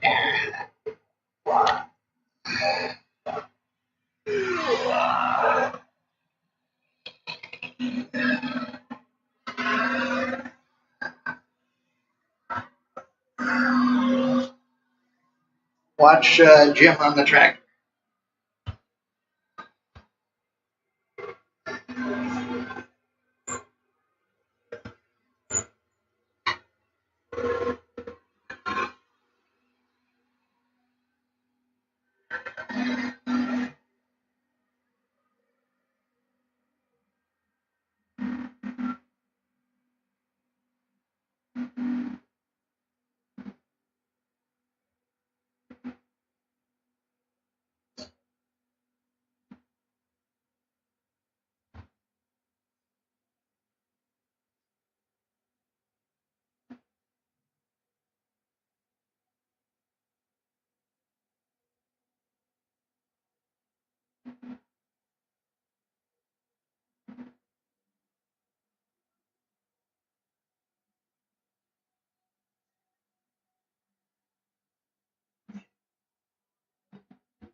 All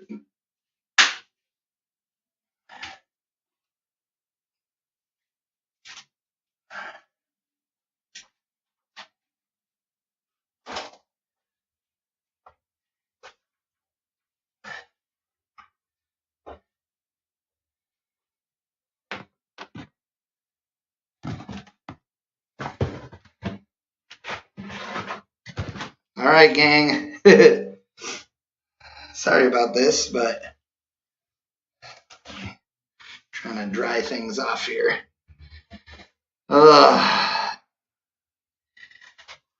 It's actually raining a little bit less than it rained the last time.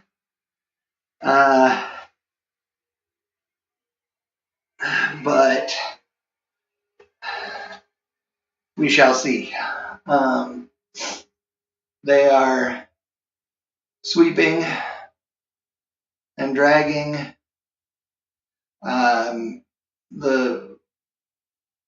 It's coming from a different direction this time. Instead of coming from the west, it's coming more from the north, I guess that would be. So let's see here. Let's look at the radar. Well, we're on the edge of it. So it depends on which direction it's going.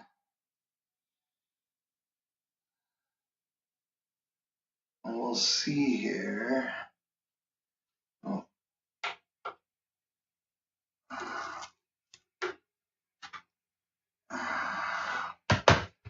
I'm trying to run power to the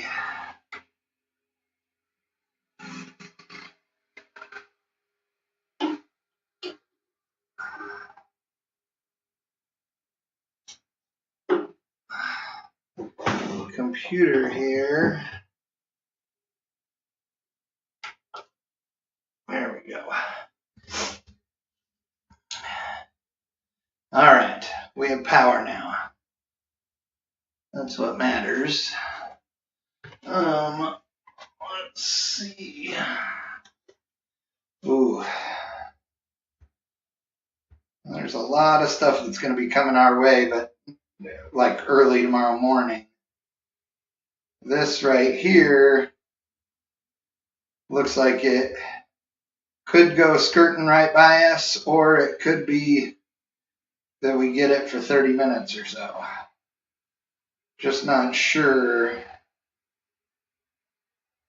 Yeah, can't really tell. Victorino, what's up?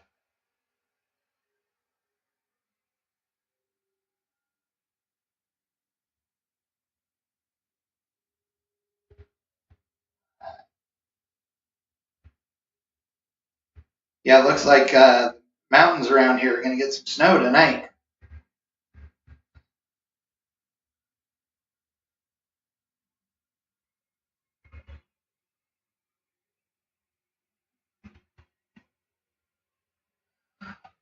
Yeah, we're barely on the edge of this thing.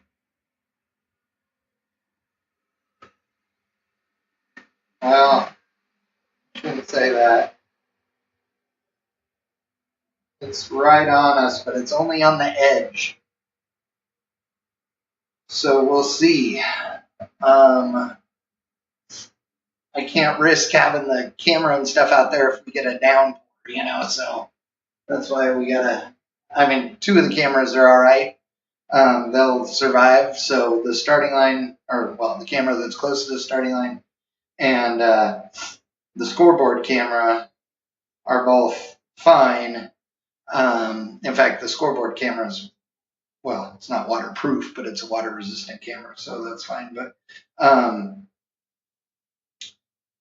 yeah, it looks like this could be done in as quick as 15 minutes.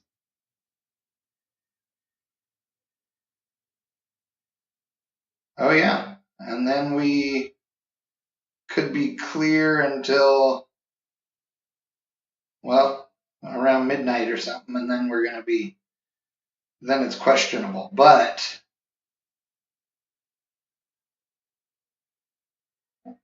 right now, yeah, it looks like 15 or 20 minutes. Maybe less than that. We'll see. It's hard to tell with the radar, but it's changing every couple of minutes here too. But yeah, 9:15 it looks like. So we'll see. So hang tight and we'll see what we can do and roll from there.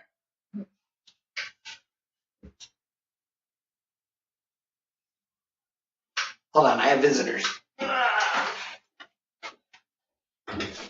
Hey bud. How are you? I'm good. How are you? Good. No, they're the daytime running lights. They won't turn off. Are they bugging you? Yeah, we were staging it. Can you see them? Okay. Yeah, Okay. we're turning it around. Yeah, maybe I could do that. Actually, yeah, let me do that because it's the reason I've got it rolling is because you get the track audio from that.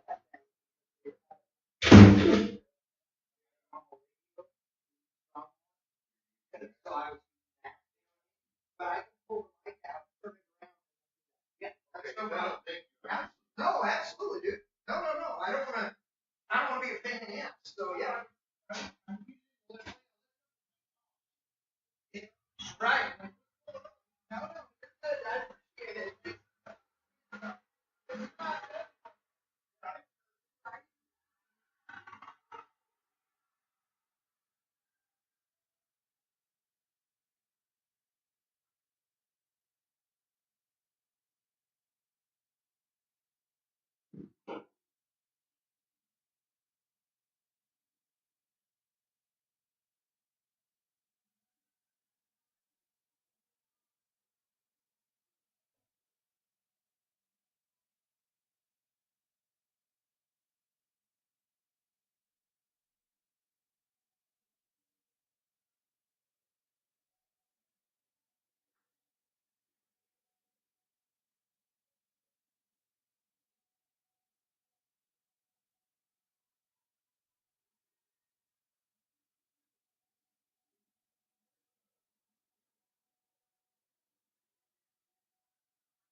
Okay.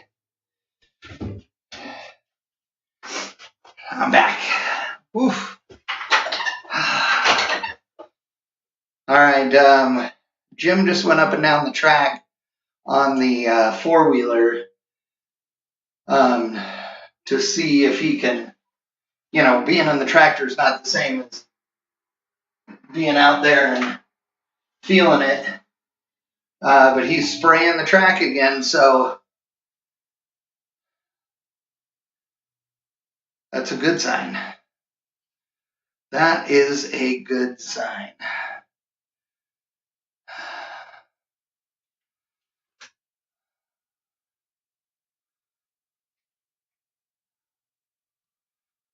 Sorry, I'm looking at something here. All right. Well, we'll see if this lasts for a couple of minutes, and then we'll get set up again.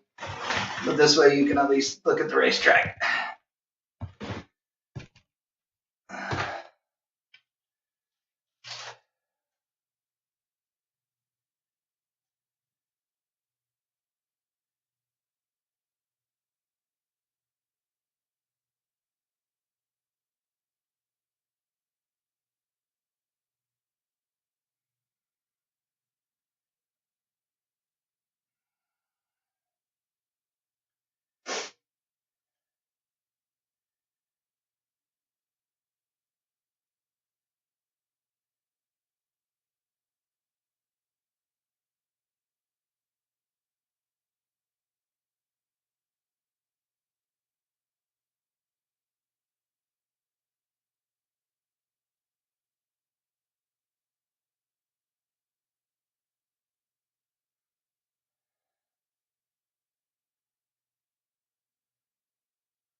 All right, gang.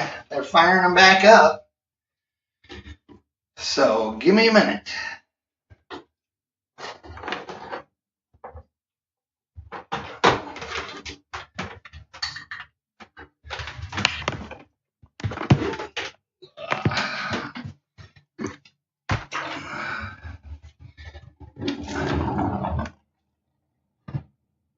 No, maybe not.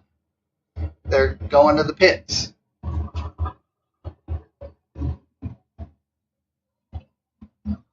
Oh.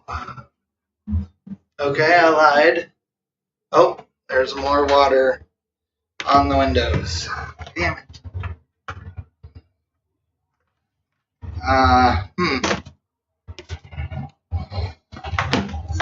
Well, let's see here.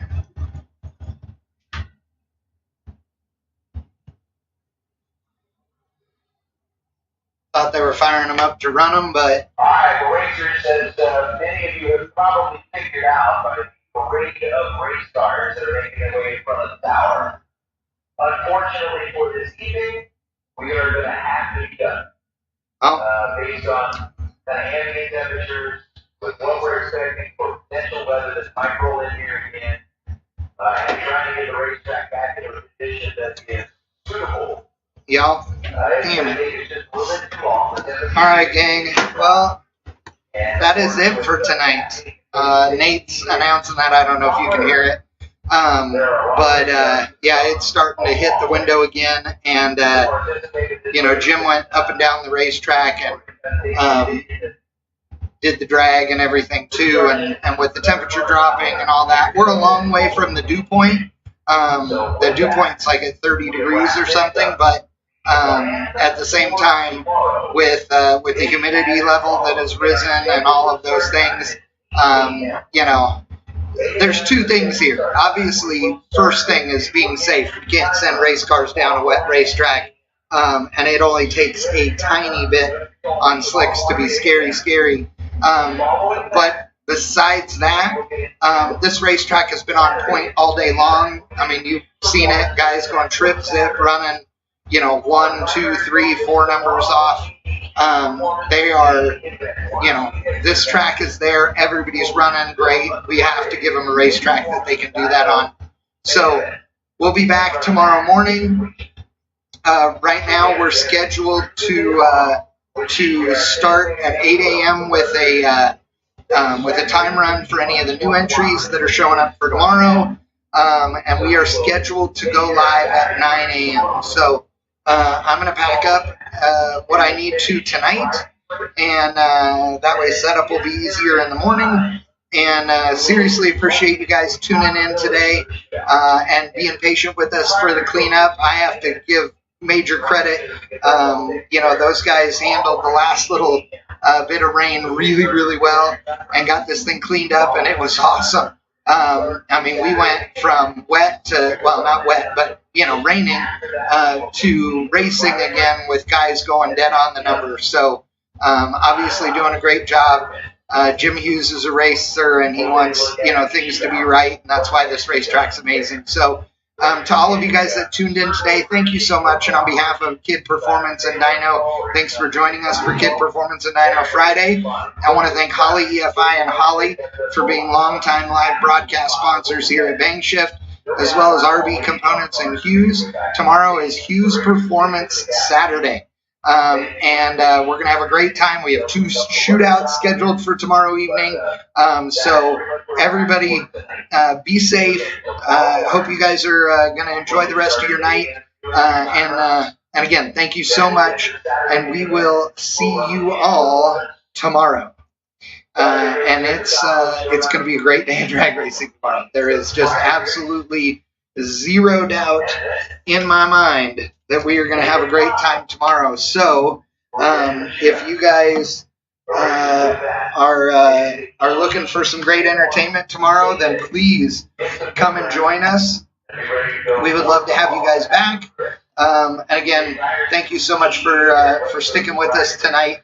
You guys are the best. There's nobody better as far as live streaming fans than you guys. So really do appreciate it. And we'll see you guys tomorrow. Later.